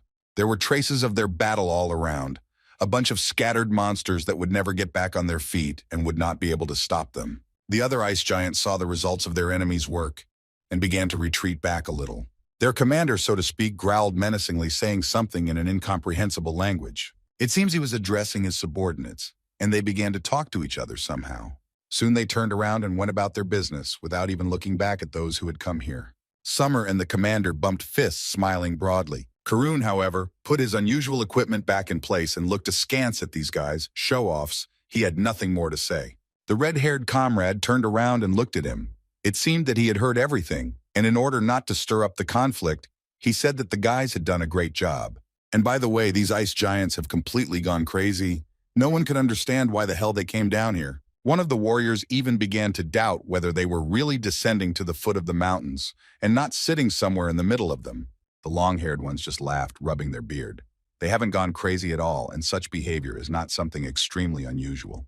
This time, Karen guessed that they were being played again, and yes, it was true while they spent their money drinking away all day at the bar. The gray-haired man was very angry about this, and he no longer understood when he was laughing at them and when he was not. Meanwhile, our hero was wondering how his former duel opponent was doing while he was shaking snow off his backpack. The brown-eyed man was already fed up with such jokes, and he asked them to stop because the city residents consider the travelers to be saviors, and if they bring the end closer, they will only lose their trust. The man does not understand at all why he's so worried about this, because the world will meet its end anyway. On this note, his quiet friend fell silent, and our hero went over all the words he had said in his head. It usually takes a year for the body's heart to fully bloom, and the one he saw from the castle walls is nowhere near an adult. And in order for it to fully open up, it will take about 5 or 7 months, and our hero will be able to destroy it only when that hour comes. But unfortunately, this city will meet its end much earlier, and all because of Palaham. This person is not the same at all, and the one he knows behaved completely differently. He fired a magic cannon from the castle walls into the very heart of the organism, causing incredible damage. And also, besides this, he will attack personally and create a big commotion in this place. After this, the plant, in order to recover from the injuries it received, will begin to aggressively absorb all the life force from the earth. This strange creation of nature uses all the remaining power after recovery for growth. If you think about it, it cannot be that Palaham does not know about this. And instead of considering it a release of anger for the repeated destruction of the world, it happens differently. When he was distracted from his thoughts, he asked his quiet comrade if he could ask him something, to which he nodded his head. He wondered if when a jock did something like that, the townspeople and the higher-ups were notified of his actions or not. The brown-eyed man, hearing the question, was a little confused and did not know what to answer. In fact, he himself is interested in this. Most likely they don't know. Well, or maybe not, Corinne thought for a minute, looking in a completely different direction. And then he decided not to continue his speech and silently walked on with his huge bag on his back and advised his talkative friend to do the same. He just stood there, periodically squinting his eyes from the snow, and thought about what could be going on based on his reaction. There aren't many people in Taruka who are able to contain the spread of information. And as he walked through the crunchy snow, he couldn't get his thoughts together. The men simply walked forward without any hesitation or stops. Meanwhile, right in front of him, Palaham was already hard at work, breaking down trees, and he asked the guy if he knew why there was so little white cover here. But then he was interrupted. Karen ran up to him and panically wanted to say something. Leto snorted in displeasure. He probably had a reason for mentioning that. In the city there is a warm and beautiful stone, which rests deep under Tarua. It is used not only by great magical engineers, but also by the Empire's technicians who secretly call here to create devices. It is a kind of heater, and thanks to this, there is no snow in the city and people can live in warmth and comfort. Jeju had definitely never seen anything like this in the video, and he asked why he told him about it. Palaham merely patted him on the shoulder and hinted that he had revealed a small secret for an ordinary traveler. From now on, he will call him Chanta, like his dog. But perhaps this word has another meaning. And if we are going to talk about it, then definitely not now. According to the 2-meter jock, the best time has not yet come and he needs to think about it. And he playfully but strongly hit the boy on the back. Jeju didn't expect such an unexpected move and froze a little in place. But when he looked up, he was shocked. There were old, crumbling trees all around, from which some kind of terribly creepy slime was dripping. He turned the other way and saw an almost identical picture. Everything looked quite scary. And in the very center of this strange swamp was the very organism they had been looking for. All the guys tried to take a closer look at him, and he emanated an ominous aura and also a sharp and unpleasant smell. It was the only living plant among all the rot that was here. Jeju boldly stepped into his territory and the ground began to crunch strangely under his feet. But besides this, if you come even closer, you will hear an interesting and calming sound from it, as if in the womb. And now if you imagine the moment when this terrible creature wakes up and what will happen to Taruka, it's scary to even think about it. The brunette looked at it with horror in his eyes. It seemed to have gotten bigger. Karun snorted with displeasure and hinted that it was all thanks to this giant who stood right next to him and was always smiling. And by the way, it seems that someone has already been here. But would the ice giants have allowed them to even set foot here? And as Leto reasons, judging by the fact that there are traces of a battle, but no bodies, then most likely they were swallowed up by this terrible creature. The gray-haired guy doesn't understand what they should do now, since the traveler is still with them. Then it's worth going back. He laughed as always and called our hero Chanta again, which began to irritate most people. While the giant turned away, Karen began to show something with his fingers in panic, and Jeju took this as a signal to run away. He's not going to lag behind, though. This is a great opportunity. Right now in front of him is a man who fought with this terrible creature. He probably knows something after 1,000 times of clashes. While Palaham was touching the roots of this creature, his disciple approached him and asked about the promise he had given him. He remembers this. If it becomes too dangerous, then they will go back. This will happen by itself. But it already seems to the brunette that by touching him, he is now creating such a situation. But doesn't the boy have a mission to destroy this thing? So the giant offers him to touch it too, so that he doesn't relax somewhere on the sidelines. Even though his knees were shaking just from the sight of him, he still had to learn the enemy in order to defeat him. As they say, nothing ventured, nothing gained, so he also decided to do it, overcoming his fear. He was comforted by the thought that since this giant was okay after his touch, it meant that everything would be okay with him too. As soon as he did, he felt a strange feeling in his body, which made him even a little confused. Our hero clearly felt the life force. It looks like a plant, but it is not one at all. The man leaned over him and asked if he felt life in him, to which the boy nodded weakly. Yes, this thing is actually alive. It absorbs all the life around it, and he can't stand it. Namely, that it allowed itself to take root next to Taruka, and this made him incredibly angry, and he clenched his fist tightly. This terrible creature led the city to destruction. He gnashed his teeth incredibly hard. Our hero tried to calm him down, but he himself looked around and saw that the other guys were hiding away from him. suspecting that something was about to start. The men looked out as if from an ambush and watched what would happen next. Kim Jaiju was incredibly angry at them. The two of them had anticipated everything and prudently ran away. The crazy trainer was already rolling up the sleeves of his sweater higher and asked his chant to look more closely. The blue-eyed man swung his hand and laughed. It seemed that now it became clear what he was going to do now. He activated his power and extended his arms strongly, from which a stream of energy was formed. The Sun Warrior shot straight into the center of the creature, and a bright light erupted, blinding everything around. The men peered out from behind a large log, and one of them praised his commander, as his gray-haired friend only frowned more. The tall, bearded man just laughed. It turned out to be a pretty good warm-up. The boy covered his ears and was amazed. He had defeated the ice giants without receiving a scratch and had just broken the body's heart. Indeed, it was literally shattered and will need some time to recover. And then new petals, which looked like thorns, began to grow from it at an incredibly fast speed. Kim looked at him in surprise. Could this really have happened right now? A couple of seconds and the big bud was already restored as if nothing had happened. It looks disgusting, crazy regeneration. It seems that it is completely impossible to figure it out. Our hero looked at him with great excitement, and the coach's hand distracted him from all thoughts. The warrior Palaham approached him and, still in a positive tone, said that perhaps his student would be destined to die, which sent a chill down the brunette's spine. It may happen that he will become a victim of this huge flower and fall from its vines. Our hero only cares about whether he can cope, because one blow from his trainer is enough to destroy dozens of trees. However, this flower, which brings only troubles, stands as if nothing had happened. The young man looked at him intently, and then he suddenly shrank and made a strange sound. A second later, the plant spat something black into the air, and so several times Jeju raised his head high up and watched. He was confused.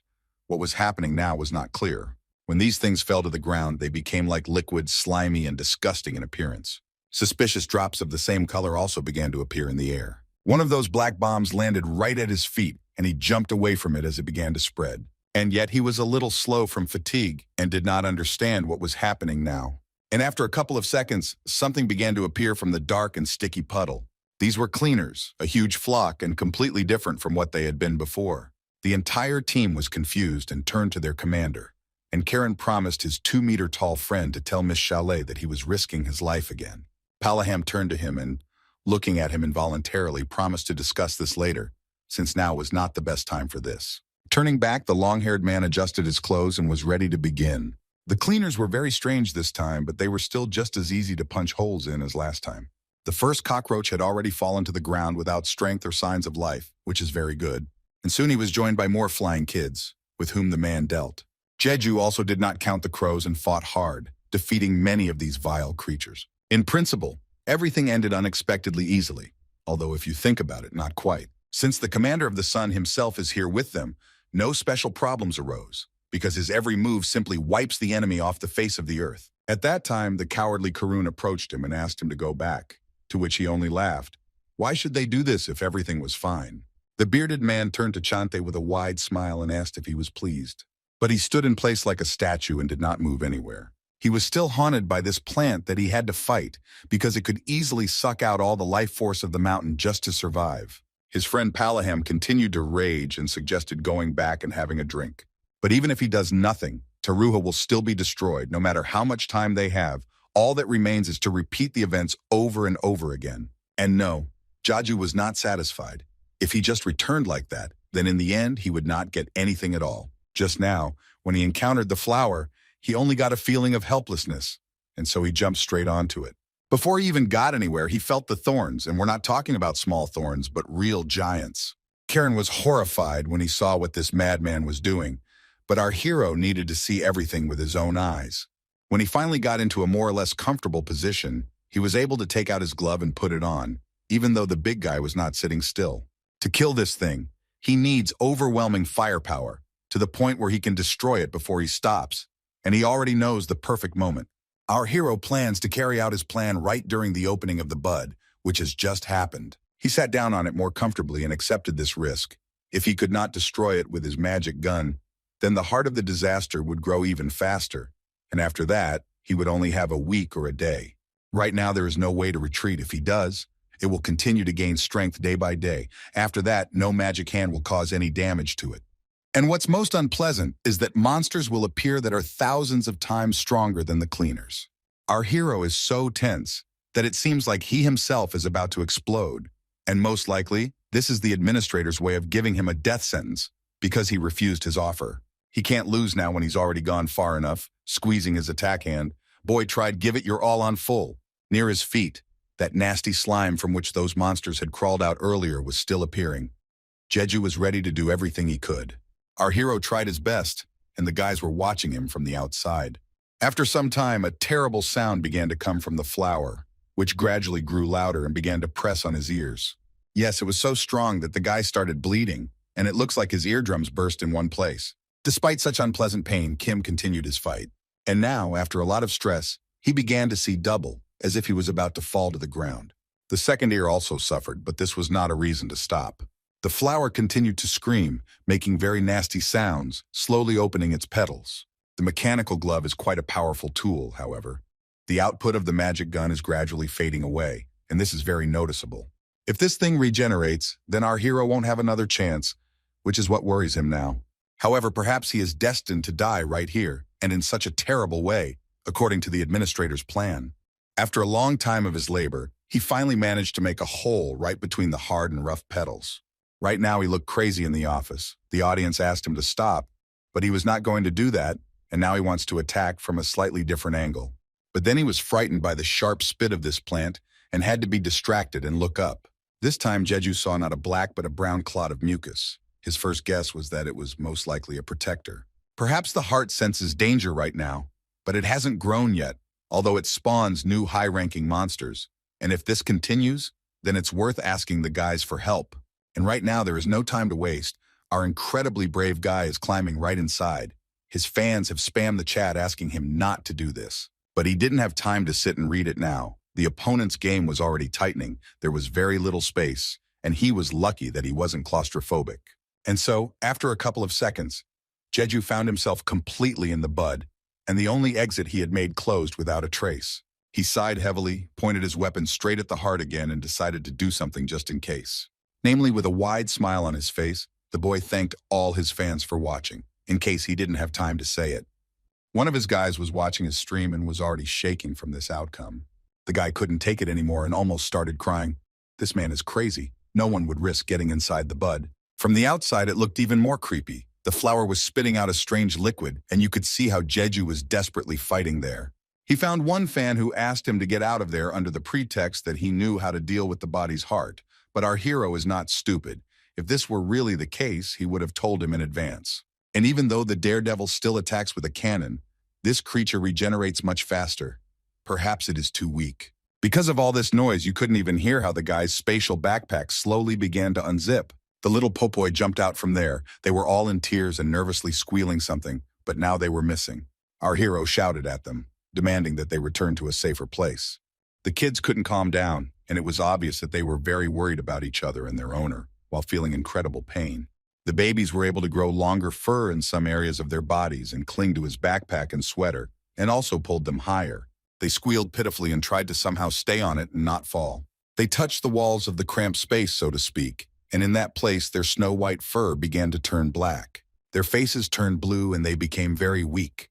The kids could no longer speak their language normally, and our hero was confused as to why everything had happened at once. These cute creatures were born from fragments of the world tree and contain within themselves the energy opposite to the demon kingdom. And that is why just touching the heart of disaster brings them incredible pain, but they do everything to help their best friend. Seeing these little pulpoy girls suffering, Jeju asked them for forgiveness for putting them in danger. And now it's time to continue fighting. The boy put his hand right to the body and was about to attack. The fluffies clung to him as best they could, and he tried with all his might to somehow catch the monster. And it seems like something is starting to work a little bit. The guy wants to put in more effort right now. But then his mind began to cloud over, and his heart began to beat sharply. From the feeling that he was feeling bad, the pulpoy began to feel it too. This creepy plant had an effect even without touching it, an incredibly nasty sound and atmosphere. The guy coughed with red discharge from his mouth. After this moment, he finally lost faith in himself and his abilities. It was all over this time. The fur of the snow-white fluffies turned black, and there was no longer any point in holding on to the plant. All the kids weakened and began to fall down together. It seems that this was the end for him, but our hero really wanted to give the administrator a good beating. Meanwhile, it was night outside. The men lit a fire and prepared a delicious dinner for themselves. And then Jaju slowly opens his eyes after a long time of coming to his senses and sees blurry silhouettes. After a minute, he was finally able to see who it was. They were his familiar guys, quietly chatting by the burning fire. Looking around, the boy was shocked to still be alive and heard Karen say in a panicked tone that they now had very little time. The demonic flower was almost blooming. After these words, he felt very ashamed, and he could do nothing but just turn away from them. Maybe it really wasn't worth getting into it. And there lay his beloved pets. The boy gently touched them, but they did not react in any way, although it was not like that at all before. It seems that the kids were infected after encountering such a demonic force, and now he urgently needs to get to the 20th floor to cure them. After watching the video, he knows that there is holy water there that can help them. Leto approached his commander and wanted to ask him a question. And again, we are talking about that traveler.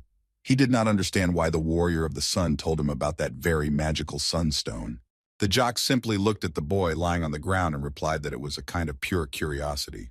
Coming from his lips, it sounded as if Jeju knew some incredible secret, but he only laughed and admitted that he was wrong. At that moment, the victim stood up and began to tuck in his blanket for sleep. He would like to clarify after eavesdropping on the dialogue what he was talking about. The red-haired man just looked at him in surprise, because he didn't expect him to come to his senses so quickly. Palahem smiled sweetly and asked them to relax a bit and have a snack. They had no urgent matters today and could breathe a sigh of relief. Kim insisted that he be told about it right now. It was urgent. He laughed and promised to keep his word, but after he had a good dinner. Before this, he straightened his blanket, carefully placing his little animals next to it. The warrior of the sun asked about his condition. Everything was fine with our brave hero, only his hands were numb, and for the bodybuilder it was strange that his spirits were in a terrible state, and the boy was as good as new. The brunette just laughed, most likely because of his clothes. The wrist guards protected him wonderfully. Although the clothes were very useful, they made it difficult for Palahem to get him out of there. So it was this man who saved him, which confused Jaja a little, but he still couldn't help but thank his assistant. But on the other hand, this outcome of the situation made him feel completely uneasy. He wondered why he had rushed to his aid, since it was his fault that destruction was approaching. It is very obvious that the heart of the disaster is still alive and well even after such persistent attacks. And besides, after an unsuccessful attempt to defeat him, it became even stronger and can create monsters much more terrible than before. The bearded man frowned and turned to Let, who objected to something and asked to remind him in what case they would abandon Chanta. He just rolled his eyes and said if he died, he would run away like a coward, but he did neither. Now it's time for a snack. The jock fried some very tasty meat with spices just like this crazy boy likes and offered it to him. The audience laughed that he had prepared such a delicious dish, especially for him, but he still needed to have a snack before doing anything. The brunette hesitantly took him by the bones in his hands so as not to get burned and looked. In a moment, he pounces on it, eating it with gusto. He was really very hungry because Divino hadn't put anything in his mouth for a long time, and his team members just watched as he literally destroyed the leg before their eyes. And now, less than 2 minutes later, he had only a bone left in his hand. The Sun Warrior laughed. It seemed that his friend was feeling much better. Wiping away the remains of greasy food with his sleeve, he smiled and assessed his friend's culinary skills. As always in a cheerful mood, the long-haired man offered him another piece of meat, but he refused and asked to return to the topic of the dialogue. Since the kid doesn't want it, his trainer will eat it all instead, and sitting by the fire, they had to discuss an important point about the sunstone. Jeju was interested in how big it was. Lost in thought, the giant roughly showed on his fingers, but unfortunately for the young guy, he doesn't know at all where he is. And since the commander of the warriors does not know where to look for it, then this is a little bad. If you find it, you can get rid of the heart of the disaster. If you think about it logically, the person who has the most power in Tarua should definitely know the location of this item. And after this thought, the brunette confidently says that he wants to meet with the queen. Such a statement had to be discussed by the whole team. The men gathered around him and talked in detail about his plan. Our hero wants to place this sunstone in a mechanical hand and attack the enemy flower, and for this reason, he decided to take such a big step. He nodded his head in confirmation, but now the question arises. Does he know how strong the sunstone is? Obviously not. The commander called Karun to him, and he was right next to him at that very second. He handed him a mechanical glove and asked him to calculate how many blood jewels of that size would be needed to match his strength. Sadoy asked for 1 minute of time, and during this time you and I told him that if it was exactly this size, then approximately 11,950 pieces would be needed. This small investigation once again proves that if he uses it, then nothing will remain of the boy himself. Although it scared him, he still prepared well. Right now, he doesn't care if he dies from the stone or from the end of the world. He doesn't want to sit back, and he needs to do everything in his power. His incredible confidence amazed the blue-eyed warrior, who only smiled in response. He has no choice but to send a message to the palace, and upon hearing this, the brunette immediately beamed with joy. But another member of the team couldn't get it into his head. Tomorrow, he was going to meet the queen herself. In that case, in order to look cheerful, he needs to sleep. And besides, his condition is a little bad. Now this is definitely necessary. After talking to his coach, he giggled sweetly. Afterwards, he was distracted by a strange sound from his briefcase, and he rushed to check what was there. These were his mana stones, which decided to remind him of themselves a little. And then an idea came to him. Jeju approached his furry little animals and offered them their favorite treat, because they also needed to eat to gain strength. But the fluffies were lying there and not even moving. The kids used to beam with joy when they saw them, but now they don't react to them at all. What he saw even made the owner feel a little sad, but he still continued to hold it in his hand in the hope that it might move at least a little. His sensei approached him and noticed that his student was still not sleeping and that something was moving around there. Kim Jaiju just smirked. He felt a little upset at this moment. Longhair took the bottle in his hands and hinted that now was the time for a good song. The daredevil turned to him and raised an eyebrow, and it turns out that most warriors put their hopes into music. And besides, for his information, more than 20 pieces were written in honor of the commander, which Leto told him about, hugging him in a friendly manner. Watching the boys, Palakam only laughed and asked Karun to sing them a song, but he was only confused. He didn't really want to do it publicly in front of new people, and so he made a displeased face, but he had to agree. Before starting, in order for his voice to be clear and beautiful, he needed to clear his throat a little and do special exercises. After a short warm-up, he got down to business, singing his favorite melody. The audience was amazed at how clear and beautiful his tone was. Kim watched him along with the others, the melody flowing from his heart, and it could be heard. His red-haired partner was also delighted. It's not often you hear that from him. Just like Palaham, he seemed to be waiting for the moment when he could give him something like this. There was an incredibly cozy atmosphere nearby. There was no snow, and only the fire of a cozy campfire was burning nearby. After a good song, the men went to bed. In the morning, the weather also pleased them. The sun shone brightly and blinded their eyes. The friendly team gathered all their things, and now the two men were going to go back. They need to prepare for the final battle. Longhair instructed Karun to stop for a while with Chanta, and he calmly agreed. When they left, the gray-haired guy stayed with Jeju, and our hero asked what happened to those things that came out of the flower. And it turns out that this time he was saved by Palaham, who dealt with everyone. It seems that he did it all on his own, and he is much stronger than our hero could have expected. But even so, he will not be able to do anything with this nasty plant, each time faced with devastation. An hour later, he came to him and handed him a wrapped piece of paper. Now was the time to meet the queen. Holding the little fluffies in his hand, he accepted it, but still doubted that he had some kind of permission. And now there was no time for talking. He needed to hurry. Before leaving, Jeju asked to look after his pets during his absence. He was very sad because he did not want to leave them alone. The babies were still in black oil and so depressed that they couldn't even open their eyes. Even if he got the sunstone, the pulpoy would be in great danger, and they couldn't be carried around. Meanwhile, Karun escorted him to the palace itself, which was large and incredibly beautiful. However, it turned out to be quite the opposite, as if our hero was leading this man there.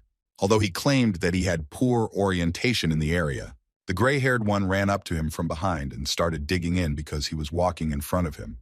And our hero tried to somehow get out of it, saying that it was just the way he walked. It looks like he's given himself away a little because he's in a big hurry, but he doesn't have time to worry about the consequences. Seeing the end flower this morning, it is immediately clear that it has only 3 days left to fully bloom, meaning less than 2 days left before all the petals open. While his assistant was talking with the security, the guy was looking at the large, beautiful hall and, of course, reading the chat. This time he wasn't going to turn it off. He would need the help of his fans. This is a case of failure. He doesn't have enough time to explore all the places where the sunstone might be hidden. And besides, he needed coins. No one had donated to him during this time because they thought he would die. In essence, the audience is the same players as he is. Despite their experiences, they must make logical conclusions, for example, regarding his death. In order to blow up the tower, money is vitally necessary, and if the user who was donated has passed away, then all efforts will go to waste. And of course, if you think about it, everything will be fine until he dies. The room they are in right now is very beautiful and really looks like a royal castle. Everything had really changed since the time he received the task of getting rid of the Heart of Disaster, and this worried him a little. The current situation did not suit him at all. He would like to change everything as soon as possible, and this makes the guy a little nervous. And right in front of the boys' noses, the guards blocked their path, because permission to go further was given only to the traveler, and they were ordered to detain Karun until everything was over. The man was a little indignant that he had been cheated in such a way and wanted to say something, but our hero interrupted him, saying that everything was fine and he could handle it himself, but the warrior should now have a good rest. The assistant had no choice but to listen to him, and he only sighed heavily. And before leaving, Jeju promised his subscribers to quickly clear this floor and show the way to the 20th in the shortest possible time. A wave of indignation and insults poured down on him even. Why does he need coins now? If he will die anyway, it will be useless. But even if he tries to convince his guys, it will have the opposite effect. And finally, before entering the office, he boldly declared that he would definitely be able to change their minds. Opening the door, he immediately bowed and greeted the great Queen Teruhi in a quiet and calm voice. The lady just smiled. It was Palaham who first wrote a letter of recommendation for a traveler, and she was very interested to know what this little man looked like. So it's time to start. The ruler of the north, a stern-looking woman, is already sitting in front of him. In order not to warm up, she got straight to the point. Obviously, if he came to her, it was not for fun.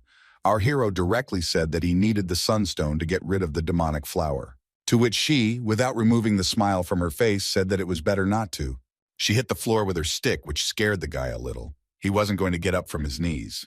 The long-haired blonde explained her decision by saying that even if he could do it, it was unlikely that fate itself would change. Kim was not going to back down from her, directly telling her that she was obliged to give it to him, to which she was a little surprised and demanded an explanation. Looking her straight in the eyes, the daredevil said that he already knew the secret of this item.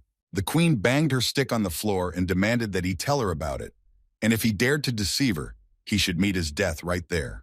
He had nothing to answer, but the boy maintained a confident stance and smiled.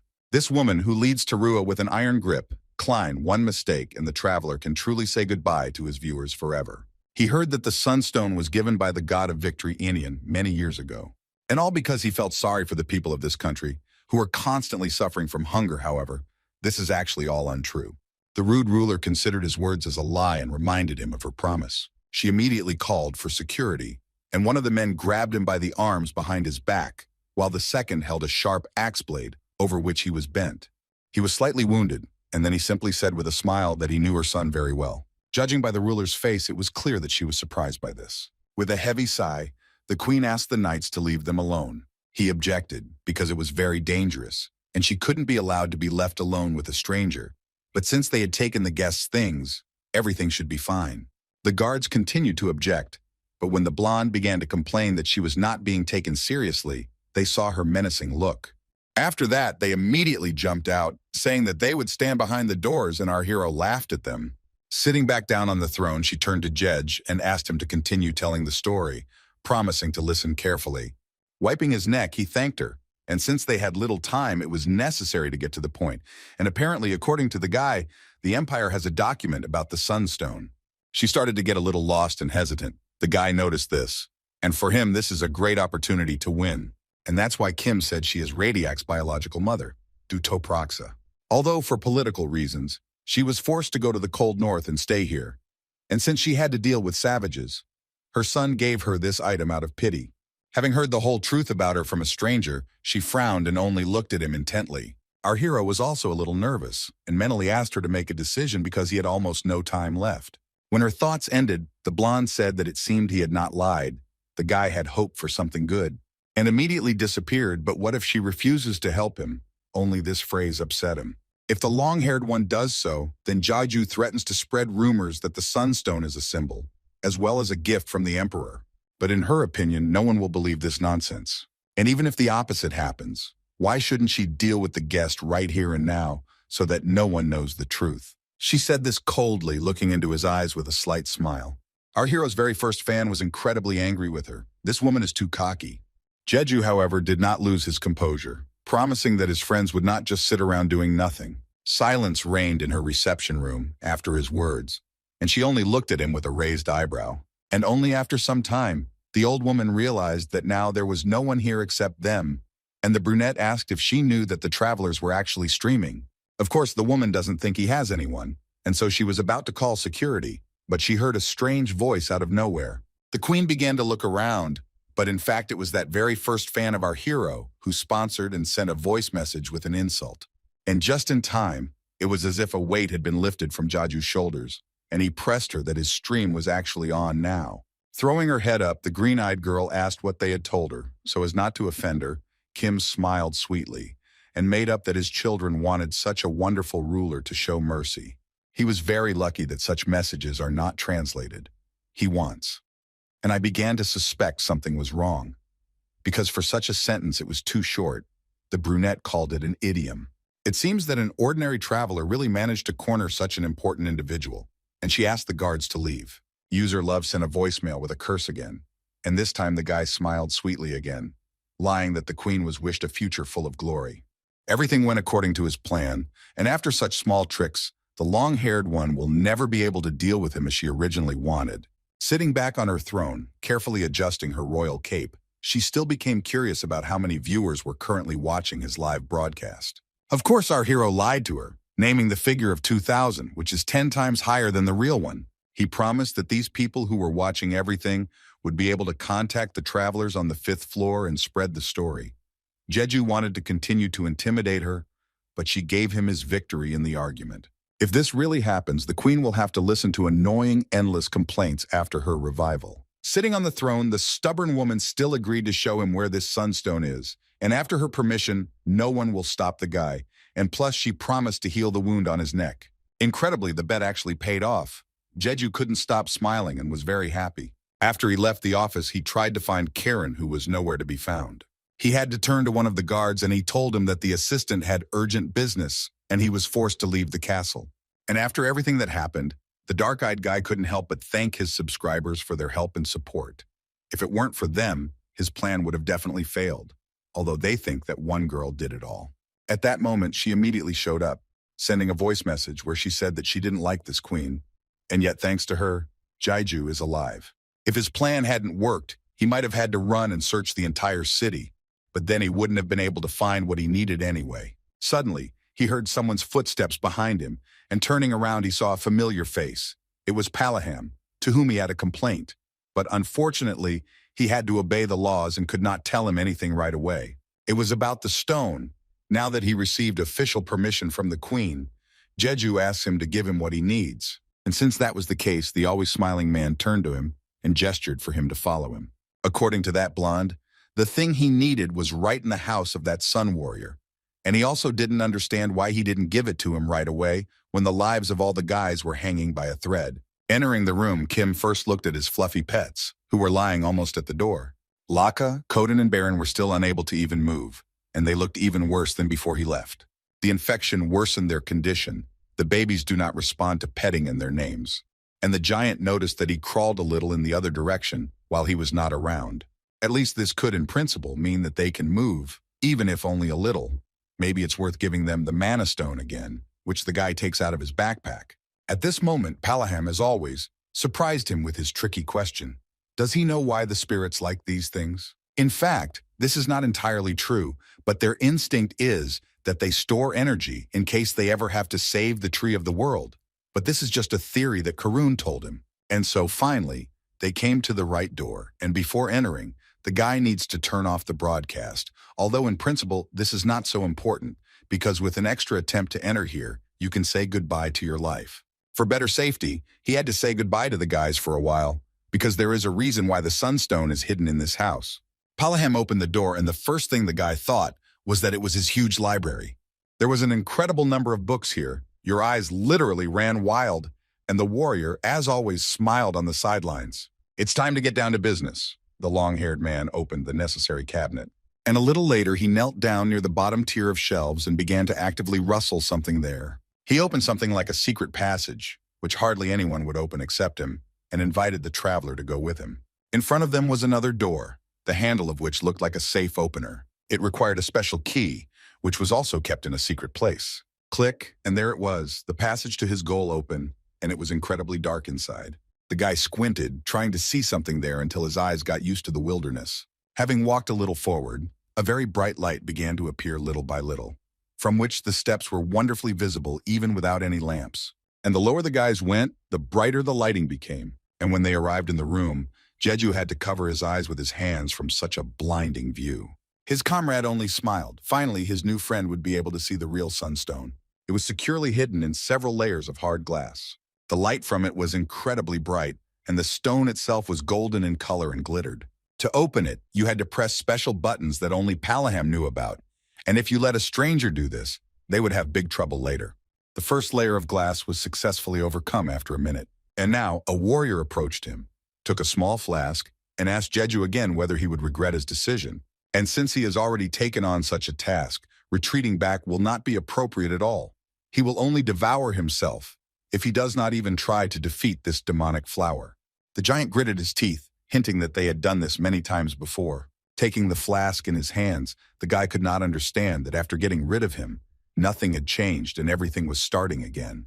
And unfortunately, yes, this is fate. Now it became clear to him why that queen had given away that precious stone so easily. But right now it doesn't matter. With great confidence in his heart and a thirst to change everything, the guy promises to influence the future in any way. The next morning he turned his live broadcast back on, after which he was met with a ton of hate. The guys were outraged that he turned off the stream at such a moment, but he just laughed and continued reading the chat. He even felt a little awkward, and in the meantime, his subscribers were discussing fried chicken. At that moment, Palaham approached him, asking if he would be leaving right away, but our hero simply nodded his head and asked what his plans were for the day. After doing a little warm-up, he said that he really wanted to join the battle, and he was sure that Karen and Leto would not refuse either after a drink. To which Jeju only laughed. Is he really so sure that he can't handle it, however? That's not the reason at all, but that nothing will end after destroying the flower with the help of this stone. Perhaps he has some scores to settle with Taruha, who knows? But he will use the last crumbs of energy to create monsters to completely destroy the city. Our hero thanked him for everything he had done for him, but the long-haired man's best expression of gratitude would be to get rid of these Imperial manners. Although, unfortunately, it was short-lived. It was fun, and now the daredevil needs to hurry, and his trainer is urging him on. He also smiled in response, admitting that he too had enjoyed his company. And so the boy turns around and leaves, and the old man looks after him and wishes him only good luck. Even though it was the last moment before his death, most would have assumed that he had already saved everyone just by looking at his expression. Now they must do everything in their power to bring victory closer. After some thought, the muscle man called his assistant Karun, who immediately came to him. The man asked where Leto was, but he himself didn't know what had come over him. He had locked himself in the training ground. To which Palaham smiled broadly and was delighted. Now he asked to gather all the commanders and call the warriors. They declare a real war. It's time to prepare weapons. The brown-eyed man agreed without hesitation and nodded his head. And now she ran back because she had to carry out the order after all. The first thing he did was go into the house, where he began to look for those fluffy creatures. He needed to know if everything was okay with them. But when he saw what was in front of him, he was very horrified. Meanwhile, a servant came to the queen and reported that the warrior of the sun had declared a general assembly. She did not bat an eyelid, because she was sure that his end would soon come anyway. However, it seems that he invites all people of the Blue Knight, Bloody Teeth, and White Lands to join him. Hearing this, she laughed slightly. Perhaps he was asking for her permission, but his goal was to awaken Taruha's great mind. Even though he never believed in things like the Savior and God's word, she still ordered his request to be fulfilled anyway. Little would change there. Fate was already unchangeable. And San-hyuk was already standing, holding his weapon behind his back, and was a little perplexed. He only received a couple of potions, which made him slightly indignant. His girlfriend came up to him and asked what was wrong. He yelled at her. He had worked so hard for a couple of days just for this. The lady was a little confused, and her eyes darted around. She was sure that even yesterday everything was fine. The warriors gave them incredible tasks and were confident that they would be able to withstand even 3 ice giants. But now everything has changed. Each of them gives only the simplest tasks and gives small rewards, for example, this same flask with a strange liquid. It was a bit of a surprise, but a sign appeared on his screen saying that the tests had been passed and a portal to the testing fountain had been created. The lady looked at him with slight bewilderment. Was it really all over and the task was completed? It looked strange, and he had to turn on the broadcast and ask the viewers. He turned off the stream only because he heard whining and cursing in his direction, But this was his only chance now, and he walked to the edge of the bridge. The conversation turned to searching for the heart of the end. But he came here because, as I told him, something was wrong here, and began to nervously examine the area. Looking into the distance, he saw that same creepy plant, which already had 6 petals open, which caused panic among the awakened. The people who were behind were also discussing this. Could their country really be destroyed just because of some flower? His beloved came up to him and also became worried. Suddenly others started running back and forth. It seemed like they were afraid to stay here. And now it was time to communicate with his viewers. Sanhyuk puffed out his cheeks and was indignant that he was not given a single coin but only scolded, and he was born to turn off the stream forever. And yet he managed to get some money. Donations immediately poured in just so that he would go with those guys. He took his girlfriend by the hand and led her. She followed them. She didn't know where. And below at the entrance, the warriors were loudly singing some songs. The guys looked out and listened to them. They were doing it in some completely unknown language. Apparently, they were really preparing for some kind of battle. But the guy thought that they were going to fight each other. He said his thoughts out loud, and a wave of negativity from the chat flew at him.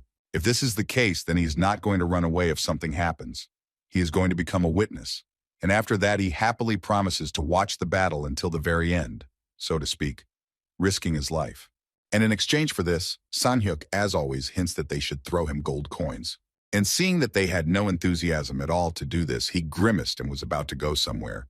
But they stopped him and really started donating, to which he immediately became cheerful and began to thank his guys. And now he turned to his friend and asked her to return to the portal because she had a great chance of dying, but she began to object and wanted to do it with him.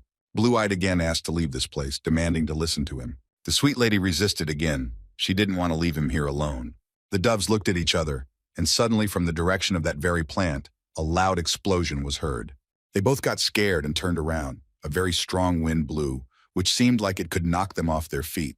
A lot of nasty mucus came out of the flower, and its petals began to tear with a disgusting sound. It was shrinking before our eyes. A very bright blue beam was coming from it, which was becoming more and more powerful. The guys looked at it intently and were afraid to move. At the same time, our Jeju's very first fan was lying on the couch in her bed and watching his adventures. Then a man burst in on her and asked why she was lying down when she was supposed to be at the clan meeting. The girl had character and grimaced a little. She didn't like the fact that he was calling her his friend here. The red-haired man came closer to her, but the girl didn't see any point in being there, and he continued to talk to her. According to him, the clan leader was irritated. There were changes on the 10th floor, and he didn't like it when the situation got out of control. The brunette stood up and interrupted him, asking him not to touch her now because she was on edge. The man had no choice but to leave the room, saying that she should contact him when she changed her mind. The door slammed shut. She returned to watching the stream and was obviously very worried.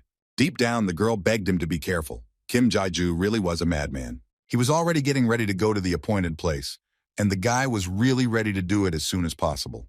And as soon as the heart of the end is ready to be bred, ice giants will start appearing from everywhere, but our hero has already caught one.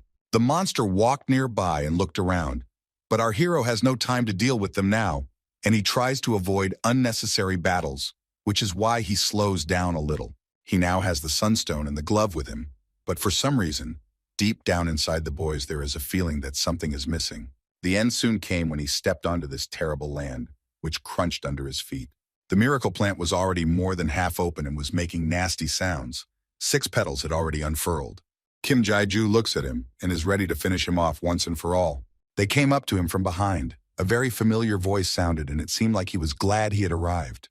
It was Karen. It turns out he was waiting for him somewhere nearby and brought something in a blanket. The guy just wanted to ask what he was doing there, when he was interrupted and said that he had come to give him someone. Unfolding the blanket, he saw his infected babies who were sitting and barely breathing. Seeing them, the brunette yelled at him because he knows why he came here and why he brought them. But the brown-eyed man came here not because he wanted to, but because the spirits were trying to get through the cold snow on their own, and he only helped them so that they wouldn't worry. After listening to him, the guy sighed heavily. It can't be. They shouldn't move in such a state, and therefore asked the assistant to take them back, because it's dangerous here. The fluffies started to cry, but even through the wild pain, they don't want to leave, and no one understands why they do this. Their owner did little for them, and only used them for his own survival and rise to the top. But still, having taken them in his hands, he was grateful to them for this. Karen bowed before him. and after listening to his apologies, asked him not to worry about it, and now was the time for him to leave. Even though the end was approaching soon, he would like to spend it in peace. After these words, the men said goodbye, and Jeju looked after him with a smile. And now it was time to get started. He took his babies and asked them to rest in his backpack, promising to heal them as soon as he finished working here. After everything he saw, he became filled with anger at the administrator, and he put on a glove, clenching his hand tightly into a fist. Even if he dies, he promises to teach him a good lesson and pay for everything he did to him and his friends. With anger in his soul, he takes a fighting stance. The flower also does not sleep, and sensing danger, began to spit out those creatures from itself that were sealed in a strange liquid. This time the monsters were much more terrible and looked more creepy than before, obviously because their opponent had become much stronger. The guy didn't have time to deal with everyone in a row, and so he simply used speed to jump over them all and ran to the very heart, which he was supposed to attack as soon as he got closer. At a distance of a couple of meters from him, he had already activated his glove, straining his hand hard. Then one of the monsters gets in his way and doesn't let him pass. There's nothing to be done. He has to fight him using his cloak. Turning it into a sharp spike, he instantly deals with the toothy one, damaging him directly in the head. Jumping away from him, Jeju flew up and ended up right above the flower. It was difficult to keep his balance properly, but he somehow managed to firmly cling his feet to the petal that had not yet opened. Before more defenders get in the way, he must deal with it by activating his hand to full power. Just then, he felt a pleasant touch on his cheek, which sent goosebumps down his body. He had to turn back and saw his babies who had climbed onto his back and didn't want to sit in that backpack anymore. Even though they were in a terrible state, and I wanted to sit with my hands folded, I looked at them in surprise and did not understand why they were doing this. The one sitting on his shoulder tried to smile sweetly through the pain, slowly opening his eyes. The guy felt incredibly sorry for them, and he himself almost shed a tear. But now is not the time to think about it. He has much more important things that need to be finished urgently. Without holding back, he releases the power of his glove and stone straight into the center of the heart, while the fluffies grab onto it and hold on tightly. This time he's confident that with this incredible power, he will be able to deal with this terrifying monster once and for all. These monsters also began to interfere with him, approaching from behind and growling loudly, trying to push the brunette off his feet. However, to their regret, it was already too late. He told them this directly, even though those stupid creatures did not understand him. A wide smile spread across his face. A huge crowd of scoundrels had already gathered behind him, and they were already afraid to approach him, having seen such a bright light from his glove. A moment later, it was as if they had never been there. The blue beam seemed to reach straight to the sky. Seeing this picture from the bridge, Palahem smiled broadly. Finally, the most interesting, and at the same time exciting part for everyone began, and Leto just watched. The long-haired man now turned to all the warriors and commanders present who had gathered there, and declared that this, as they say, ordinary traveler's name is Chanta. And as usual, he began to praise him in front of everyone, that he would defeat this insidious flower single-handedly, and the girl with a scar on her face only sighed with displeasure. She got tired of listening to this nonsense, and she shouted through the crowd, turning to the leader of the Sun and declaring that she completely disagreed with him. Seeing her, Palahem realized that she had something to say and gave Lucan the right to speak. Madame Heterochromia believes that they have already done everything they could, and even if they get rid of the demonic flower, it will essentially not change anything. The man looked at the commander of the Blue Knight Warriors and just smirked. Did she really think so? And indeed, she has no doubt about it, and if he thinks that she's wrong, then he has to ask all the other guys. Without giving him a chance to say a word, she turned to them and asked if they thought their lives would definitely end today. The crowd shouted only one thing, asking not to challenge fate. Toothy just laughed. The sun had set. Now was not the time for stupidity. The blue-eyed man just looked at her and then laughed out loud, so much so that he grabbed his stomach. It was so loud that she had to cover her ears, and even that didn't help. Well, the warrior of the sun took this trash for his comrades, not even worthy of a traveler. These guys fell in his eyes. San Yuk, after the explosion in the center of the flower, was very scared and could not come to his senses, staring intently at one point. But the blue beam continued to come from there, almost reaching the sky. The viewers in his chat began to speculate as to why this could have happened, and it all came down to the sunstone, which eventually confused everyone. Clutching his head, he asked his subscribers to tell him in detail what was going on here, but they didn't really want to. Now his girlfriend is also furious. Didn't her boyfriend say that he would protect her in any danger? The brunette turned around and was a little frightened by such a scream in his ear, The same one, sniffling loudly, looked at him. And between them, this soap opera started again. The guy is not sure that he can, and therefore wanted his girlfriend to go first to the portal, to be sure that everything will definitely be fine with her. The brown-eyed girl looked at him and began to cry. She was offended that he wanted to leave her alone here, but their romantic influences were interrupted by a strange noise that made them both shut up and just watch on. Something strange began to happen near that damn place. An incredible number of nasty clots flew to the sides and at that very moment gathered into a large pile. They fell with a nasty splash onto the ground and onto the crunchy snow. Later, soon after, monsters began to emerge from them, toothy and vile. Seeing them, Sanyuk hugged his girlfriend and was very scared, just like her. The huge things with tentacles on their heads looked pretty creepy, and the awakened ones just laughed at them.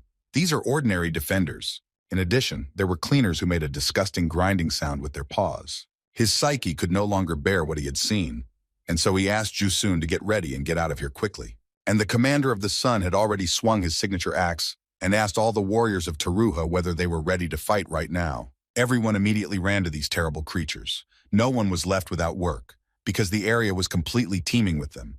Although Sanyuk was going to run away, he couldn't even move and simply turned his back to all the horror that was happening there. The girl looked at him worriedly and asked what had happened, suggesting that they leave anyway. The brunette just looked at her and said nothing. Mentally, he understood that now he needed to do exactly this to save his life. However, his curiosity overcame him. He was not going to move from the spot. He only turned around. He was interested in what would happen next. And so, in that very place, soon there was no trace of the flower at all. Only some white silhouette remained, which looked very much like a human one. And indeed, it looks very similar, muscular body and figure. It is clearly a man. The cowardly warrior looked at him from afar, an incredible resemblance, or perhaps he imagined it. This was our hero, who kept thinking that at the moment of death, countless memories would flash before his eyes. For example, the parents who abandoned him, and the workers who, on the contrary, treated him well. All the adventures in the tower, meeting your future pets, and the strange way for everyone to make friends with them. That very interesting test in the Empire when he became the Emperor, having dealt with all the criminals. But now he just seems to be flying in empty space and can't think about anything. Is it really true that what he feels now is death? And so Jeju begins to slowly open his empty and tired eyes. Suddenly his entire body is pierced by unbearable pain, especially in his head. It's a very disgusting feeling, as if his eyes are burning and everything else is evaporating. This state can be described as if he is melting and turning into steam, and the pain is fleeting. The disappearance of his body is clearly felt. Suddenly, he opens his eyes as if nothing had happened and the painful conditions stopped. The guy found himself in some kind of darkness, an empty space, and someone was sitting next to him, whining under his breath. Gradually, the silhouette of the man began to move away from him. Jeju had already broken into a run and could not get closer to him, no matter how hard he tried. And so he stopped for a minute to catch his breath and just looked. They turned to face him, and he was shocked by what he saw. In front of him sits a boy who was covered in wounds and abrasions and was crying bitterly. It is himself, in the past. Kim stared at him and couldn't say a word. Strange sounds were coming from behind him, as if something was cracking.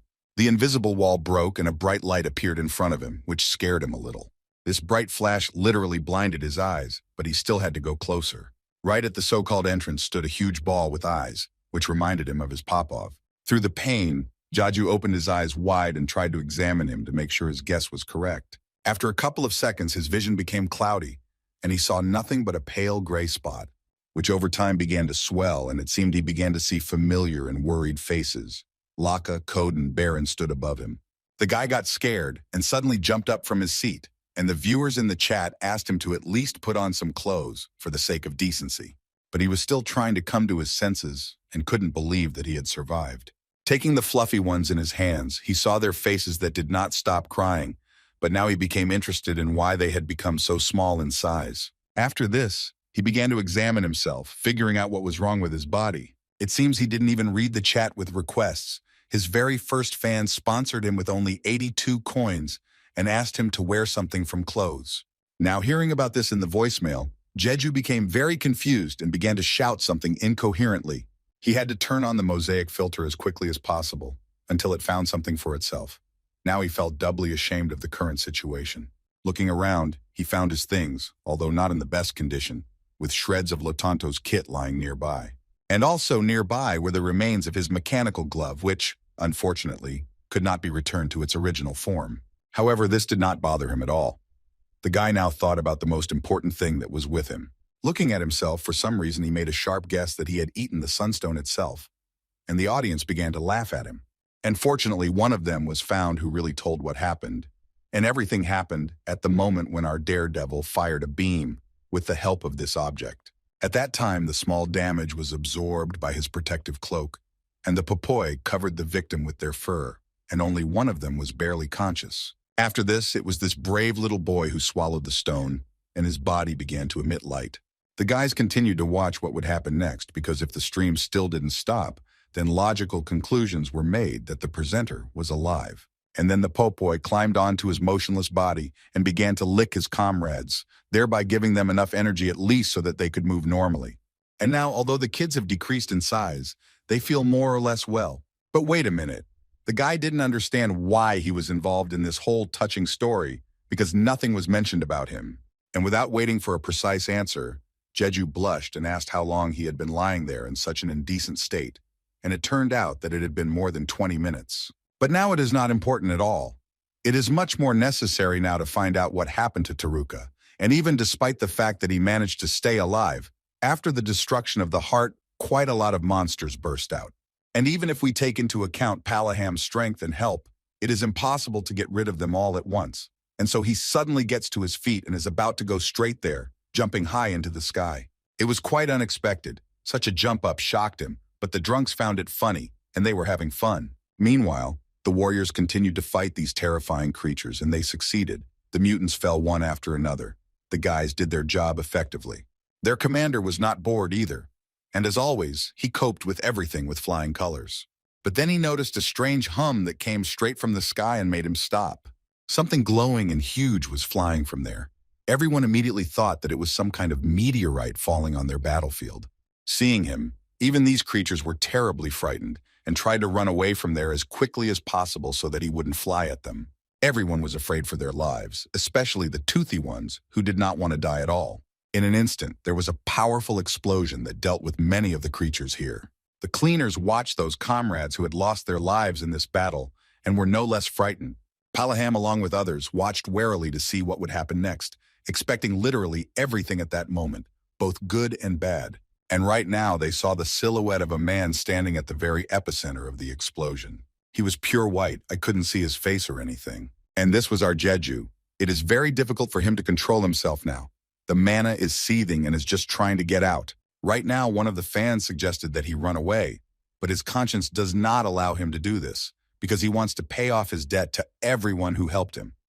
While he was talking to his subscribers, a huge crowd of these monsters had already gathered around him, slowly approaching him and surrounding him. The commander looked at him and simply remained silent while Karen tried to talk to him, but he pretended as if he didn't hear anything. In an instant, the young man used his power and released a beam of light. With a single wave of his hand, he cut in half all the enemies who were nearby. His trainer watched this whole scene and turned to his friend, wondering if he remembered the story they grew up on, namely about the great warrior. Of all that was there, Karun remembers that he wore a white wool coat there and shone brightly. And besides that, thanks to his incredible strength, he could easily break the ground with his bare fists, which is what Kim Jeju just did, and a small shockwave sent many of the opponents flying to the side. Looking at this picture, it made the brown-eyed man think, no, this cannot be true because this is just a legend. And his very first thought that came to his mind was confirmed by Palaham himself. It is this man who is the savior who will restore the honor of Taruka. It was very hard to believe, and that was why Lucan laughed at him after listening to the conversation between the two men, because it was just a story, nothing more than a fairy tale. Pointing her finger at them, the woman with heterochromia asked them to stop clinging to empty hopes. It was just ridiculous. The guys looked at her sideways and grimaced. Ignoring her words, they continued to discuss what they had been chatting about earlier, but now they needed to remember the name of this hero. Of course, it was difficult, Karen thought about it, and suddenly it seemed, remembered, his name was Lachanta. What they see now is incredibly similar to the story of the great warrior. It cannot be confused with anything. Under the influence of the incredible power of mana, Jeju could easily pierce through the hard body of these lousy creatures with just one touch of his fist, which is what he is doing now. However, even despite his efforts, they were still literally on all sides and had already surrounded him. With a powerful swing of his leg, with incredible speed, He dealt with those who came to see the other world. And even in this state, he can easily raise the level of martial arts, which makes him very happy. Since this is the case, he has to fight with all of them and not retreat. They, in turn, began to form a new ring. These nasty creatures had many multicolored holes on their bodies, which began to increase in size over time. And then after a couple of seconds, everything turned into something very similar to a spike. These points were aimed at our hero's face with incredible speed. The mini bullets flew close enough to him that it was very difficult to see what was happening to him because of the dust that rose around them. And it seems no big deal, the wool of the pulpoys broke them all. Now Jeju can easily attack with them in response, rather strange things, and looked like a top. The toothy creatures saw that their own weapons were being used against them and were very frightened. It looked pretty funny, looking at their faces, but there is no time to have fun. You need to strike, and the guy makes a strong swing. At one point, these spikes fly apart in different directions, returning back to their rightful owners. Well, as soon as it was all over, there really were a lot of bodies of these terrifying creatures around. There was no way to get through. It seems like everything is over. Now he can catch his breath and calm down a little after such a good warm-up. But no, it was too early to relax. A large shadow rose up before him, which the pulpoy were the first to notice. These fools began to climb on top of each other in order to surround him from all sides. It looked disgusting. The commander of the Sun Warriors watched the whole picture together with the others. His guys began to worry. Perhaps their friend needed help. He asked to wait and not interfere. And all because if he is the real Lachanta, then only by their interference will they insult him. The number of monsters is growing, and after he is surrounded, the movement they are observed, everything can end badly if they do nothing in the opinion of the cowardly Karuna. He couldn't look at this anymore and ran to get the mana cannon. But after a couple of seconds, he stopped because a very bright light shone in his face. It came from that same huge pile, and soon there was a loud explosion. Everyone present closed their eyes. The brown-eyed man got scared and simply fell to the ground, covering his head and ears with his hands, while his commander simply stood in place and watched what would happen next without a single fear. Such frivolous behavior really struck the timid man. They clearly had different characters. Now their so-called former traveler has a very interesting feeling. During hundreds and thousands of repetitions of the same end, he has never experienced anything like it, namely, an overwhelming power. And she was extraordinary. She made others go down on their knees. It was a special feeling. As I said, Commander, this is probably really a phenomenon of that same Lachanta, and it looks like everything is already over. The brave Palaham suggested to his friend to take a look and see if their hero was in the right place. Coming closer, only now did they see how deep that hole was, an incredible sight. A strange light emanated from its very center, and it was because of this that Karen was afraid to go down there. Unlike this man's cowardly nature, Coach Jeju was no longer one of those, and so he jumped down without thinking. And other warriors had already come to the brown-eyed man, laughing at him from behind and demanding that he also make his choice. And he had no choice but to follow the commander. Palaham became as close as possible to the so-called light core and called out to the one who was there. It was important for him to find out if Lachanta was there. The light was too bright. It was simply impossible to see the character's face. And in principle, it was no longer necessary, Jeju named himself. The brown-eyed man looked at him, and this woolen cloak seemed rather cute to him. But now was not the best time to think about it. The strongest warrior of them all looked at those who were present and wondered who he was. These thoughts now somehow haunt him, but they are interrupted by a strange weakness in the body that is impossible to cope with. The young guy's legs can no longer support him, and he simply falls to the ground along with his furry friends. The kids started running around him, but Jeju just lay motionless. One of them jumped up and called himself a pop. It looks pretty cute. They seem to be doing a lot better now. Like true friends, the boys did not leave him, and Palaham and Karen approached him with concern.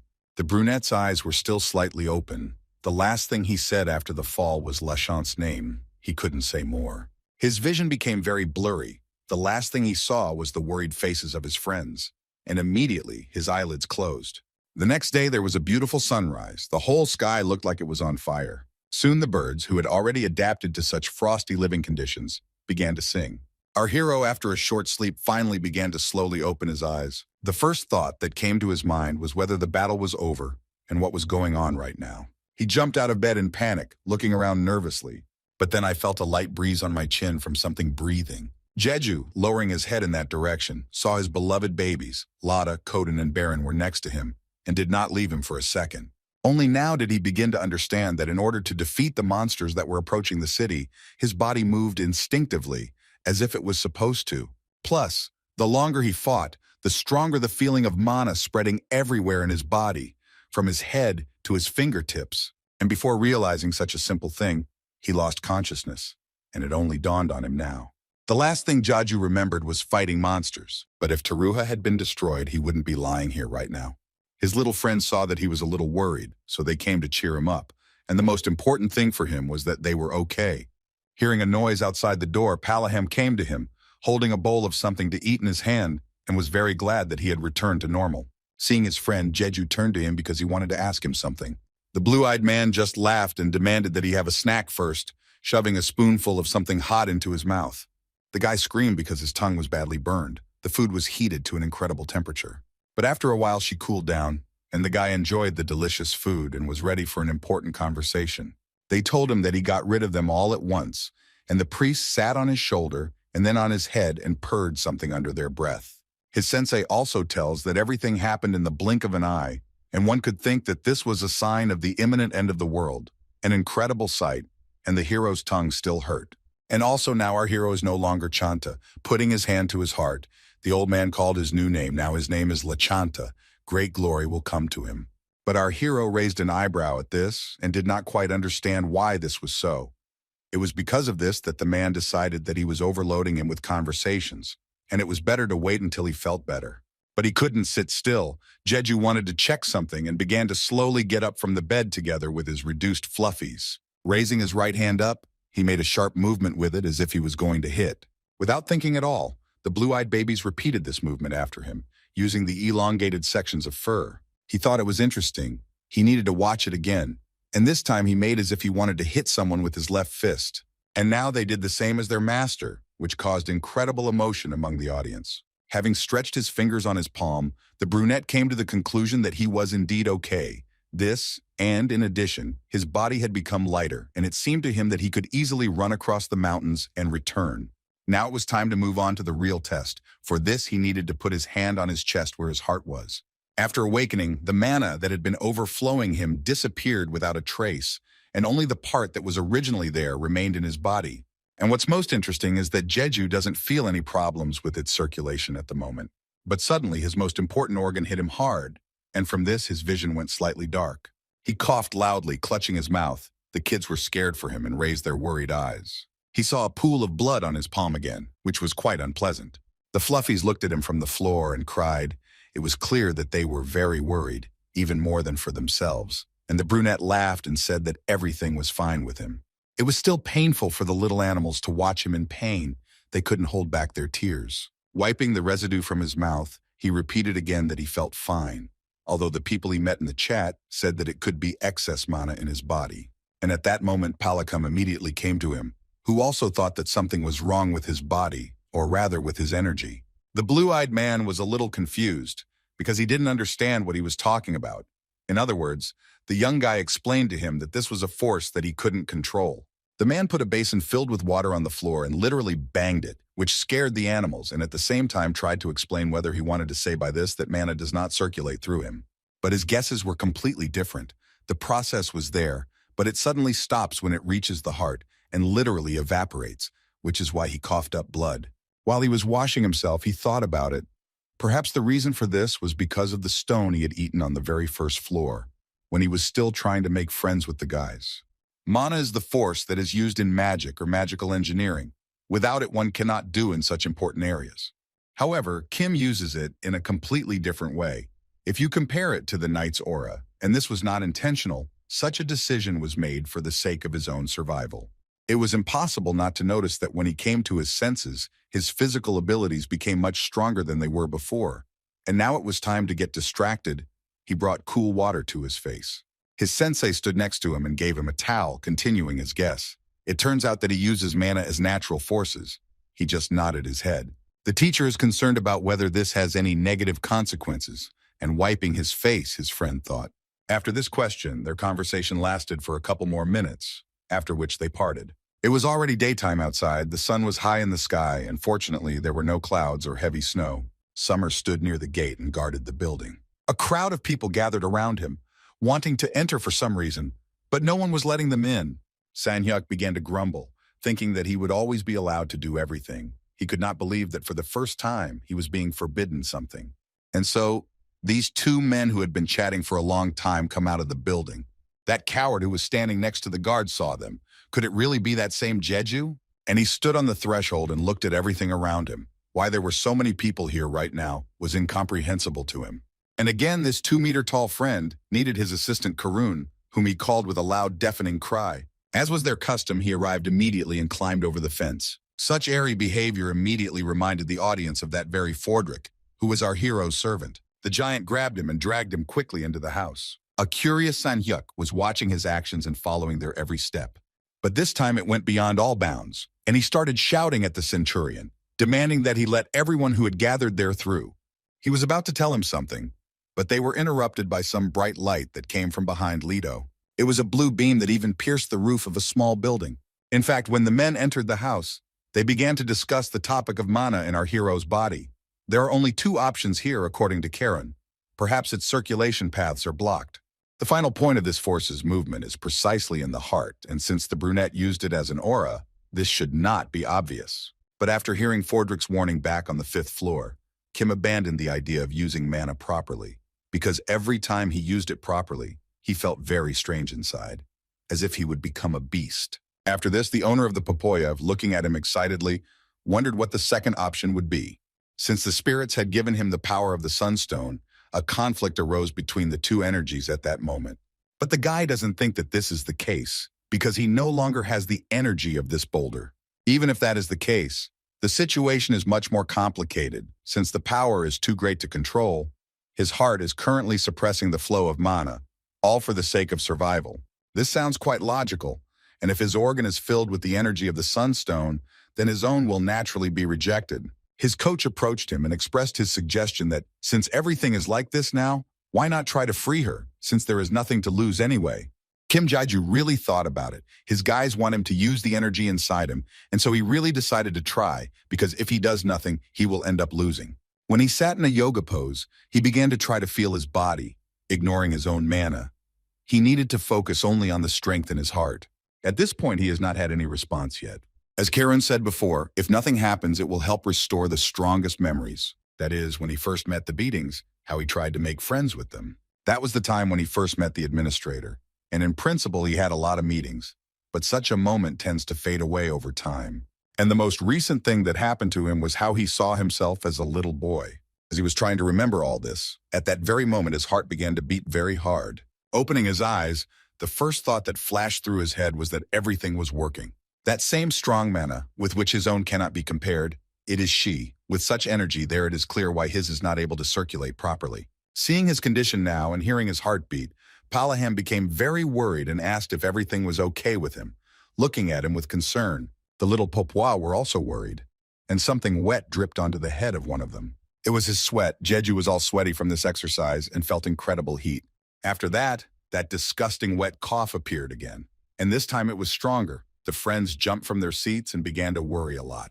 The brown-eyed man tried to talk to him and find out what was going on, but there was silence in response. Because the savior felt like the energy in his heart was consuming his body, the boy was unable to utter a word due to the incredibly intense pain. Although he didn't speak to anyone, Curran turned to him. He accurately guessed his condition and recommended that he try to take control of her right now. He bent over and sank even lower. As if he was being torn apart from the inside, the heat throughout his body continued to grow. And besides this, he needs to release this power, but the only problem is that there are people outside. And besides, the guy's body may not last long in such conditions. In that case, he must try to do it, and so he clenches his fist tightly. Raising that same hand up, he straightened his shirt and prepared to begin. Just in case, so that nothing happened to the babies, Karun quickly took them in his arms and moved to a safe distance. 1 second later, there was a powerful explosion from which incredible heat emanated. Summer, along with that stubborn man and other curious people, just stood outside the gate and watched. Indeed, it was so strong that it broke through the roof of Palaham's house. Out of great excitement, the brown-eyed man squeezed these little creatures in his hand a little and simply watched what was happening. Soon it stopped. A huge hole appeared in the ceiling, and a very beautiful and clear sky appeared. Bad weather cannot be expected today. After this, Jeju fell to the floor unconscious, and the men simply looked at each other. And now, night had already come. The sky was strewn with stars, and a deep silence reigned all around. Our risky guy began to slowly open his eyes and did not immediately understand why he could see him, because he had been in the room the whole time.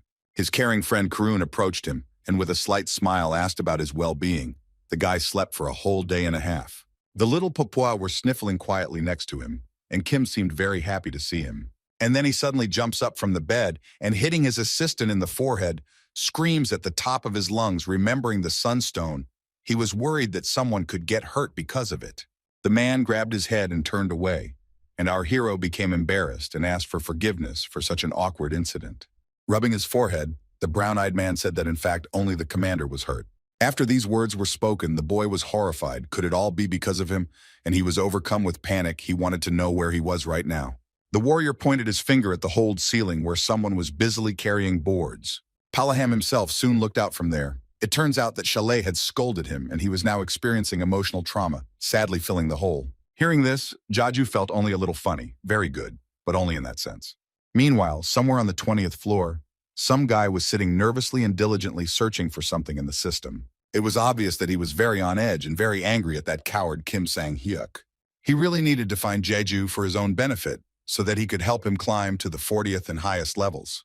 Especially for this, he filled this whiner's stream with coins and tried to force all the information out, but he was silent as a fish and the money went to waste. Most likely he's not the only one who is interested in this monster.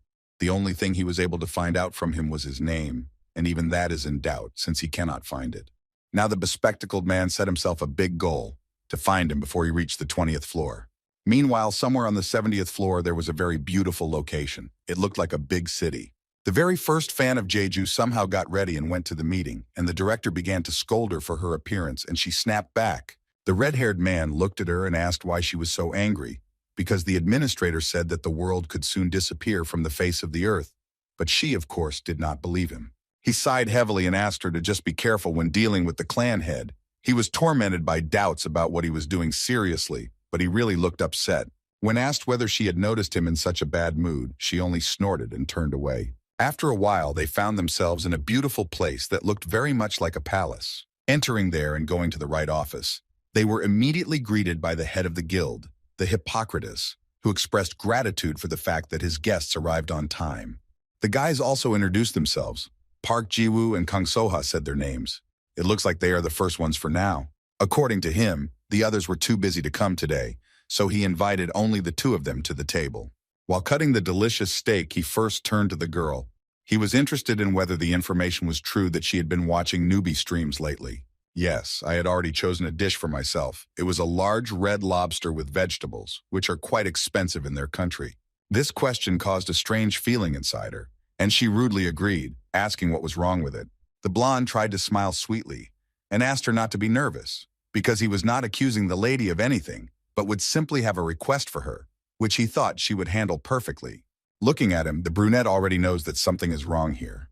From his smile, it was immediately clear that he's trying to push something disgusting onto her, but she still needed to listen to him. Looking at her, the blue-eyed man said that some changes had occurred on the 5th floor, namely that the emperor had changed, and this had even affected the behavior of the townspeople, and it was necessary to find out if this was true. Soka shrugged, not wanting to do this at all, because he believed that the actions there would not affect the 70th level. Perhaps it was the administrator's whim. When he heard the first part of the sentence, he became angry and literally stabbed the meat with a knife. The girl was frightened by such a knock and looked at him sharply. The blue-eyed blonde began to scold her, citing her laziness. Was it really so difficult for her to take on this work and just listen to him?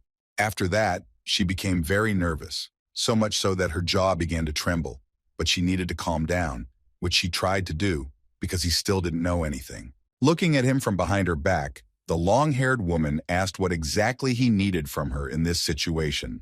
She suspected that this was not the manager's whim, but rather that the changes were caused by the person's actions. Smiling, the man reminded that the collapse of the dam begins with small cracks, because they almost completed the floor, and they do not need any new variables. If the reason, as his guest said, lies in the user's actions, then he must be killed no matter what. Our hero was still lying in bed. He had this feeling that he was in a bad place, but he just needed to open his eyes.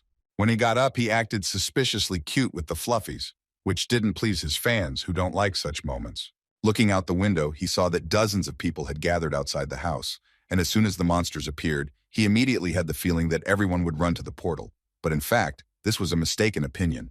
The fountain test has a system. Depending on the complexity of the task and other criteria, the user receives a rank. This is called the glory hall.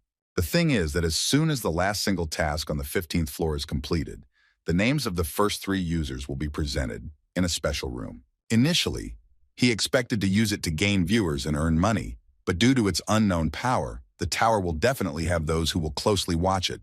The reward system will work against him. And the bad thing is that there is no guarantee that such people are not among his current viewers. It is impossible to assume whether they are aware of his power or not.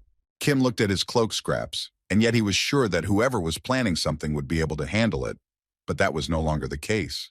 Now his powers are unstable, the glove is destroyed. Latanto's set is of course being restored on its own, but he doesn't know when it will return to its previous state. He himself could not believe that he was ready to admit this, but he could really use some help from the outside. The only thing that comforts him now are his furry friends, who are always by his side. These butts are really great, and he even had the idea that why not start training them for close combat. The same ones squealed sweetly when they were stroked. They like it incredibly now they look like cats. Well, if you think about it, it's unknown what could happen to them after this, and it's somehow awkward to let them fight. It would be unnecessary anxiety. The boy hugged them and lay down on the bed.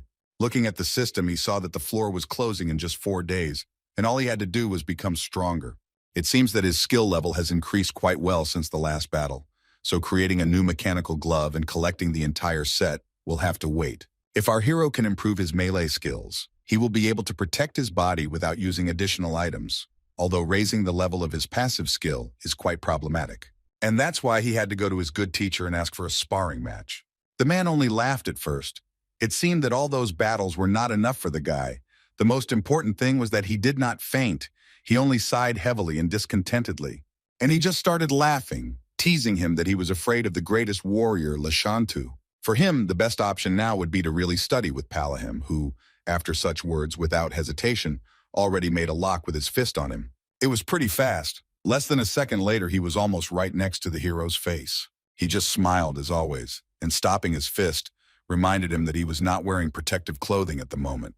Kim looked at him and also did not remain silent because last time he fought with him on the same terms. And behind the fence there was a crowd of people who were whispering among themselves. Indeed, Jeju is now worried about surveillance of his person, but whoever needs it will find him sooner or later anyway. His thoughts were interrupted by his sensei, who warned him that he might regret his decision. Without wasting a second, he swung his fist at him and was about to hit him, but the young guy deftly dodged. On the second attempt to touch him, he had already fallen to the ground and dust rose up around him. There was no time to sit back and relax. The brunette suddenly jumped up and was already heading towards his opponent, getting ready to strike. This continued day after day. Time flew by unnoticed. There were only 1 day left until the 15th floor closed. However, now after such training he felt much better, and besides, the level of the martial arts skill had been raised to the 5th level. In the city that will always be covered in snow, evening came and a big and bright moon came out. The little fluffies finally had an appetite, and they happily devoured their favorite mana stones. It turns out that Karun shared it with them. It must be especially tasty. And tomorrow morning our hero will be forced to leave, so now his last night in Taruka will begin, no matter how sad it may sound. Now he is interested in his reward, and most likely he will have to turn off the stream because there are personal concerns, but on the other hand, it will create the impression that he is distancing himself from them. And so, after all the long deliberation, he finally decided to show what this floor would give him. The audience is in anticipation. It must surely be epic. As always, a regular box fell out, and so unexpectedly that it scared the little fluffy ones.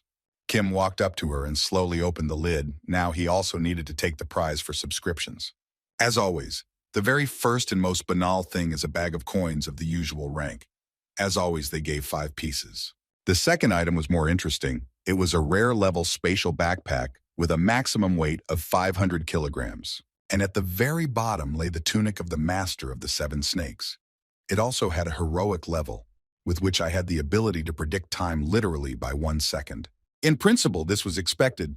Our hero thought that he would have one such thing. He had already heard about this subject, and judging by the fact that under the influence of this effect, the bodies of other people begin to double, and he became interested in what it really looks like. In order not to think, you first need to try, and therefore he needs to say goodbye to his old shirt that was given to him for a while. It will be difficult for him to use predictions, and because of this, the guy begins to doubt whether he can really control such an effect. After a couple of seconds, something really strange started to happen in his eyes. Jeju could barely stand on his feet. He felt as if everything he looked at was beginning to ripple, and this caused a terrible nausea. Besides, using this thing seemed to drain his energy and devour his life force, and he really felt very ill. But at one point, he tried to give himself encouragement, trying to concentrate. His fluffies watched him with concern as he behaved, and they too swam in his eyes. The kids watched him and really started to worry. Every time he felt bad, it caused them incredible moral pain. After several attempts to concentrate all his attention, he finally succeeded, and he smiled with joy. But even if that was true, the nausea still remained, an incredibly disgusting feeling inside. He needed to move away for a couple of minutes, a little further away, to a place where he could relieve himself. Even though Jaiju can now see the small movements of the buttocks every second, he needs to try harder to make it activate the effect whenever he wants, which takes time. The next morning turned out to be very clear. It's very good that there has been no heavy snowfall or frost for several days, so the weather was favorable. This item in the set was the most difficult to master, but now he is interested in whether he can use several of them at once. Today he had not yet met Karun, Palaham, or Leto, with whom he wanted to say goodbye before leaving, but it still somehow hurt him. But if you think about it, something really is wrong here. The streets should be noisy and lively, but at such a late hour, there is no one here. He was overcome with panic, thinking that perhaps the floor had already rebooted. And so he began to run even faster to his destination. In principle, such a theory explains why there is not a soul around. He needed to get to the testing fountain quickly. He really hoped it was still open.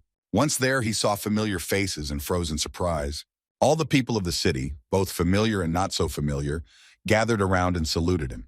The guy was a little surprised by their sudden appearance.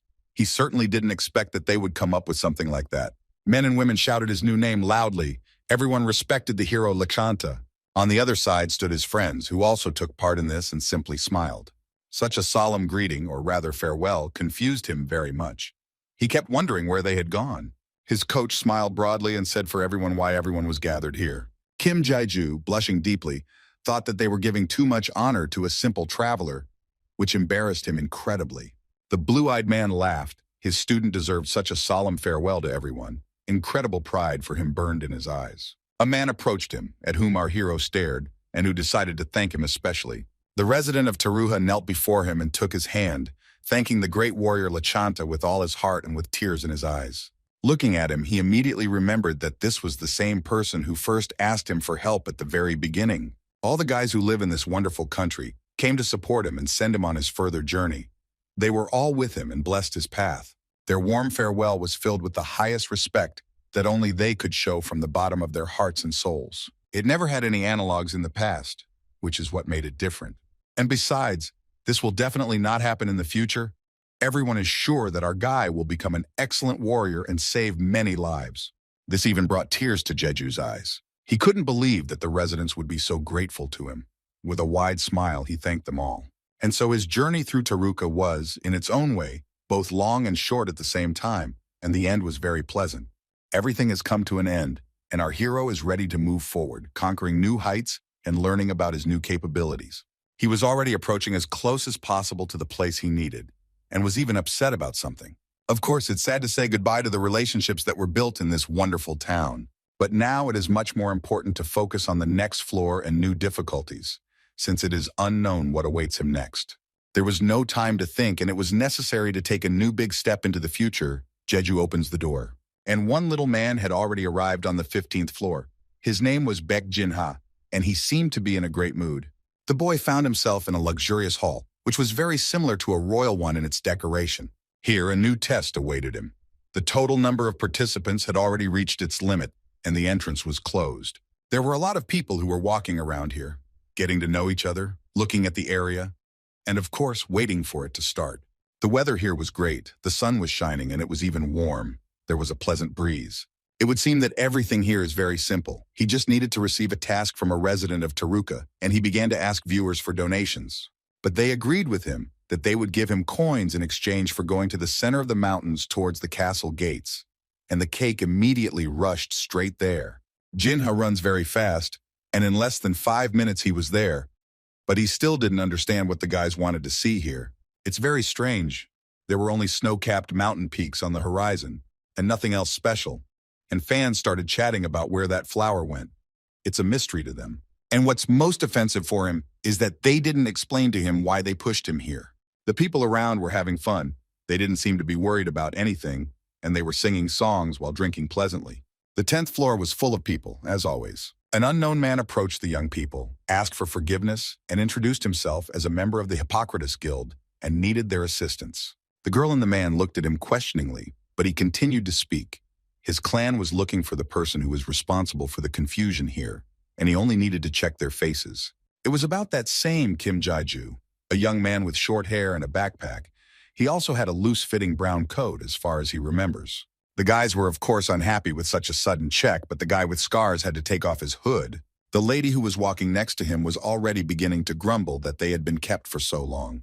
And so they looked at all the people who wanted to go through those doors. A whole line formed. Among these characters was our own Jeju, who kept peeking out from under his hood. He was incredibly angry about this, but in principle this was to be expected. They were looking for him and checking others. Apparently his name became known on the floors above. Running away now wasn't a good option either. Then they would start a chase for him, which wasn't exactly a good idea. He couldn't be caught. Besides, the results in the Hall of Fame were not surprising. In first place was Jaiju himself, and users nervously sent each other friend requests and wanted to know who he was. And the guy, so to speak, peered out from the shadows and tried not to show himself while watching the others. As soon as the results of the passage came out, information about it spread everywhere. And so he fled to the 16th floor as soon as he could, before the situation began to irritate him. Usually users go back to the 10th when they finish big tasks, so he had an assumption that the pursuers would go there, but there was no need to follow their lead. Entering the room, the first thing he saw were large statues. It was obvious that they had taken a long time to work on. Besides this, there was a huge door next to them, which they seemed to be guarding. The mission here will be a large-scale one, which is a mix of level 3 and level 4 challenges, in which 30 people will need to attack from 2 sides to win. He exhaled. Now he just had to wait for them to come to him. It didn't take long. Soon everyone showed up here and the total number of participants reached the required number. The entrance was closed. Men appeared on the portal's threshold, and I immediately noticed that someone had gotten ahead of them. It was brave to conquer such a difficult floor alone, and they saw our hero in front of them, who was standing in a long cloak and simply silently looking at them. One of the guys asked his friend to ask the others to get ready, but he himself wanted to talk to Jeju personally. But the brunette still stood motionless and looked at them. The man found it suspicious that this person was hiding his face. Perhaps he was a criminal, and so he began to treat him rather rudely. He answered him calmly, or at least tried, saying that he was an ordinary user. He continued to pester him about why he came here alone, and he was interested in the circumstances that led to this. There was no point in the young guy telling them, and when he refused, they began to threaten him. In such a situation, it would be difficult to build a normal dialogue. He understood everything, but he also had trouble laying all his cards on the table. His rude friend decided that if he was nervous, he should start from the beginning and introduce himself first. He said his name, which sounded like Lee Seung-wong.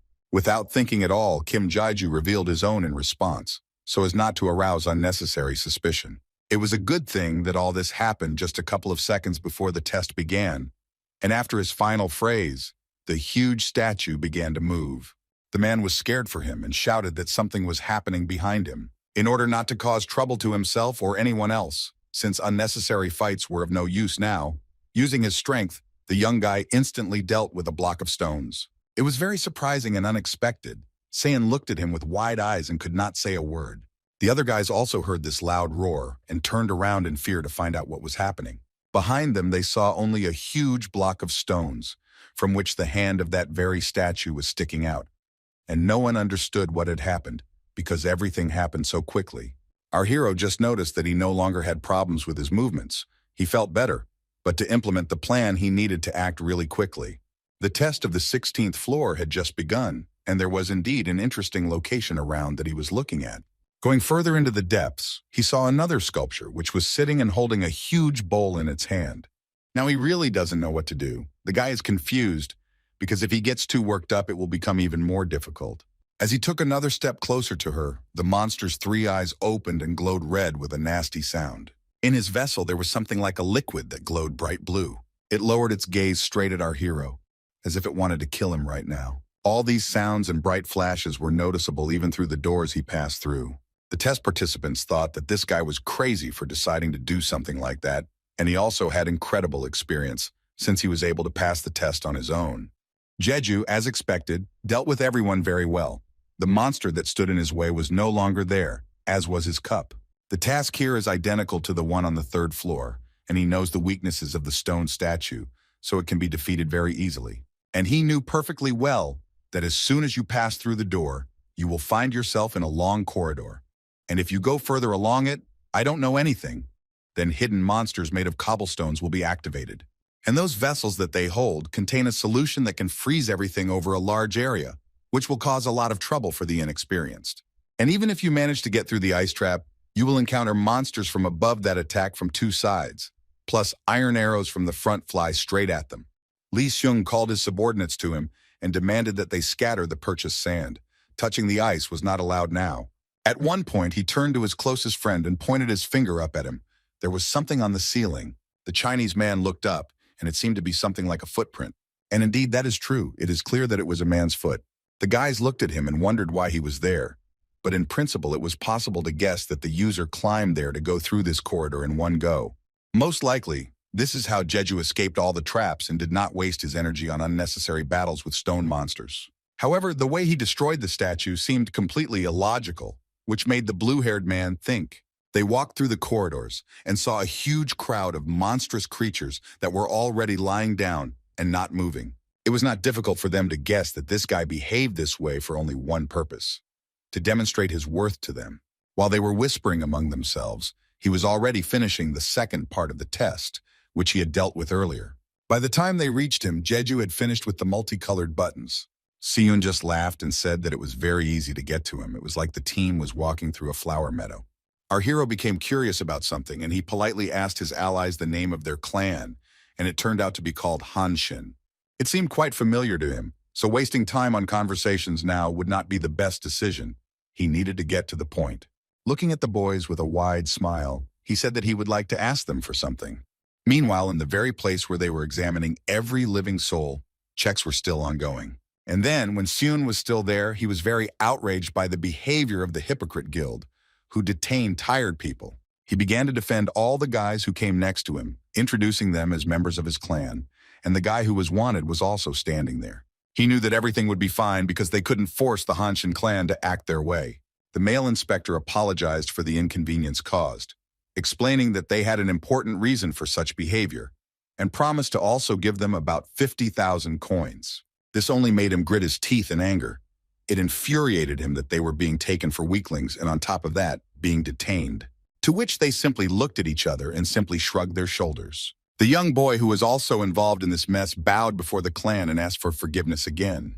When they were let past, Jeju looked back and heard them complaining about why they should bend over backwards for them. But it turns out that their leader is responsible for the 10th floor, and it's better not to conflict. Looking at them, our hero simply sighed heavily and was simply very glad that everything worked out and moved on. Evening came. The sunset here was especially beautiful. It was impossible to take your eyes off it. After passing the test, the man promised him that he would organize a meeting with the leader of their clan right tomorrow. He nodded his head and said that he would go to the appointed place, finally thanking his new friend for his help. Hanshin felt embarrassed that he had done all the work for them, and everyone received the reward, but Jaiju himself had asked for support, so he had to do it anyway. When they left, he let out a satisfied sigh, and the spectators tried to calm down, as if these guys had no bad intentions. Despite the clan members having safety as their top priority, they received serious backlash from the 30th floor users for attempting to control them with brutal means in the beginning. The Hippocrates Guild has declared a hunt for the young warrior, Lachanta, and to achieve their goal, namely the modernization of the tower, they are ready to do literally anything. They use any person for their own benefit, and they look like just cogs in their mechanism. And so Jeju has no intention of joining anyone, but those who hunt him obviously do not arouse his sympathy, and his existence bothers them the most. And before meeting the clan, he wanted to do something, but his thoughts were interrupted by someone hitting his back. It was something soft, and he spoke very sweetly to her. Laha had already finished eating her favorite mana stones, and with her cheeks full, she tried to say something. And at that moment, the viewers noticed that the user love was not here with them, which is very strange, because she was always in touch. And on the 50th floor, there was a factory complex of that very enemy guild. It was she who arrived in the second zone and asked in a friendly manner whether she was distracting anyone here from important matters. The shy man, on the contrary, accepted her with honor, because the eldest had visited such a place. But she asked to call her simply Kang Soha, and without formalities. In fact, he only pretended to be friendly with her and was not happy about her arrival. He would like to know the reason. The long-haired woman smiled and asked how the work was going, and also asked to provide her with a supply chain and a daily recycling schedule. He began to grumble and somehow hesitate. Did he really not want it, which made the lady angry? And of course, that was the case, because he didn't want it to be revealed that he was pumping materials for himself. But he still had to do it. Suddenly, some man bursts in and demands that the leader leave. Kang Soha jumped up from her seat and ordered the worker to gather the boys and evacuate the rest. In front of her stood a green-haired man who was indignant that his attempts to go down to the 50th floor were in vain. The long-haired girl asked who that hero was. She had never seen him before. And from his cocky look, it didn't look like he was just lost here. In fact, this is a loyal viewer of Kim Jae-ju's streams, and his nickname is Hot Pot. He came here to create real chaos. Without thinking, he ran towards Soka and swung his fist, intending to hit her in the face. Fortunately, she managed to dodge. And she also had to be reminded that he was clearly violating the mutual agreement. But doesn't that work if he's a member of the clan? And the boy just smiled slyly. Since Hitpot knows this, it means he was won before. But now the lady wants to know why he is doing this and what goals he is pursuing. Straightening his jacket, he said that he heard how they were annoying one person who was not at all indifferent to him. He was incredibly angry that these people were meddling in the affairs of the 10th floor, and he clenched his fist tightly. After these words, the girl became wary and did not quite understand what he was talking about. He didn't want to negotiate with her anymore, and he was just going to attack. Soka just sat on one knee and didn't say a word. But after a couple of seconds, she quietly said a completely familiar name for some animals, namely fluffy popoevs. Hearing about them, he immediately froze and began to slowly lower his hand. After all, these are Jeju's pets. The brown-eyed girl also began to look at him intently and did not answer anything else. Heatpot looked at her and couldn't believe that she was also his fan, to which the girl only smiled sweetly while looking at him. The object of their affection went to Kray's workshop, urgently in order. The master looked at the result of the work, and initially it seemed a little strange to him that he asked to borrow her for a few days. This time the glove is different in that it is not just 2 or 3 triple spiral mana circles, but rather a combination of many of them, essentially a bomb. And besides, their structure is so pronounced that this glove can be mistaken for a martial arts item, which our hero is very happy about. Although he couldn't learn such an empire skill, he mastered one that was a bit similar in name, and this encouraged him. But now, he also needs to change his weapon. But according to the master in any case, if he uses it like that, there is a big risk that the body will not withstand such a load, but still the guy refused some amendments that could one day save his life. Now he turned to his subscribers and asked them for forgiveness, but they began to be indignant that their stream was not turned off, and they had to wait so long. Now the guy plans to go to the next floor, but first he needs to pay off his debts. When he went outside, it was already evening, but soon it began to get dark, and the sky was covered with stars. As agreed, he went to meet the head of the Hanshin clan, whose name was Han Sungmin, and he introduced himself first. He looked quite friendly and offered the guest a cup of sweet tea, which he declined with a smile. It was quite surprising to him. Most of his visitors would have agreed at least out of politeness. Having cleared his throat, he began his speech, and indeed this man had heard a lot about him, how he was persecuted after a false accusation initially by the guild, and then he wanted to join them. The guy listened attentively. But he believes that all this information is false, because he is not a member of the Hippocrates. Jeju just smiled in response and nodded his head, but deep down he was amazed that he met him right now. He expected this no earlier than the 50th. And here he was, chilling out here. This man is called a pacifist. He doesn't have much fighting power, but no one dares to ignore him. The clan leader tried to scare him a little, saying that he had some information, and he needed to find out the true motive of this strange guest. Although they didn't say that he was just a newbie, literally the next day, magically, the same people were busy praising Sungmin. He continued to blackmail him, saying that he knew what he had done on the 15th floor, and on this basis believed that the changes on the 5th and 10th floors were his doing. After listening to him, he thought about it. In any case, he would soon find out about it anyway, so there is no need to devalue yourself in his eyes by telling a lie, as he believes. Therefore, he had no choice but to confess everything, but after that his interlocutor lost all his ardor. The young guy just grinned and now offers to make a deal with him. But what kind of deal if the head of the clan doesn't want anything from him? Having settled in more comfortably, Jeju tried to attract his attention by saying that there was something here that might interest him after all. He is confident that this will play into his hands, because he knows that this man is a first-class chef. But the bespectacled man only laughed loudly after hearing this. When he finished having fun, he turned to his friend and said that he had something else for him. Sungmin asked to go to the 17th floor and prove his worth to him. The boy asked what if he had already done it, but that would be even better. And all because the game of shadows is much more painful on the second playthrough, as the head of the clan said. And now the question arises of how he will check this, because our hero may lie to him. To which the man just laughed. In fact, there are a lot of ways to find out everything, and therefore there is no need to worry about it. But in any case, he needs to clear this floor in order to get to the 20th, which he is so eager to reach. Besides, a plan has matured in his head. It will be even much better if he gets recognition from Sungmin in the process. So he confidently agrees. At the same time, the girl was walking in some strange place on the same level. It was so deserted and dark that she was afraid that she wouldn't cope. The guys in the chat started supporting her and trying to encourage her, which really touched her, and she almost burst into tears. She received a notification in the system that the required number of participants had been reached, and it was time to start testing. A bunch of requirements came out. Now there are no skills, chat functions, store, and also no one will leave the channel. There was very little time left until the very beginning. Only some 10 minutes, the coward looked at everything around and stopped at the statue. Soon other guys appeared, who also scared the hell out of her. Everyone was busy with their own affairs. No one paid attention to her. They were looking at their systems. The girl looked at everyone. It was very surprising that it happened so quickly. Just a moment ago, no one was here. She also began to look at her scoreboard, and again began to doubt her strength. Fear completely enveloped her, almost to the point of tears. The task this time was very interesting. The soul of one of the 6 people was swapped with a shadow, and it was necessary to find it, otherwise 5 people would die. It should be distorted according to the average level of complexity of the users. The total number of them was 6, which means they will be able to ask the same number of questions. If the statue smiles, then it is true. If not, then it is a lie. Everything is simple. Park Chan-sung was the first to speak to everyone. Since the introductions were over, it was necessary to discuss the further plan of action. Jinsun was indignant, because there were exactly 6 distortions. It was practically impossible to understand who was lying. The cowardly girl was scared, because it meant the same number of things and the person had been changed. It will be quite a difficult test, but it is better than nothing. Lee Minhwa and young Hasten listened to everyone, and the brunette turned out to be a specialist in psychology and promised to bring everyone to justice. And our hero noticed that their clothes had changed and all their personal belongings were missing.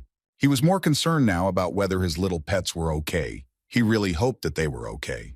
The time for chatting is up, the timer is up, it's time to get started, and all participants are on alert. Minhwa and Yumi noticed a strange hum behind them and became very scared. It was a statue that began to move and take its desired pose. She was huge and opened all 6 of her arms, with the top 2 holding a sharp spear. The boys had only 60 minutes left before making a decision. Everyone looked around the hall carefully, and it turned out that there were 2 huge stone people. One was the judge, and the second would deal with the loser. Kim Jae-ju looked at this picture, and one look was enough to understand what would happen to the victims, and it was quite cruel.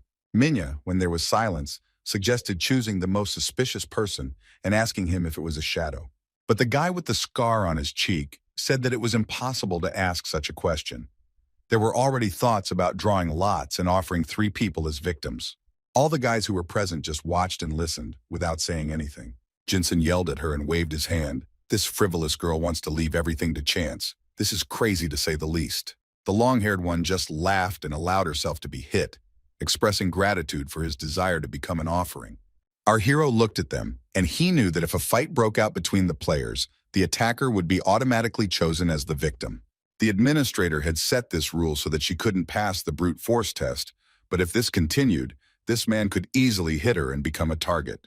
Blue-Eyed turned to Yumi and addressed her, as she was always scared of something and screamed loudly. She asked her again if it was true that she was a personal trainer outside the tower, and later changed her course to magical engineering. The girl got scared, and in a trembling voice, asked what was wrong. She didn't drag it out and told him that Jeju was also breaking in this direction, and clearly named the names of the skills he had learned and their levels. But for some reason, this young lady gave a vague answer. After the complaint was made, her voice trembled. But if she did not speak confidently, she would not be able to get rid of unnecessary suspicions. But the coward began to speak confusedly about something completely different. Kim heard the hints about himself and was a little confused, while Yumi tried to justify her behavior. The long-haired girl just crossed her arms over her chest and was indignant that she hadn't said this earlier. But as an introvert, it was very difficult for her to even be around people, let alone quickly connect her thoughts together. And then she heard through her crying, quiet steps approaching her, and she had to open her eyes. Jeju stood in front of her and looked at the coward so menacingly that she even trembled. To make her feel less scared, she pressed herself against Jinsen, causing him to blush deeply. Manya turned to a psychology expert to analyze her behavior to see if she was accidentally lying. In response to this, the crybaby threw another tantrum, shifting all the blame onto her, because the much more suspicious one, without any reason or remorse, was going to sacrifice others, which is tantamount to murder. She just chuckled at something, because it was just a proposal. Whether to be freed or not would be decided by everyone together. The girls started to argue. Was what she said in a calm tone really a reason to label her, but, in Yumi's opinion, seems like this is true. Long-haired Minya asked for proof of her lie, but she heard a voice from behind her that interrupted her. It was that same psychologist who laughed and was already thinking that maybe they really should do what they were suggested. Hassan pointed her finger at her, saying that she takes the initiative and wants to put her word in everything, which means she looks the most suspicious. Blue-Eyed couldn't believe that they were suddenly targeting her, because she had done everything to turn her against the other. The girl with the bob asked her to look back, because she was sure that she was not the only one who thought so. And indeed, all the guys were standing behind me, and no one said that it was wrong to do this. But I don't think what was said was wrong. They just silently and coldly watched me, and some agreed with their eyes. Manya was scared. Great fear was visible in her eyes. She thought that they themselves said that no one should be killed. And then Jeju had an idea. He asked his co-participants to give him the opportunity to use one question. The psychologist looked at him, raising her gaze. She would not like, and in principle, no one would like, for him to ask standard questions and to slide himself, including the floor. This made him think, yes, it is true that a judgment about a stone statue is based on a comparison with the original. If they ask if the shadow is a woman, the statue will say no if it was originally a man. And questions about things that can be easily changed, such as gender or occupation, will not help you find it. The green-haired man came closer to everyone and suggested his own option, to sacrifice one suspicious person rather than endanger everyone else. But then he was asked a counter-question, whether he could be sure that they would choose him as a present, which made him even tremble. Based on how things have been going, the guys want to choose Chan Yumi just in case. And also that same girl who tried to push everything onto her, Lee Minya, also falls under suspicion. Our hero couldn't resist and asked who would be the third. They would definitely kill each other trying to solve this, and it's better to do everything sensibly. Jinsen admitted that the guy was right, and now even more so, there was only one question. It was better for one to die than for three at once. The coward agreed with them after all, along with the psychologist girl who behaved completely calmly. The main suspect couldn't refuse either, which made Jeju very happy. Kim just smiled and was ready to begin, touching the statue with his hand. Before asking the question, he looked at her closely and prepared himself. It was really bad luck for that shadow to be in the same room as him, and it looks like it's very scared. Despite all the attempts to deal with the situation, mixing lies with truth so that this savvy guy wouldn't notice, the fear that he would soon expose him never went away. Holding the stone monster's hand, he still looked at him and continued to prepare. In order not to drag things out, he asked a logical question that would help him, whether the gender of this shadow had changed from male to female. The main suspect started yelling at him. It's not enough to just ask such a thing, because what if he was wrong? The judge sat motionless at first, simply looking into the distance wherever she was looking. But after a couple of seconds, a smile appeared on his face, which meant that it was true. Seeing the result, Jeju laughed and slowly turned to face all the team members, confidently stating that he now knew who the shadow was. The yellow-eyed man began to doubt how he could know this, asking only one question. The fact that her gender has changed does not mean that her habits have changed. And if this person is already familiar, then this becomes even more obvious. He turned his head towards this very little man, behind whom was hidden what he needed, saying that they had met before. And it was Chan Yumi, who, hearing her name, began to tremble even more, looking at the guy in fear. With a trembling voice, she began to refute everything he said, saying that she had never seen him before. A very stubborn girl, he had to remind her that we were talking about Jung Kang-hyuk. The brunette told the other participants that they had taken part in the 6th floor test together. All of his characteristics remained the same except for his gender. He had to remind the guys that she had said something at the very beginning, that she had chosen a high difficulty level and that since she used a spear, she was then the commander of the knights. Besides this, the lady mentioned that she was a coach, just as Kanhyuk had said back then. She also knows that during the joint test, a mechanical glove created using magical engineering was used. And so, if all this is true, then Jaiju is sure that Yumi is the guy he knows. Jinsen pushed her away from him after listening to his ally's story, but he still continued to try to justify himself. The psychologist pointed her finger at her and asked why she flinched when Mr. Kim approached her, but it was obvious that it was because he was a stranger to her. However, another question arises here. Why didn't she react when him approached her and even asked him for help? Kanhek sighed heavily and began to cry, because the stone statue either confirmed that the gender had changed, but she was not the only woman here, and it was too much to accuse her of something without having clear evidence. Our hero doesn't like witch hunts either, so he suggests doing the following. He turned to the girls and asked for permission to solve the problems and the remaining 5 questions, but if anything happened, he allowed himself to be stopped. It seemed that no one was against it, since they were already confident in the correct solution. The girl just stood there and cried, saying nothing. Kim walked closer to the statue and touched its hand as was required before the start. And the first clarification was about whether he had met the shadow before he got here, specifically on the 6th floor, to which the statue smiled broadly. After a couple of seconds, it became clear that this was true. Seeing the answer, Jeju turned to the suspect and asked if he should continue now. Yumi stood there as if she had swallowed her tongue and couldn't say a word. The only thing she is capable of now is crying and making stupid excuses that it is pointless. Kanyuk, under cover, began to beat his fists on Jinsen's chest, trying to whine. This kind of wiping of snot on him was already boring to him. Considering that deep down he was a guy, the brunette pushed him away from himself. The psychologist did not want to watch all this mess and suggested voting. And besides, she didn't have much time left. The girls began to whisper among themselves, discussing something, but in such a way that their friend with the surprise would not hear. Using stupid childish manipulations, she tried to dissuade everyone from the decision they had made, citing the fact that everyone could die because of Jeju. The men began to look at each other, but had already made their choice, despite the unsuccessful cries of this lady. The girls also knew who they would choose and did not listen to Yumi. The voting was over. Our hero looked down at her and didn't want to say anything else. All 5 people pointed out Kanhek as the undercover one, of course, which made the crybaby start laughing hysterically. He couldn't believe that everything really happened this way, drowning in tears. The creepy statue continued to smile widely, looking straight at its victim and bending over her. The guy looked at her with horror, but because of her appearance, he couldn't move. At that very second, a stone hand grabbed him, after which he was overcome by terrible panic. He was carelessly thrown into some cage, and he hit his head and back hard. One moment, and the door closed, after which terrible screams began due to fear and the thirst to survive. He did not want to die right now and in such a terrible way.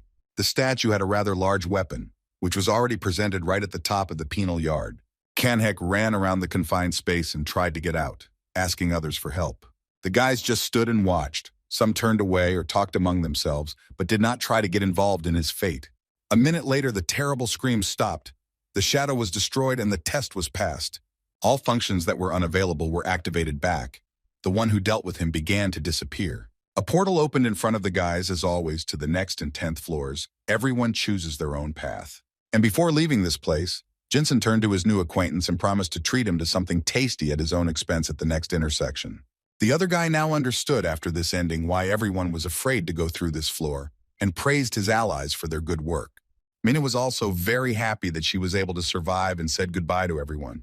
Kim just smiled back at them, and everyone immediately disappeared. But not the psychologist, who stayed here and turned to our hero, who looked at her questioningly. The girl with the bob just smiled. He completed the task and saved them all, well, almost. The guy didn't quite understand what she meant, and asked again just in case. The green-eyed girl continued to look at him and did not look away. But she soon said that in fact it was one of the viewers who asked her to tell him this. This slightly confused Jeju, but now everything became clear to him. Meanwhile, the clan leader's servant reported to him that this young man had passed the test.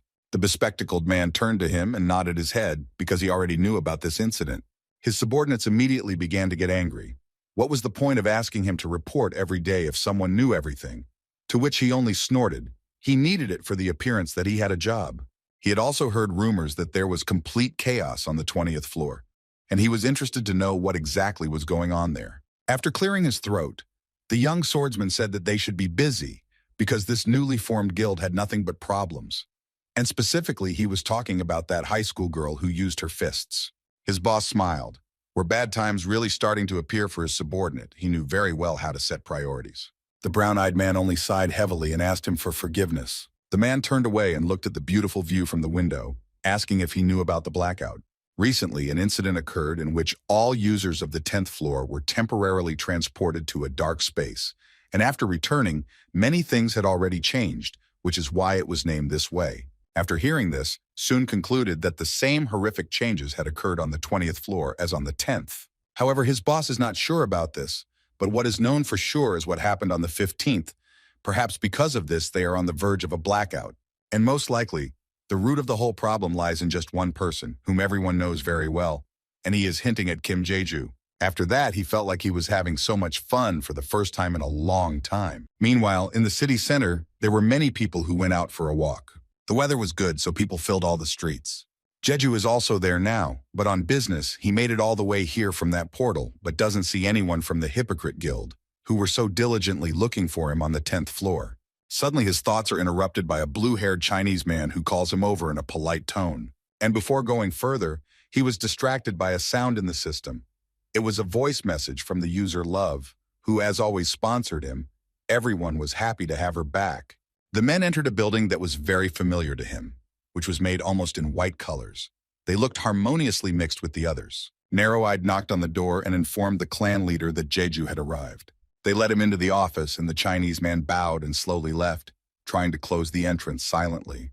The bespectacled man asked the young man to sit down next to him in the hope that he would not run away again, to which he only exhaled because he had been told earlier that he had completed the task. The uncle laughed in response. He had thought for a long time about what he would do if the guy did not fall into his surveillance net, and therefore had gone too far. Most likely, Han Sung-min identified all the users who would be on the same level as him and assigned each of his subordinates a spectator to watch Jeju, and ultimately demonstrating that he has enough power to make people do as he wishes and that he has many defenders. It's not hard to guess that he's hinting that he can always be watched, and this is like a warning. In the minds of the so-called victims, it looks like a childish but very effective method. While running his fingers through his hair, the director asked who the guy sitting next to him really was. Looking at him, you really think he's lucky, but I've never met anyone who could so calmly pass the 17th floor, which turned out to be hell for many. To which the brunette only raised an eyebrow. Was it really that important for him to know? Snapping his fingers, he said that he really wanted to coax what he needed out of him. He had never had so much fun. And in this case, Jeju is already offering to make a deal for the second time. And the guy himself, with his abilities, has proven that he is not some kind of rabble. That's why it's time for Sung-min to prove himself, whether he's the one he needs or not. Looking at him, he asked if they were in an equal position right now. But is this really true if the guy thinks it's just a little bit different? There was no reaction from him, and so it will be difficult.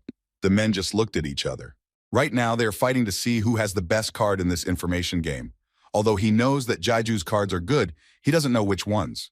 Come to think of it, the bespectacled man had never felt such an acute lack of information. And in that case, he wants to talk about the tests of the 18th and 19th floors. Of course, our hero does not refuse this, and this option suits him. His answer sounded as if he already had data on these missions, although he had never been there before. When he first met Kim Jae-ju, the old man had the thought that he was one of the many psychopaths in the tower. But now what really worries him is how relaxed he is, as if he already knows everything. And that is why he wants to ask him how much he knows about this tower, smiling broadly and looking into his eyes. Still casually, the young man replies that he has enough information to satisfy him. Such vague answers get on his nerves, and it feels like he does it on purpose. The men had been having this intellectual dialogue for over an hour, and it was already getting dark outside. The sun was setting, and a beautiful sunset had appeared. Finally, Sung-min raised his hands and gave in with a smile. He knows that he will not receive any information if everything continues in the same spirit. He will simply explode with indignation and irritation. At the end, he asked what this young guy wanted and promised to help him. In response, he saw his rather strange smile, and a second later he said that he wanted him to get rid of him. In the mind of his interlocutor, it sounded extremely strange. Could the guy really have gone so far, only for him to deal with him in the end? Scratching the back of his head, Jeju apologized for expressing himself incorrectly. In fact, he wanted to erase his existence all the way up to the 20th floor.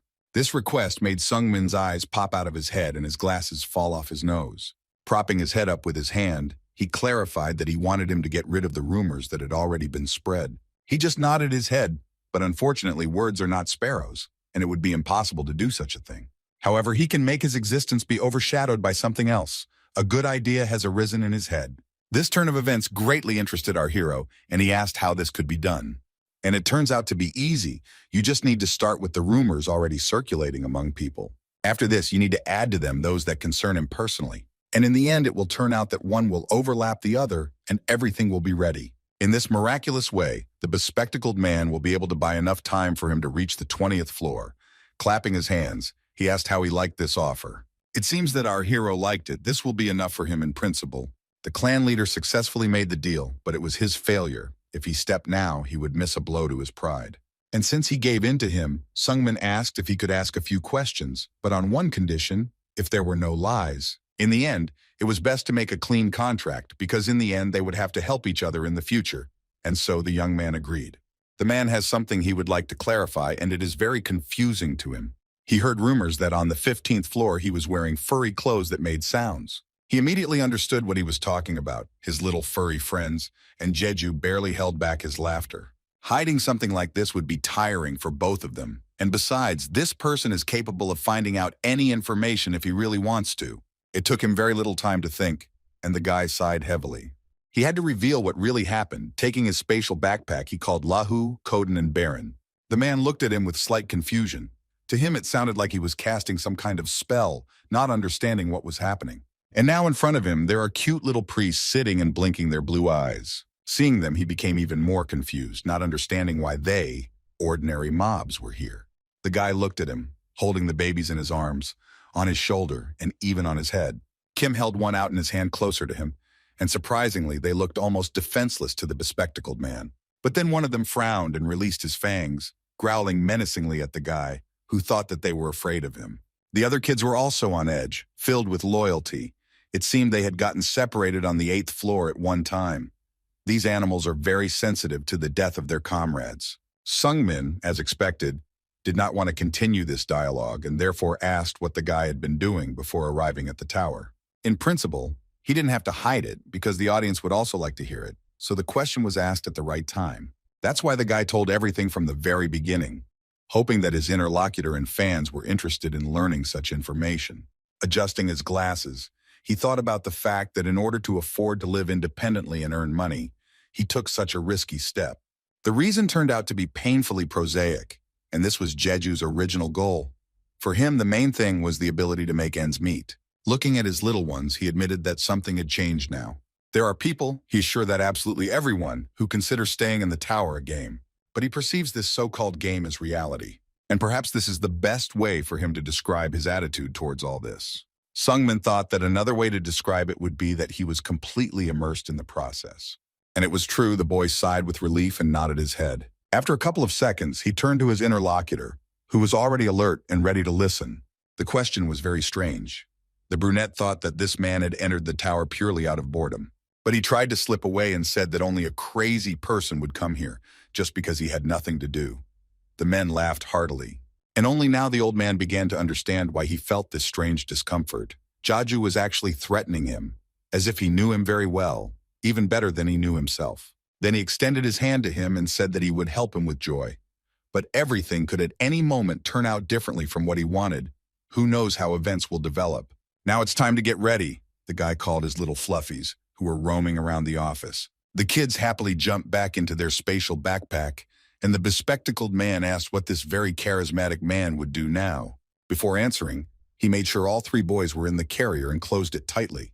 Throwing his briefcase on his back, he said that he was going to go to the 18th floor without wasting any time and said goodbye to the leader. Meanwhile, on the 70th level was the headquarters of the Hippocrates Guild. The men were discussing important topics there. A subordinate was right now reporting information to his superior. No one recognized the person from the photo they were looking for, and it seemed that he definitely had no connection with the clan. This character attacks purely with magic and therefore leaves no other traces, as reported to the commander-in-chief. The blonde began to analyze him, since he did not hide his face. This speaks of his self-confidence, and most likely he knows who they are, but still attacks. In his opinion, something didn't add up here. But the blue-eyed man changed the subject and asked about Kang So-hee. He reported to him that due to the reconstruction of the factories, they had few free people, so they had to recall everyone who was watching her. The girl was wounded and is currently recovering. For some reason, he began to doubt and asked again if this was really so. And yes, it is true, he saw it with his own eyes, albeit briefly, so he can be confident in the information he is giving to the most important person here. According to him, a particularly violent clash occurred in the second zone of the plant, and it was because of this that most of it was completely destroyed. The man certainly didn't expect this turn of events and was wondering what to do now. In that case, he simply had to meet that girl, Kang So-ha, right now. The brunette looked at him with slight confusion and raised an eyebrow. This decision confused him because she was injured, and seriously so. Finding her a job would be a big problem. But it seemed he misunderstood his boss.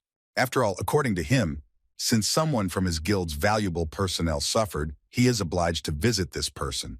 However, in reality, this man is one of those who would not even bat an eyelid if one of his colleagues or subordinates died. But still, everything had to be prepared. Meanwhile, it was already dark outside, and people began to go back home, emptying the city.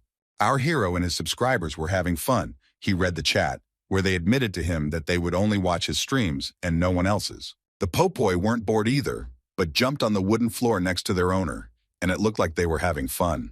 But the boy was about to get ready, and he reached into his spatial backpack. It still contained his belongings. The leather shoes were not yet in a condition suitable for wear. His leather coat also continued to slowly recover, but unfortunately, it was still not ready. His gloves also suffered that day and lay peacefully in his backpack. The leather arm guards were almost ready too. Fortunately, they were the smallest of all that were available and recovered faster. Jeju looked at each of the items and was glad that the process was underway. The only problem he has now is his tunic. It is already clear what effect it has on its own, but at the moment he does not know what the set will have. And he will be able to check this only when the items are fully restored. Friends who watched his survival in the tower reminded him of surprises, just as he was about to see what they would give him. Having pressed the right button, a box with a red ribbon fell right at his feet, as always. Opening it, the boy saw, as always, a banal bag of coins. This time there were much fewer of them. The second award was a hero's saber, heroic rank, obviously very good. And besides that, he was given a book of skills fireball. Perhaps it will be useful to him in the future. These prizes are much better than for the 15th floor, but the guy still doubts that he will get anything special for the 17th. Still, it was necessary to check what was there. He got a box with a yellow ribbon, the impact of which on the floor scared even the kids. Of course, our hero is sure that he has coped with this task perfectly, but this time something unusual really fell out, and he immediately began to open the box. And from what he saw, he even froze and could not say a word. There are moments in life when everything turns out for the best possible reason, but not because he planned it that way. In such situations, it seems to him that he has been made a fool of, and there is a rare rank recovery cube in front of him. The brunette had long ago decided not to follow someone else's will while in the tower, but it felt like the administrator just laughed at his refusal, as if he was saying that he had it in the palm of his hand. After examining it carefully, Jeju found some kind of hook in the mechanism that he had to turn. And after a couple of seconds, the box opened and smoke began to come out of it. Soon, our hero simply put all his items there, boots, gloves, armlets, and also did not forget about the almost restored cloak. Now it was necessary to close it back. The gear on the side began to spin. The fuzzies watched carefully. And suddenly she made a very scary sound, similar to a squeak, which frightened the animals very much. Our hero's cloak was restored a few seconds later, and he pulled it out of the magic chest. Also, his speeders returned to normal. They could be put on just in case, which is what he did. The set effect was activated. Almost all the items he had on hand were put on, and now it becomes interesting what will happen next. Taking a deep breath, the brunette began to straighten all the clothes that were already on him, so that they didn't get in the way anywhere. He was never one to refuse what was given, and he never allowed himself to be bullied. And that is why if the administrator wants to fight, the young guy will accept the challenge. Suddenly his eyes became blurry again, and the objects around him blurred like waves. The blue-eyed babies also split into two and then returned to normal, and it was clear that they were very worried again. This time our hero was not afraid. He needed to concentrate well, and therefore he mentally supported himself. He cannot watch everyone now. One of his pets jumped upward. The countdown lasted in seconds. On the second one, he began to fall, although the height was not very high. On the fourth, the brunette was able to catch it easily, very carefully and gently. And yet, he hasn't adapted yet, but if he concentrates, he can easily use foresight for a short time. He turned to his pets with a smile. They needed to go and they happily jumped into his arms. On the 18th floor, if the administrator doesn't do anything strange, the guy is sure that he can easily pass it on his own. The portal has already appeared in some clouds. People were already starting to come from it. There was one knight who kept grumbling that his friend had gotten himself into such a mess. The red-haired man sighed heavily and asked to be careful, because the clans only send the best, and the others will most likely be divided into groups as well, so it will be the end for them if some kind of fight breaks out. The man just snorted in response and asked to focus only on himself and not on others. At that very second, new people began to appear from the portal, and they kept coming and coming. The difficulty of the level was high, and the total number of participants was 10 people. The required number was achieved. One of the guys had a rather cheerful expression on his face. The red-haired guy approached him and asked if it was his first time here or not. And it was clear that it wasn't. He promised that thanks to him this level would go like clockwork. He spoke to our hero, asking the same question, but he only remained silent in response. And after a couple of seconds, without showing his face from under the hood, he replied that he was here for the first time. The knight thought that he was being lied to now. He definitely knew something, and this was evident from his incredibly calm behavior and voice. It was only in a person who was not afraid of anything. The real test was about to begin. A strange whistle could be heard from far away in the sky. This vile sound came closer and closer and became darker and darker. Soon there was a feeling that day had turned to night. A huge bright spot appeared in the center of the sky, which began to get closer and closer. It fell to the ground with a loud bang, and some of the participants lost their footing and fell. It was a big, strange cage. The landing was quite soft, right on the fluffy clouds, and it's good that no one got hit. The other part of the guys also stood and just watched. Some even smiled and did not worry at all about what had just happened. It seems that someone was sitting in this small prison, and it was a monster, similar to a bird, but much more bloodthirsty. And when they began to see more clearly, they noticed not one, but 3 feathered creatures that were making very unpleasant sounds. The boys were given a task to catch 5 blue demonic birds in a certain amount of time. But just looking at them, everyone got goosebumps.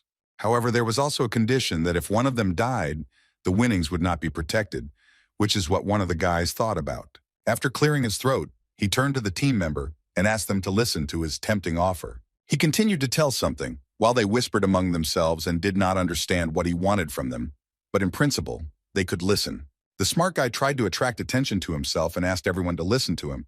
Our hero stood aside. He knows that in this tower, the user number is like age and reflects the amount of accumulated experience. Words from those people who know a lot can really become vital, and specifically for those who can't get information from the clans. The brunette watched them from under the hood. After clearing his throat, the guy in armor explained that the blue demonic birds were quite fast, and vigilance played an important role here, which could not be relaxed. The short-haired girl became fascinated by his story, and raising her hand to get the right to vote, asked how fast they were. To which I received an unclear answer. The smart guy pointed something with his finger. She crossed her arms over her chest and asked again, "What does this all mean?" And it turns out that most knights won't even have time to grab a pen. But even such creatures have weaknesses. The lady suggested that in principle it would be possible to use magic, and besides, the audience would like the capture in this way, only advantages. But he just shook his head, saying that it was impossible. The method turned out not to work, but that the brunette was very upset. Their plumage has a high resistance to such forces. Such abilities, even above average level, will only delay them for a short time, nothing more. And doesn't that mean that they just need to be caught before they fly out of the cage, as the red-haired man suggested? While the great expert just shook his head. According to him, blue demon birds become aggressive when locked up, that is, in a cage. And even if they surround their small den, they will end up looking at the feathers left inside. And that's all.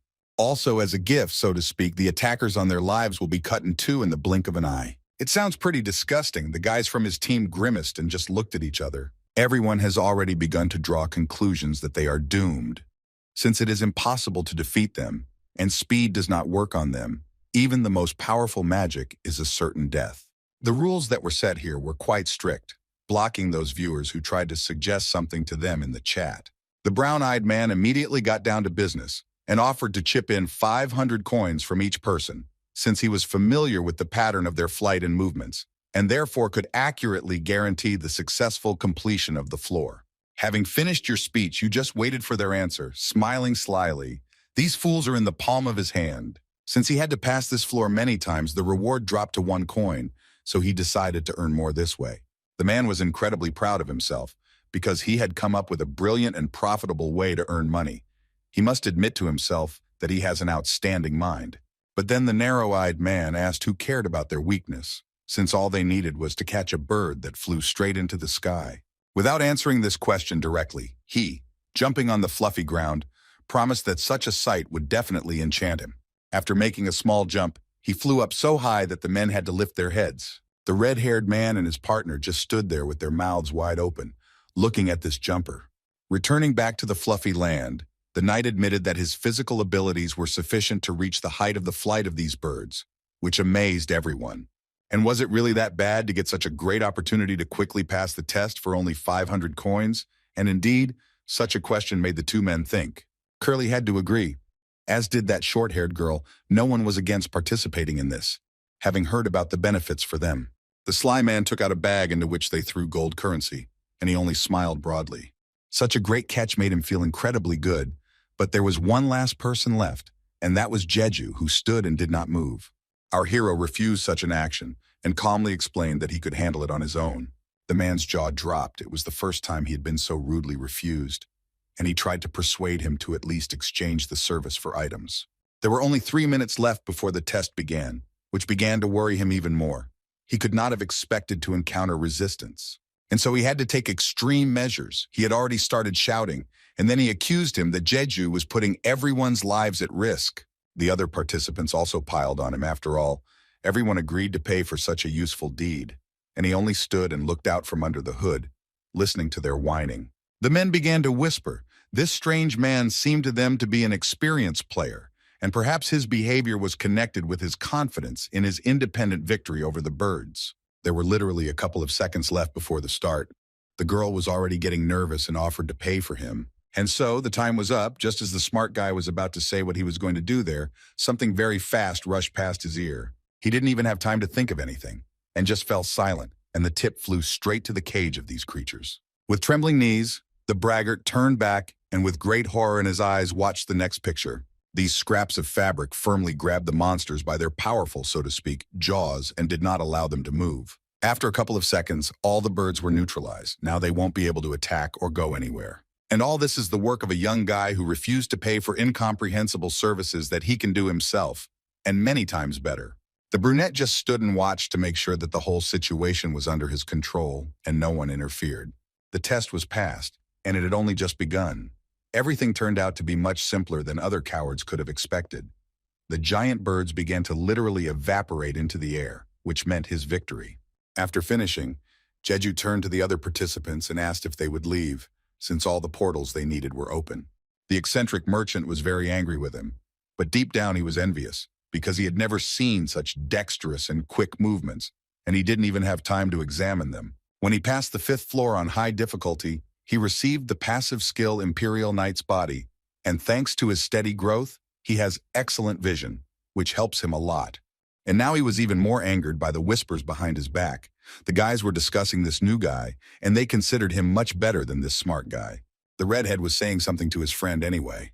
After all, if we follow this guy's logic, then they just got by at the expense of the man in the cloak. And since it happened this way, the money needed to be given to him. And upon hearing about this, his greedy nature began to manifest itself, so much so that he even blushed with anger. The girl came closer to their hero and expressed her admiration for him.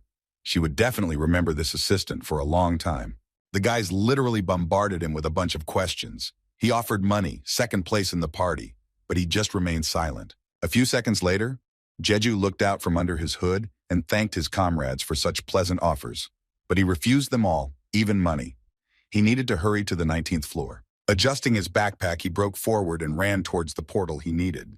Meanwhile, the boss had already come to Miss Kang Sohei and asked her how she was doing, standing next to her bed.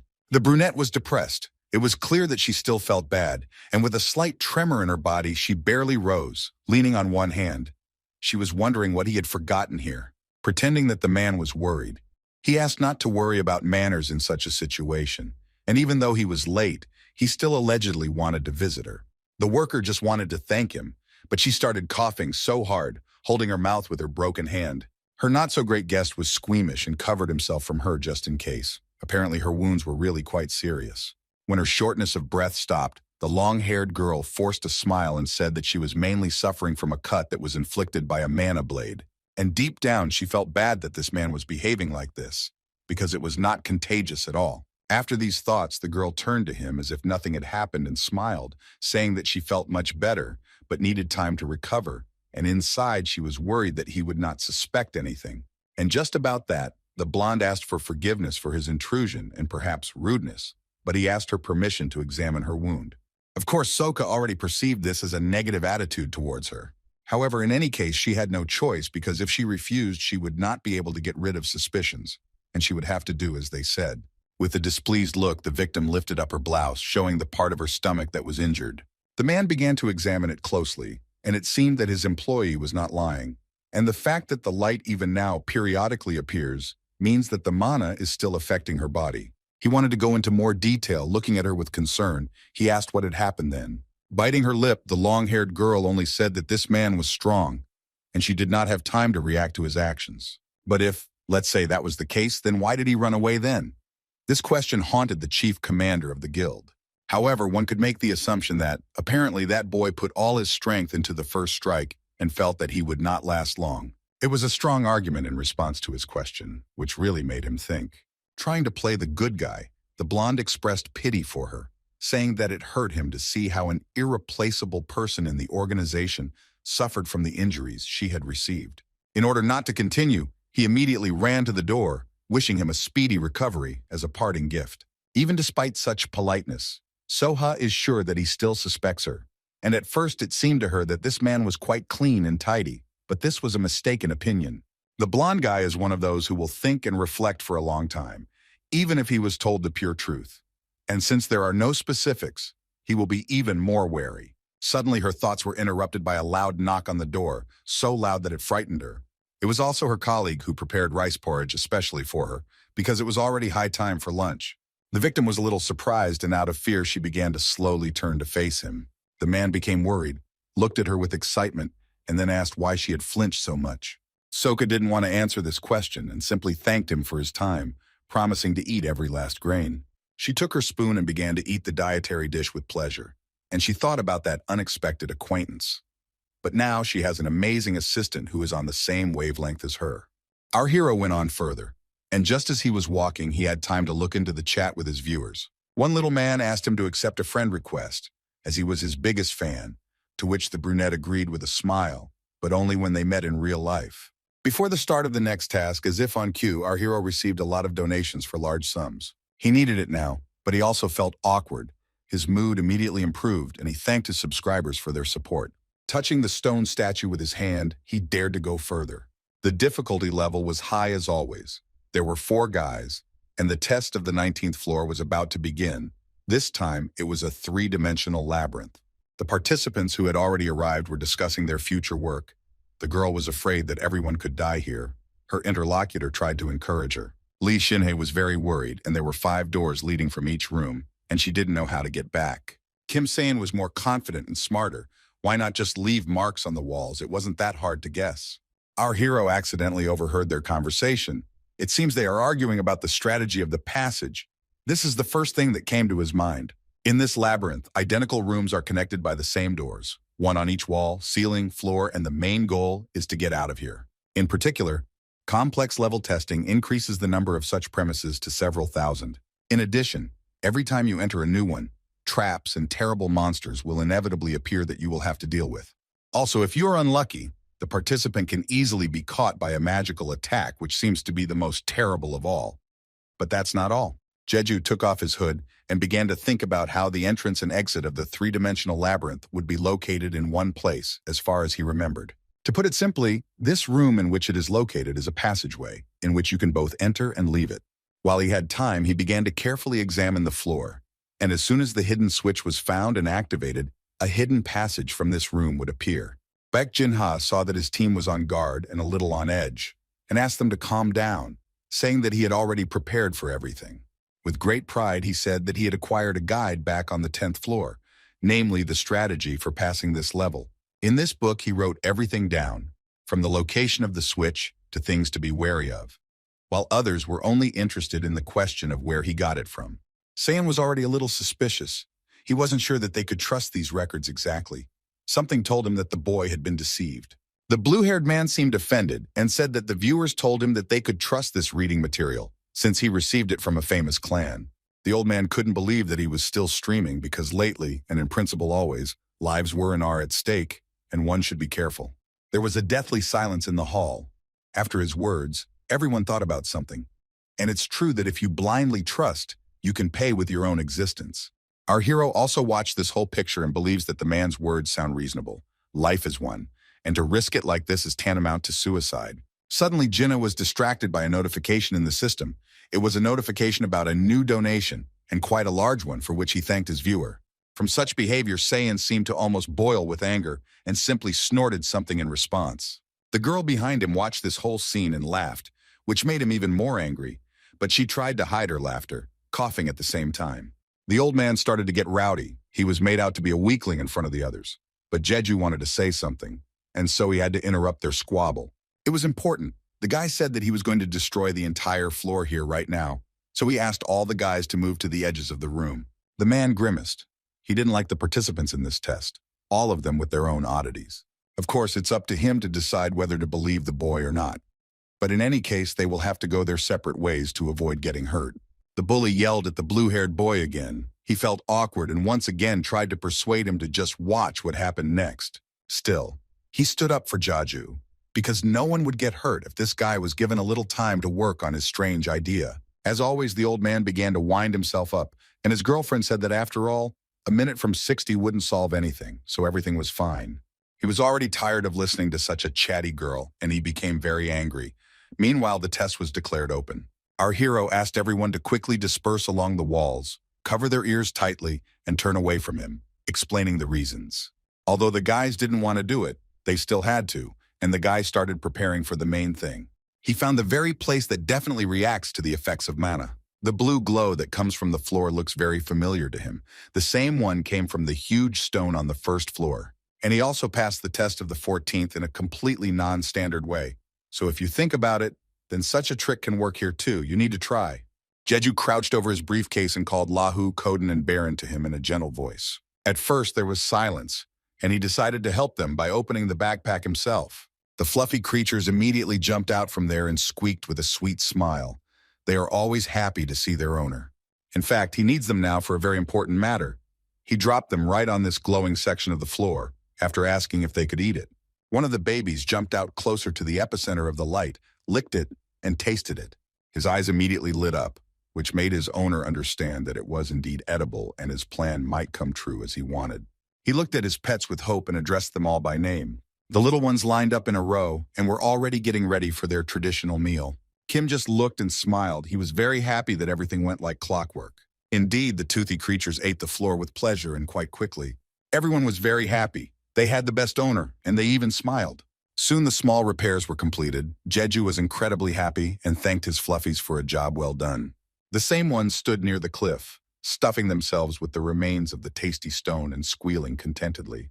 Besides this, it was impossible not to notice that the room below was also full of mana. The switch was definitely somewhere there. Our hero was sure of it. He lowered his head to his guys and asked them to stay upstairs and wait for him, and warned that if they sensed someone's presence, they would need to immediately return to the backpack. The kids started jumping cutely, which made it clear to the boy that they understood everything. In fact, there is no guarantee that the administrator, who treats Jade with incredible caution, has not changed the content of the test. Even in this situation, he simply has to press this button that hangs right in front of him. In order not to waste his time, he does this without thinking. He had to click several times, and he had some kind of unpleasant feeling inside. And all because the mechanism that should work did not start, which looked very strange. Looking the other way, the boy raised an eyebrow, wondering if he had gotten a fake switch. But suddenly, he had a very strange feeling in his body, as if this room began to move. The guy began to look around nervously. There was nothing around him, but as soon as he raised his head, he saw the terrifying sight of some kind of bird. He had to stand up straight and look at it to understand who he was dealing with. And when he saw that it was a dove, everything became clear to the guy. He was already looking at him and seemed to be smiling, slightly squinting his eyes. This face immediately seemed very familiar to Jade. And then his flexible head suddenly turns 180 degrees downwards and asks how he is doing. In a moment, he turns into that same bald man and again asks the same question. Whether he thought about his offer, the administrator himself is now standing in front of the guy. This time, with evil in his eyes, the young boy repeated what he had said before.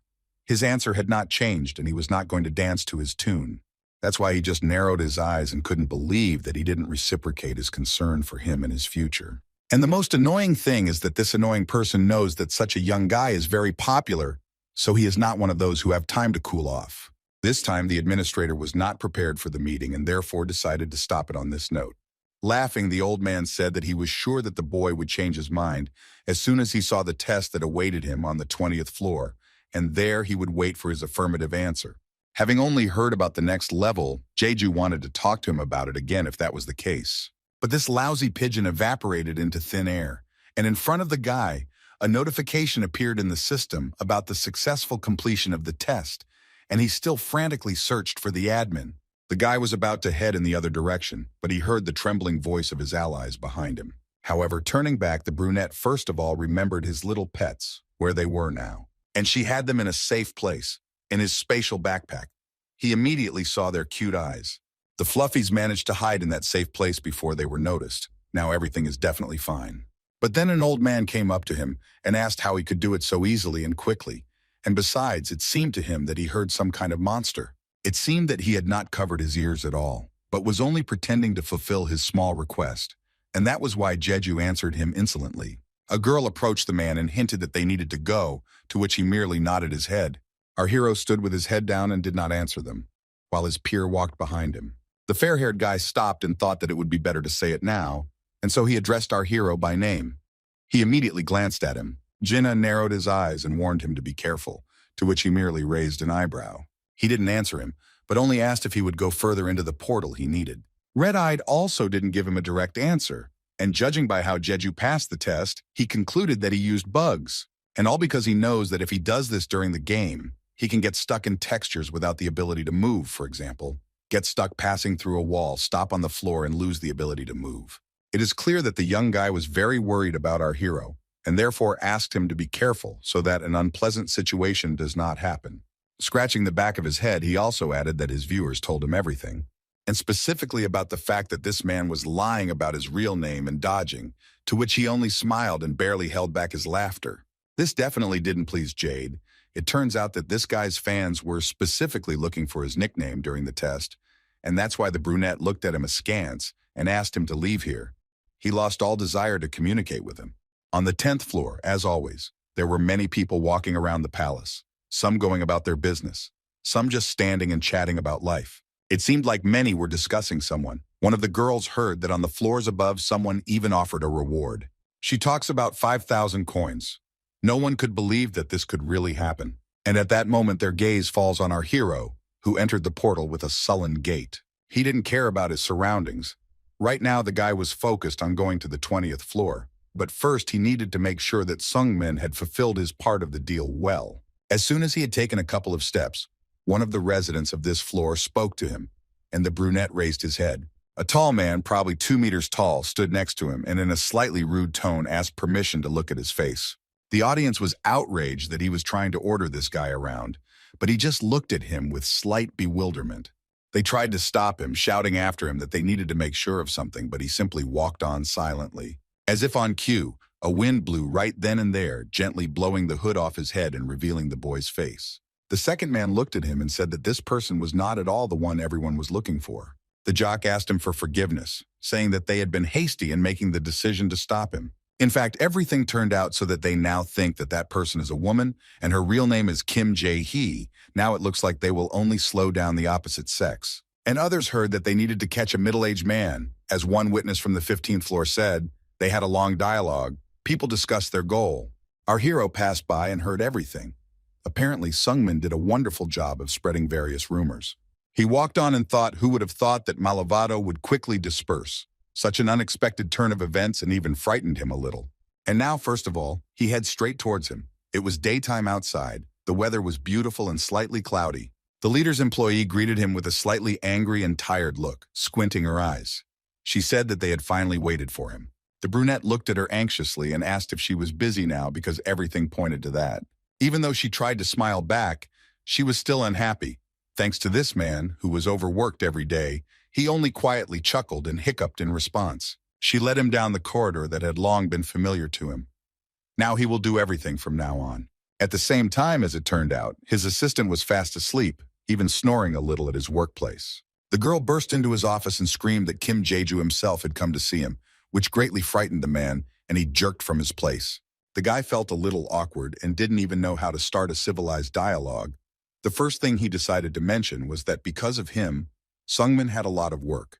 The bespectacled man began to slowly rise from the cozy sofa and still decided to be modest. He thinks that he hasn't done much for him. But even so, he proudly told him in detail what he had done, and it turned out that he had turned everything upside down. Jeju listened in surprise. And now it's time to move on to the next part of their plan, perhaps the most important for a man. Sungmin asked what he was going to give him in exchange for his help, just as he wanted to say something else. He was interrupted by a notification in the system, where there was a friend request from Kim himself. He would like to send everything via messages, but for some reason this caused doubt in the bespectacled man. Everything was going well. User Khan immediately accepted the offer, although he shrugged his shoulders with a slight misunderstanding. Our hero needed only a minute to write what he promised, and finally everything is ready. The man can check his mail. A couple of clicks and he opens his letter, carefully studying what is written. The message contained information about the favorite and unloved aspects of the inhabitants of Taruha, about the habits of a number of characters and the like, a lot of different information. He got a huge canvas of text with details that other people would consider useless. But for someone, this information can be a weapon stronger than guns and swords. Today was a hard day. The guy came to his temporary home and fell face down into the pillow, sighing heavily. The audience asked him what his future plans were.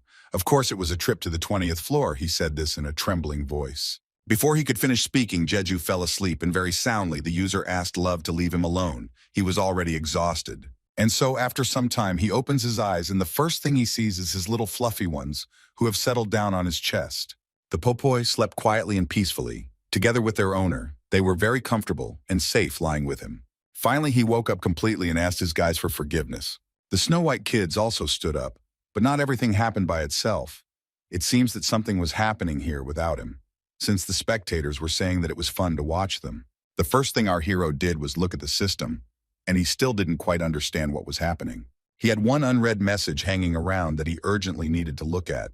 This was written to him by Songmin, with a request to contact him urgently when he was ready. Some strange changes occurred on the 20th floor, which shocked our hero. It was already dark outside, and his bespectacled friend was running for some reason wherever his eyes looked, breathing heavily. For some reason, the young guy was scared and looked back nervously. It was a familiar man who was behind him. He promises to take serious measures against the original tyranny of travelers and punish those who harm them. He secretly hid behind a stone wall and decided to simply continue to observe. The people who suffered at the hands of this crazy man started to riot in response. I don't understand what we're talking about. It looks like there was a massacre here. All members of the Hippocrates Guild were depressed and in a terrible state, and they got it pretty bad. As was said, everything changed in a strange way up to the 20th floor, and it was definitely connected with Jeju. The young guy was sure of it. Finally, our hero found time to meet with Songmin in person, but upon entering the portal, a gun was immediately pointed at him. He just looked at them in surprise. I don't understand what's going on here. Everything already looks strange. Some people in helmets and knightly costumes looked at him with caution and held blades. Their hostages were kneeling next to them, and even a quick glance showed that there was no question of compassion here. One of the men shouted at Jeju, demanding that the traveler bow down before him and show his true face. Of course, he won't agree to this here because he doesn't want to show it without an important reason. It was quite expected, but now he was threatened with losing his head for such a conversation. And this did not frighten him. The young guy looked at them sideways and began to snap back. He's fully prepared for the clash and has already summoned his signature axe. Now it looks like things are going to be fun. One of the men could no longer bear it and jumped up. He could not believe that the Decurion himself was being addressed with such impudence. And now, the blade was almost at his head. The cavalry commander did not want to even talk about such humiliation. But unfortunately for him, our hero was attacked from behind by his other allies. And in one moment, he broke their axe with his own, and they could only look at them in confusion. One of the guards thought that all the warriors had already dealt with all the strong users. However, they were now faced with one of them. Everything happened so quickly that their heads were spinning, and the entire silhouette of the street became blurred. Now it's not them, but Jeju who dictates the rules. Maybe as I threatened him, he'll cut off their heads. The most daring guy found himself on the ground, pressed against the cold stone and unable to move, much less resist. The other guards were afraid for their decurion. With their own strength, they would not be able to protect him. Therefore he, lying on the ground, ordered to load the magic cannon and inform the centurion. They obeyed him and immediately began to carry out the order. But then, out of nowhere, a strange man appeared, shouting for everyone to stop and retreat. He flew right above Jeju in the air. He only had time to raise his gaze and already opened his cloak to attack.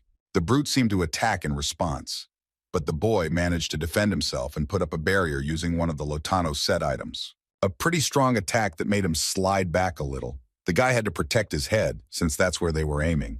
But now, seeing who was standing in front of him, his anger instantly disappeared, replaced by a wide smile. It was Palaham, and it must be admitted that his greeting was quite aggressive.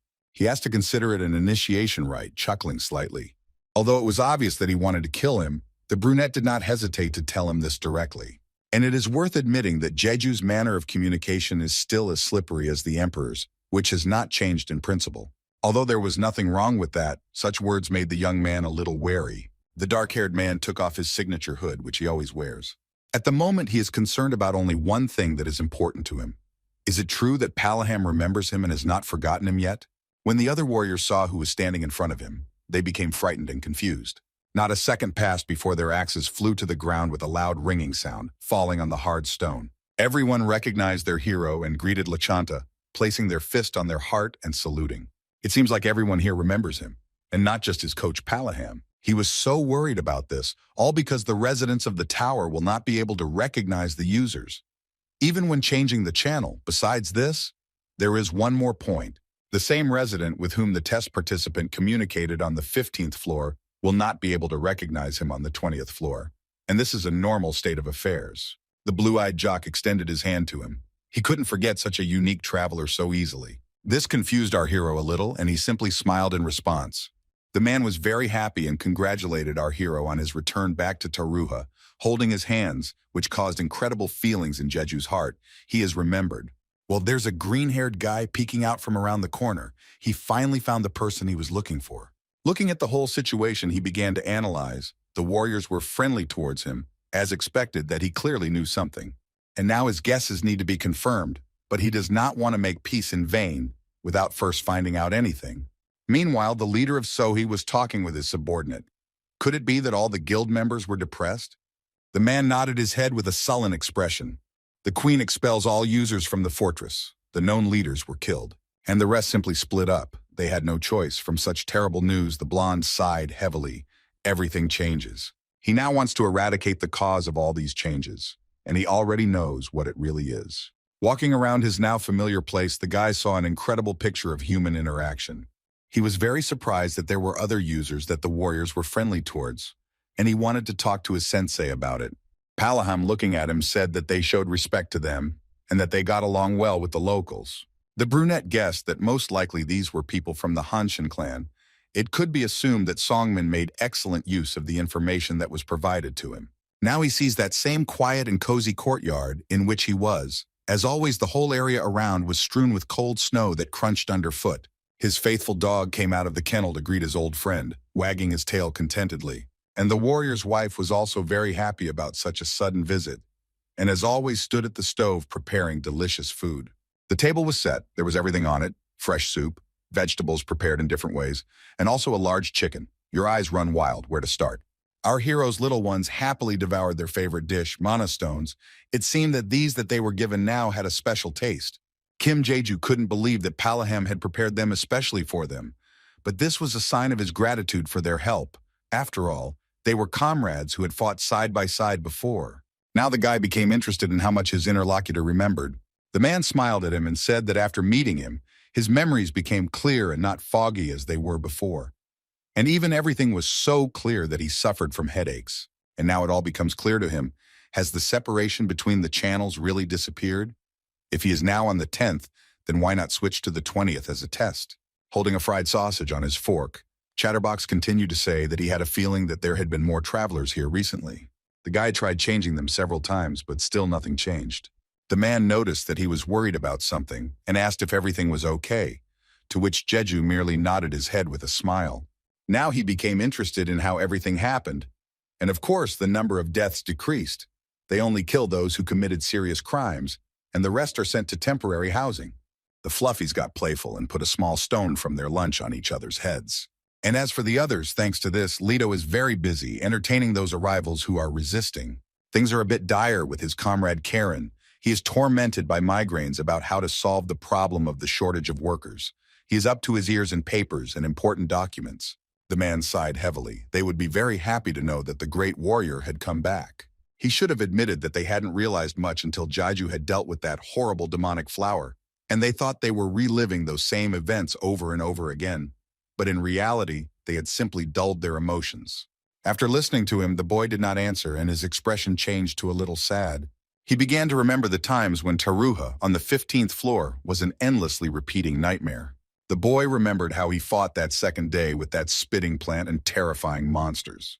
And it turns out that the 20th floor reflects the very peak of this horror. But however, this has ceased to be relevant now. Palahem looked into the distance and smiled slightly. In fact, he can't get it out of his head that this man is their savior, who helped them out at such a difficult moment for the country. Such pleasant words embarrassed him, and Jeju began to be modest, saying that his friend was exaggerating. The wife came up to him and hugged her husband, deciphering his speech that he wanted to express gratitude, but he didn't think so at all. They had only come this far because they had held out. The blonde asked him to be honest with everyone in such candid moments. The young guest was a little embarrassed by their saccharine romance and only giggled. Finally, Taruha woke up from this nightmare. Meanwhile, from under the bushes, the unknown person was still watching Jeju. The boy was already tired of sitting there. He was sure that the guy had entered exactly through that door of that house. But when he would come out was unknown, and this infuriated him. But then a man comes up to him from behind. It's Leto, who spotted him guarding the area around him. He began to slowly turn his head and screamed in fear. The curious one immediately recognized who was standing in front of him. The green-eyed man was surprised that he had figured him out so quickly. Did he really know who he was? And laughing, the guard wanted to accuse him of being a criminal as a joke, of course, but he got very scared and said that he simply got lost here. It turns out that Leto knows perfectly well where he was going to go, and therefore grabbed him by the collar, causing him to scream. The guard smiled and said that they were now going to prison, and that they needed to escort him. The boy began to panic. He asked for forgiveness for such ignorance and waved his arms, to which the red-haired man only laughed. Today is a wonderful day to go to jail. Soon our hero appeared on the horizon, looked at these two with indignation and asked what they were doing here. Two men stood on him and just remained silent.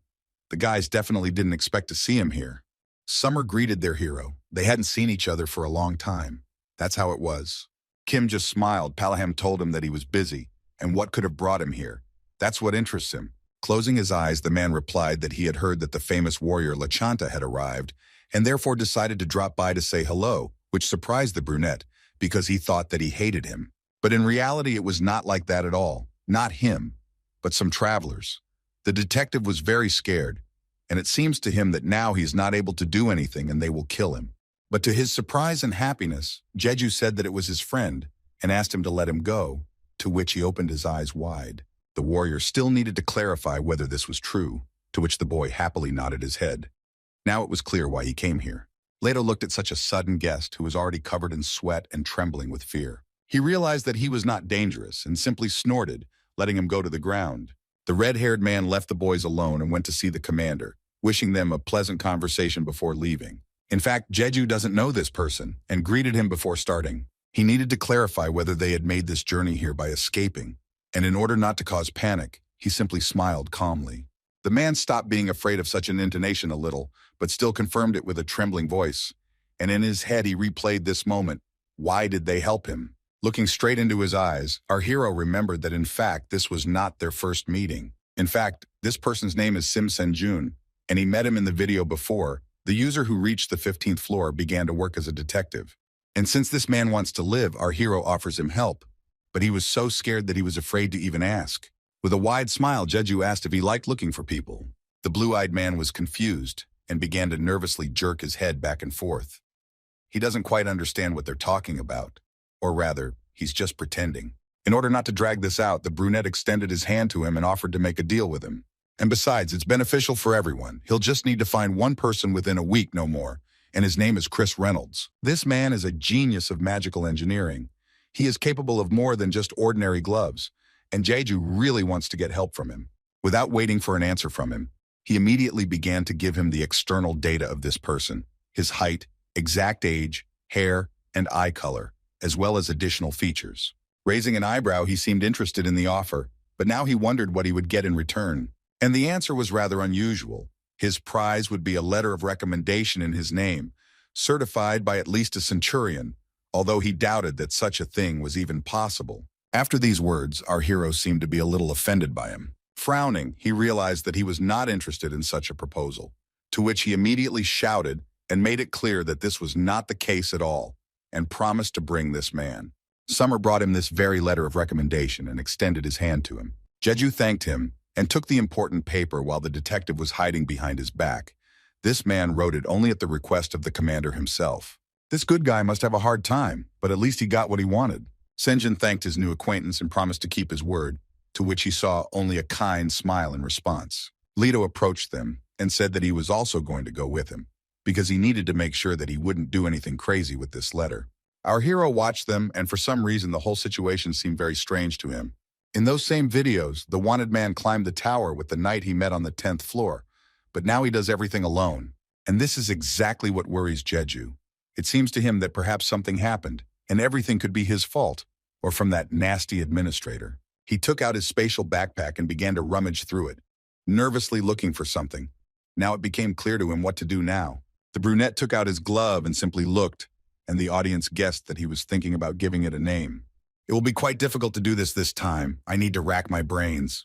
Come to think of it, Cray actually said something like that on the 10th floor. The boy remembered this dialogue. It had completely flown out of his head. It seemed like it should be wonderful, but he began to doubt whether he should do this at all. It was just an ordinary tool. And besides, if he doesn't do this, the audience will continue to torment him, and this will be unnecessary.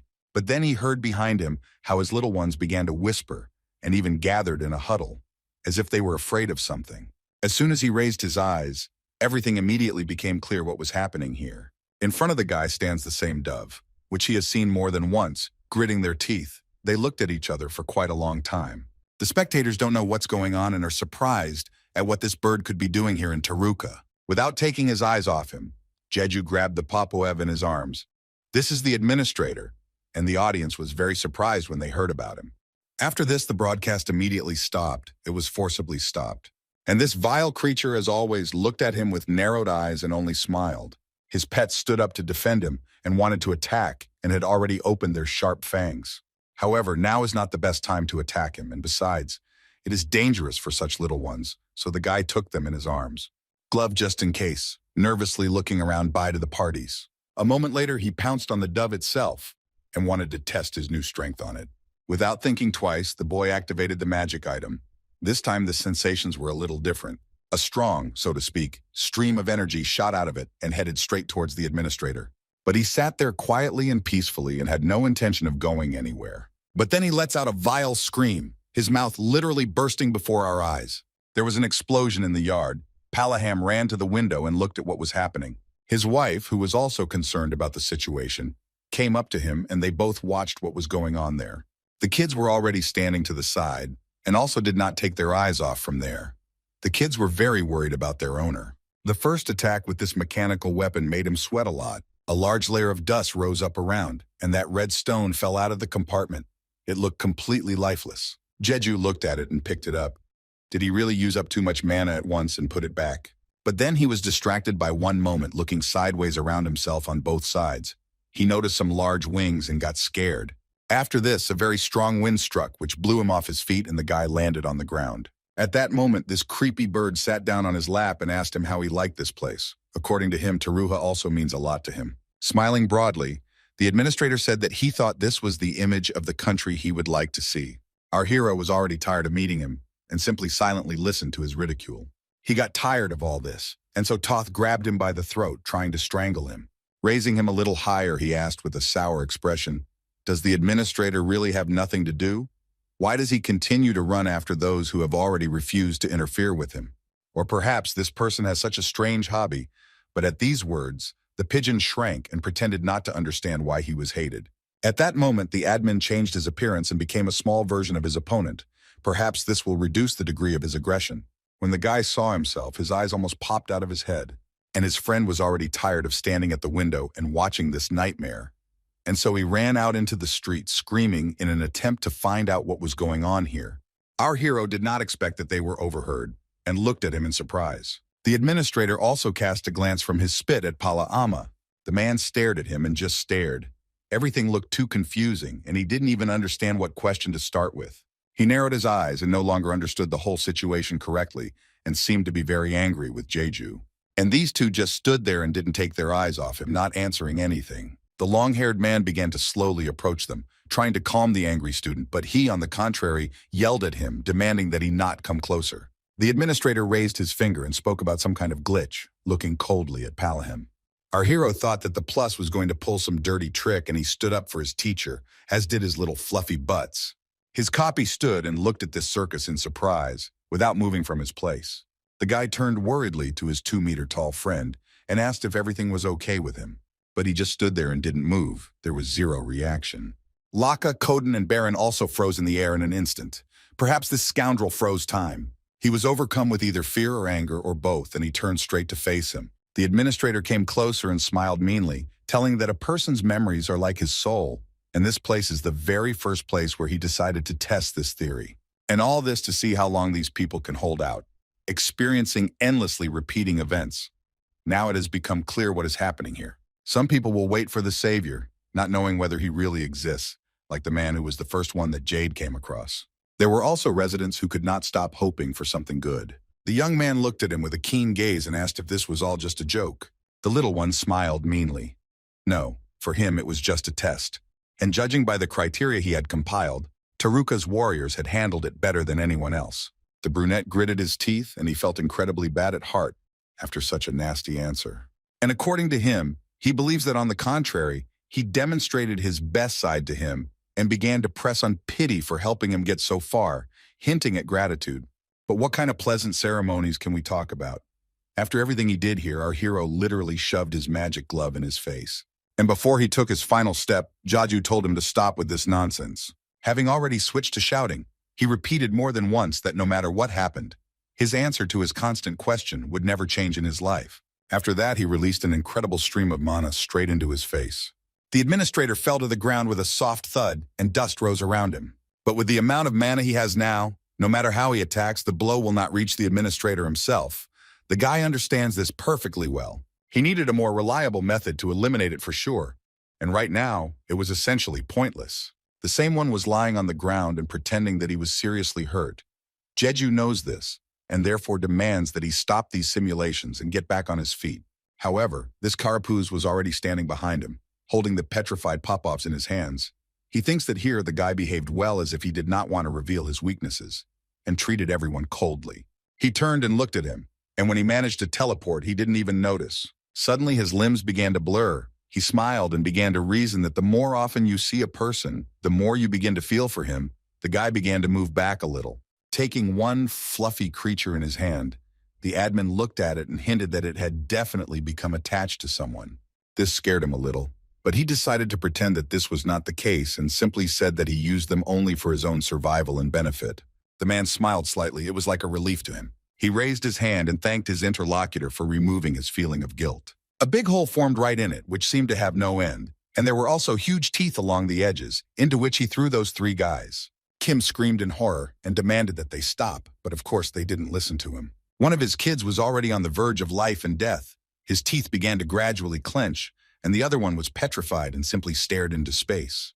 The thorns were already very close, near his little blue eye, and just from the sight of them, Jeju almost started to cry. But then he stopped and just watched. The situation turned out a little differently than he expected. Huge, sharp teeth literally sank into the administrator's swollen body. Some strange white hair enveloped his fangs. These little ones attacked him, this terrible monster who had no human spirit left, and hurt him in any way they could. All 3 were busy, and he looked at them nervously.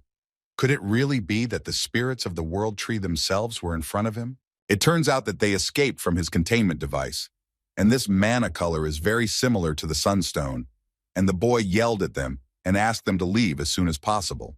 The boys listened to him, and in an instant they all jumped back from this toothy mutant. But their master did not wait and plunged a sharp, fang-like transforming piece of the cloak into him. And the light that his butts emit is undoubtedly the mana of the sunstone. Their unusual friend began to defend himself and attack the administrator. Besides, even if it was just for a moment, their attack stopped this man's movement. It turns out he found a way that might work now. If this important energy still remains in his body, then it changes everything. Many memories flashed before his eyes. He was sure that this power would be the key to defeating this stubborn man. The boy deftly jumped up and stepped with his foot on some part of his face, which was already deformed and also attacked. Besides this, our hero made himself sharp spears and swung them at him. One moment, and these points are piercing right into him. The guy tries with all his might to do everything he can, but his body was quite flexible, and his skin began to envelop these sticks in a very disgusting way. Toothy began to mock him. Does this young fool really think that such a trinket will actually work on him? Reminding him again that accepting his offer would be the best decision for everyone. However, he interrupted the admin and did not even allow him to finish speaking, saying that if he wanted his attention, he succeeded. Once again charging his magic item, he said directly that he hated it with all his soul. At this point, he attacked quite powerfully. There was a loud explosion and even the earth shook. It was impossible not to notice that the sun's mana did not resist as much as before. Even touching his heart, it felt like it was passively supporting him. Now Jeju is confident that if he can stay in this state, he will definitely cope with everything. The boy looked at his hand and just smiled silently. But then he saw something seem to have slipped past from above. Those annoying wings spread out again. The administrator called him a funny little man, laughing loudly. If this guy disappeared, he would be incredibly bored, one might even say to death. As he was leaving, he promised that now, after such an incident, he would no longer be so lenient. But our hero didn't give a damn. Let him do whatever he wanted. But it was clear from him that he was as stubborn as a pigeon. Kim didn't want to drag out this battle, as he might end up at a disadvantage. But the administrator looked at him like he was a fool. The not very welcome guest had other things to do today, so he said goodbye to Jeju and asked to finish for today. He just stood there and didn't answer him, watching him fly away somewhere far away. The bird even started to shed feathers, and he began to threaten that our hero would not even be able to live until the next meeting. When he had disappeared without a trace, the brunette bowed his head down and was surprised that he had even survived. Everything finally ended. Soon the live broadcast turned on and the guys were worried if everything was okay with him. But it seems that nothing bad really happened. But now, reading the chat, he thinks that maybe it would have been better to start the stream on the next floor. And so he lied to his fans that there were problems. Palacum approached him and, raising an eyebrow, assessed his lying skills. The guy felt a little awkward, but he just laughed. He was most worried about him. But when he saw that everything worked out, he could breathe a sigh of relief. His fluffy ones were resting next to him, and it seemed they had no intention of waking up yet. Karun also took the time to visit him and also said that the young warrior's health was not in danger, but it was better to monitor his condition. The guy thought for a second. Apparently, the administrator definitely put his hand to it and stopped time around them, and the pulpoy ended up in this state because they were trying to protect him. He got up from his bed and thanked Palaham for everything he had done for him and took the sleeping fluffies. It seemed he wanted to go somewhere. After all, a traveler must travel, which means he must climb a tower. And even despite the fear of how the admin can influence the difficulty of the tests, the guy is sure that if he blocks his way, he will simply break through by force. But other guys already started asking him if he was in too much of a hurry to move on. Subscribers reminded him of those awards for the 2 floors, and plus our forgetful guy forgot to give a name to that glove. And our hero once again needed help from Palacum. And before he could finish listening to him, the man immediately understood what he needed and allowed him to stay with him for as long as he wished. Kim thanked him, and he immediately quickly left to go about his business. Now it's time to start the real work, and the first thing the guy wants to do is come up with a name for the glove. With his new skill that he had recently acquired, it wasn't hard. Why not name her after the god of victory, namely Enian? Wanting to get his government, the boy made just such a choice. That was already finished. Now he needed to check the rewards. For the 18th floor, he received 2 pieces of coins and a skill book. And for the 19th one, you get the same amount of money and a rare rank wrist guard. He sighed heavily, put the briefcase on his back, and asked the audience for permission to move on. But it seemed he had forgotten something very important. Indeed, since Jeju took first place, they took Slava and received a special award for themselves, and was just about to open it. This time a beautiful yellow box with an incredibly beautiful bow fell out. In order not to waste time, I immediately opened it as the fans wanted. The very first item that caught his eye was the Shaknil pendant, that is the shadow ruler of the heroic class, which would definitely be useful to him. As the viewers correctly noted, it is not worth wearing now. This thing does not go well with Lot and 2 things. To cope with this equipment while controlling the shadow clone is the same as having all your hands and doing completely different things with them. Having satisfied the subscriber's request, he was about to leave, putting everything he had received into his spatial backpack. At that time, he began to be bombarded with questions about why the stream had turned off. Maybe it was the people from Hypocrite or someone else, no one knows. But the guy said that there was no need to worry. It was already evening outside. The sun was setting gradually and a beautiful sunset was formed, which was visible from the old roofs of the houses. Our hero, as always, was on the road, and this time everything was not so simple. He heard some strange sounds behind him. It was clear that he was being followed, and in order not to waste their time and his own, he demanded that they leave immediately. At first, there was silence around, and the brunette only looked around, left and right. There was no one. Gradually, some strange steps began to appear, and strange people came out from around the corners of the house. They began to approach him slowly and asked if it was Kim Jae-ju. The guy in the mask already had his knife in his hand, and in a calm but threatening tone said that they needed to talk. The blonde approached him and pointed a knife, which was already bloody, at his throat, as if he wanted to instill fear in him. Our hero simply stood there, raising an eyebrow, and calmly asked who they were talking about. The bandit answered him rudely and demanded that they follow him in a good way. Thanks to him, there are a lot of unnecessary Taruka people wandering around, who forced them to hide in corners. And only now he noticed that there was blood on the blade of the knife. Now it becomes clear why the street was so quiet and deserted. Everything falls into place. That's why Palaham was so busy, and he confidently tells him that he doesn't want to go anywhere. In fact, this bandit was ordered to capture the user Jeju, having been warned that he was stronger than most players and that he should not let his guard down. The blondie thought it was a very easy task. He considers him a weakling who only made it to the 20th floor. He took a second knife out of his pocket and began waving it around. What an arrogant participant in the test he had come across. The killer promises to introduce him to pain so that he becomes more docile and silent. He swings the blade and jerks it right under the guy's nose. But here's the problem. The weapon flew out of his hands. Our hero repelled the attack of this ignoramus. In addition, as a gift, so to speak, he received a powerful blow to the jaw from him. The blonde fell to the ground and grabbed his mouth. It looked like it was very painful. Kim looked at him intently and no longer played games, but demanded in a rude and confident tone to get out of his way.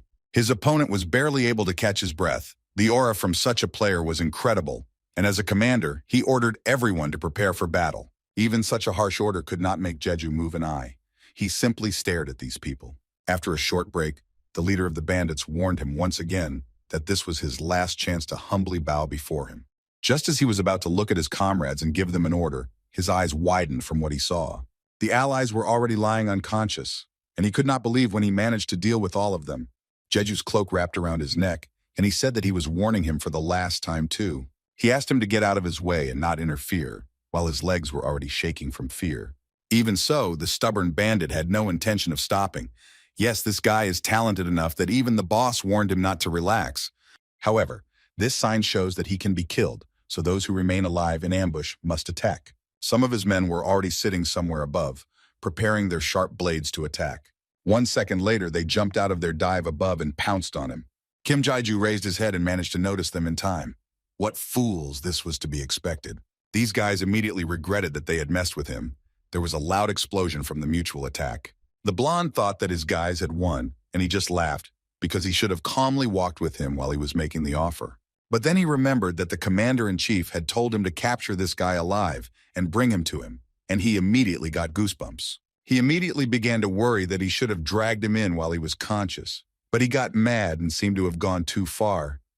Just at that moment, something strange flew at his feet. He looked in surprise because it was dark and hard to see. And yet, when the bandit's vision faded, he saw the head of his dead comrade, from which he was horrified. It seems he didn't guess what happened at all. In fact, it was Jeju who killed everyone. But not him. There wasn't a single scratch on his body. Putting an axe to him, the young man demanded that his great leader be told that he would definitely repay him for this kindness. Nobody expected such a turn of events. The incredibly strong guy, the blonde, stood up and started running away from him. The guy just stood there and watched to make sure he didn't come back and do anything dirty. It looks like he won't have any peace in this place. So Jeju is going to head to the 21st floor. Meanwhile, at number 70, a man was sitting in the meeting room. The subordinate was looking at something important in the system and seemed to be very serious. And then a girl bursts into his office. Han Jinsu was scared and shuddered a little from such a scream. He looked at her, and the long-haired woman tried to catch her breath as quickly as possible, and for some reason was furious. The lady looked angrily into his eyes and gritted her teeth. Then unexpectedly for him, she screamed and loudly hit the table, so much so that a large crack quickly began to spread across it. The blue-eyed man looked at her and slightly raised an eyebrow, a very strange greeting from this lady. Now she looked at him and smiled slyly. The man stood up from his chair and asked her not to be upset about one situation. But how could she be so calm if most of the guild members were killed? But now they have a thread. And since he climbed up to the 20th floor so quickly, certain conclusions can be drawn. He knows very well the words he spoke to that blonde guy, and Jeju promised to repay his kindness without fail. Judging from everything that happened and what is there, we can conclude that he has an assistant at least on the 50th. The girl listened attentively. She smiled and could now say with confidence that it would be difficult to harm him in any way now. In fact, the lower levels, where free movement is limited to intervals of 10 floors, are slightly different from the subsequent ones. After the 50th, users can move freely up to the 100th without any restrictions, and such a modest interval is necessary to avoid disturbing the balance. However, even if that is the case, the blue-eyed man believes that he still needs to keep an eye on this guy until he gets to that very floor. The lady looked at him silently and did not answer. And then another person burst through the door, who turned to the senior manager and reported that they now have problems at level 50. It was a short-haired girl who ran in, who had just received this information. The brunette looked at her with horror and waited for further explanation.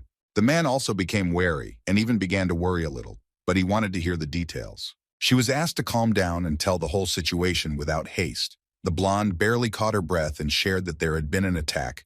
2 drug cartels of the guild had been destroyed and 3 sites for the construction of infrastructure. The dark-haired guy thought that I was doing this by the same person as last time. But no, it was not so. The face was hidden under the robe behind her words, and the voice was female. Soka glanced at the guy and also asked if the attacker had said anything else. A little scared, the blonde thought about it and muttered something under her breath. Then she raised her voice and said that he had said that if they started to act, he would leave no one alive, which was definitely not what those 2 expected. Meanwhile, evening was approaching in Taruka. The stars were almost invisible today because of the gloomy and thick clouds.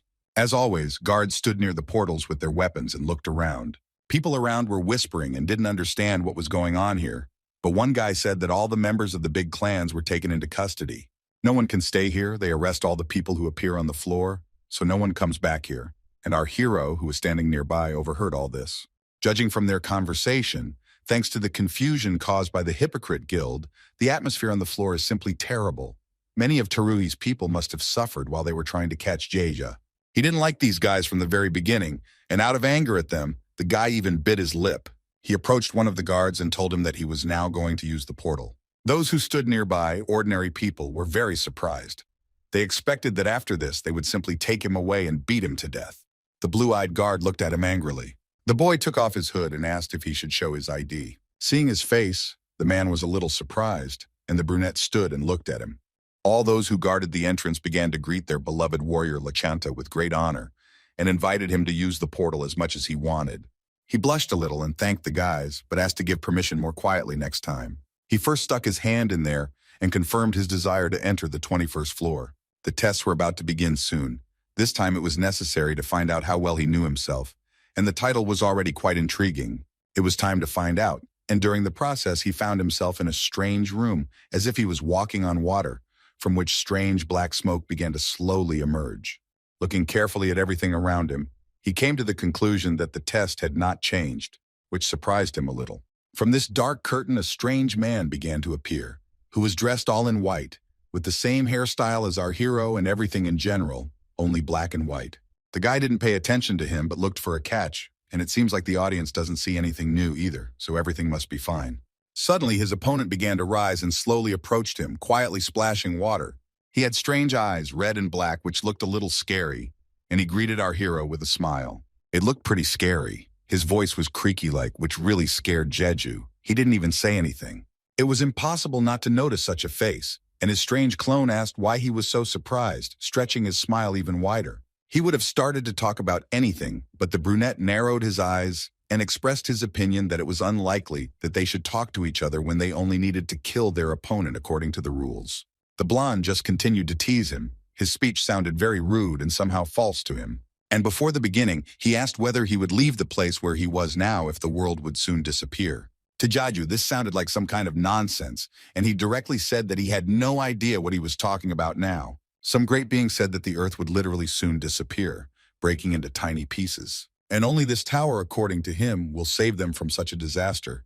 To him it sounded incredible, magnificent, amazing, but not to our conqueror of this world. His face shrank from disgust. And so he just snorted, "This is the complete delirium of a sick person." Hearing about this, the clone became very angry, and in order not to drag things out, began to immediately go on the attack, which was unexpected for the daredevil. The blonde couldn't believe that this player could say something like that out loud and started shouting. He continued to attack and wanted to show him where the crayfish spend the winter. Jeju was also awake and responded in kind by activating his protective cloak. This force is highly complex but surprisingly human. The audience is sitting in shock right now, which is quite expected. To make the fight easier, he created his favorite axe from his hand and swung it at the offender. He needed to end this quickly. Such an interesting trick surprised him greatly. The blonde laughed and said that he didn't have anything like that. It looked mean to him to use such a dirty trick. Although this character was quite fast, it was possible to follow him. He only chatted more and kept claiming that today would be the end of Jeju's life. He just listened to him and didn't answer anything. Now it was more important to concentrate on the fight and his victory than on sorting things out. Intuition whispered such nonsense in his ear. According to him, the guy was watching his every step. And in general, this man looked pretty crazy, constantly laughing looking at him. Our hero simply watched him without answering. The blonde knows perfectly well that he's a simple fake, and the being that created him told him directly that if he kills Jeju, he can become real. And he himself wants this so incredibly strongly that he literally goes crazy. To achieve this goal, the clone is ready to do anything and asks the original to leave life for him, to which he only remains silent, as always. They both fight with their capes, quite an interesting sight. Our boy watches it and notices something interesting. The blonde kept baring his teeth and reminding that defense alone would not help his opponent, trying to appear stronger. He really tried to avoid his attacks at times. One of them hit the brunette right under his feet, but he managed to jump away. If you think about it, his double uses objects, and it certainly couldn't have happened without the administrator's intervention. However, he can only imitate what he has already used. But then he turned around and saw something behind him. Now it was a rather dangerous moment. He was being attacked unnoticed. Fortunately, the boy managed to repel the attack and everything turned out well. It's strange, but after his counterattack, scraps of fabric began to be scattered around. Therefore, we can conclude that this attack was carried out using his cloak. This trickster moved underwater to attack from behind, quite a tricky move. While adjusting his briefcase, he tried to remain calm. It was good that everything worked out. The blonde just laughed when he saw his surprised face. Couldn't he do the same thing? Opening his eyes, the clone wanted to offer him to surrender, but what he saw shocked him. Our hero took out the glove and activated it so as not to mess around with it for a long time. And he didn't care that this coward considered it cheating. But unfortunately for him, there is no such expression in battle. Or perhaps his great creator administrator did not grant him such an opportunity, which caused fear in his eyes. His double can really only copy what he uses, but unfortunately he can also figure out how to use it himself. Now as he attacks him, Jeju cannot hold his body because there is nothing on earth to cling to, and it is quite difficult to keep his balance. And surprisingly, the notification about passing the test does not appear, which scares him a little. Considering that the mana beam doesn't rush forward but continues to collide with something, which is very well felt, means only one thing, that his opponent is still there. There is one thing that irritates him incredibly. This is of course an assumption, but perhaps he really does regenerate infinitely like the administrator himself. And then he heard his voice mocking him for relying too much on objects. A red stripe ran across his eyes, and a point of the same color appeared around his neck. One moment and a silhouette appears before him, as if the head were flying off the shoulders very easily. The glass breaks, and our hero remembers the prediction of the future, which now worked. Jeju managed to put up a barrier in time, thereby protecting himself from the attack. He wanted to activate his glove, but for some reason this time he wasn't doing it very well. Looks like the guy ran out of mana at the worst possible moment. At that very moment, a blonde man came up to him and, laughing, literally pointed his finger at this problem, although he still deigned to praise him. And after his speech, the clone grabbed Jeju by the throat and was about to end it all. But first he began to tease him, saying that he would be his best option, and asked him in a threatening tone not to worry and give up. However, for some reason, I only saw a wide-spreading smile on his face and became wary. An incredibly bright light began to emanate from it, which was directed specifically at the blonde man.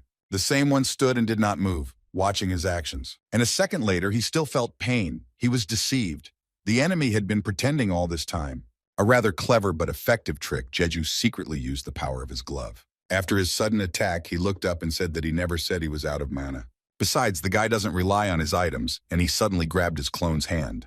Our hero is simply doing everything he can to win, and so you present your new and improved glove right to his face. In an instant, there is a loud explosion that could not be prevented. Finally, this test was successfully passed, and the doors to the next floor opened for him. It was a little tiring for him, and his head was spinning. The guy fell onto a strange surface, sighed heavily, and decided to catch his breath. But after a while, Jeju got up. Finally, everything was fine, and he was able to relax. His viewers were already starting to worry about his condition. He didn't hear the notification of his victory, and only saw the moment when the portals opened, and then he was able to draw a conclusion about it.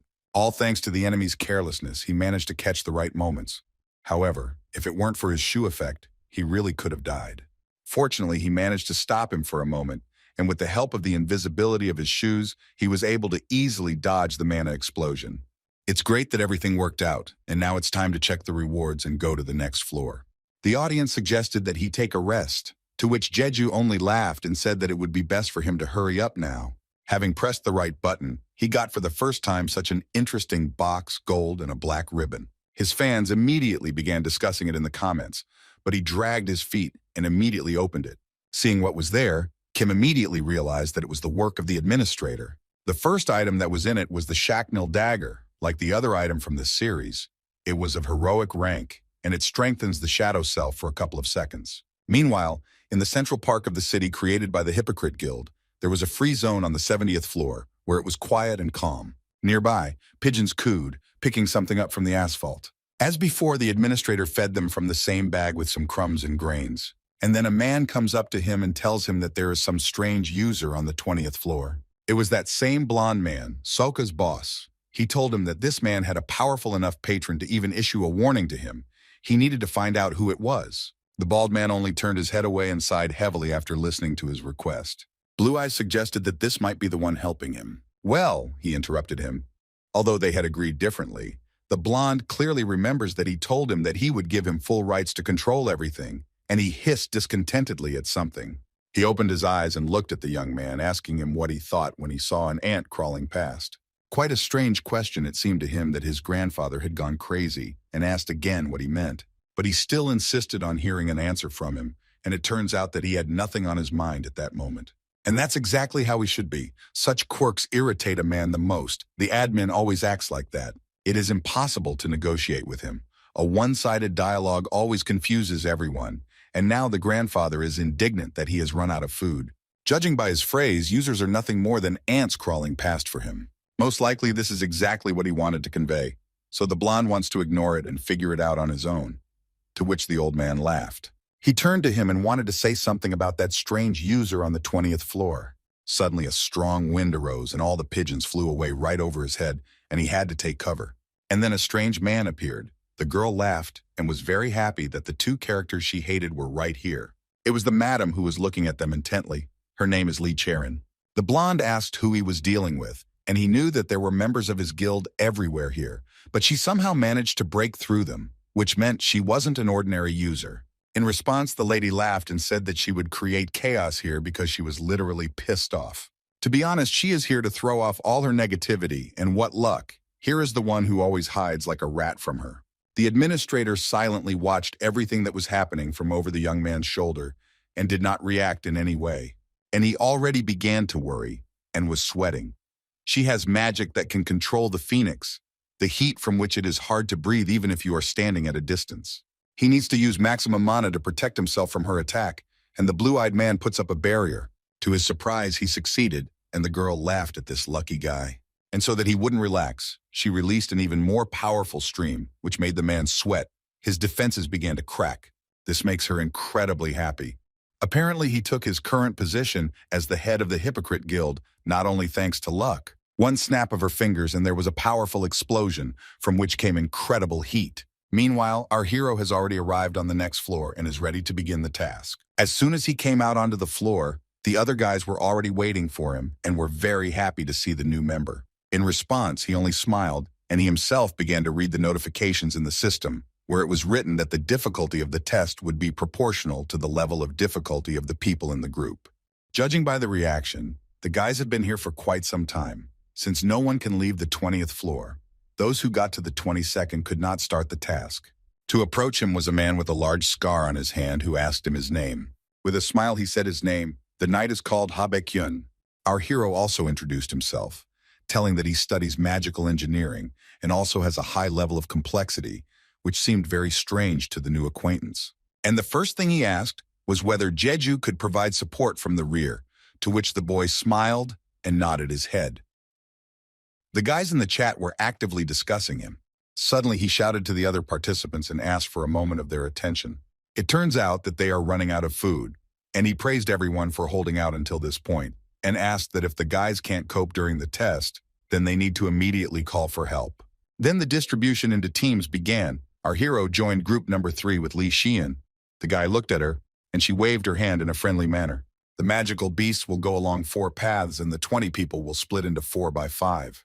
If you think about it, this is the most reasonable option, but most often there are a couple of dissatisfied people, but everyone agreed, which means Baek-yun is managing the group quite well.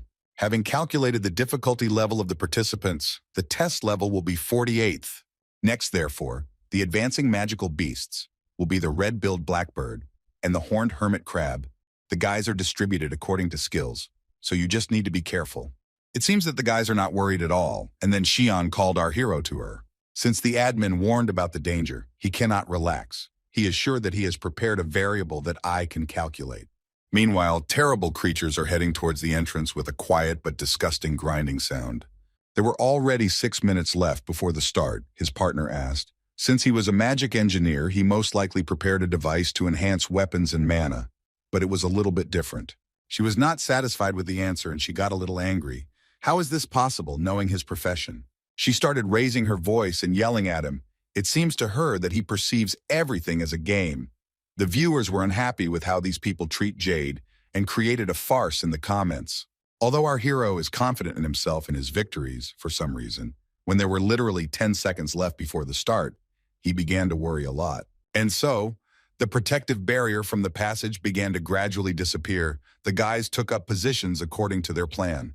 The guys had to get in there, and luckily one of the participants had a staff that could light the way.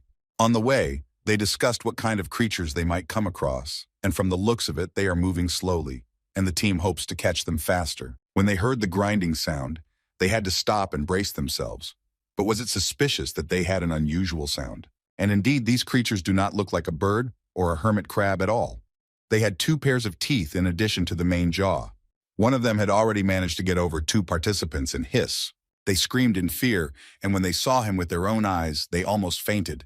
Their nasty tentacle instantly snatched the girl's staff and she couldn't even hold it, but simply screamed. It took the monster no more than a couple of seconds to completely break it and leave it unusable for battle. Seeing this horrific picture, Xian was horrified. He had quite high durability, and the guy's spectators said that with their level, they could not defeat these creatures and they just needed to run. While they were chatting, this creature was already hanging over them. More precisely, not one, there were several of them, and all between the 2 of them. A second later, a stream of some liquid flew out of his mouth. Fortunately, the girl managed to put up a shield protecting her guys. But unfortunately, this method didn't work either. The iron began to melt literally before her eyes. She looked at him in surprise. It looked like this acid. She warned all the participants not to touch it. Now the others don't understand how to fight them, if everything is useless, and they look at the monsters with horror. Xian already suggested that she could use the screen created by magic, but on the other hand, it would be wiser to ask for support from other groups. Our hero interrupted her and said that it was dangerous, asking the guys to stand behind him, and he himself, using his strength, attacked the monster. It was a bit difficult as these scoundrels kept attacking, but Jeju dealt with them just fine. To protect himself from the blow, he jumped onto his flexible cloak, dodging the acid. Here, the first monster was defeated and fell right in front of the other participants. They stepped back. The guy started whispering. His movements were incredible and also very effective. In one moment, he overcame several of them at once. They didn't even have time to notice how he approached them and got a little scared. Jeju extended his hand with the mechanical glove towards them and asked for forgiveness in advance. Meanwhile, in the battle with Charon, a loud explosion was heard for the umpteenth time. The guild commander raised his head in horror and looked up. However, the administrator stopped their slaughter and told the girl to stop. He had already refused. The man catches everything on the fly. It immediately becomes clear that this was a request for him to leave here and talk next time. The girl just laughed. This good guy was very lucky that he wasn't alone. Otherwise, he would have been roasted. The guild leader simply stood up and silently walked in an unknown direction. When he was already out of reach, Shireen asked the administrator what had been wrong with him lately, folding her arms across her chest. He pretended not to understand anything, but the girl reminded him of Kim Jaiju. Lisi noted that he never said anything to the contrary regarding the situation. She just nodded her head and began to bombard him with questions about him. She was interested in absolutely everything. The girl found out for herself that the boy had not been in the tower before, and moreover, he was not given information about what would happen next. But now she doesn't understand why he treats him in some special way. The administrator sighed heavily. And over time, he said that it turns out that he found what he was looking for. It sounded scary. For him, this boy is nothing more than a creature that can fix his broken toy, he said with a wide smile. Charon asked him to stop talking such nonsense, because Jaiju had only reached the 20th floor, or rather already. Hearing about this, she was even shocked. His amazing speed of ascent amazed even her. Besides, she is very suspicious that the administrator is watching someone with such a goosebump-inducing passion. The girl immediately realized that in this case he was not going to kill him, which meant everything was fine, and he also had enough information about him, knowing what he was thinking and how he would behave. And then she stopped because if she acts independently here, then the whole world of Astrod will be destroyed, and this worries her. That's why he wanted to find a replacement for himself. At least that's what he told her when she had walked all 100 floors of the tower and offered her to take his place. It was tempting, but she refused. It was too burdensome for her. And besides, this crazy man told her that he was going to destroy the entire Earth. And for this reason, Charon decided to stay here. And the administrator is halfway to creating another tower, and it seems to be especially for our hero. But first he needs to do a little more research. He also believes that if he says goodbye to his life or fulfills his role, then in principle, it will not affect anything. In the girl's eyes, it looked quite cruel, but he could tolerate this kind of criticism. According to him, all that remains is for him to complete the World Destroyer so that everything is ready. The guys who fought with the monsters in the cave were doing very well. There was a loud explosion and the whole room was filled with dust mixed with smoke. After this incident, Xian lost her hair and out of horror fell to her knees and cried. Her friend turned to her and asked if everything was okay, but she only covered her head with her hand and could not answer anything. The guy got scared when he suddenly shot Mana, but if it weren't for that, it would have ended not with a bad haircut, but with the complete destruction of all participants. Our hero heard this loud roar and rushed as fast as he could to help them. He had several monsters at his disposal, which he was going to deal with at once, using his mechanical glove. He didn't have time to wait for it to recharge, so he simply swapped it for a new bloodstone. And now Judge needed to hurry, because it was obvious that other teams wouldn't be able to handle it either, and it was very good that he could win with just mana. His thoughts were interrupted by a loud scream, which even struck him so much that he began to tremble in his body. The guy ran as fast as he could to ask for help, and saw how this creature grabbed one of the participants by the leg and literally bit it off. The commander ordered all the guys to stand behind him, and he himself covered himself with a shield, while the victim asked to be saved. The manager immediately found it strange that such a monster appeared on such a floor. At this rate, their complete destruction, the entire team, is just a matter of time, and something needs to be done. And then behind him, he hears someone's footsteps. It was Jeju. He was immediately slowed down. The commander-in-chief shouted at him and demanded not to move because it is too dangerous here. The magic engineer asked Baikyun to step aside in a quiet and calm voice. Green-Eyed didn't expect to see him here and just gaped. In fact, he really did come to help, and therefore asks the guys to step aside and not interfere. But the commander had an idea that he came running here because the entire third team was destroyed. Suddenly, before he could finish speaking, he heard strange sounds behind him, and our hero had already managed to save the victim with the help of his plastic cloak. After that, he turned to the other participants, asking them to take care of such a serious injury, and those who were okay then sent to help the other teams, although he was not the leader, but they listened to him. 2 guys took hold of the boy and were going to take him to a safer place to rest. The man stood and did not move. He did not have time to follow his movements. For the first time in his life, he sees such a strong magical engineer. Looking at how skillfully he controls his mechanical arm, he cannot believe that it has such power within itself. And now, finally, the test was passed. The guys were still healing their wounds that they received in this battle. To Baikyun, it looked pretty scary, Everyone was in the same situation, and he saw how each team fought against the monsters that stood in their way. Suddenly, Jeju came out of nowhere and easily defeated them all, saving all the guys at the same time. Although unfortunately, there were also cases when nothing could be done. However, thanks to this man, many saved their lives. The man couldn't resist and approached him. The guy raised his eyes and looked at him with curiosity. The knight bowed before him, thanking him for what he had done for them all, of course. This greatly embarrassed him, and he asked not to resort to such formalities. But he himself knows perfectly well that if he had not been there, they would not have had to face such a high level of difficulty in completing the task. Baekhyun promised in the future, if help is needed, he will repay for such an incredible rescue. At what time had everyone already received medical assistance? He needed to go, but our hero was going to rest a little more. He sat down with his backpack opposite the portal and simply looked, lost in thought. After some time, he still decided to check the reward that he should get for this floor. As always, a small box jumped out in front of him, white and with a beautiful red ribbon tied on it. In order not to delay, the guy decided to open it right away. In front of him was a bag of coins, as always 5,000 and some other thing at the bottom. He was a little upset that there was nothing else inside. But no, he was also given a jewelry box, which, as he first thought, looked quite luxurious and beautiful. The first thought that came to his mind was that there might be some bloodstones or mana stones here. However, his expectations were not met. What he saw made his eyes almost pop out of his head. He received the Ring of Shaknil, the ruler of shadows. He had a heroic class and can use the skill once a day. Who would have thought that he would get this useful thing right here? He really liked it. As the guys in the chat say, this item is not popular and many consider it useless. So in the beginning, he wanted to know about it, so he called a double. The guy conducted several tests in the dark space, as a result of which he came to the disappointing conclusion that he was of no use at all. However, his decision was not at all true, because he could not understand its true effect, which caused a wide smile to spread across his face.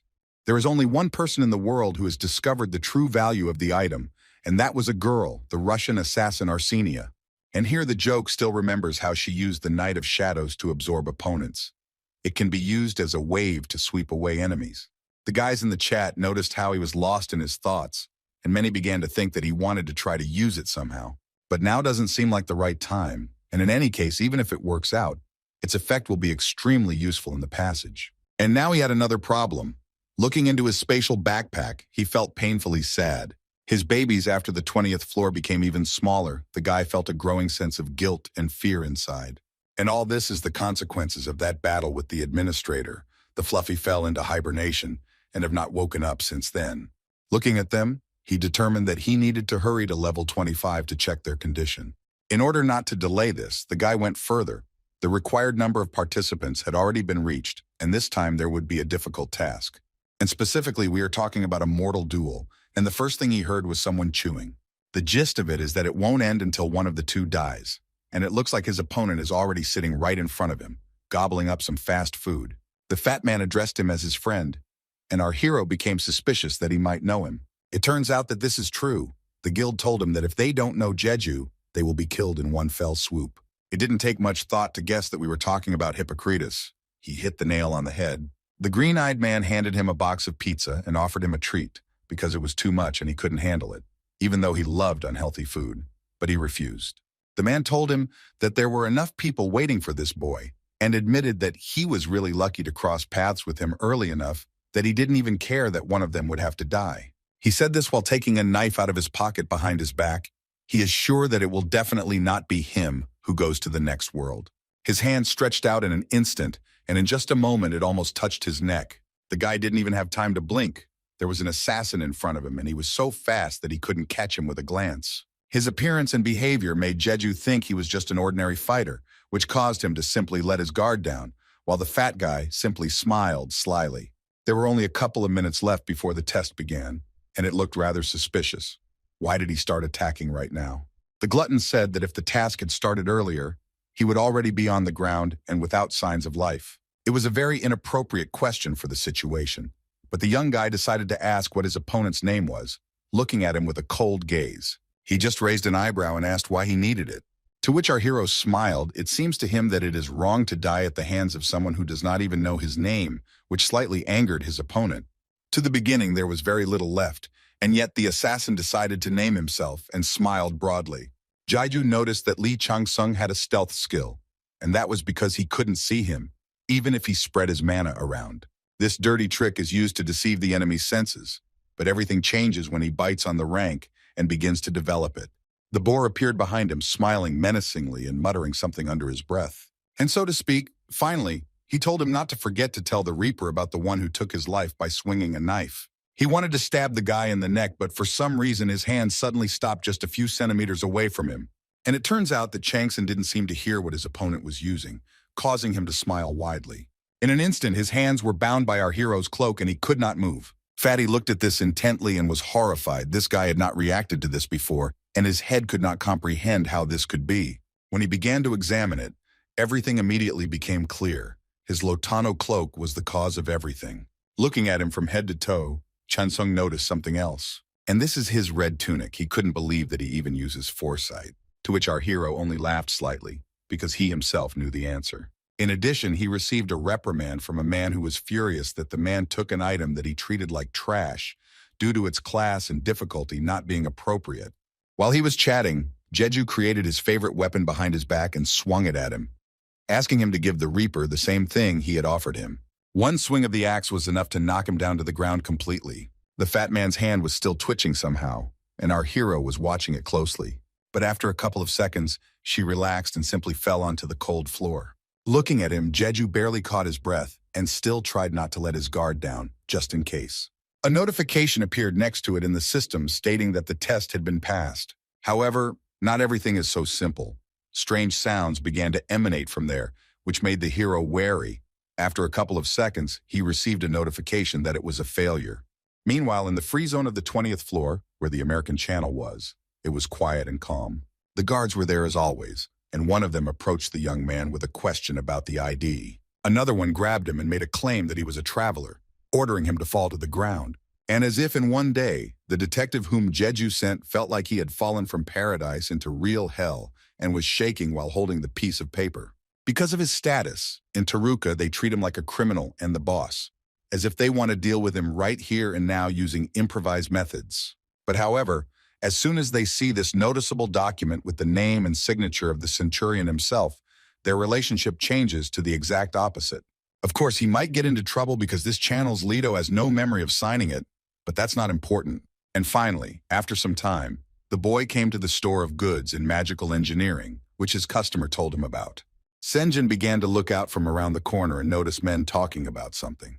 They couldn't believe that the reason for all the riots on the 20th floor was one Korean user, and all viewers say that the information is verified. The observer concluded that by all outward signs this was not Chris Arnold, and that he could simply continue watching.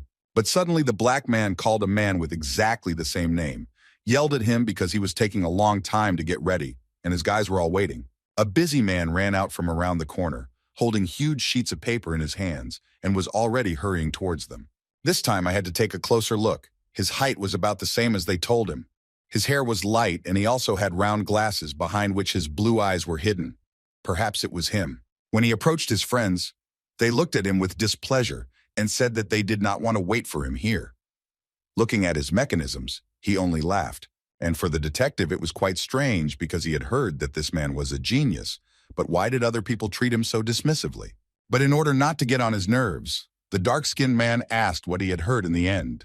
His previous interlocutor told him that on the 22nd floor, there appeared terrible hellifages that shouldn't be there at all.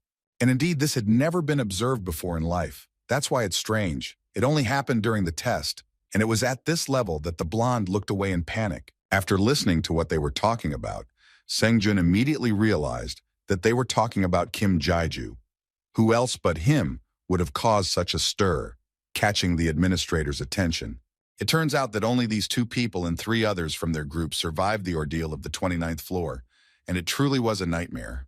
Meanwhile, our hero began to feel an incomprehensible panic after the red sign started beeping with the inscription about the mission failure. The thought immediately came to his mind that perhaps his opponent was still alive, and that was the reason. The guy looked intently at the fat man, but he still didn't move and lay in his own puddle. But after a couple of seconds, his arms began to rise with a strange crackling sound, and then his torso itself. And it was very suspicious. Such a sound should not be made when seeing an ordinary person. The guy presented his mechanical glove to him just in case and did not look away. Something terrible began to come out of the man, emitting a vile scream. His body began to move terribly, becoming in a bridge pose. His stomach burst open and suspicious black smoke began to come out. It seemed that in this way, this evil force could break his back. It immediately became clear to our hero that this was a controller, an elite fighter of the demonic dimension, summoned by a human sacrifice, a rather atypical monster for the 20th floor. The transformation was complete after a couple of seconds. Now Jedge needs to attack him as soon as possible and end all this once and for all. It crawled out of there completely, and sticking out its long tongue, looked menacingly at its opponent. Gritting his teeth, he released an incredibly powerful stream of mana. Our hero looked at this and couldn't say a word. It just looked disgusting. In the end, he simply let off steam with the remnants of such powerful force. The creature looked incredibly disgusting and frightening. Many viewers even turned away from the screen. Now it got on all fours and was preparing to attack. It didn't take more than a couple of seconds before his demonic paw almost touches the mechanical one, and Jeju can't move and simply blocks. But this method doesn't work. His attack still reached him and he fell to the ground. This monster is easily able to throw him away. He looked at him and got angry. It seemed that he really wouldn't be able to put an end to it as quickly as he wanted. In addition, at that moment, he felt a severe pain in his hand. The brunette didn't even have time to blink before he was wounded. The incredible speed of this monster really scared him. Jeju thought he had blocked all the blows, but he couldn't sit on the ground now and needed to get up. The guy had a plan to step back a little and attack his weak spot, the horns, with a gun. But as soon as he took a step, he was immediately pulled down. It's a good thing he managed to grab the edge of the cliff with his hand and not fall into the abyss. It was quite difficult to do this with a backpack on your back, but you have to be patient. Only now did our hero come to his senses and was glad that he had stood firm and had not fallen through. But there was no time to rejoice. Immediately, a painfully familiar and disgusting grinding sound appeared above his head, which forced the guy to look up. This demonic creature was literally breathing in his face, looking at him with its own vile black eye sockets. The boy got angry and almost started to freak out. They didn't even let him catch his breath, let alone prepare for the next attack. But then a great idea struck him. What if he hit him right on the horns now, when he was a few centimeters away from him? Everything would have worked, but then suddenly, his most important thing falls from his hand. When the guy felt and realized this, he was overcome with incredible horror. His spatial backpack began to gradually move away from him, falling down into the very abyss, and his hands began to tremble. At that moment, he remembered that the most precious thing he could possibly have was there, and that was his fluffy little ones. He tried to reach it somehow, even kicking his legs, but nothing worked. The handle broke off his leg and he couldn't hold it. He quickly began to sketch out a plan of action. At first, he wanted to do something with the help of the cloak, but that wouldn't work, because with its help, he was holding onto the wall. And here's the problem. This bloodthirsty monster immediately appears in front of him and starts making its disgusting sounds right next to his ear. Seeing the position his opponent was in, he even began to laugh, and his laughter was even more disgusting. But then something unexpected happened to him. Something grabbed hold of his huge horn and made him twitch. It turns out that the guy grabbed him with his cloak, and he was already holding his briefcase in his hands. In a moment, he jumps up with the help of his set and is already right above the monster, who is looking intently at him. It's very good that he landed well, without harm to himself. So far, everything is going according to his plan. During his attack, the brunette jumped back for his backpack, and later used his cloak to grab onto the controller. The hardest part is almost over, and now we need to tie him up to immobilize him. Of course he copes with this, but it is not enough, because the mutant immediately tears him apart. And it seems that Jeju has a wonderful plan in mind with his box. He turned to the monster and smiled slyly. It kept trying to attack, and besides, the guy didn't want him to drag it around with him any longer. Using the mana cannon now is useless because the controller will simply turn around, and that's it. Our hero will get into a fighting stance. His cloak continues to attack him, but the toothy one tears it all off. And now it's time to use the trump card that Daredevil has hidden away just in case. Knight of Shadows, that's what he thought, and immediately put the ring on his finger, from which a thick and incomprehensible smoke began to emanate. The controller noticed how everything around him began to get darker, and this unpleasant and oppressive feeling began to irritate him madly. The horned one looked at the guy and around him in horror, not understanding what was going on. He immediately rushed towards Jeju with an incredibly piercing cry. The boy did not retreat and held out his hand with that ring, looking the monster straight in the eyes. And then, in an instant, the floor turns into some kind of viscous substance, and literally catches the monster a couple of centimeters from the enemy. Everything seems to be working out, but there is one problem. This useful thing absorbs a lot of mana, more than the brunette could expect. And then he suddenly felt ill.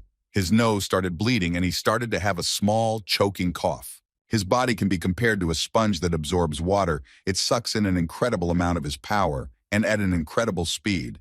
In addition, this feeling of endless absorption gives him a strong pain in the head, which is also difficult to cope with, but he has to endure it for the sake of victory. There is no time to relax now. Jeju has only one chance right now to win and deliver the decisive blow. He reaches out his hand right to his muzzle, which continues to try to reach him. In an instant, there is a loud explosion, so bright that anyone would be blinded. Meanwhile, on Tarui Square in the free zone of the 20th floor on the American Channel, a small skirmish was taking place. Lucan, as a strong warrior, could not tolerate strangers here either, and demanded that they lower their weapons and surrender right now. But the girl came in peace and said that she was not here for a fight or other skirmishes. In front of her stands Lee Seha, who also managed to get this far. But now she and her team just need to stay here for a while.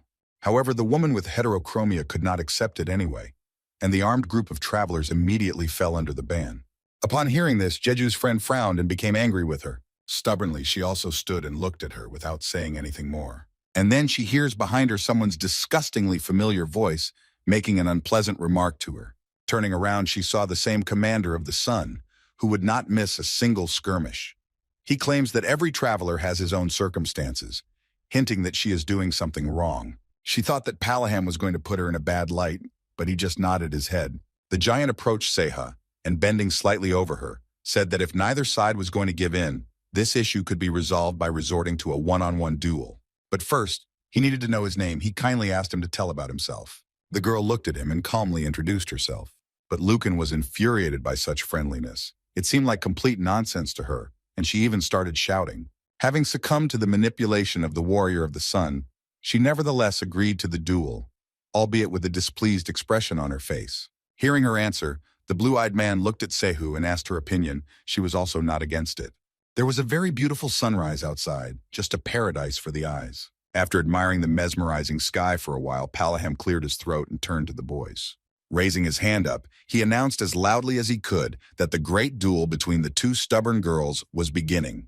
Brunette. In order not to waste time, she had already taken a fighting stance and was looking intently at her opponent. Her guys and her team were already watching her too.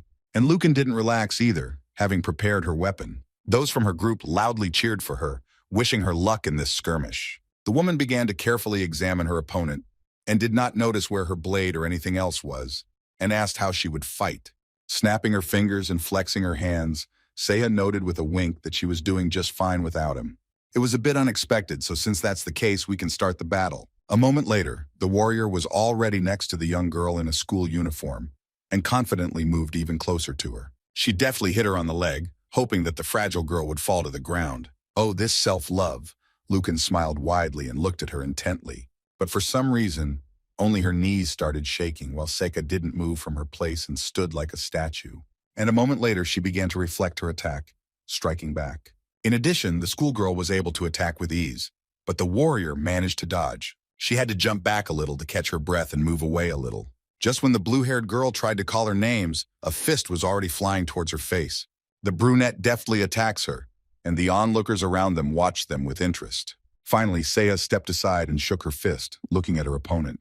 Of course, Lucan took a good hit to the face, but she was able to defend herself with her axe. Still, the short-haired girl thinks that she hasn't attacked hard enough yet, and so she clenches her hand into a fist with all her might. To keep her friend from relaxing, she immediately rushed towards her and began to strike with incredible speed. And then, during this misfortune, a strange crack is heard, and it is the warrior's axe, which instills in her a note of uncertainty after such a bastard. She had to somehow push the schoolgirl back, but it still didn't give any results. Sako was flying at her again. In conclusion, he dealt her a powerful blow right in the chest, so that she even spat out blood.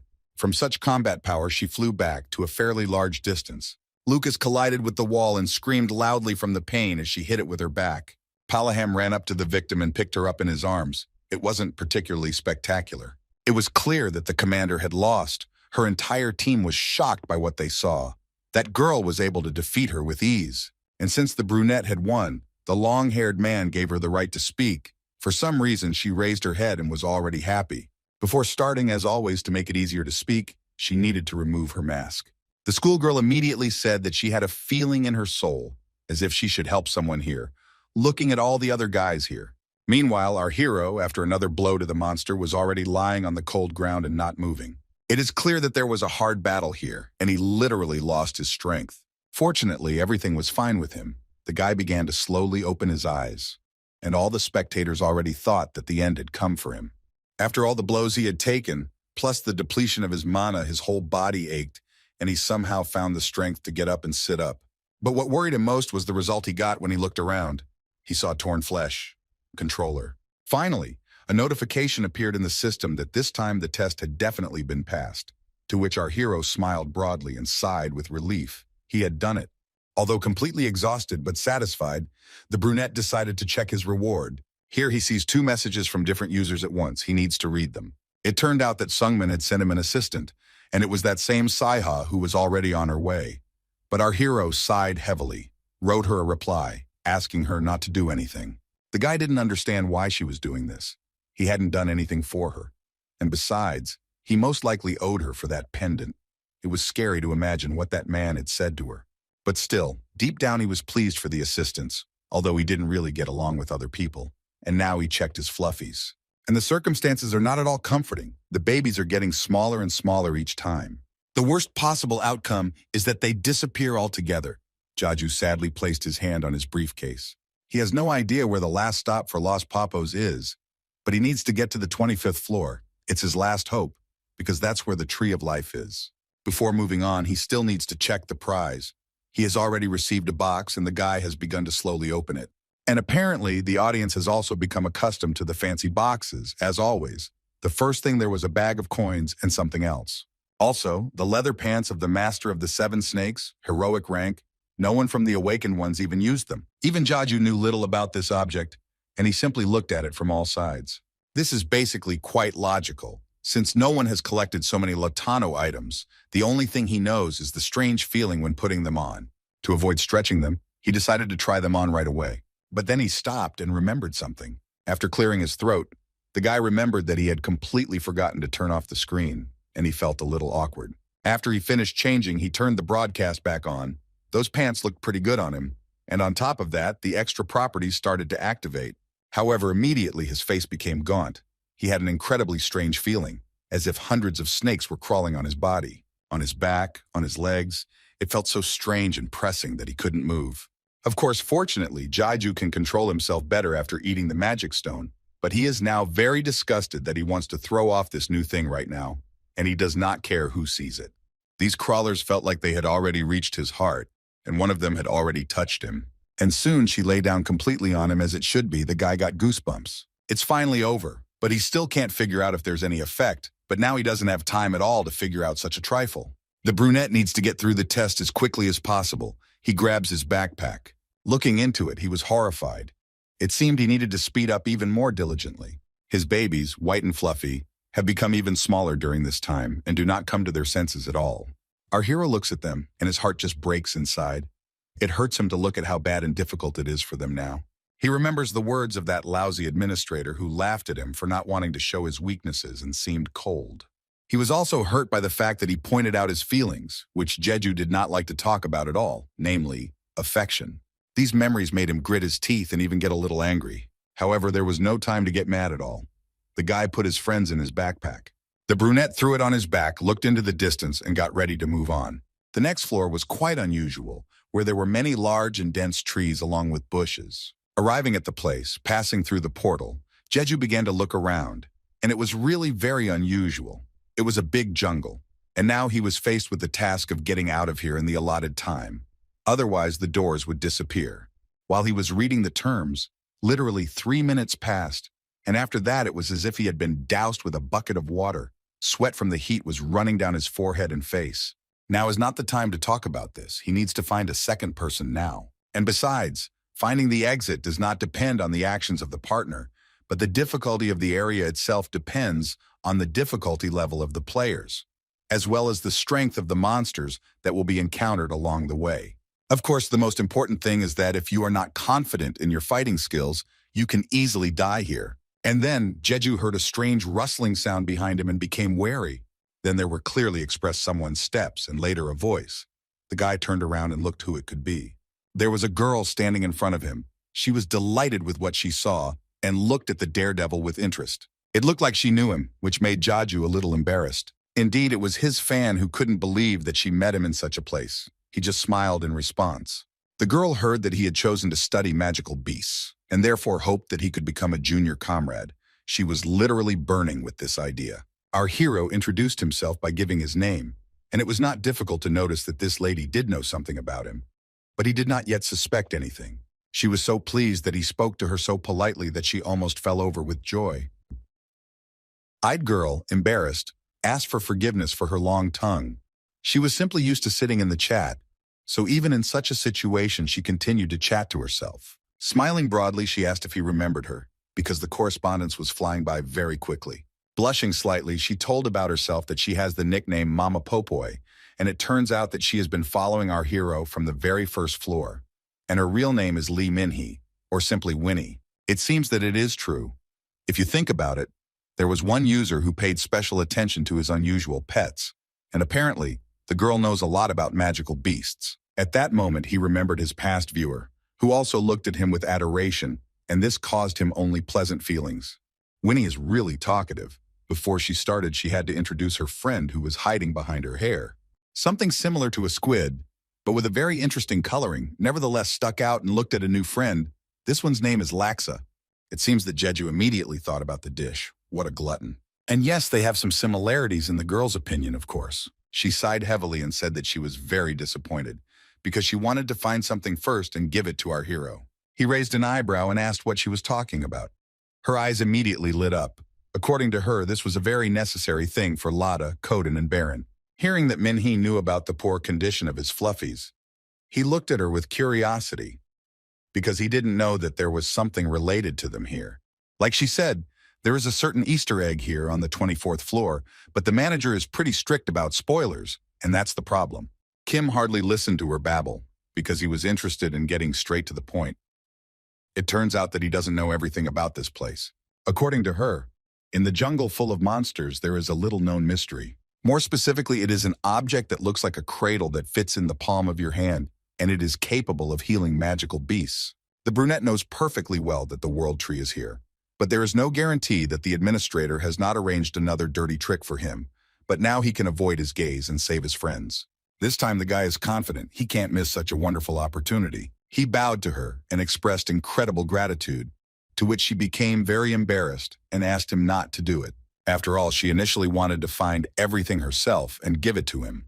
But since it so happened that they met, why not look together? The idea is, of course, wonderful, but the brunette suggests that she first find a way out, just in case, because that naturally comes first. The boys went deep into the forest, and after a couple of minutes, they heard some strange sounds. They couldn't figure out where they were coming from, and so they looked around. These were the protectors of the jungle. They usually appear on the 20th floor. They had powerful jaws, and they themselves were similar to an orangutan in build. It turns out there are quite a lot of them here. They are climbing from all sides, Jeju called his friend. Sure, it's a decent amount, but he assures that he'll deal with them quickly and entrusts Vinny to lead the way further.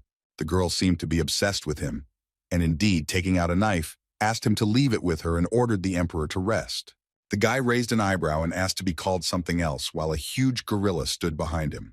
The defender was about to strike him, but his cloak was able to protect him in time and restore his ardor. The brunette looked at him, but still continued to hold back his fist. Winnie broke into a run, already preparing to continue working on her part of the task. The blonde bared her long and slightly curved knife and smiled broadly.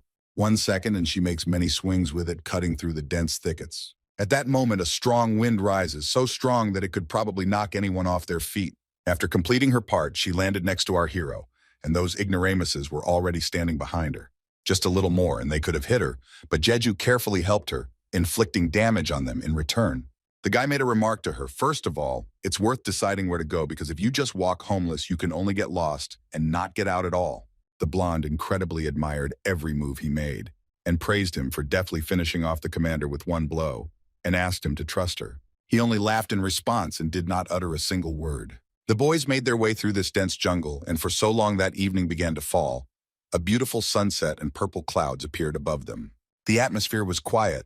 There was not even any wind, just big palm trees and other trees. They had only 3 hours left to escape, and the allies were also doing a good job of dealing with the defenders. And after so much time of walking, The guy sighed heavily and admitted that, indeed, the cradle of regeneration turned out to be quite difficult to find, and at night when visibility is poor, even more so. But Jeju was most worried about how they would get out of here, and so he asked the girl how they found this item. It turned out that it was completely by accident thinking. The girl shared that she simply became curious if there were magical animals here. And while walking through the jungle, she crashed into something very strong. As soon as she raised her head at that moment, that same very useful thing appeared in front of her. Of course, it sounded very interesting to him. At first there was nothing, but then suddenly it turned out that maybe she had fulfilled certain conditions, since she had gotten an Easter egg. And besides, according to her, the cradle did not look like an object that could be easily destroyed, which made our hero think. After a while, he asked the fan to hold her backpack, to which Winnie was a little confused and at the same time happy. How could it be dangerous for the blonde? Because Jeju activated his glove. 1 second, and a strong shot was heard from it, from which even the wind blew. Seeing his incredible strength, Minhee was very scared, and hugging him in her briefcase, asked him to stop, because at this rate, even such a strong bowl could collapse. But because of this loud noise, Kim did not hear anything and continued to do his job. It turns out that it absorbs more mallow than originally expected. After a couple of seconds, he clearly felt that his attack had been repelled. And screaming at the top of his lungs, the Korean warned his girlfriend that she was in that direction. The girl didn't have time to come to her senses from such noise and slowed down a little, looking around in panic. As soon as the brunette started running in that direction, so as not to fall behind, she ran after him. Of course, it took a bit of digging in the bushes, but it was still worth it. With a wide smile on his face, the dark-eyed one said that he had found her after all. In front of them was that very cradle of regeneration. It was shining, and it didn't look like someone had actually fired such a powerful beam at it. To make sure of this, he turned to Winnie. She was beaming with admiration, and indeed, this man is amazing. The boy, as always, became modest and simply shrugged his shoulders, smiling in response to her question. He was very glad that his guess turned out to be correct. The girl mentioned that she crashed into something then, although nothing happened. And then when she opened her eyes, this useful thing appeared in front of her, which means that the conditions for their appearance are a preliminary touch. It's very good that Jeju's attack radius is large enough, so he can find the thing without unnecessary movements. Now he takes this cup in his hands and carefully examines it. And yes, he remembered that his briefcase was not with him and asked to return it. The girl smiled as always. She is sure that this will definitely work on the drunks. She would really like this, as would their owner. The boy looked at her with great hope in his eyes and soul, and thanked her for her sympathy and understanding. He took the babies out of the backpack and carefully placed them right there. They became even worse. They even began to turn black. Suddenly, in an instant, the bowl began to glow, illuminating the dark jungle around. The friends watched the process with interest. Jeju was the most nervous about them, not taking his eyes off them. He really hoped that everything would be fine. But then, a bummer happened. This item cannot heal their condition due to limited functionality. The guy's faces changed in an instant. Winnie was very upset and even confused, not knowing what else to say. The boy was also confused and at the same time angry that nothing worked out. There was very little time left for their escape, just 2 hours. The babies were still lying where they were. The guy had already managed to get upset that they would have to return to the original plan, but here the question is whether they will be able to hold out, as here he sees one message in the chat from a subscriber. He was reminded of that very same strengthening rune, and at that moment the brunette had an idea. Indeed, it has the power to raise the rank of an item by 1 level. This thing he forgot about is really useful. Jeju slightly regrets that he didn't put it in his inventory earlier. The fluffies are in a really bad way. There is not a minute to lose. A warning pops up in the system asking if he really wants to do this. The boy became wary. He has no choice now, and therefore confidently confirms his decision. Suddenly, the stone hung in the air right above the bowl of drinks and began to glow very brightly. The owner of these guys just had to watch, which is what he did. His new girlfriend was also worried and prayed that this time everything would work out. And then 2 wings formed above her, which now resembled a bird. Thanks to that person, the friends were able to successfully raise the rank of the regeneration cradle item. The 2 of them literally burst into smiles. All that remains is to press the last button in the system to start the purification of the magical beasts, which he does. A couple of seconds after the start of this small but very important procedure, that same black rash on their fur began to slowly disappear. They began to slowly open their eyes and look around, quietly muttering something under their breath. Finally, everything really worked out. And on the plus side, the babies returned to their original size and jumped on their unusual friend, who almost cried with happiness. Winnie also burst into tears. Incredible emotions raged in their bodies from such a joyful event, and the brunette thanked her for the umpteenth time. And all because of her. If it weren't for her, it's unlikely that our hero would have been able to fully embrace them all again. But even despite this, they still have a drop of infection. Now we need to focus on getting to the 25th floor, and there's only 1 hour left to escape. Such time frames are a little stressful for both of them. The guy started to worry. The girl took her little freak Laxa into her arms and said that she only needed 10 minutes to do this. Hugging their babies, the brunettes did not quite understand what she had in mind if he looked at her with curiosity. It turns out that this mollusk can turn into a huge one, and he took Winnie and her new friend into his arms. The guy spent this time on a short trip having a pleasant conversation. The guy learned a new way to enlarge objects. The girl happily told him about it because it is one of the magical skills. She teased him a little by saying that if Jaiju continued to study magic, he would be able to use it with ease. But what a pity, he couldn't.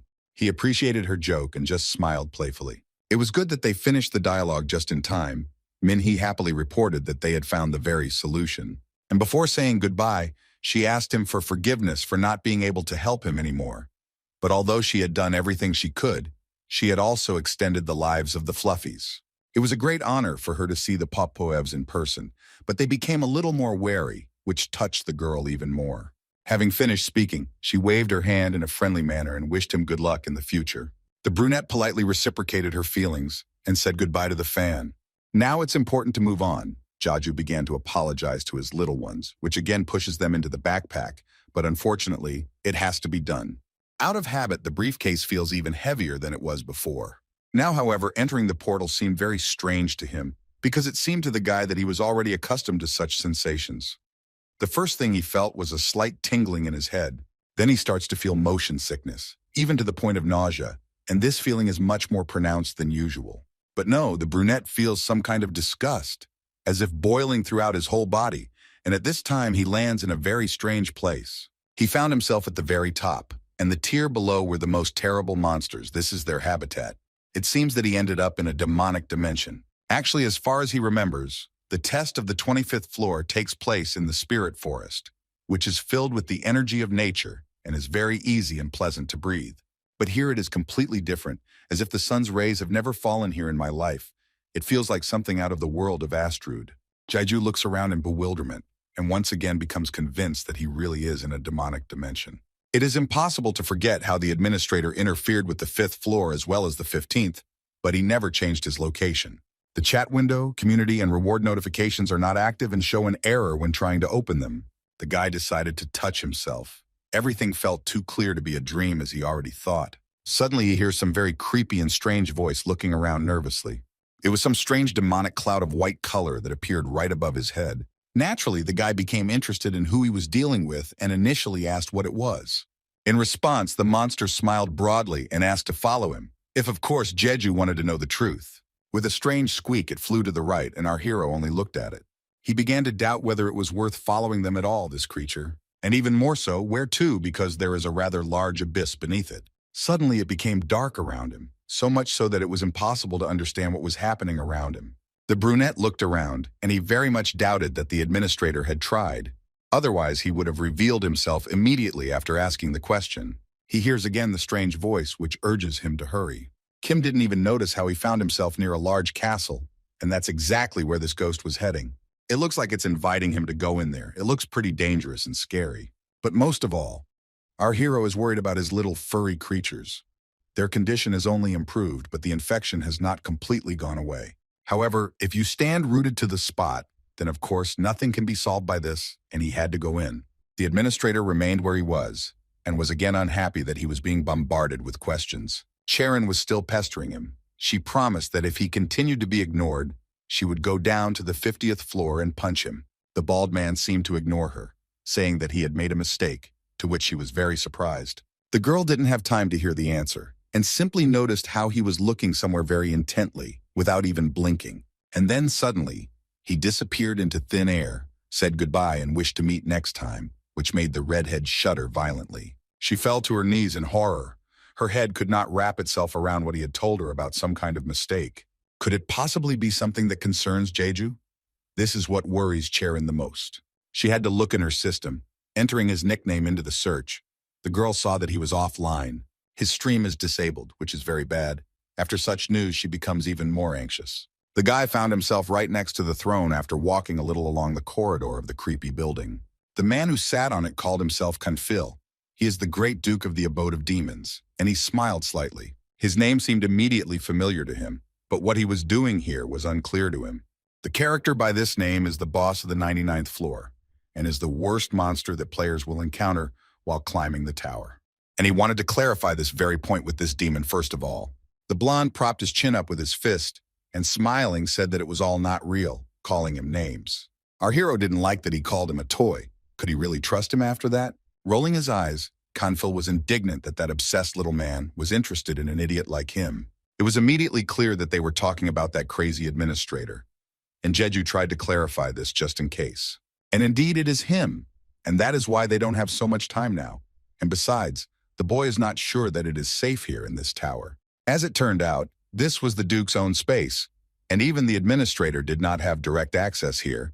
The brunette was not at all interested in listening to such stories, and he wanted to go back as soon as possible. Although something puts forward that it chose him as a special person and invited him here, even this could not interest him. Smiling, the long-eared one understood why he was in such a hurry.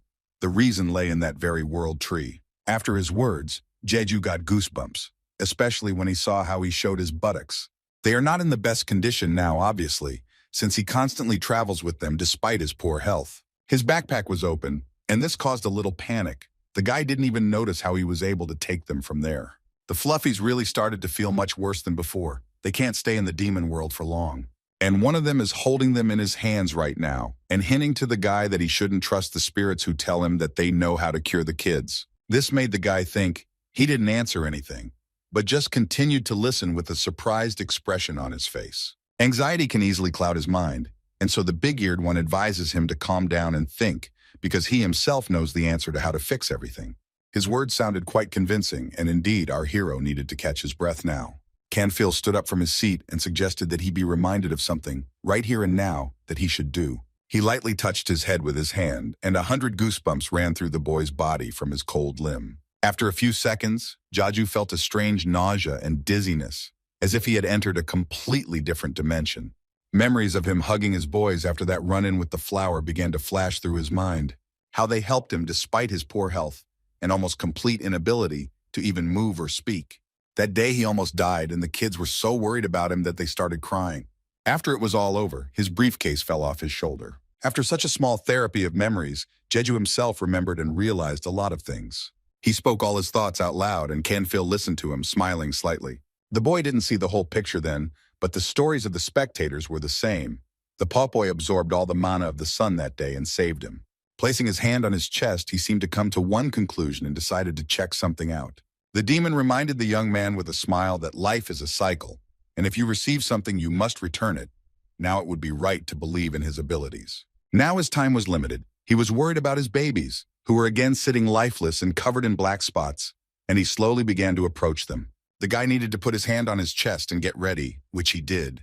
He activated his power, tried to even out his breathing, and it seemed like his heart began to beat faster. Everything was going very well, and in his mind he begged for it to move even faster, as was necessary for the effectiveness of the action. The tension inside him began to grow, and he began to cough, throwing his balance off. As expected, it is a giveaway, but right now you can't settle halfway. You definitely need to continue. This time it seemed, little by little, everything began to move forward, and he began to feel as if snakes were crawling inside him. This feeling did not leave him all this time, but then one of them bit him right in the heart. It was quite painful, which made our hero flinch and feel a little scared, unusually. The form of this creature stood right in front of his face and stared at him. Jeju decided to extend his hand to her, and she gently touched his tongue. And yes, he finally succeeded. Jeju now knows how to move the sun's mana inside himself. Naturally, such a new skill gives him a boost of confidence and new strength, which makes him smile. The guy was able to feel it inside himself. Now he feels only the diverging warmth inside himself. The pain from the recoil was completely gone, and the new power that had remained motionless for a long time began to circulate throughout the body. She lives deep in his heart, and the whole secret is that this type of magic, which reacts to emotions, and our heroes are sincere and very sensual, so he hugs his guys very tenderly. The babies were still sitting motionless in his arms, not even opening their eyes. The only thing that now alarmed him was that the light around the butts began to actively fade. Kim continued to watch them, and it turned out that little by little that black oil began to fall off their fur. His most beloved friends began to open their eyes and were finally able to smile at him. The brunette rushed to them and hugged them very tightly. Finally, the infection passed, and they were completely healthy. What happiness! And their behavior became much more lively. But his tears of joy were interrupted by Canfield. He very much doubts that the administrator will be happy to see them so cheerful and active. The man warned him that it would be better for him to hurry in this situation. The boy cleared his throat and, a little apprehensively, thanked him for the advice, but his butts began to hiss at the demon. In principle, this small situation is enough for getting to know each other, as the long-eared one thinks, and he asks him to hide the babies. It will be safer that way. The kids, as always, already know their way and jumped into the backpack together. Canfield continued to speak. Perhaps Jeju has quite a few questions that can be asked of him, to which he turned around and looked him straight in the eyes. He began to list the questions that might interest him, looking at him from under his forehead and smiling. When the two set out on their journey, the length of the hair and told our hero that the administrator only has the ability to imitate, nothing more. To put it much more simply, he has the ability to create fakes, but not anything real, as the demon lord knows. Even if this is so, our hero does not understand what he has to do with it. And in fact, despite everything, it's all because Parnisha is the only one in the tower who is capable of creating and learning real things. But still, Jeju doesn't understand how this can be because he's the same as everyone else. Confusedly looking at his unusual interlocutor, he did not have time to finish speaking, as he told him that he stood out significantly on the 5th and 15th floors and took everything seriously. The brunette didn't want to tell everything as it was, and therefore hinted that it happened by accident. However, he was touched by the words that the spirits of the world tree might burst into tears if they heard about it. The long-haired man now wondered if he could still continue to deny it, having the real one that was created by him, which made Jeju think.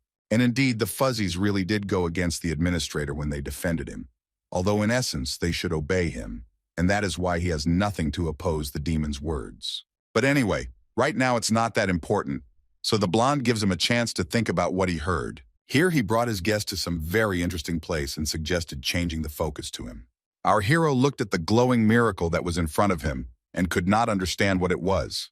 A large clearing which is strewn with glowing flowers, one of which the demon picked. He looked and admired it, sitting down next to it. This was his favorite place in this dark world. Our hero also saw such a miracle for the first time and looked at the plants with interest. And then, Confil hands him one. Supposedly it will help the guy avoid the administrator's games with him. It certainly won't make things worse. Of course, the brunette began to suspect that he was playing with him, to which he only laughed. But is there any point in being distracted from so many things to deceive one single person? And indeed, it sounds logical, but he didn't answer him anything and simply remained silent. He still couldn't make a decision and stood rooted to the spot, but then the earth began to tremble around them. It seems that their visiting time is coming to an end, and it is time to make a decision whether to take it or not, whether to endure manipulation from this old man or listen to the demon. It's very difficult. He still can't decide. And Jeju just looks at the flower and in a slight panic tries to think faster. It shone before his eyes, and yet finally he makes his choice. After that, he found himself in a very beautiful and noisy place. There was a lake and birds were singing. Also flying silently were quiet little fairies, who looked around with curiosity at everything around them. Or rather, the little girls were staring at Jeju, who had already arrived at the next level and was lying down on the grass. After a couple of seconds, he began to slowly open his eyes and look around. And then he suddenly stands up. The winged ones got scared and shuddered a little when this giant moved. The girls got scared and flew away from him, while he began to curiously examine the place where he found himself. But he was interrupted by some strange sounds, similar to steps. Someone approached him. In addition, they shoved a spear blade under his nose, probably considering him an enemy. Looking up, the brunette sees a centaur who seems to be hostile and wonders how he ended up here. This question angered him a little. He himself would like to know how he ended up here, since he had only just woken up. Just like what happened with the testing fountain on the 15th floor, a similar situation. Normally, players will arrive at a giant traveler tree, and the main quest will begin from there. On the other hand, the glade of the world tree is the only way to it itself, and people are reluctant to let in here. And that is why in such a situation you need to stay calm, because perhaps this is another prank from the administrator, and Jeju asks him to see the elder. He introduced himself as a man who had been granted the trust of the Fairy King. Such a strong and confident statement surprised the horned one that he even screamed. After a short dialogue, he called his friend and all three guys set off on their journey. Our hero's hands were tied just in case, so that he wouldn't do anything that the inhabitants of these lands feared.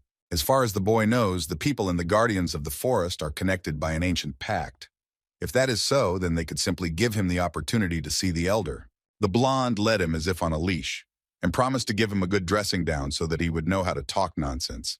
The little fairies were also for him. And then one of the little ones asked Codrin what the man was doing here, and he only discontentedly promised to tell them later. And apparently, they would not believe Jedge no matter what he said. In his head, he began to play out a plan. Maybe he should run away and then quietly follow them. The brunette began to talk some nonsense, suddenly paying attention to this place. The centaurs began to look at him askance, but he waved his arms like a fool and chatted in vain about the deep but bright forest, the clean and fresh air. Waving in the other direction, he asked if they were friends with the fairies. Out of joy, he pretended that he himself wanted to get along with them somehow. But for these antics, the brunette received a sharp spear in his side. The redhead demanded that he start behaving more obediently, looking menacingly at the fool who was laughing out loud. He began to imagine that his tied wrists were numb and continued to swing them, pretending that he really felt better. The horned ones turned away from him and sighed heavily. He really is some kind of weirdo. It's very tiring to be around him. Very well, now their attention is not directed in his direction, and Jaju can calmly start the stream. The first thing the audience saw was his wrists, and they thought that he had already been grabbed at the very beginning. The guys had quite a lot of questions about how he ended up in the clutches of the forest guards. After all, they don't like people. No one understands anything.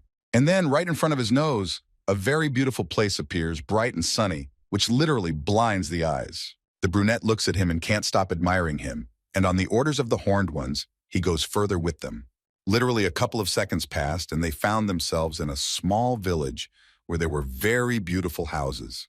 A pleasant breeze was blowing, and the sun was shining. The centaur's mother taught her son how to use the spear properly, literally instructing him. But then she heard the sound of hooves on the ground and turned around. Not having time to correct the child's actions, she turned to face the newcomer. It was Sir Codrin, who stood motionless and looked at her too. Curly wanted to ask why the guards who had gone on patrol returned so early, but he stuttered when he saw Jeju, who was catching crows, and also became a little wary. The redhead screamed at what she saw. There was a man standing in front of her right now. The other centaurs were also not happy with this news and turned around looking at him in horror. Everyone was hostile to him and pointed their spears straight at him. Mothers with their children came running and also treated the man with malice. It seemed he was surrounded on all sides. The situation here was clearly more dangerous than he could have previously imagined. Since there are such unfriendly guys here, he must be prepared for a counterattack, and so he tenses his clenched fist just in case. Suddenly, another centaur interrupts him, shouting at his comrade for bringing an unknown person here.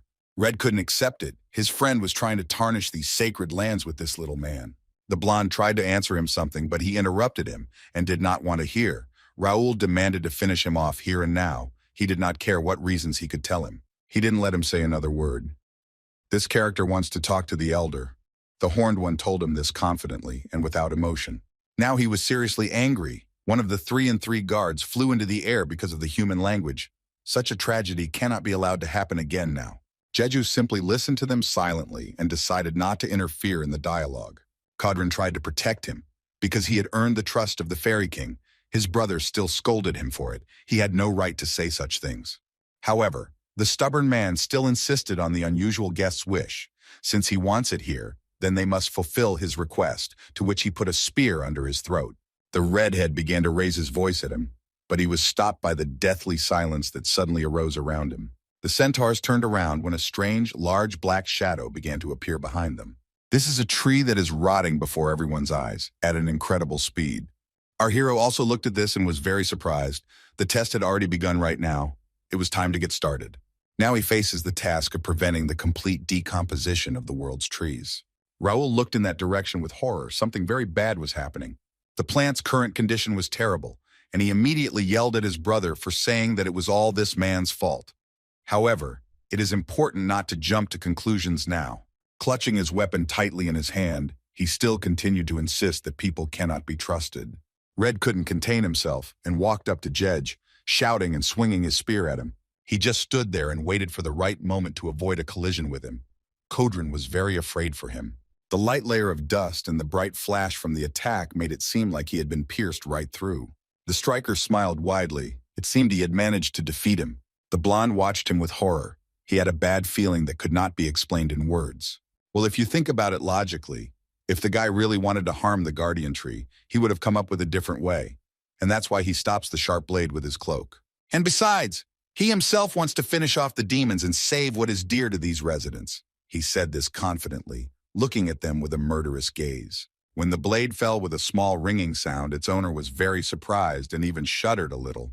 In fact, the brunette is not asking to blindly trust him, but only to give him a chance to prove himself. And he extended his hand of friendship to them, waiting for an answer. Of course, it sounds tempting, which made the horned evil one think. Scratching the back of his head, he finally made a decision in his head. The impatient boy did not wait for a specific answer from him, and still expressed gratitude, practically in advance, with a broad smile. After bowing deeply, Jaiju also really wants to ask them to meet the elder. He needs to deliver the Fairy King's prophecy urgently, but deep down he was a little alarmed. He was more than aware of the strength of the forest guardians, and especially the tree guards, who would give any control he had already fought a run for its money. Raoul, after thinking, looked at him and asked him to raise his head right now. The only thing that they can give to those who bow down according to the rules is death. But since people have such manners, this time he lets it go unpunished. The brunette looks up at him with satisfaction. The redhead also demands that Caudron return to his usual place, because the only reason for his existence is to reflect on his past actions. Having heard such an unpleasant truth from him, he even felt a little sad. The green-eyed man sighed heavily. And yet there was no time for this. He turned away and ordered them to move on. Our hero looked at them and was a little confused. But to put it briefly, in the meadow where he was, there used to be a tree of guards. But this centaur was deceived, and this man turned out to be Jeju. On the 25th floor, there is a giant traveler's tree. It is a public area. There are people there who are going through tests, and they discuss their fears as well as the latest news. There is a man sitting behind the bar who is very familiar to our hero. He also made it here. Red-eyed can't wait for it to start, and is already starting to get nervous. His viewers got bored watching the uninteresting stream, and he decided to turn it on again when the most interesting part starts. He's just wasting his time being locked at the traveler's tree. The guys were discussing this moment behind his back. They said that it was all because of one player. Now someone else has arrived, and the boy is haunted by the way everyone is treating this too frivolously. A brunette came out of the portal and greeted all the new guys in a friendly manner. In a second, he was literally thrown to the floor with all his might, the work of some pumped-up knight. The boy with blue hair even flinched from such a blow and did not understand what was going on.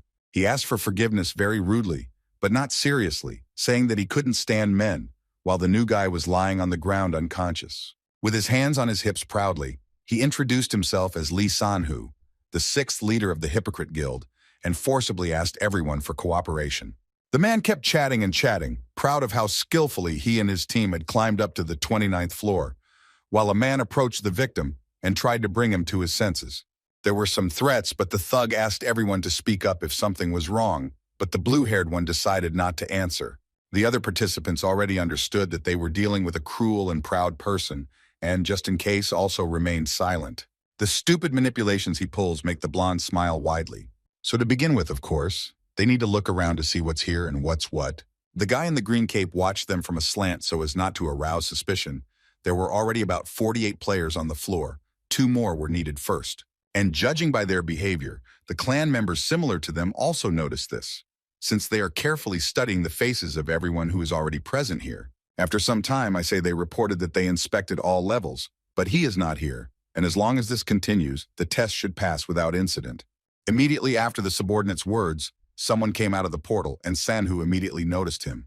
Turning around, he saw some guy. He looked simple and greeted him warmly. However, their brief acquaintance interrupted the notifications in the system that the required number of participants had already been recruited. Was this really a mistake? People began to panic a little. What makes the commander-in-chief even more anxious is that he used the assassin class skill and did not notice anyone who might be hiding here.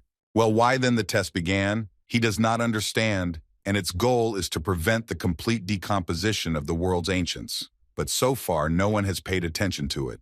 Recently, an order went out across the guild that if everything goes wrong, it's because of one player. He had to make an important announcement right now. Sanhu shouted at the whole hall and clapped his hands. People began to turn around. He asked them not to worry about the decomposition, promising to complete the task on their own with 10 of them. The red-eyed guy watched this. Other people also had questions. They can't believe that it is possible to just stay away. However, everything is not just like that. The knight orders them to find someone while they undergo the test instead of everyone else. The guild members assume that this man is the very last member who did not end up at the giant tree and began to list his appearance. Long Blackcloak, approximately 20 years old, is extremely dangerous and is on the run after killing one of their own, and his name is Kim Jaiju. And the only one of the 3 guardians who lost his tree, who most appreciates and has hope for people thanks to the blessing and favor, but was deceived, is Codrin. The redhead has already called our hero in a not very friendly tone, but they cannot waste time and need to hurry to that place. The brunette turned his head towards him, and he really should go there. Since the level of decomposition was 90%, then it was probably in a deplorable state. The boys walked the whole way in silence. No one said anything to each other. Impatient Jeju looked around, and still decided to turn to Raoul. He did not see the tree of the Guardian of Wisdom anywhere. He turned and looked at him with slight confusion. He sighed heavily. The centaur decided to tell that after it was destroyed by people, its owner himself took protective measures. And indeed, it sounded reasonable. The guy noted with a smile that Farron was capable of such a thing. But how did he know his name? Had he really been here before? However, Kim was not going to answer this question and simply pretended to be a happy fool. In fact, yes, the brunette has never been here in real life, but he does have that very video. It wasn't hard to notice how Raoul walked around wary and only snorted in response. What worries me now is that the decomposition will increase little by little every day, and so he has 5 days at most to solve this problem. Initially, this test was associated with subsequent contamination, but its content was again changed by the administrator. This makes Jeju a little wary. He has very little time for this. Only he knows what will happen next, since he heard the story of that bald man on the 100th floor. The monsters will never, under any circumstances, stop and will continue to crawl out of this damned forest, and the waves will become stronger and stronger and will appear until the world is completely destroyed. And considering that they were doing the tests in the usual way, it is quite natural that the audience is not aware of it. Meanwhile, the little fairies informed Farron that the guardian tree had suddenly become silent for some reason. The man instructed them to investigate what had happened and to tell him everything that those little ones found. But another little one said that someone had come to visit them. Jeju stood in front of them, looking intently into his eyes. Adjusting his glasses, Farron asked Raoul if he had brought this man here. In response, the red-haired man only snorted discontentedly as always. A stupid question. It was actually our hero who wanted to meet with the elder, and Codrin also insisted on it. The man lowered his gaze and nodded his head, an ancient oath. The blonde stood up and said that he was currently busy observing changes in the guardian trees.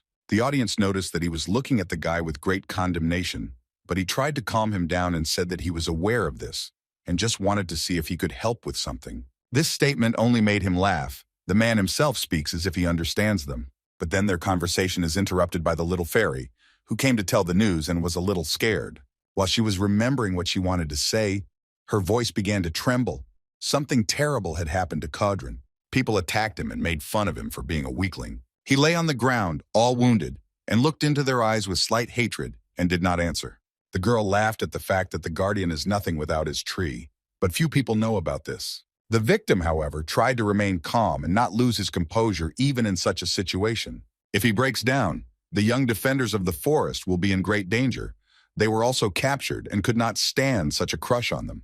Sanhu came to this whole farce and demanded that everyone stop this, because soon others would notice something was wrong. Looking around and listening to his words, Codrin was horrified. A cruel man grabbed one of the children of the forest by the horn, although at the very beginning, he promised not to touch them. But from the look in his eyes, you could tell he didn't give a damn about it. The other members of his team also watched and just yawned. One of them came up to him and laughed. Now everything becomes clear. Why this horned one became so calm, he really believed their words. This kind of bullying could no longer be tolerated, and Codrin attacked him. However, in response, he received a punch in the face from another rapist, and it was quite painful. Zadira tried to catch his breath and looked at the centaur lying on the ground. He hates them just like the others. The girl ran up to her treacherous friend and asked how he was feeling and if he had been hurt. Another also tried to threaten Codrin, but he was interrupted. Their leader approached him and asked if he had anything to say in the end. In fact, he thinks that if the content of the test changed, then the others must have too, and he will be able to get information about Jeju that way. The blonde just raised his head and asked him to let the children go, as they had promised, literally begging him. to which Sanhu simply rolled his eyes in response. This phrase was already getting on his nerves. He started looking around and noticed the knife. Without thinking, he needed to pick it up. And the knight handed this weapon to his companion and ordered him to finish with it. Of course, he was pleased and promised to let the children go, but only with him, and with a crazy smile he swung at him. One of the little girls screamed and tried to somehow stop the attacker from touching his loved one. The blonde could only close his eyes and wait. But then he heard a piercing scream and blood running down his face, which scared him. It turns out that it was not he who suffered, but this guild member, so much so that he shed a tear, not expecting this from himself. His treacherous colleagues looked at him with horror and did not understand what had happened either. The manager's eyes widened, and he also couldn't say a word. It seems he knows what's going on. Our hero has arrived. Kim Jae-ju himself stands before Sanhu and demonstrates the power of the cloak. The knight, without thinking, stepped forward, asking if he had made a mistake in the name, admitting that he was glad to meet him, but he didn't even bat an eyelash. The brunette continued to look at this man, and he no longer liked him. He continued to talk to him and reminded him that his guild was already looking for him, and he took out a thick rope behind his back and said that since he was scared, he could only ask for mercy. The whole circus looked quite funny, to which Jae-ju only snorted while other people surrounded him. In a calm and balanced tone, the boy replied that he could still tell him something. Namely, he asked him to get out of here. Against such cruel people, he can only use the Knight of Shadows. The brunette had already put the ring on his finger and activated it. Around them, and the chief himself, something like black fuel oil began to spread in the air. He immediately guessed that this thing was shaking. He couldn't believe that this player was able to get a heroic rank. The people who fell under his influence were confused and asked to light the way. There was complete darkness, but the girl believes that the first thing to do is to find the source of this darkness itself, namely Jeju. Sanhu, to prevent panic from dissipating, turned on his flashlight and asked everyone to calm down. And he himself smiled like a madman. His opponent had tested such a trick against the one who had been promised a special place on the 30th floor, and was trying to convince his own that it was useless. He believes that this ring is not capable of causing any damage, and therefore it is worth just waiting until he shows up when he has used up all his mana. The knight gives the order to take out all his magic nullifiers, but then his speech is interrupted by the cry of one of his guys. Then after a while he hears another one and nervously turns his head from side to side. All of his lousy allies were caught in the cloak and couldn't get out in any way, only asking for help. Now they had changed places. Kim Jae-ju was behind him and put a lot of sharp points under his neck, reminding him that he still had the opportunity to ask for mercy. But his silence did not improve anything, and our hero had to show that he was not joking at all by plunging one into his neck. Meanwhile, in that very lawn where the battle was taking place, help had already arrived. The fairies came to their guards and diligently treated them. Kodrin didn't like to accept help, and it embarrassed him a little. He asked one little girl who looked after him to fly to the children, but she yelled at him, reminding him that she wasn't the only one working here. True, turning back, the blonde noticed how her girlfriends were also bustling about flying around his brothers. He felt awkward but also pleased.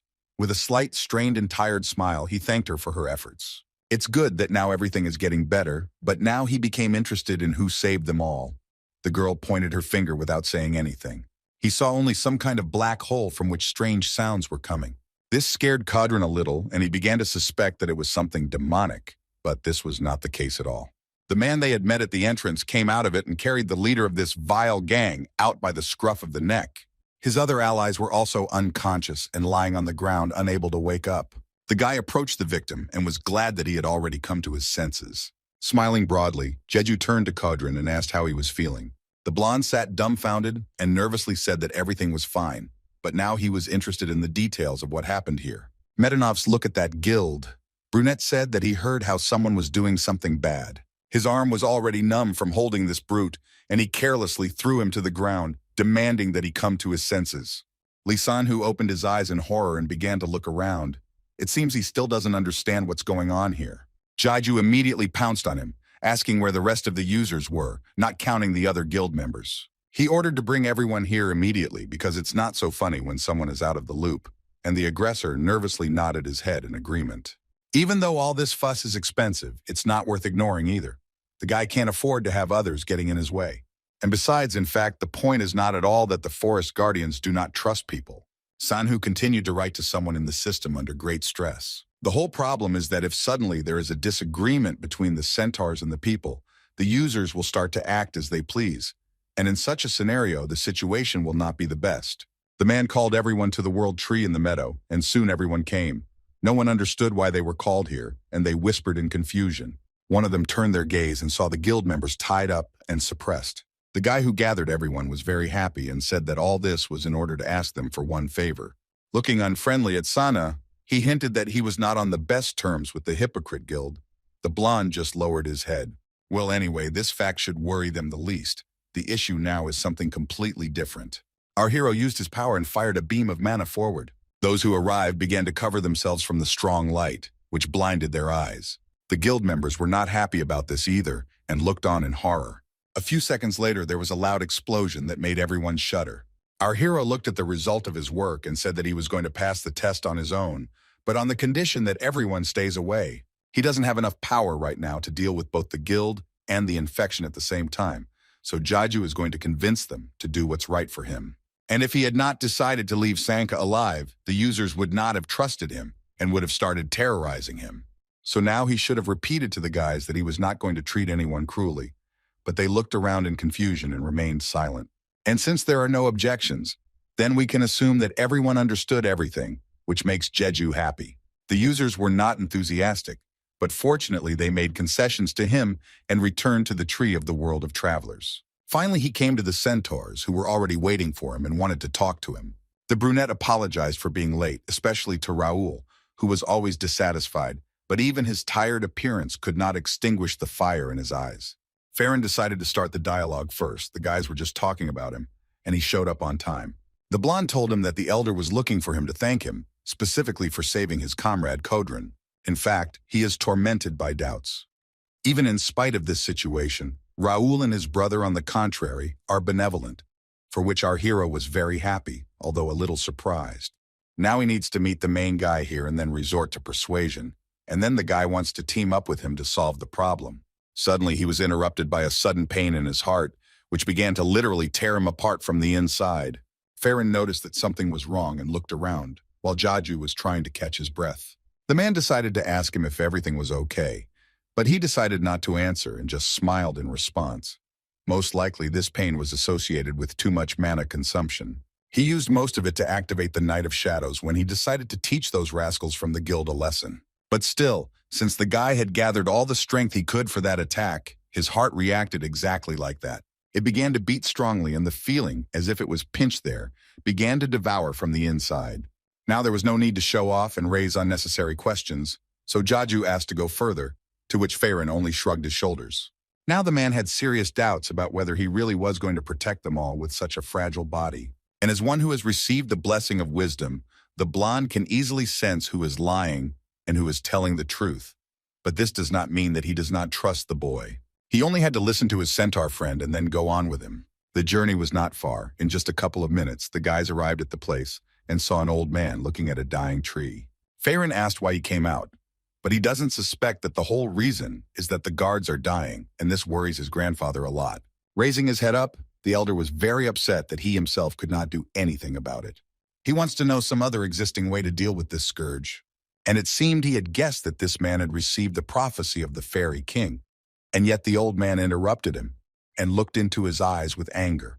The centaur didn't like the fact that he appeared at such an inconvenient moment, precisely at the moment of crisis. He walked up to Judge and stared at him. The audience was shocked by such an unfriendly reaction toward him. This scared the young man a little, but now was not the time to retreat. They would never be able to stop the destruction without knowing the source of the problem. In fact, it is summoned by the Lord of the Demon World. His name is Rephius the Deceptive and is one of the most dangerous. This monster secretly implanted the heart of its kind near the roots of the world tree, as well as a scheme to divide it into dozens of parts so that the actual location could not be determined. And those who knew the fairy king should not have remained alive, as the old man said. But he does not want to put pressure on the young guy with gratitude for help. After his short speech, he turned to Farron and asked him to reinforce the perimeter around the guardian tree, to which he merely nodded his head. However, our hero filled them with the fact that, bathing in the rays of the benevolent sun, the blessed people received support. As a sign of gratitude, they gave one oath. This tale, which was a myth, was given to him by Farron with a video in which he became close to him. It was also important to remember that they should not forget about this, no matter how much time passed, and an ordinary user could not know about this. And as it turned out, it is really difficult for the old man to judge this. As was said earlier, only the Fairy King can figure everything out himself, and he also invited Jeju to go with him, to which he obediently nodded his head. The guy was glad that he would finally be able to meet him soon.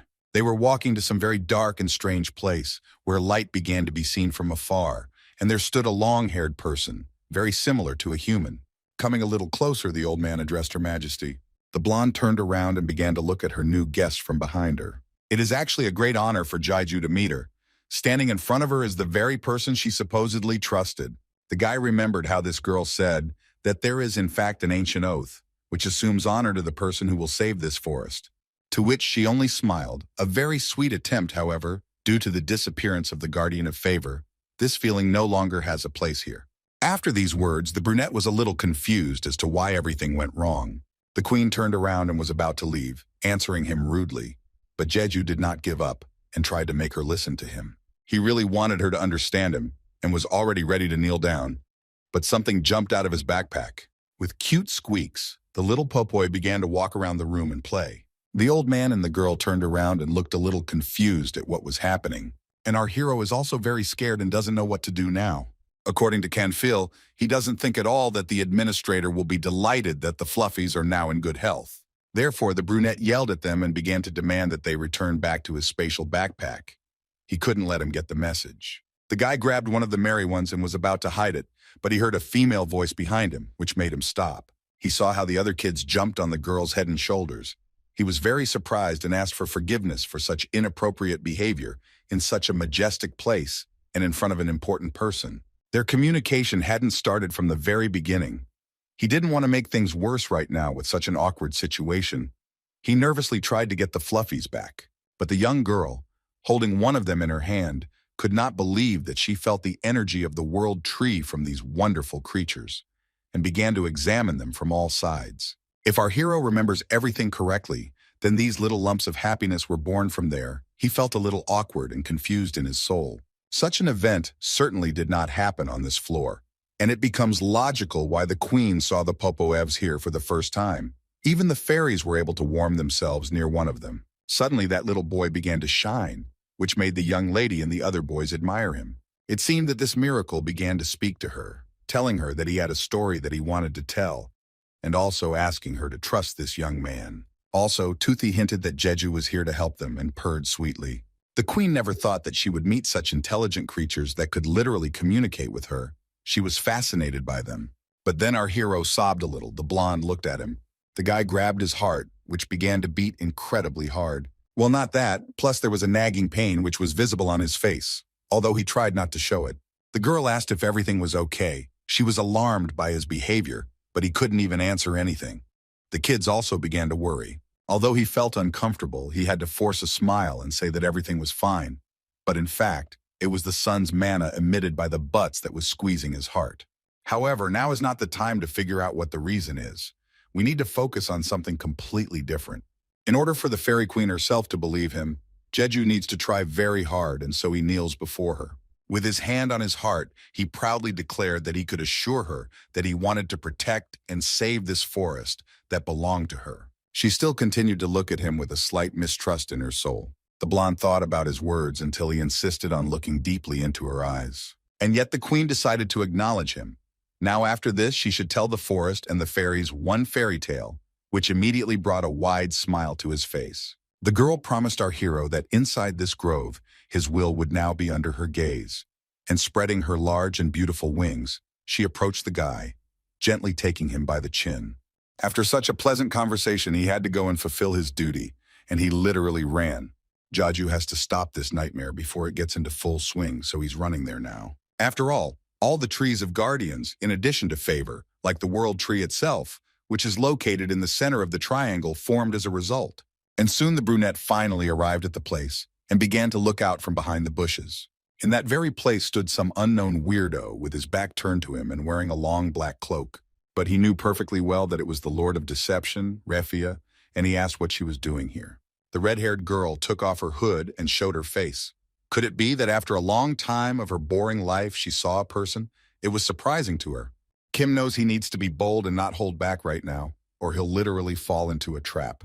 He stepped forward and told her that he had learned a lot from the Grand Duke Canfil, to which she laughed, thinking that perhaps he had made a pact with the demons. Having already started shouting, the brunette asked her to stop doing all this, threatening to use his force, to which the girl only smiled. Does he really not understand anything? She said it was nothing more than fun, and showed him the strange yellow thing she had been holding in her hands the whole time. It was something very similar to a seed, very large if compared to the usual ones that she dropped from her palm. Noticing this, Jeju was horrified and at a loss for a few seconds. He couldn't let it fall to the ground, so he started to moo towards it at full speed. But suddenly something seemed to stop him, an incomprehensible tremor in his body. This seed fell after all, so quickly that he didn't even have time to take a step, and all he could do was watch what would happen next. The demon looked at his depressed appearance and only smiled, although she herself wanted to laugh at his worthlessness. After a couple of seconds, the guy began to be shackled by some sharp vines, similar to flexible rose stems. It's called charm. Her power and skill is that she bewitches the target with her voice and gaze, which takes control of their mind. They continued to look into each other's eyes, but Jeju was still somehow coping with the help of magic. A very bad situation, one wrong move, and he would be completely consumed by this woman who mocked him and tried to take control. And then, only after the wave of her finger, the seed fell. The state of decomposition of the tree gradually increased. The guy stands in a slight panic, and from this seed, some strange vines with an unpleasant smell began to crawl out. He wanted to take at least a step, but his legs seemed to be rooted to the ground and did not obey him. The heart-shaped form develops faster where life is in full swing. Kim tried to think logically, but his mind gradually began to break down, his thoughts becoming confused. After a couple of seconds, he began to think that he didn't want to do anything that could upset the beautiful Refia. The influence of her ability made his head spin, a very strange feeling, partly similar to falling in love and submission. Now his wish list was to do whatever this woman said, namely to stand still while the vine continued to crawl under his shirt. The stem of the roses began to literally envelop his heart, causing a very strange pain and tingling. But then, it was as if something in him began to resist and pushed away the thorns, and he screamed from such pain that he almost lost his voice. The girl watched this with horror. She had never seen anything in her life that could resist her power. Finally, everything calmed down, the guy felt better, and all that was left was to catch his breath. His mind and his feelings returned to normal, and he could finally calmly look his opponent in the eyes. Refia's charm had stirred up the sun's mana, and it had begun to rage in his body, burning away any other energy, and now was the time to use it. This time he doesn't have to hold back, and he releases his power onto her. This unexpected turn of events was the first time that the long-haired girl was so surprised that she only remained in her place and watched. A very bright beam hit her right in the face, and she even screamed a little. The brunette had no intention of retreating, and also simply watched as events unfolded further. At one point it seemed to him that she was finished, but it was not so. The demon became even more angry. She could not believe how some person could hurt her. Before he could even blink, Refia was already behind him and pointed her sharp stems at him. The guy managed to notice them in time and hear her words as she promised to deal with him right here and now. But it was not to be. Another very bright flash was heard, which literally blinded the demon's eyes. Her attacks are useless. The long-haired one sees how the roses begin to burn. And not only them, it turns out she herself, which horrified her. But Jeju had warned her earlier that he would use force if things continued like this. Now she can only sit down next to him and watch him eliminate the consequences of the infection, his eyes burning with incredible pride in his success. The cutie was very upset. She could not believe that the magic of an ordinary person could cause her so much damage. She became afraid of meeting her death. And besides, Refia cannot recover. The damage only increases in size, which finally drives her crazy, but she is not going to retreat. In just a couple of seconds, her body transformed into a terrible monster that was 10 times larger than the boy himself. The same one still continued to tease the demon. She didn't react very well to something and was already furious. And he seemed to be completely indifferent. The provocation worked perfectly. And now in front of him was the true form of this girl, a creature from the demon dimension. Her aura was the opposite of this place. And when they collide, the inhabitants of the forest will become wary. And one of them, it seems, has already sensed it with his sensitive horns. And besides, not only he, but all the centaurs who were here looked only in one direction. The stubborn girl was still trying to eliminate him from the world of the living. She didn't even like the way they looked at her. In incredible rage, she hit the ground as hard as she could. Refia of the Infinite attacked him, but Jeju deftly dodged her attacks. She was unable to hit him. As expected, without the charm, he can still somehow resist her, which is very good. The forest guards are fast, and he only needs to hold out for a short while before they arrive. But then, yes, She swung her hand at him from behind while he was thinking. 1 second later, the monster struck the ground with its palm with incredible force, wanting to crush the enemy like a fly. To make sure he didn't stay alive, Rafia began to literally squeeze there, staring intently at one point. But it seems that something went wrong. Our hero grabbed her nail and literally broke it with his hand. Jeju was able to block her attack without much effort. Seeing this, she felt disgusted even by the fact that this man was touching her, and so she pulled her hand away. Crouching down next to him, she asked who he was, so incredibly strong. Just at that moment, 2 claps were heard from behind the guy. This was a signal from the guards. It was very good that they arrived faster than he could have expected. Even for a powerful demon like her, it would be very difficult to fight all the creatures in the forest alone, given the opposing auras. But such a statement only seemed to make her laugh. She doesn't think that she can be surpassed by numbers alone. There really is an evil energy in the air, and the second most important inhabitant of this grove came here. Everyone turned around. It was an elder, and he seemed incredibly angry. He needed to make her choose. Now Rafia must fall to them all, or stop her dark magic and repent of all the sins she has committed.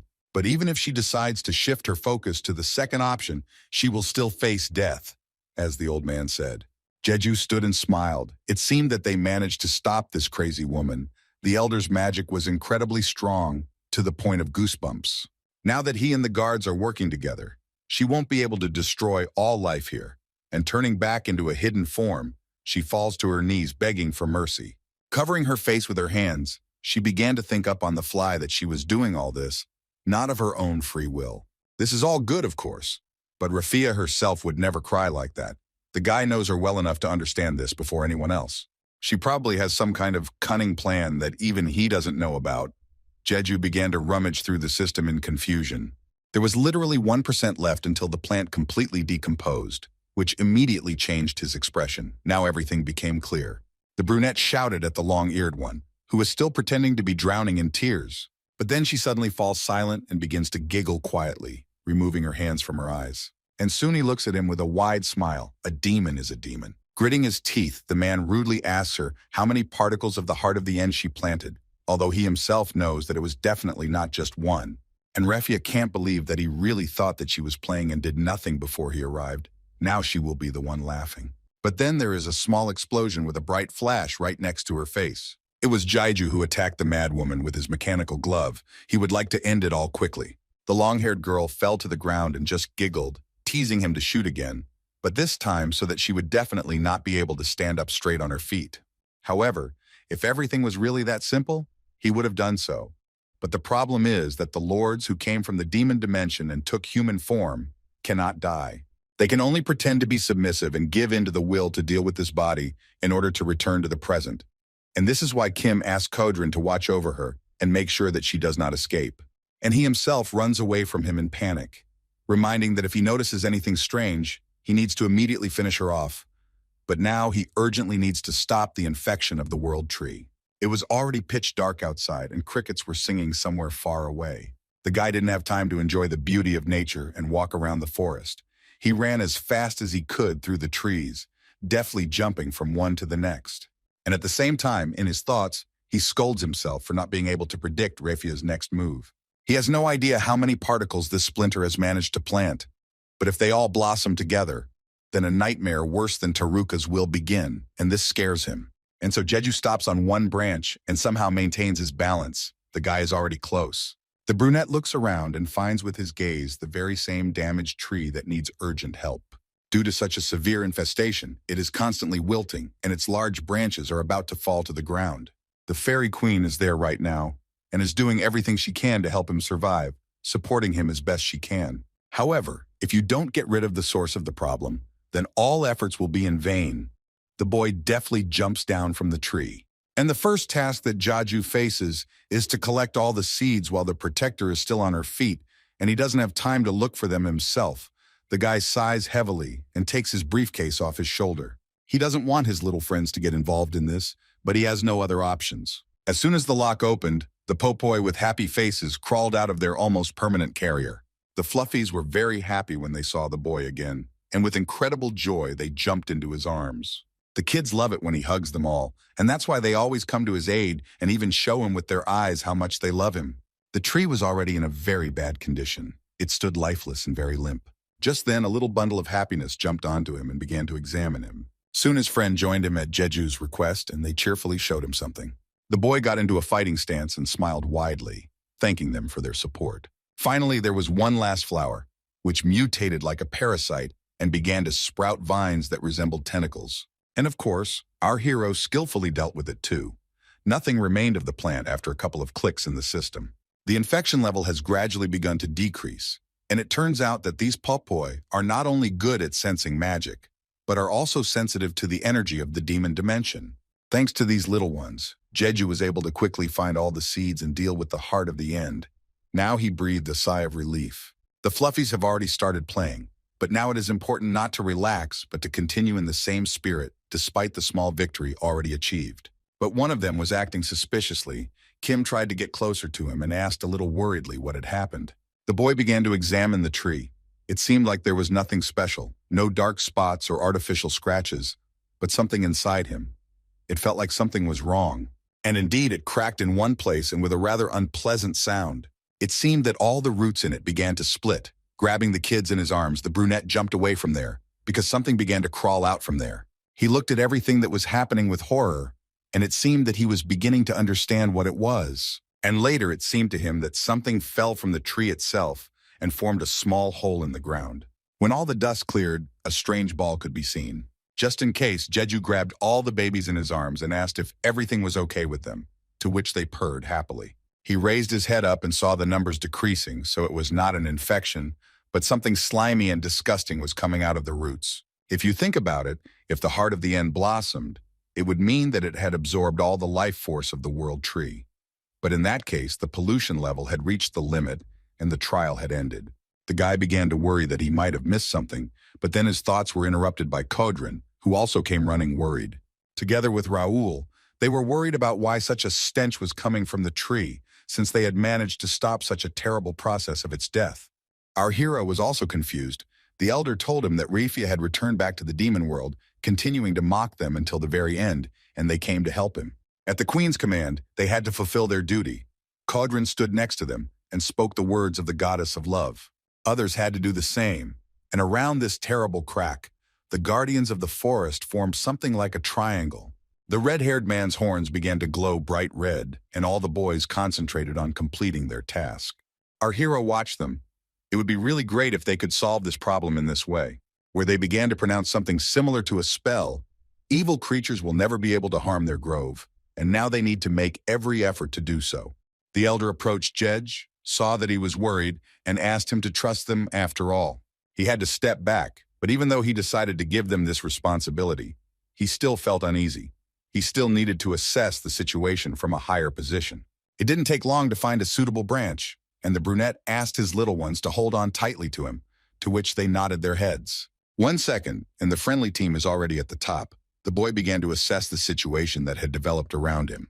A bright column of light was visible, which literally blinded his eyes. The centaurs were diligently puffing above it. Viewers also shared their opinions about this. It looks very much like a spatial isolation, separating the world tree from a clod of dirt. And yet, as he thought, something was wrong here. So why was it hiding, since they told him that they were a barrier specialist? After a couple of seconds of observation and reflection, everything finally becomes clear to him. Kim Jaiju immediately rushed to check his system for the current infection rate. The percentage had risen again. It's very interesting because most of the heart of the end seeds scattered at the roots of the world tree were eliminated, and the guardian sent that demon back to her world. However, despite the fact that there was evidence that the dying process had slowed down, a clod of dirt that he had never seen in his life flowed out of the cracks in the roots. After this, the infection began to spread again. Perhaps we can conclude from this that there are other sources. Even little fairies had already flown up to the forest guardians and were trying to somehow support them morally so that they would not lose heart and continue to work. Suddenly, Farron heard some strange roar, similar to the cry of a dying monster, and became wary. And indeed, after a couple of seconds, some kind of black spot began to appear from there. And soon it began to resemble a fist that had broken through the barrier on one side. Kodrin was very scared and tried to make every effort to turn it back. His brother Raoul screamed in horror and continued to help. They couldn't let anyone escape from there. Seeing what was happening, the elder ran up to them and demanded that everyone step aside immediately. The boys looked at him in horror and automatically did as he ordered, and the old man activated his weapon, He couldn't leave the situation to chance, and summoned many magic arrows that shot upwards and then changed the vector downwards. There was a very loud explosion with a bright flash that could literally blind the eyes. But it seems that it is all useless. A monster with huge fangs began to appear from there. It completely destroyed the barrier and emerged while everyone else was looking at it. Jeju watched everything that was happening from above. It seemed that he was worried for good reason after all. Judging from the entire situation, it was very likely that the heart of the end was a smokescreen behind which the summoning of the highest level monster that he feared was hidden. And now the big question is whether the guards and the elder will be able to defeat such a fierce enemy. And unfortunately, the boy does not have enough mana to eliminate him with the help of the Ring of Darkness. But even in such a bad situation, he would like to at least hold it back, which he should definitely have enough strength for. And meanwhile, the toothy one had almost crawled out completely. But suddenly the brunette noticed that something was still moving inside. Was there really another creature there? Jeju, in a slight panic, knelt down and put his babies down. The kids were very worried about him and almost crying. They hugged him with their fur and didn't want to let him go. Although they really know best what danger is when they saved him back in Taruka, even when it was incredibly scary and they could have said goodbye to life, they still followed him and helped him in any way they could. Such warm memories brought a smile to Jeju's face, and he asked if they really wanted to go with him this time too. To which the fluffy one smiled and jumped. The answer was obvious. If anything, they should hold on to him tighter. Our hero jumped from a great height and is ready to risk his life. He can't just leave everything like that if he just sits and waits. Otherwise, by that time, everyone will be dead. The boy has the mana of the sun, so something should definitely work out. The elder fought with all his might, and it was clear that he was already very tired. Farron heard his heavy breathing and wanted to ask him to step back and catch his breath. But he interrupted him and demanded to take everyone who was there and leave. And he doesn't care how many enemies there are. In his heart burns the duty to protect his forest. However, there is one problem. Looking at the monsters that crawled out from there, it seems to him that it is impossible to stop them with the help of his power. In the situation I was in, ordering everyone to maintain a fighting spirit meant nothing less than sending everyone to certain death. And so he decided to sacrifice himself. Farron began to resist him. He wants to fight to the end like everyone else, for which he received a scolding from his grandfather. The blonde asked Kodrin not to be stubborn, but he would later be tormented by a feeling of guilt for this. He couldn't leave everything like this. Grabbing his hand, the bespectacled man asked him not to forget his duty as a guardian, who would then protect the forest if they too disappeared from the face of the earth. These words really made him think. The green-eyed man almost cried from such hopelessness. They still had to leave the so-called battlefield, and even the stubborn Raoul turned around and was about to leave. The old man raised his head and looked again at these nightmarish creatures. It seemed that right now, the end would come for him. There are a lot of them, and all against one, with their terrible jaws wide open. One of them was going to bite him and not leave him a chance for survival. All he could do was close his eyes and wait. But suddenly he heard the disgusting roar of one of them. Could it be that he was still alive? The first thing the elder saw was the monster's huge paw, and raising his gaze higher, he noticed that man, Jeju, was standing with his back to him. He couldn't believe that it was this young guy who protected him, whom he initially didn't trust, and therefore silently looked at his back. It's high time to use his Ring of Darkness. There's no time to put it off. Activating the Night of Shadows, the terrible monster plunged into darkness. Very slowly, its paws were immobilized like the rest of its body. Our hero looked at everything that was happening and controlled the situation. It was very good that he had enough mana left to hold back two toothy ones. First of all, he needs to finish them off right now. The brunette asked his fluffies to hold on to him tighter while he runs. With a small hop, he jumped so high into the air like a rocket. The kids literally felt dizzy from the incredible speed at which they were flying. But they couldn't relax. Our daredevil ended up several meters above his head. Now is the time to use his mechanical glove on him, which he does. Finding the perfect time and moment to attack, Jeju fires a mana beam straight towards him. Toothy began to scream like crazy. It seemed like his body was slowly burning. Our hero controls the whole situation and watches what will happen next. But for now, he can calmly catch his breath. The old man looked at all this and was amazed by such incredible destructive power, and it seemed that these furry creatures were helping man. Taking the mana stone, the boy warned the elder to take care of himself and stay away, because not all the creatures had been destroyed yet. He doesn't have enough power to take care of him either, so Centaur should dodge their attacks on his own and hide somewhere and wait out this disaster. Having fixed his hair, the blue-eyed man even got a little angry. There was no talk of running away. He also promised to thank him officially a little later, when the situation was settled. He promised to help him as well and launched several magic arrows into the sky. There was an incredible battle in the clearing around the tree, and bright pillars and flashes from the attacks were also visible a couple of kilometers away. And so after a couple of minutes, everything calmed down. Jeju stood up straight and looked at the results of his work, trying to catch his breath. It seems like everything is over. Thanks to the help of the Elder, he managed to destroy all the monsters. And then he hears a notification from the system. This time there was good news. There was no environment that could pollute the world tree, and he even managed to complete the test, which made the brunette smile. He tried to rest a little, but saw how his little friends began to climb all over him very sluggishly. But after a couple of seconds, they stopped holding on to him altogether, and Jeju glanced nervously at them. Laka, Koden, and Baron were exhausted after such a battle and simply slowly fell to the ground. The guy began to worry a lot. It was a good thing he managed to catch them all together, which gave him a sigh of relief. The babies looked unhealthy and depressed. Their downy fur was infected, and the babies had shrunk in size. The boy remembered those very words of Confil. If he received something, he must give it in return. But now everything is different. Not like it was then, and he should try to heal the kids himself with his magic. With a little effort and focusing so much on this goal, he managed to bring them to their senses, and the poppy began to slowly open their eyes. And soon they were all able to smile joyfully at their unusual friend.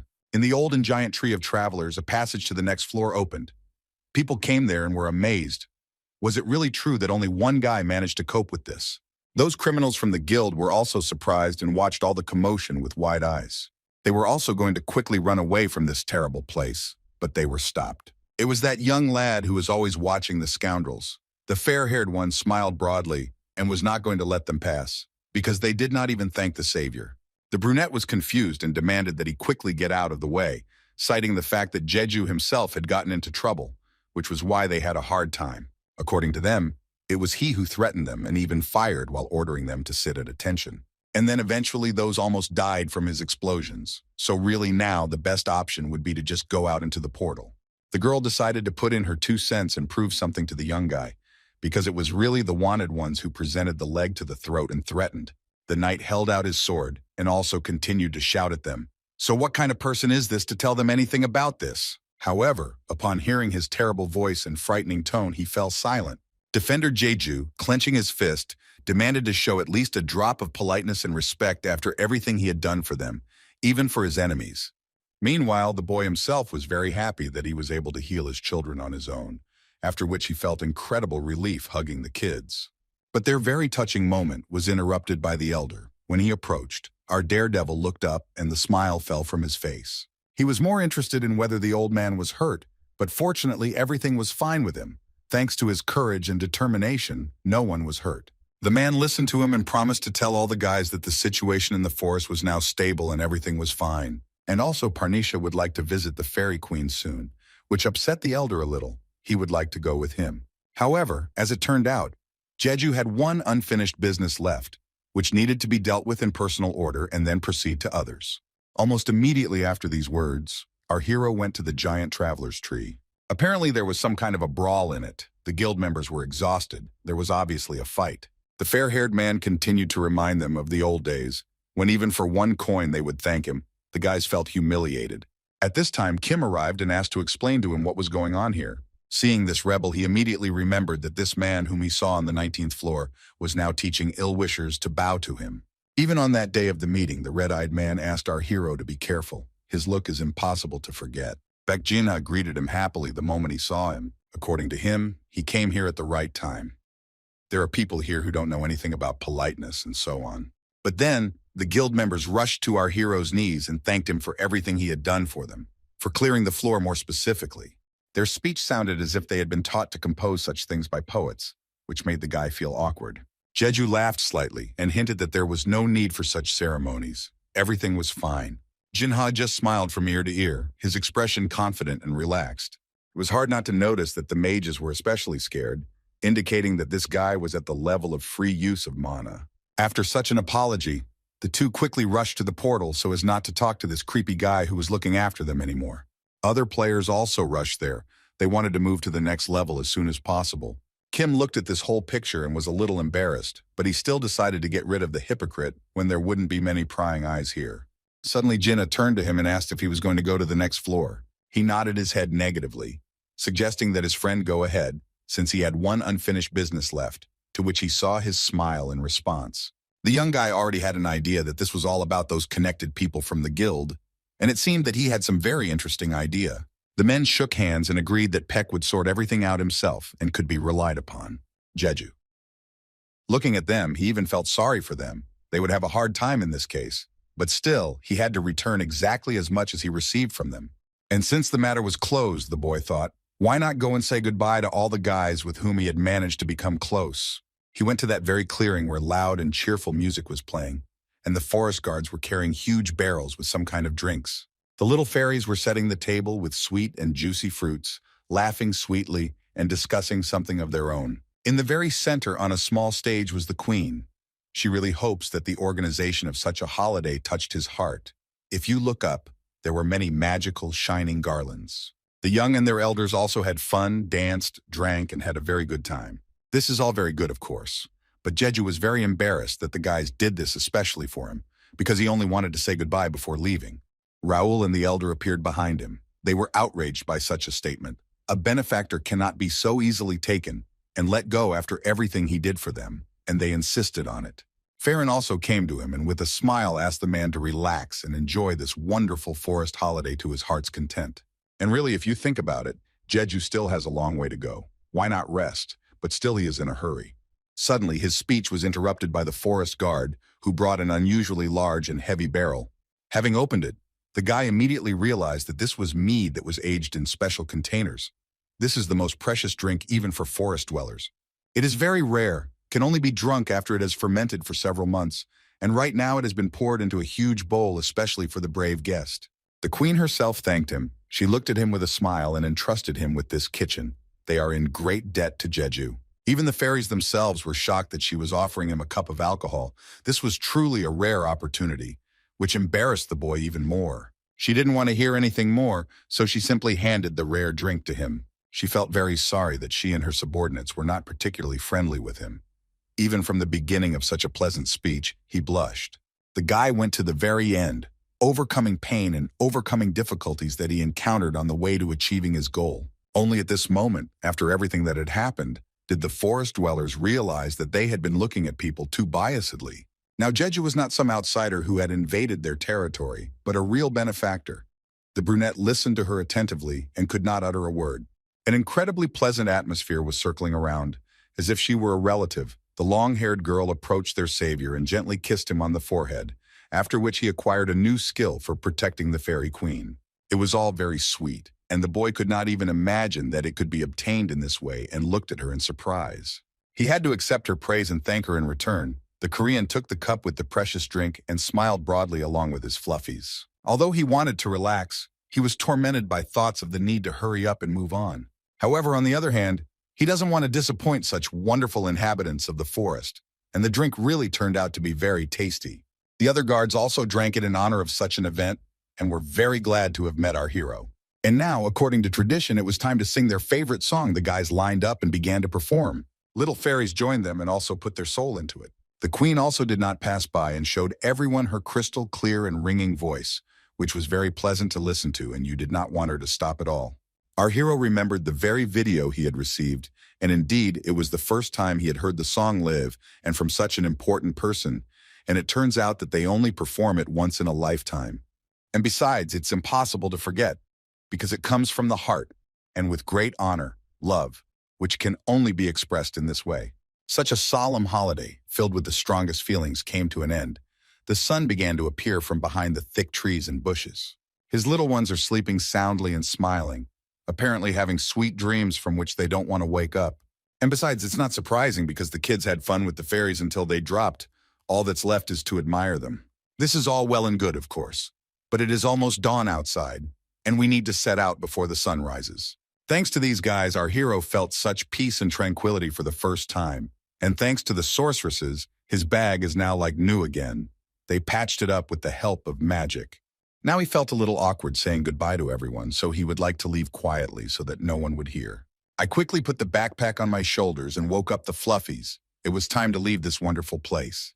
The kids, as always, briskly jumped into their small carrier and closed it behind them. But then, Jeju heard a familiar, quiet female voice behind him. indignantly scolding him for the fact that their benefactor was going to quietly run away. The boy turned around and felt a little awkward. The queen couldn't fall asleep without seeing him off properly. The long-haired girl pointed her finger somewhere ahead and said that she had prepared very well for this moment. The boy turned there, and what he saw shocked him.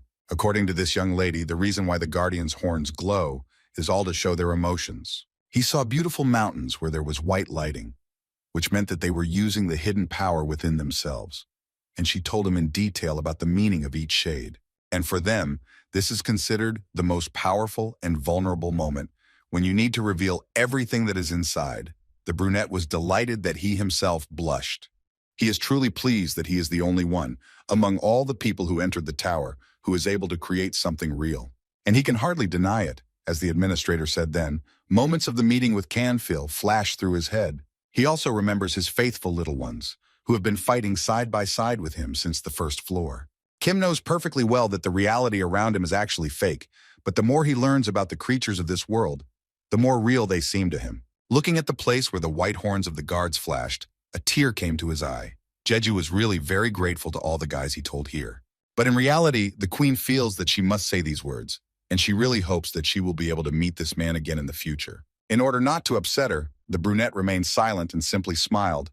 He believes that this is most likely their last conversation. The long-haired girl waved at him, which he did in return, and finally turned around and left right at dawn. He reached the giant tree of travelers. Now he too should say goodbye to it.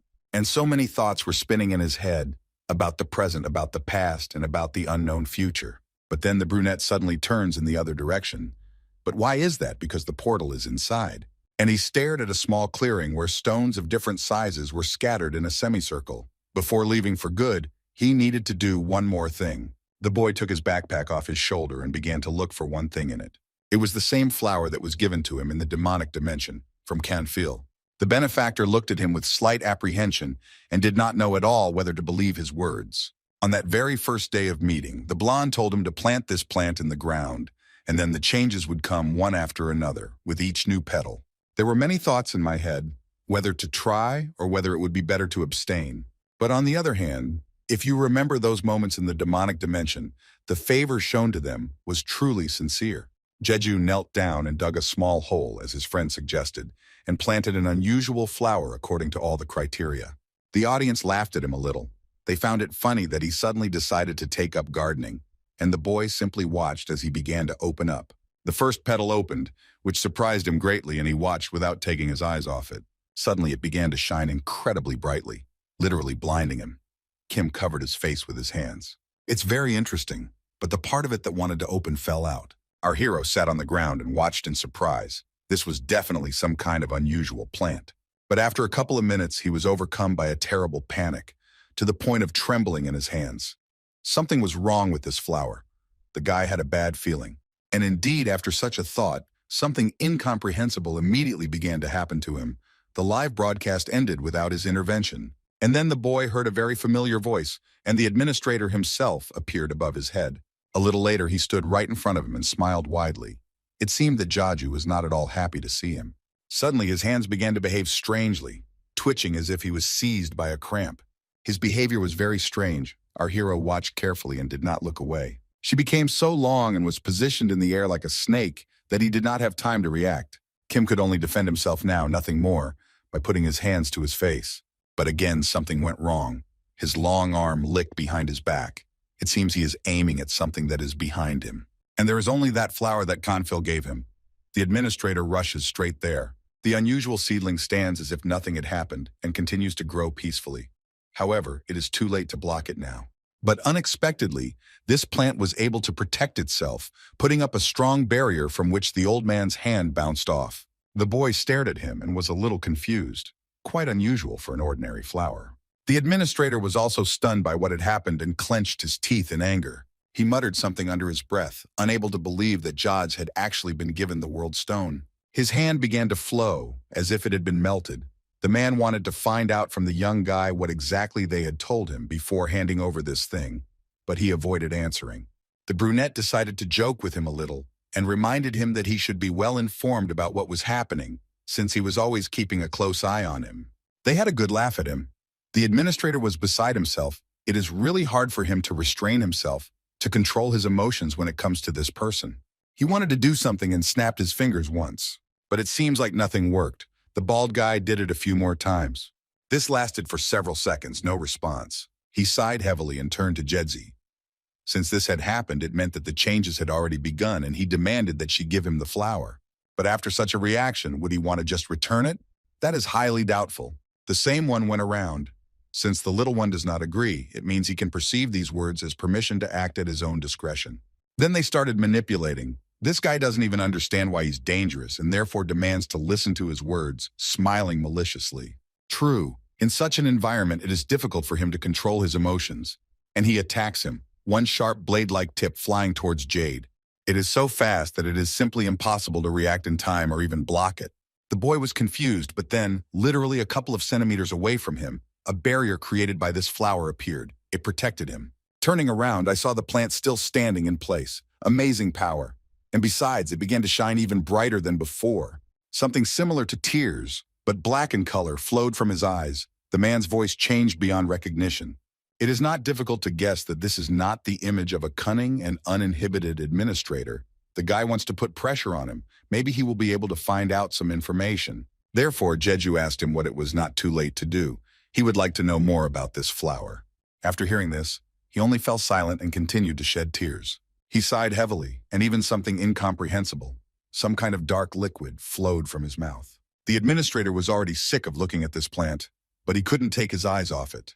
Suddenly, a strong wind blew, and from the direction of the stone of the world, which could literally sweep you off your feet. And then, for some unknown reason, he had the feeling that something had hit his body, which made him turn around. Kim saw how his not-so-pleasant interlocutor really began to blur, hearing from him only an unpleasant cough. It looked just awful. The boy couldn't take his eyes off it and just looked at it in horror. The administrator felt that his end was coming soon, and so, almost dissolving, he said that he should not regret his choice. It sounded completely incomprehensible and strange. Jeju wanted to ask again what it meant, but unfortunately, he didn't have time. This is just some kind of madness. The brunette looked at this black spot that formed in the air and gradually disappeared too. The strange flower continued to grow as if nothing had happened, a very mysterious situation. The guy is still wondering what kind of plant it is, and judging by the reaction of this crazy administrator, there is definitely something in it. He came closer and took it in his hands to examine it from all sides, and it seemed that for a start its shape changed. Maybe everything for all these manipulations, and now it can be taken away. Shrugging his shoulders, Jeju silently put it in his spatial backpack. Oh yeah, he completely forgot about turning his broadcast back on and returning to the viewers. They immediately started asking a lot of questions, to which Smelchak just laughed, rubbing the back of his head, and asked for forgiveness, blaming all the blame on a technical failure. The first thing he needed to do was to return to that same giant tree of travelers, and after a couple of minutes, he was already walking down the corridor. Looking at his system, he saw that he had accumulated over 100 notifications, and there were probably new messages among them. And earlier he thought that it was about friend requests, and therefore ignored them. It turned out somehow awkward. His old friend Lee Seiya typed more than anyone else, which began to worry him a little. After he started reading them, it became clear that these were the most ordinary messages. Perhaps she had no one else to correspond with, and that was why the girl was writing to him. He sighed heavily, but nevertheless told her not to worry and said that he would soon come down to her too. The audience began to laugh at his manner of communication, but he began to mock in response, because only old people think that they should address younger people informally. Kim continued scrolling through the feed. The next person who wrote to him was Han Sungmin. According to him, with each floor the scenario only became more interesting, and also, the guild disappeared. When he heard about the hypocrites, his eyes almost popped out of his head. It all looks very strange. The men exchanged a few ideas between themselves, and now they agree that Jeju will personally go to the 20th floor to check out the situation that has arisen there. But before that, he had to check the reward himself. By clicking on the right button, he got an ordinary-looking box. It looks quite familiar, but there was also an interesting envelope besides it. The brunette took it in his hands and began to examine it with curiosity. A very familiar and spicy floral scent emanated from it. It's not hard to guess that Confil sent him this small message. He couldn't wait to find out what was in it. The demon congratulated him on the successes that had befallen him on his way, and also asked how he had taken care of the little thing he had given him, wishing him success in the end. Suddenly, a smart guy was found in the chat who suggested that the administrator had given him this plant, to which Streamer only laughed and began to deny it. To make them forget about it faster, Jeju ran up to the box and began to slowly open it. True, his behavior was rather strange. The boy was suspiciously cheerful today and quickly managed to change the subject. As soon as the lid was gone, some strange and long thing began to crawl out from there. It was the leather belt of the master of the 7 snakes. Of course, this is a heroic rank. Like the crawling creature after which it was named, it began to wrap around the hero's body. It looked a little suspicious, and Parnisha didn't really want to try it on right now. He had a lot of doubts in his head. As his viewer said, the effect is almost zero, and so he can simply remove the object he is holding in his hand. And now is the best time to check, while no one is bothering him. And the strap seems to have begun to live its own life. When its new owner loosened his grip, it began to speak out of him quickly like a snake. After a couple of seconds, it completely wrapped around him, thereby activating the effect of the set, because all the things were collected from there. No one managed to get the full set, so he is the first one, and he will have to find out what will happen next. And from the very beginning, he had a feeling as if something was crawling inside him. It really does look like a snake that is about to bite him. It was as if she had completely embraced his heart, which caused an unpleasant pressure pain after what stuck in there, their fangs. It was beating like crazy. It seemed like it was about to explode. The brunette could barely restrain himself from screaming. However, it seems that it didn't work out very well. Such hellish pain tearing from within could not be simply contained like that. Right now, he needs to regain the ability to think sensibly and gather his will into a fist. Otherwise, he might be consumed by raging emotions. Bending over, the boy tries to increase the flow of magical power. And this was like a real test. Mana began to feverishly move through his body, causing trembling. It felt like blood began to flow through his veins in the opposite direction. It was impossible to calm down. While he was trying to get a grip on himself, a buttock paw appeared from his spatial backpack. All 3 babies jumped out of there just at that moment. Laka climbed onto her friend's shoulder and smiled as if she was talking to him. There was that unpleasant feeling of being bitten by a snake in his heart again, and it began to subside little by little. It was very good that now it didn't last long. The crawling creature seemed to dissolve, and the pain began to subside. Finally, our hero was able to stand up straight, and looking at himself, he still could not understand what had just happened. It was impossible not to notice that when these fluffy ones touched him, his emotions and his magical energy immediately calmed down, which allowed him to get a hold of himself. One of the attentive subscribers noticed that there was something else at the bottom of the box and asked the guy to check what was there. This time it's really something unusual. The turban of Shaknal, a heroic ranked shadow ruler, a very useful item that grants the ability to fly. And it is special. Its mobility differs from others, which means that our hero's chances of successfully clearing the tower will now increase. Besides, such a new unusual opportunity stimulates people's instincts, which makes it very valuable. The brunette looked at this and couldn't believe that he had gotten a great item. These are usually very popular and instantly sell out at auctions. They are almost impossible to find. He put this wonderful hat on one of his little ones and told them to go back into the bag, promising the audience that he would try it with other things a little later. This new strap fits him quite tightly, and the first thing Jeju wants to do is run to the 20th floor and check out the interesting story that Han Sungmin told him in the messages. It's time to hit the road. The boy enters the right portal. He hadn't been here for a long time, in a free area where it was always calm and a warm breeze blew. His friend Lee Seha met him almost at the door and seemed very happy to see him. Her eyes literally lit up. The boy was also a little surprised to see her here and looked at her from his brow. This is his friend, with whom he defended the 6th floor back then.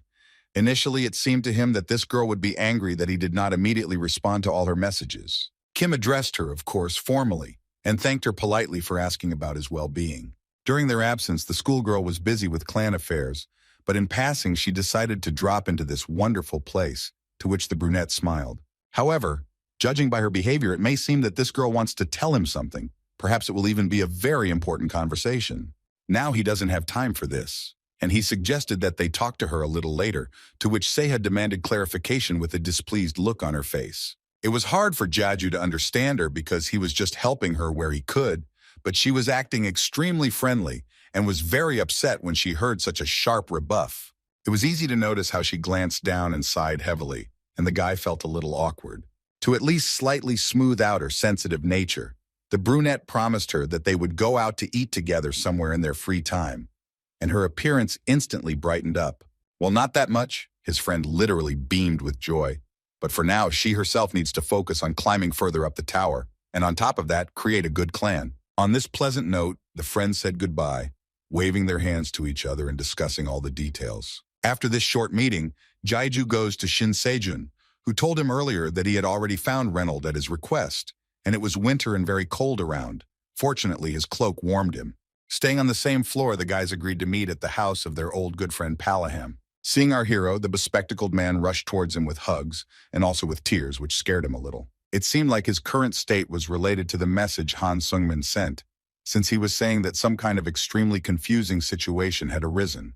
Clearing his throat, Jeju told him that he had heard rumors that it was very noisy on the 20th floor. His interlocutor found it a little unpleasant to say this, or perhaps even scary. But that's not all. The members of the Hypocritus Guild had all disappeared to the last one. But our hero certainly didn't expect to hear such news, and even less from him, and he looked at him with wide eyes. Of course, he would like to know more details about this incident, and he openly asked for it. According to Senjin, there was an incredible commotion at the main gate of Teruha. All the people around were alarmed, but the bespectacled man still couldn't say the exact time of the incident. But the leader Lee San-hu was found without signs of life in the same place. And on top of that, on the ground beneath him lay 9 bodies of elite guild members, literally thrown into a pile like unwanted trash. After all these horror stories, Jaiju seemed to have guessed that this was most likely the work of Baek Jin-hae, because before his departure, he entrusted him with the task of dealing with them. Everything fell into place in his head, and really there couldn't be any other guesses. When that crazy guy said those words about helping him, he had a distraught look on his face. And besides, according to Senjin, the oddities don't end there. Something happened in the place where the expelled users might remain. Lee San-hu and his guild members stood in front of the temporary shelter outside of Teruha, shouting out words in horror that they had done something very wrong. And this noise never ended until each of the colleagues found out about it. And then they all disappeared together. The frightened guys from the Hypocrite burned their insignia so that no one would find them. And after that, they either hid somehow, scattering across the territory, or ran away through the portal. They also say that the culprit could not be found at all. There was not even the slightest hint of him, to which Jeju only threw up his hands pretending that not knows nothing. But in reality, everything is not so at all. First, this Gina dealt with them and later controlled the body with the help of mana. Even magicians are afraid of his ability to manipulate. He turned out to be more cruel than he could have expected. Our hero didn't want to dwell on this, and it was time to move on to the main thing. His assistant was still able to find that person. The bespectacled man needed time to figure out how to tell the whole story correctly. Kim didn't quite understand why he was hesitating and just waited. Meanwhile, on the American 52nd channel, it was he who was in his workshop. Reynold loves his job very much and worked tirelessly on his new invention. But then someone comes up to him from behind and shouts. The boy gets so scared that he pulls his hand away with the soldering iron. It was that friend of his who was always indignant at his childish games, which constantly took up an incredible amount of time. Taking off his protective gear, the blonde just smiled awkwardly and said in a trembling voice that he had only a little hour left to finish the job. The black man kept shouting at him. Yesterday, this master told him the same thing, which filled him with incredible anger. He was most concerned about the costs of all this, the workshop, materials, and other things. The man continued to press him, and Reynold really felt very ashamed. This quiet muttering under his breath was already starting to get on his nerves. The dark-skinned man grabbed the blonde by his shirt and demanded that he stop feeding him breakfast. And since it comes down to it, then this master should show the result in practice. The brown-eyed man could not stand it and swung his hand at him. He tried to hit the bespectacled man, who already closed his eyes and was ready for it. But just at that moment, he was seized and prevented from harming young Reynold. Naturally, the black man was surprised and wanted to know what was going on, because in theory, there shouldn't have been anyone else here except the two of them. Turning back, he saw a young guy in a hood who was holding his hand tightly with incredible strength. It was Jeju. He arrived here just in time and doesn't think that identifying himself will do much. Having looked at this blonde guy in person, it becomes clear why Seijin remained a little on the sidelines, even though he said that he found him. It seems that he was not sure that he was looking for such a strange guy. Although he himself was initially confident that Reynold, with his outstanding abilities, would live happily ever after. His past and reality are not at all what others might expect. Suddenly, someone came to their workshop and distracted them from their male squabbles. It was an old man who was indignant at the fact that they were creating problems in the city. There was already a lot of noise here because Lachanta himself had arrived. He let go of his hand and, laughing awkwardly, asked for forgiveness for his harshness. He promised with a smile to be more careful while the black man looked at him ominously. Looking at his hand, he saw red marks on his wrist from this unfriendly fight. It seemed that it really hurt. The man was a real monster. In order not to create unnecessary problems for himself, he wants to get Reynolds out of here as quickly as possible and run away. At this time, the blonde thanked his unexpected guest for his help. But then their sweet conversation was interrupted by this man. The blue-eyed one looked at him with fear in his eyes, expecting the worst. The dark-skinned man came up to him and grabbed his hand again, reminding him that in addition to his amusements, there was still other work that needed to be done. Now it becomes clear to Jeju why he didn't tell about his past in that video. The brunette jumped up from his seat and clapped the black man on the shoulder. The boy said that he had some important business left here that he needed to complete. The boar continued to look at him with displeasure, because the old man himself had told him not to make noise in the city. But it seems the man misunderstood him. Jeju has business with Reynolds, and he told him that he studied the basics of magical engineering, and since their fields are similar, he would like to talk to him. The blue-eyed man raised his head at him and was very surprised that someone really wanted to listen to him. He was even a little confused. Our hero answered directly with a wide smile on his face that he had a lot to learn from such an experienced master of his craft. The black man also stood there in bewilderment and asked if he had misheard that he also had such a skill, to which he received a cold look in response. The men looked into each other's eyes for a long time, and Kim began to squeeze his hand on his shoulder, which was incredibly painful. Curly looked at that place and even began to get a little irritated by the fact that this guest only did what he did, bragging about his strength. Now he's sure that this man heard about Reynolds and that item from somewhere, and it seems that he came specifically to take it for himself, which he does not like. After such not the best thoughts, the man jerked sharply, as did our hero. After clearing his throat, the brown-eyed man told him that he was the guardian of this man here, and could in no way allow such a suspicious person to communicate with him. The very moment he named himself already alerted Jeju. He looked at him angrily.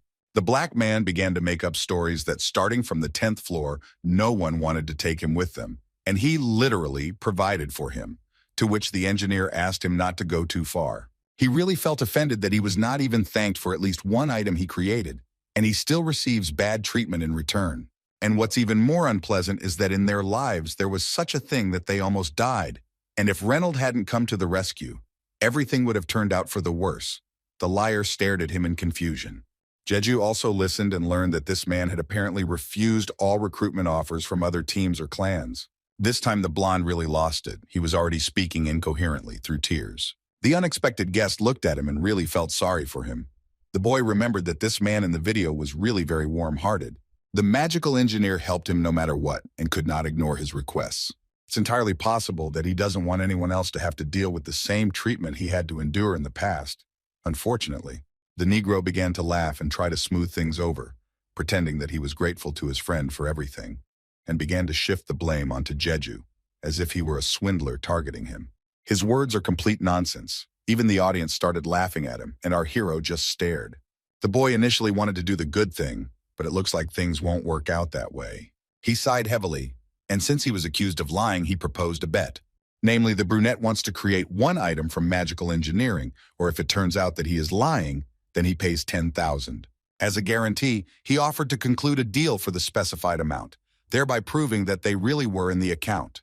Hearing such a large figure, the dark-skinned man's eyes almost popped out of his head. But deep down, he was very happy that he would be able to buy one piece of equipment for himself at the auction. Jeju opened his system and asked for his username to submit a request. Morris Collins smiled slyly and also allowed the guest to do whatever he wanted.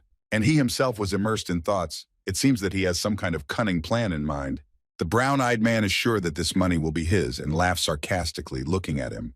Their pleasant conversation was interrupted by the old man because the next person was due to arrive any minute, to which Jeju replied that he had a letter of recommendation. Taking it out of his pocket, the brunette proudly showed it to him, and he began to read the contents. It contained a grant of many rights from the Sun Warrior himself, Palaham. Seeing this, the grandfather looked at him with confusion in his eyes. There were so many questions in his head, but almost no answers. With a wide smile, Kim asked again if he would be allowed to do so.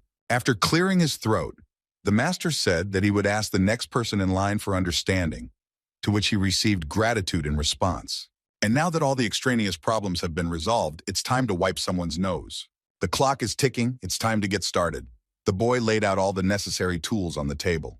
There was everything here: a drill, nails of different sizes, and other strange devices. After some time, Jeju took off his protective gear and announced to everyone that the work was finished. Reynold and the black man came closer to look at that masterpiece. The black man did not consider it to be anything worthwhile at all. In front of him lay some kind of ball, which our hero had bragged about so much, it looked quite simple and useless. The brown-eyed man immediately hinted that he was going to trick him, calling it a subject of magical engineering. Even the specialist himself could not comment on this and only laughed quietly. The uninvited guest took it in his hands and said that he would personally show them its functionality. They would see everything in the smallest detail. However, all this will be done outside, because it is cramped here, even though this is a huge forge. The head of the workshop was already waiting for them outside, smoking a pipe. Kim showed him his masterpiece and said that he wanted to check the functionality of the object, so it was important to take control of the street now. The old man looked at what he had in his hands and was very surprised. He seemed to understand everything at first sight, which is very good. And since this man arrived with a letter of recommendation, then one could expect something serious from him. He sighed heavily and agreed to it. Jeju also turned to the other boys and demanded that they not come too close and stand still, at a safe distance. And he asked them to watch carefully as this ball began to glow brightly. Having waited for the right moment, the brunette with a light movement of his hand threw him to the ground. According to the rules, he himself had to move away further to avoid getting hit. Maurice looked warily and did not understand why he was so confident in himself, whether this was really something worth paying attention to. The speed of this strange object began to slowly decrease and it began to make a strange squeak. A couple of seconds later, the ball exploded, creating a powerful explosion. The dark-skinned man covered his face with his hand because the wind and dust were blowing in his face. Reynold did the same but still looked at it with horror, and the old man stood to the side and was sad. Such a reaction was to be expected from him. Everyone had sour expressions, but not Jeju, who was incredibly proud of his so-called masterpiece. These compressed bombs can be made practically in a jiffy. Bran had taught him how to do this, and had praised him for his efforts in the days when he was Kaoli. The worried warriors came running to such a loud sound and began shouting to find out what had just happened. The brunette turned to them with a slight smile on his face, while the others looked out and became nervous at this turn of events. And since such a glorious moment has come, why not do some bad deeds to the guy who exploited Reynold? He will do so.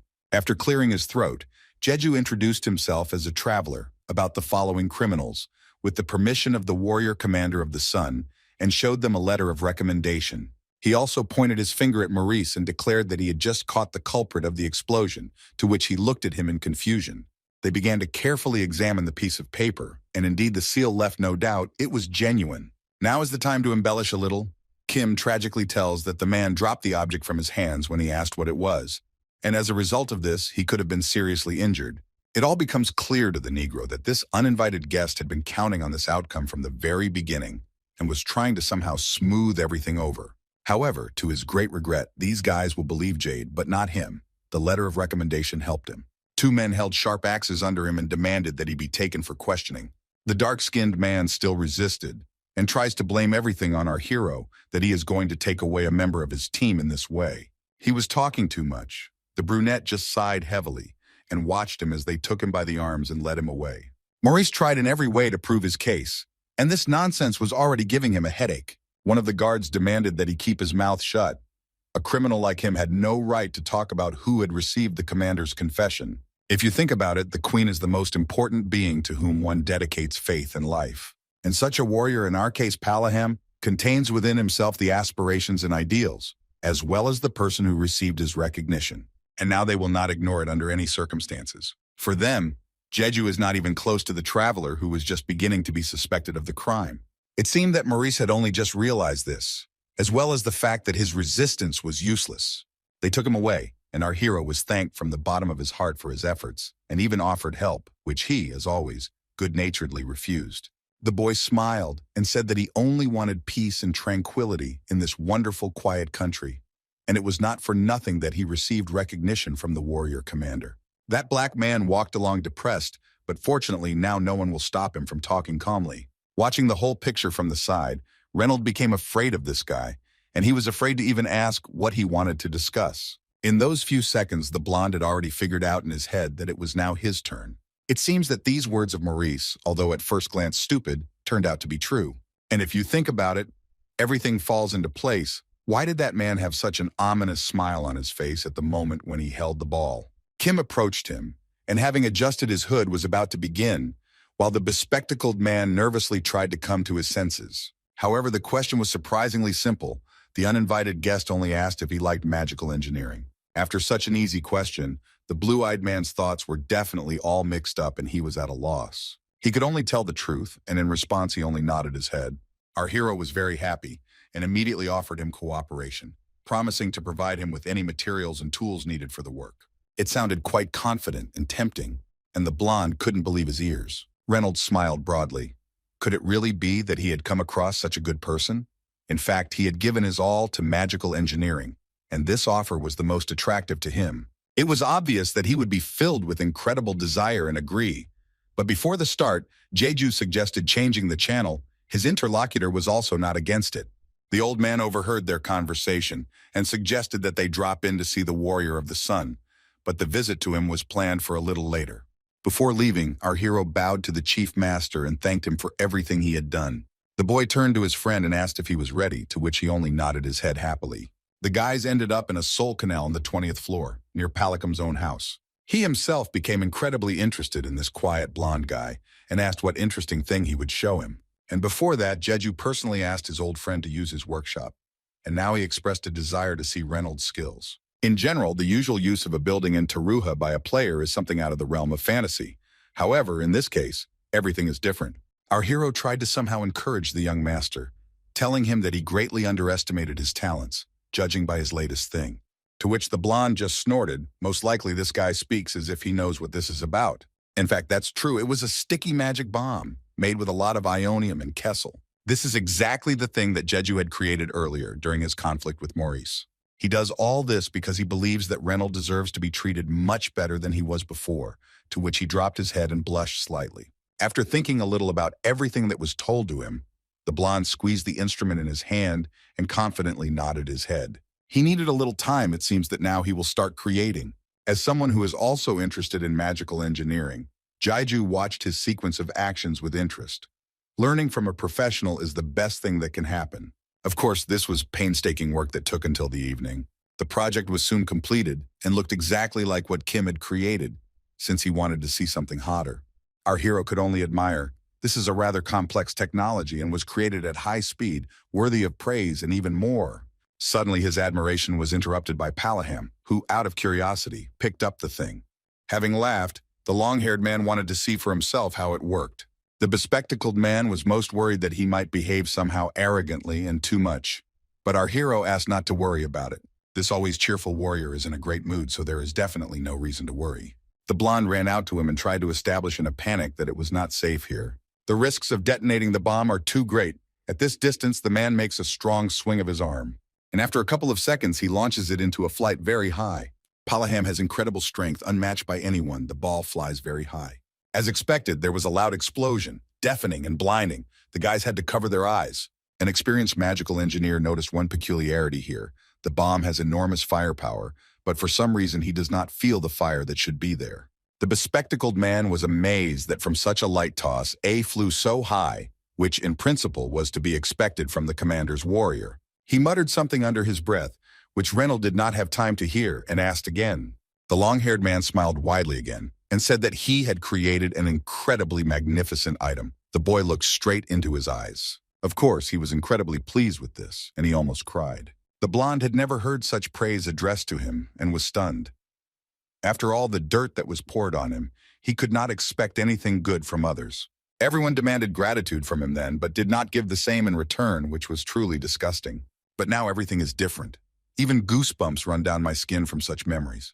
The boy couldn't stand it and started crying in front of everyone, hearing such recognition and truth from people he himself admired.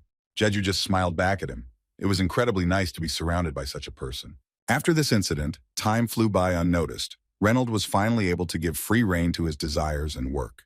Jeju wanted to improve his physical fitness and therefore organized small one-on-one fights with Palaham. Some viewers are already tired of watching the same thing and have started to rebel, demanding more diverse content. The guy plans to use the whole Lotano set together and said with a smile that he wants to practice a little more. This dagger he holds in his hand is the center of power that controls the army, and right now it is very important to concentrate. He needed to relax his entire body and concentrate only on this. The ring began to glow slowly. Also, this very necklace on his chest began to acquire a little brightness. The boy tried to breathe evenly and not be distracted by extraneous noise. And he managed to activate the set effect. The abilities of the Shadow Army were strengthened. Kim began to slowly move his hands. Since he wanted to fully reveal himself, advanced functions became available to him, but still, it was very difficult to concentrate. Dark shadow began to flow down his dagger with a strange grinding sound. Soon, the brunette managed to create his clone. He stood right in front of him, and in exactly the same pose. Working with a double feels like gaining wings you didn't have before, and being able to flap them. And if you're not aware of every move you make, they'll stumble and fall. This can be compared to programming. You need to move slowly and smoothly. Our hero takes a step to the right. The creature repeats everything after him, and finally, Jeju managed to stabilize his movements the first time. However, there is one problem. He needs to activate Shaknil, but if he tries to use Latanto, everything could go wrong. Specifically, the clone will not be able to maintain its form and will simply fall. If you think about it, this is now the biggest obstacle that is preventing him from further development. The guy tries again and again, creating more and more copies of himself and trying to control them, but they disappear into thin air. He had already lost count of how much of a failure it was, and the audience was also tired of watching it for several days. He managed to flap his non-existent wings. It continues to haunt him. It feels like he's falling because he can't fly. And when this happens, Jeju feels like his body is torn apart and exhausted, but he can't give up now. This shadow still stands before him, sometimes returning to its original form, sometimes on the contrary blurring when failures occur. This was already more than the 100th attempt. The brunette tightly squeezed the dagger in his hand and activated the Shaknil, trying again. The boy slowly raised his elbow up. His double followed him. And now it was time to use the power of the cloak, he also answered him. This time everything worked out after a long time of torment and training. Our hero was finally able to breathe a sigh of relief and smiled widely. His fans were also happy for him and praised him. He tried to catch his breath, but after such a strong tension in his body, his legs began to give way until they could no longer support him at all. After some time, the boy found himself in Palahim's house and was resting after such intense workload. The little pulpoy sat next to him as always and worried about their friend's well-being. Han Sungmin was also nearby and was already chatting with him. The position of the senior manager had been confirmed, and if he was lucky, the next one would not be long in coming, which made him very happy. Our hero assumed that he might be very busy, since the clan leader's seat on the 20th floor was right under his nose. And as it turned out, the man was heading to visit Jej purely by chance and found him nearby unconscious, and his babies were crying over him, of course. It was impossible to just leave him, and he carried the boy to bed. After such a situation, the question arises, where is this guy in such a hurry that he literally exhausts himself with those workouts, to which he only laughed? The brunette looked his friend in the eyes and said that he wanted to ask him for a favor. Of course, he wouldn't refuse him, and smiling broadly, Sungmin asked him to tell him in more detail what he wanted, because he was ready to fulfill any of his requests. After hearing this, even the fluffy ones who always looked at him with malice became very happy, and it seems they may have changed their opinion of this man. Jeju began to pet one of them and shared that he had 2 questions for him. The interlocutor listened to him attentively. The first thing he asked was to block user access for a while, and to do everything possible to stop the spread of rumors about who Lachanta was. While they were chatting, work was in full swing in Palicum's workshop, and it could be heard even outside. Reynolds looked very busy, looking from the tools to the paper with the drawing of the glove, trying his best not to miss any of the details. Our hero came to him after talking with Songmin and decided to observe the process. The task itself is not difficult, but with such power as the professional thinks, there will be no trace left of the original object. No matter how you look at it, even if you squeeze the maximum efficiency out of the glove you already have, it will not be more than 5%. This conclusion made Jeju seriously think about what to do with her next, and it seems he has no choice but to create a new one and say goodbye to the old one. But then his thoughts were interrupted by Reynolds. The guy raised his head and looked at him questioningly. The magic engineer suggested that he take a course on strengthening the equipment he already had. Then, without any particular problems under such conditions, it would be possible to rise to the 29th floor. Of course, the brunette is grateful to him for his concern, but he still won't change his decision because he won't be able to tell a person who has known for less than a week that the administrator is trying to kill him. The bespectacled man became a little sad. He wanted to offer the best possible option for his client, but it was a bummer. Lachanta asked if he was still ready to help him, to which the blonde just nodded his head. He was just scared earlier that it was very dangerous. Since everything was decided, our hero was going to transfer him money for the materials, but then Reynolds cried out in confusion. He feels awkward accepting payment this time. Last time, those 10,000 coins were enough for him. Of course, Jeju was going to object, but the blonde insisted that there was no need to worry now. On this account, and it was time to get to work, the young master promised to contact him when he finished the project. After these words, he immediately began to examine the drawing, studying how best to do everything. Our hero thought about what he should do right now, and he left all the necessary orders in the hands of the specialist. He got the idea to start climbing back up, which he's about to do right now. On this day, the weather outside was very nice and calm. Light snow was falling and the sun was shining, ideal for starting something new. The guy has already gotten ready and is moving on, while the viewers discussed his lifestyle in the comments. Fainting has become a part of him lately. But even despite this, the brunette smiled and said that he had already rested enough, and now everything would be fine. Of course, they didn't completely believe him. He didn't want to think about the bad because there was so much good ahead, and simply smiling, he tried to smooth out the situation. On the 26th floor, there were already people sitting on a huge rock and chatting, trying to get to know each other. The blonde grumbled that waiting was literally tiring him out. Fortunately, he had money for food from the very beginning, and he was not threatened by the torments of hunger. The long-haired comrade asked him with a smile to wait a little longer, since there was only one participant left who needed to be waited for.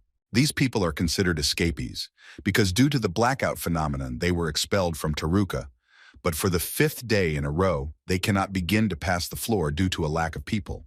The gaze of the two stared at the small group of 7 members. The dark-skinned one heard that they were from a small clan and had arrived here in an incredible hurry. Everyone already wants to start quickly and not sit rooted to the spot. The guy sat down near the statue. The participant with a scar on his face stared at the stonework of art and was already bored enough to look at only it. She stood there and stared at one point, but suddenly her gaze shifted to him. The long-haired man shuddered and even got scared. Goosebumps ran across his body. The man pressed himself against his friend and, just in case, asked again whether she had moved her eyes just now. But the blonde thought that he was slowly starting to go crazy. He tried to prove to his friend that he really saw her move from her place, but the knight looked at the notification in the system with a smile. The 10th person had finally arrived. Everyone looked towards the portal and saw a tall guy. The test began at that very second. It was Jeju, just in time. What a blessing that he literally saved everyone from the devouring power of anticipation. The first thing his gaze fell on was the statue, which stood quietly and peacefully, holding the scales in its hands. But then suddenly a strong earthquake began, and she began to move, frightening all the users who were here. The stone giant dropped to his knees and raised his hand with the large sword, still looking straight ahead. A man approached our hero, and for some reason concluded that he had already been here, since he had come alone to such a dangerous place. The brunette didn't want to tell him anything, and simply agreed, asking him not to worry about him. The gray-haired man kindly suggested that the boy follow the 30,000 coin rule. And it's very good that Jeju knows perfectly well how everything will go. The participants need to place objects on the scales within the allotted time. After this, demonic beasts will appear on their way after the time has passed, and they will need to be killed. In addition, the difficulty level changes depending on the value of the item in the bowl. If the test is passed, everything will return to normal. Nowadays, there is a certain formula, and before, for security reasons, only expensive items were always used, and now he needs to calculate it. He became a little nervous, as he had no idea whether the administrator had given up after the last meeting. His agitation was noticed by this man, and he asked what was going on. Laughing slightly, he offered to take on the elimination of all the monsters. Of course, everyone wants everything to be that simple, and so does Jeju. Their timers started beeping. There were literally 10 seconds left before the most interesting part began, and they needed to get ready. The 2 men who had already become friends also tried to psych themselves up. And so the time was up. The goddess of justice decided to bring one person as a sacrifice. Her eyes began to shine blindingly. Meat's hand jerked and one of the bowls fell with a loud sound onto the hard stone, breaking it. The old man looked at all this with horror and could not believe that she had chosen him to be torn apart. The guys weren't sure that part of the scale was supposed to fall. The men ran up to the girls and helped them get up. Our hero screamed in panic, demanding that everyone else immediately move away from the statue. Black smoke began to appear from the bowl, which constantly thickened and rose higher and higher. Of course, Jeju had his suspicions, but he never thought that they could come true, and now the rules are being ignored, which is very bad. People with horror on their faces ran away from here as quickly as possible. It's very strange that this thing appeared here, began to emerge from the disgusting liquid. It seemed like it had really begun. A controller and other monsters appeared in front of the guy, angrily examining the area around him and identifying their first target. But he just stood rooted to the spot and silently looked at them, doing nothing. The man, with whom Jeju had already become friends, demanded that he run away from there as quickly as possible, and he thought to himself that our hero was unable to move because he was afraid. All the people in horror begged him to move away. They would not want anyone to suffer or even die in the first seconds of the test. The monsters began to attack first.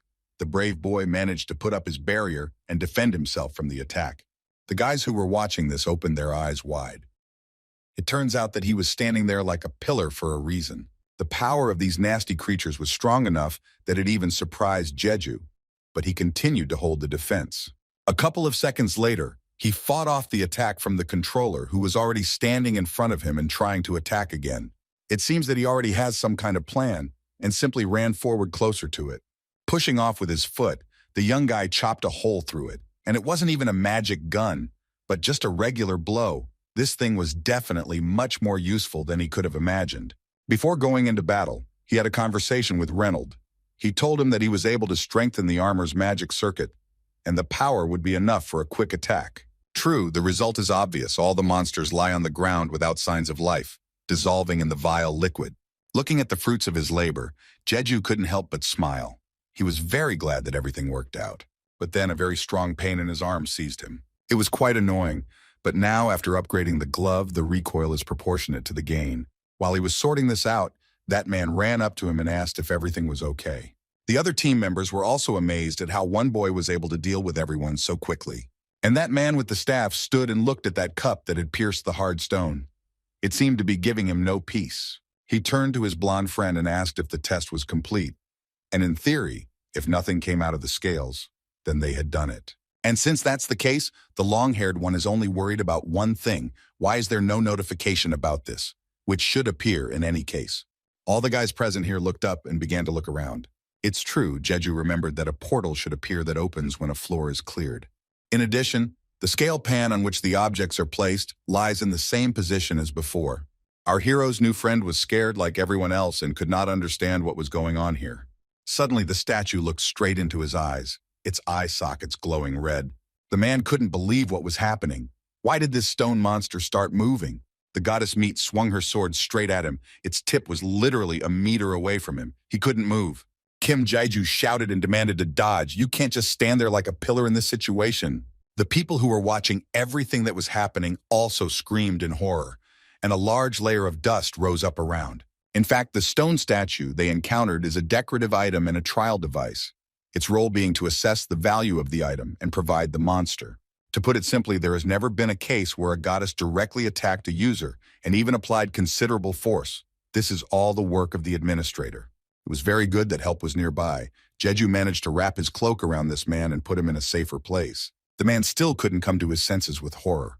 He was even frightened by these moving scraps of fabric. Our hero managed to react in time and remove him from the epicenter of the attack. The admin really seemed to have gone crazy. The brunette looked at the victim with concern and asked how he was feeling. And if everything was okay, then we needed to get out of here as quickly as possible, along with the others. Sedoi just looked at him in confusion, and he was slightly tormented by a feeling of guilt about being such a coward.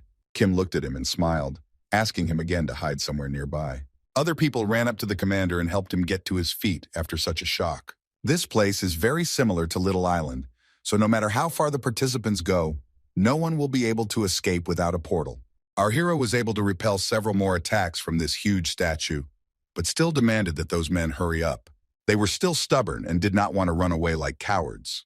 But since Meat swung again, Jeju had already started shouting. After all, he can't protect them forever from this angry stone woman who is about to strike again. And then the long-haired one hits the hard stone again, breaking everything around. The boy managed to jump right above her just in time. It was very fast, and now it was necessary to come up with a plan of action. He activates his mechanical arm and hangs in the air, waiting for enough mana to accumulate. 1 second and the aggressive stone woman gets a good punch in the forehead. It was only during the attack that Kim realized that it was not like hitting a cobblestone, it was something else. After his attempt to damage her, the brunette looks at his glove, which was in a strange liquid, and at the same time hears a terrible crack. He had to quickly jump back to the ground from her head. The guys in the chat told him that this liquid is the black blood of the representatives of the demonic world, and his rank will definitely be higher than that of the controller. This time, the administrator really went too far. Someone's quiet laughter could already be heard from inside the stone creature. This is a demonic being that commands monsters of a rank lower than her, and this black liquid spilled by the chief chamberlain cannot be allowed to remain unattended. And all because if this happens, it will lead not only to the summoning of lower-ranking monsters, but the boss himself will be reborn as a monster. The guy nervously opens the system. He wouldn't like to overexert himself right now, but on the other hand, he needs to deal with him as soon as possible. Reynolds himself warned that stable performance is a very small percentage and the functions are not fully disclosed. Although our hero appreciates his help, he is not going to listen to him this time and arbitrarily removes the energy output limitation. His sneakers transform and their blade-like spikes dig into the hard stone. To strengthen his attack, Jeju also wants to add the sun's mana to all this, and only then will he succeed. Meanwhile, the creature from the demonic dimension has almost fully revealed itself and is ready to attack. He smashed everything in his path and almost crawled out of the hard shell in which, of course, he was not comfortable sitting. The boy had already activated his mechanical glove and was aiming straight at this giant. His strength still continued to unpack, and from the intense strain and stress, his nose started bleeding as always. As soon as the demon approached him with his hand, he released a beam of mana and also strengthened it. The statue's face became so terrifying that the other participants in the test could not look at it. Jeju's eyes took on a yellowish tint, as expected. Destroying him in one hit takes too much energy from him. However, this is not important at all now. The most important thing is that the attack works. It is also important to stand firm at this crucial moment. And suddenly a monster appears behind him, so to speak. An old friend, the controller. Kim turned to him and looked straight into his eyes, into his huge and disgusting mouth. And after a few seconds, a loud explosion was heard, which even threw aside other participants in the test. When the smoke cleared, they began to look at each other. It looked like Daredevil was being attacked by an assistant who was born from the boss's bodily fluid. The dark-skinned man offered his friend to help him, because even though Jeju was incredibly strong, it would still be difficult for him to resist two high-ranking servants. The blonde looked at him with displeasure. It seemed that he would not like to follow his advice. An old man approached them and asked them not to interfere, as this would only hinder the young man's work. He still couldn't catch a single movement of the statue, let alone the attack itself, and so it was really better not to move. Finally, everything calmed down. Our hero, after such a new and at the same time dangerous experience, began to cough heavily. It's still not time to relax. The brunette looks around the area to make sure that everything is over. It seems like he almost won. But even so, Jeju didn't expect that a controller would be created from the body fluid so quickly. Now you can calmly catch your breath, Daredevil looked at those people from behind. And also, unfortunately, he noticed the living boss, the statue, the body that was corroded by the substance, was still walking and looking for its opponent. The boy had to hide behind the controller's body. He had literally a few seconds left before the bodily fluid covered the entire area. The power of his mechanical glove was still increasing little by little. It was time to use it. The brunette released a strong stream of mana from her at that very moment, and this attack should put an end to everything here. This time, the flash was so bright that it almost blinded his eyes, and Jej had to cover himself with his hand after aiming. The demonic creature really felt uneasy and started making nasty sounds while the guy tried to give it his all. This time, he had to sweat a lot after a short break. His feet began to slide on the surface, and he activated the spikes that stuck into the stone floor. The monster began to literally crumble into dust before our eyes, and his pathetic attempts to resist were in vain. After a couple of seconds, there was nothing left of meat. She was completely burned by a strong flow of mana. This time it really was over. Jeju rubbed his eyes and watched as the red, tiny particles were still flying in the air, gradually crumbling. He was very tired. The increase in the glove's power took away almost all his strength, and besides, it was a huge risk to his life and health. He only had to look at his hand, which was incredibly painful, and strange flashes appeared in his eyes. He felt fine and was not overtired to death. After successfully completing the battle, the crazy guy just smiled broadly, even though he was physically exhausted. Looking around, it was impossible not to notice that the chief chamberlain had disappeared and the black bodily fluid had evaporated. Of course, such an outcome of the battle means that the test is completed. Even despite the inadequate tricks of the administrator, various things flew to the participants. The objects landed right next to Jeju. The boy looked at everything and did not find anything worthwhile for himself. He just tried to catch his breath. The only thing he could take for himself was mana stones, nothing more. And besides, he believes that the level of difficulty became such precisely because of him, he began to be literally haunted by a strong feeling of shame. The brunette got to his feet and was about to leave this floor, but he heard the shouts of others behind him. The guys asked him to stop for a minute. Still, he had to turn to them. Perhaps from their point of view, he looks like a savior. But Jeju himself does not think so. Everything was blurry in his eyes. Silhouettes of people flashed before him, and yet he blames himself. The initially abnormal complexity arose because of him. And besides, the guy understands that if he starts a relationship with them now without any reason, he will only put them in danger, unfortunately. That's why he didn't say anything, stepped over all the prizes that fell out and went forward. Finding himself in front of the portal, the brunette stopped and began to ask for forgiveness for everything. He needed to go back to Taruha, more specifically to the workshop, and tell Reynold everything that had happened. For his self-will, the boy received a good reprimand from him, and laughing awkwardly, tried to justify himself by saying that the situation turned out to be more dangerous than he could have imagined. The blonde was incredibly indignant. How could the output of firepower be increased by as much as 10%, since it is very difficult to withstand such a load? But according to the guy, he only feels a nagging pain in his hand.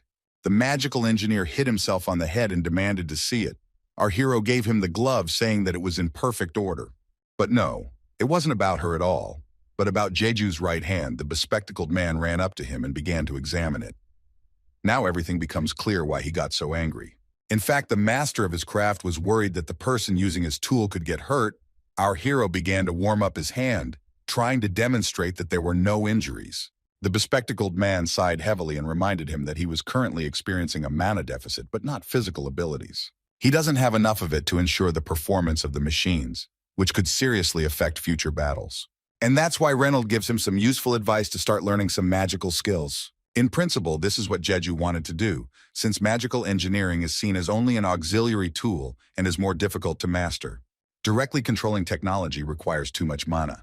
And so, if a person really wants to create something on their own and use it at the same time, they need to have these two skills. Soon our hero set off on his journey again, and the audience, with a little humor, asked him to take better care of his condition and health next time. To which the guy only giggled in response and promised to think everything over 100 times before using the glove. Now he enjoys the time when he can calmly and without haste walk the streets. And besides, there is very little time left before the restriction on connecting to the stream is lifted. The boy's in anticipation. He is very interested in how many people are going to join him. Before the start, he would like to check something in the bag. From there, in an instant, as always joyful and full of energy, his favorite poppy jumped out. It was time for a little snack. The brunette smiled broadly and invited the kids to try the mana stones that they loved to gobble up. Laka, Koden, and Baron happily pounced on them and ate them with gusto. The spectators were delighted to watch them. One of the fluffy ones had already had a snack and began to look around with interest. The baby grew some fur in places, like little arms, and placed a small piece of stone on his head. It seems he asked how our Jeju was feeling, to which he only laughed, reassuring him that everything was fine with him, and asked him to eat more. Meanwhile, there was less than a minute left before the end of the restriction, and he would like to look pretty respectable in front of the newcomers. But this pose he took looks like he is taking food away from the fluffy one. When the time was up, a lot of notifications about the guys connecting to the broadcast flew towards him at lightning speed. The boys are already tired of listening to these endless messages, as are his viewers, so it's time to remove them. The number of viewers was constantly increasing, which would please any streamer. But when the number hit 1,000 and even more, the pulpoy also became more cheerful. These figures are quite good because those who have climbed above the 40th floor have so many fans that he has a big smile on his face. At that very moment, a multitude of voice messages flew towards him, and in order to avoid the noise, he had to increase the limit to 1,000 coins. And it seems like everything really worked. It became much quieter. Among the new viewers, there may well be those who came because they were interested in seeing who he was, and he had something to say. And of course, this is a greeting. Jeju greeted all the guys in a friendly manner, listing all the possible categories that could be among them. However, to make the beginning honest, the boy asked everyone to subscribe to him. In addition, the guy introduced a rule that all questions and answers in the chat would be available only to subscribers and looked at the reaction of newcomers. But for some reason, even after his beautiful speech, no one subscribed to him. And so the boy went to extreme measures, starting to delete everyone who did not listen. This method worked surprisingly. Jeju smiled widely when his fan base reached 1,000. Blessings were now available to him. Finally, this moment has come. The boy was waiting for this to choose a mana point. At one point, he felt so light in his soul. It was very good that one problem was solved in time. The little pulpoy looked at their friend with a smile and were very happy. When he is happy, they feel great. After a couple of seconds, Kim felt inside himself how his magical power increased, and along with it, his cheerfulness and self-confidence. And only now the boy remembered that mana was definitely used in that very video. But at the moment, he needed to focus only on himself. And closing his eyes, the brunette concentrated his attention on his new capabilities. His body moved on its own, slowly and carefully. He himself felt what he needed to do now. All this took place in a small house in the city's center. But then a loud explosion came right from him. All the viewers got scared and started spamming him in the chat, and he did something again. After this unexpected turn of events, a large hole appeared in the wall, in which a thick layer of dust was visible. Soon the hero of the occasion himself appeared from there. Jeju began to cough violently, covering his mouth with his hand. And when visibility improved, he was finally able to examine everything here.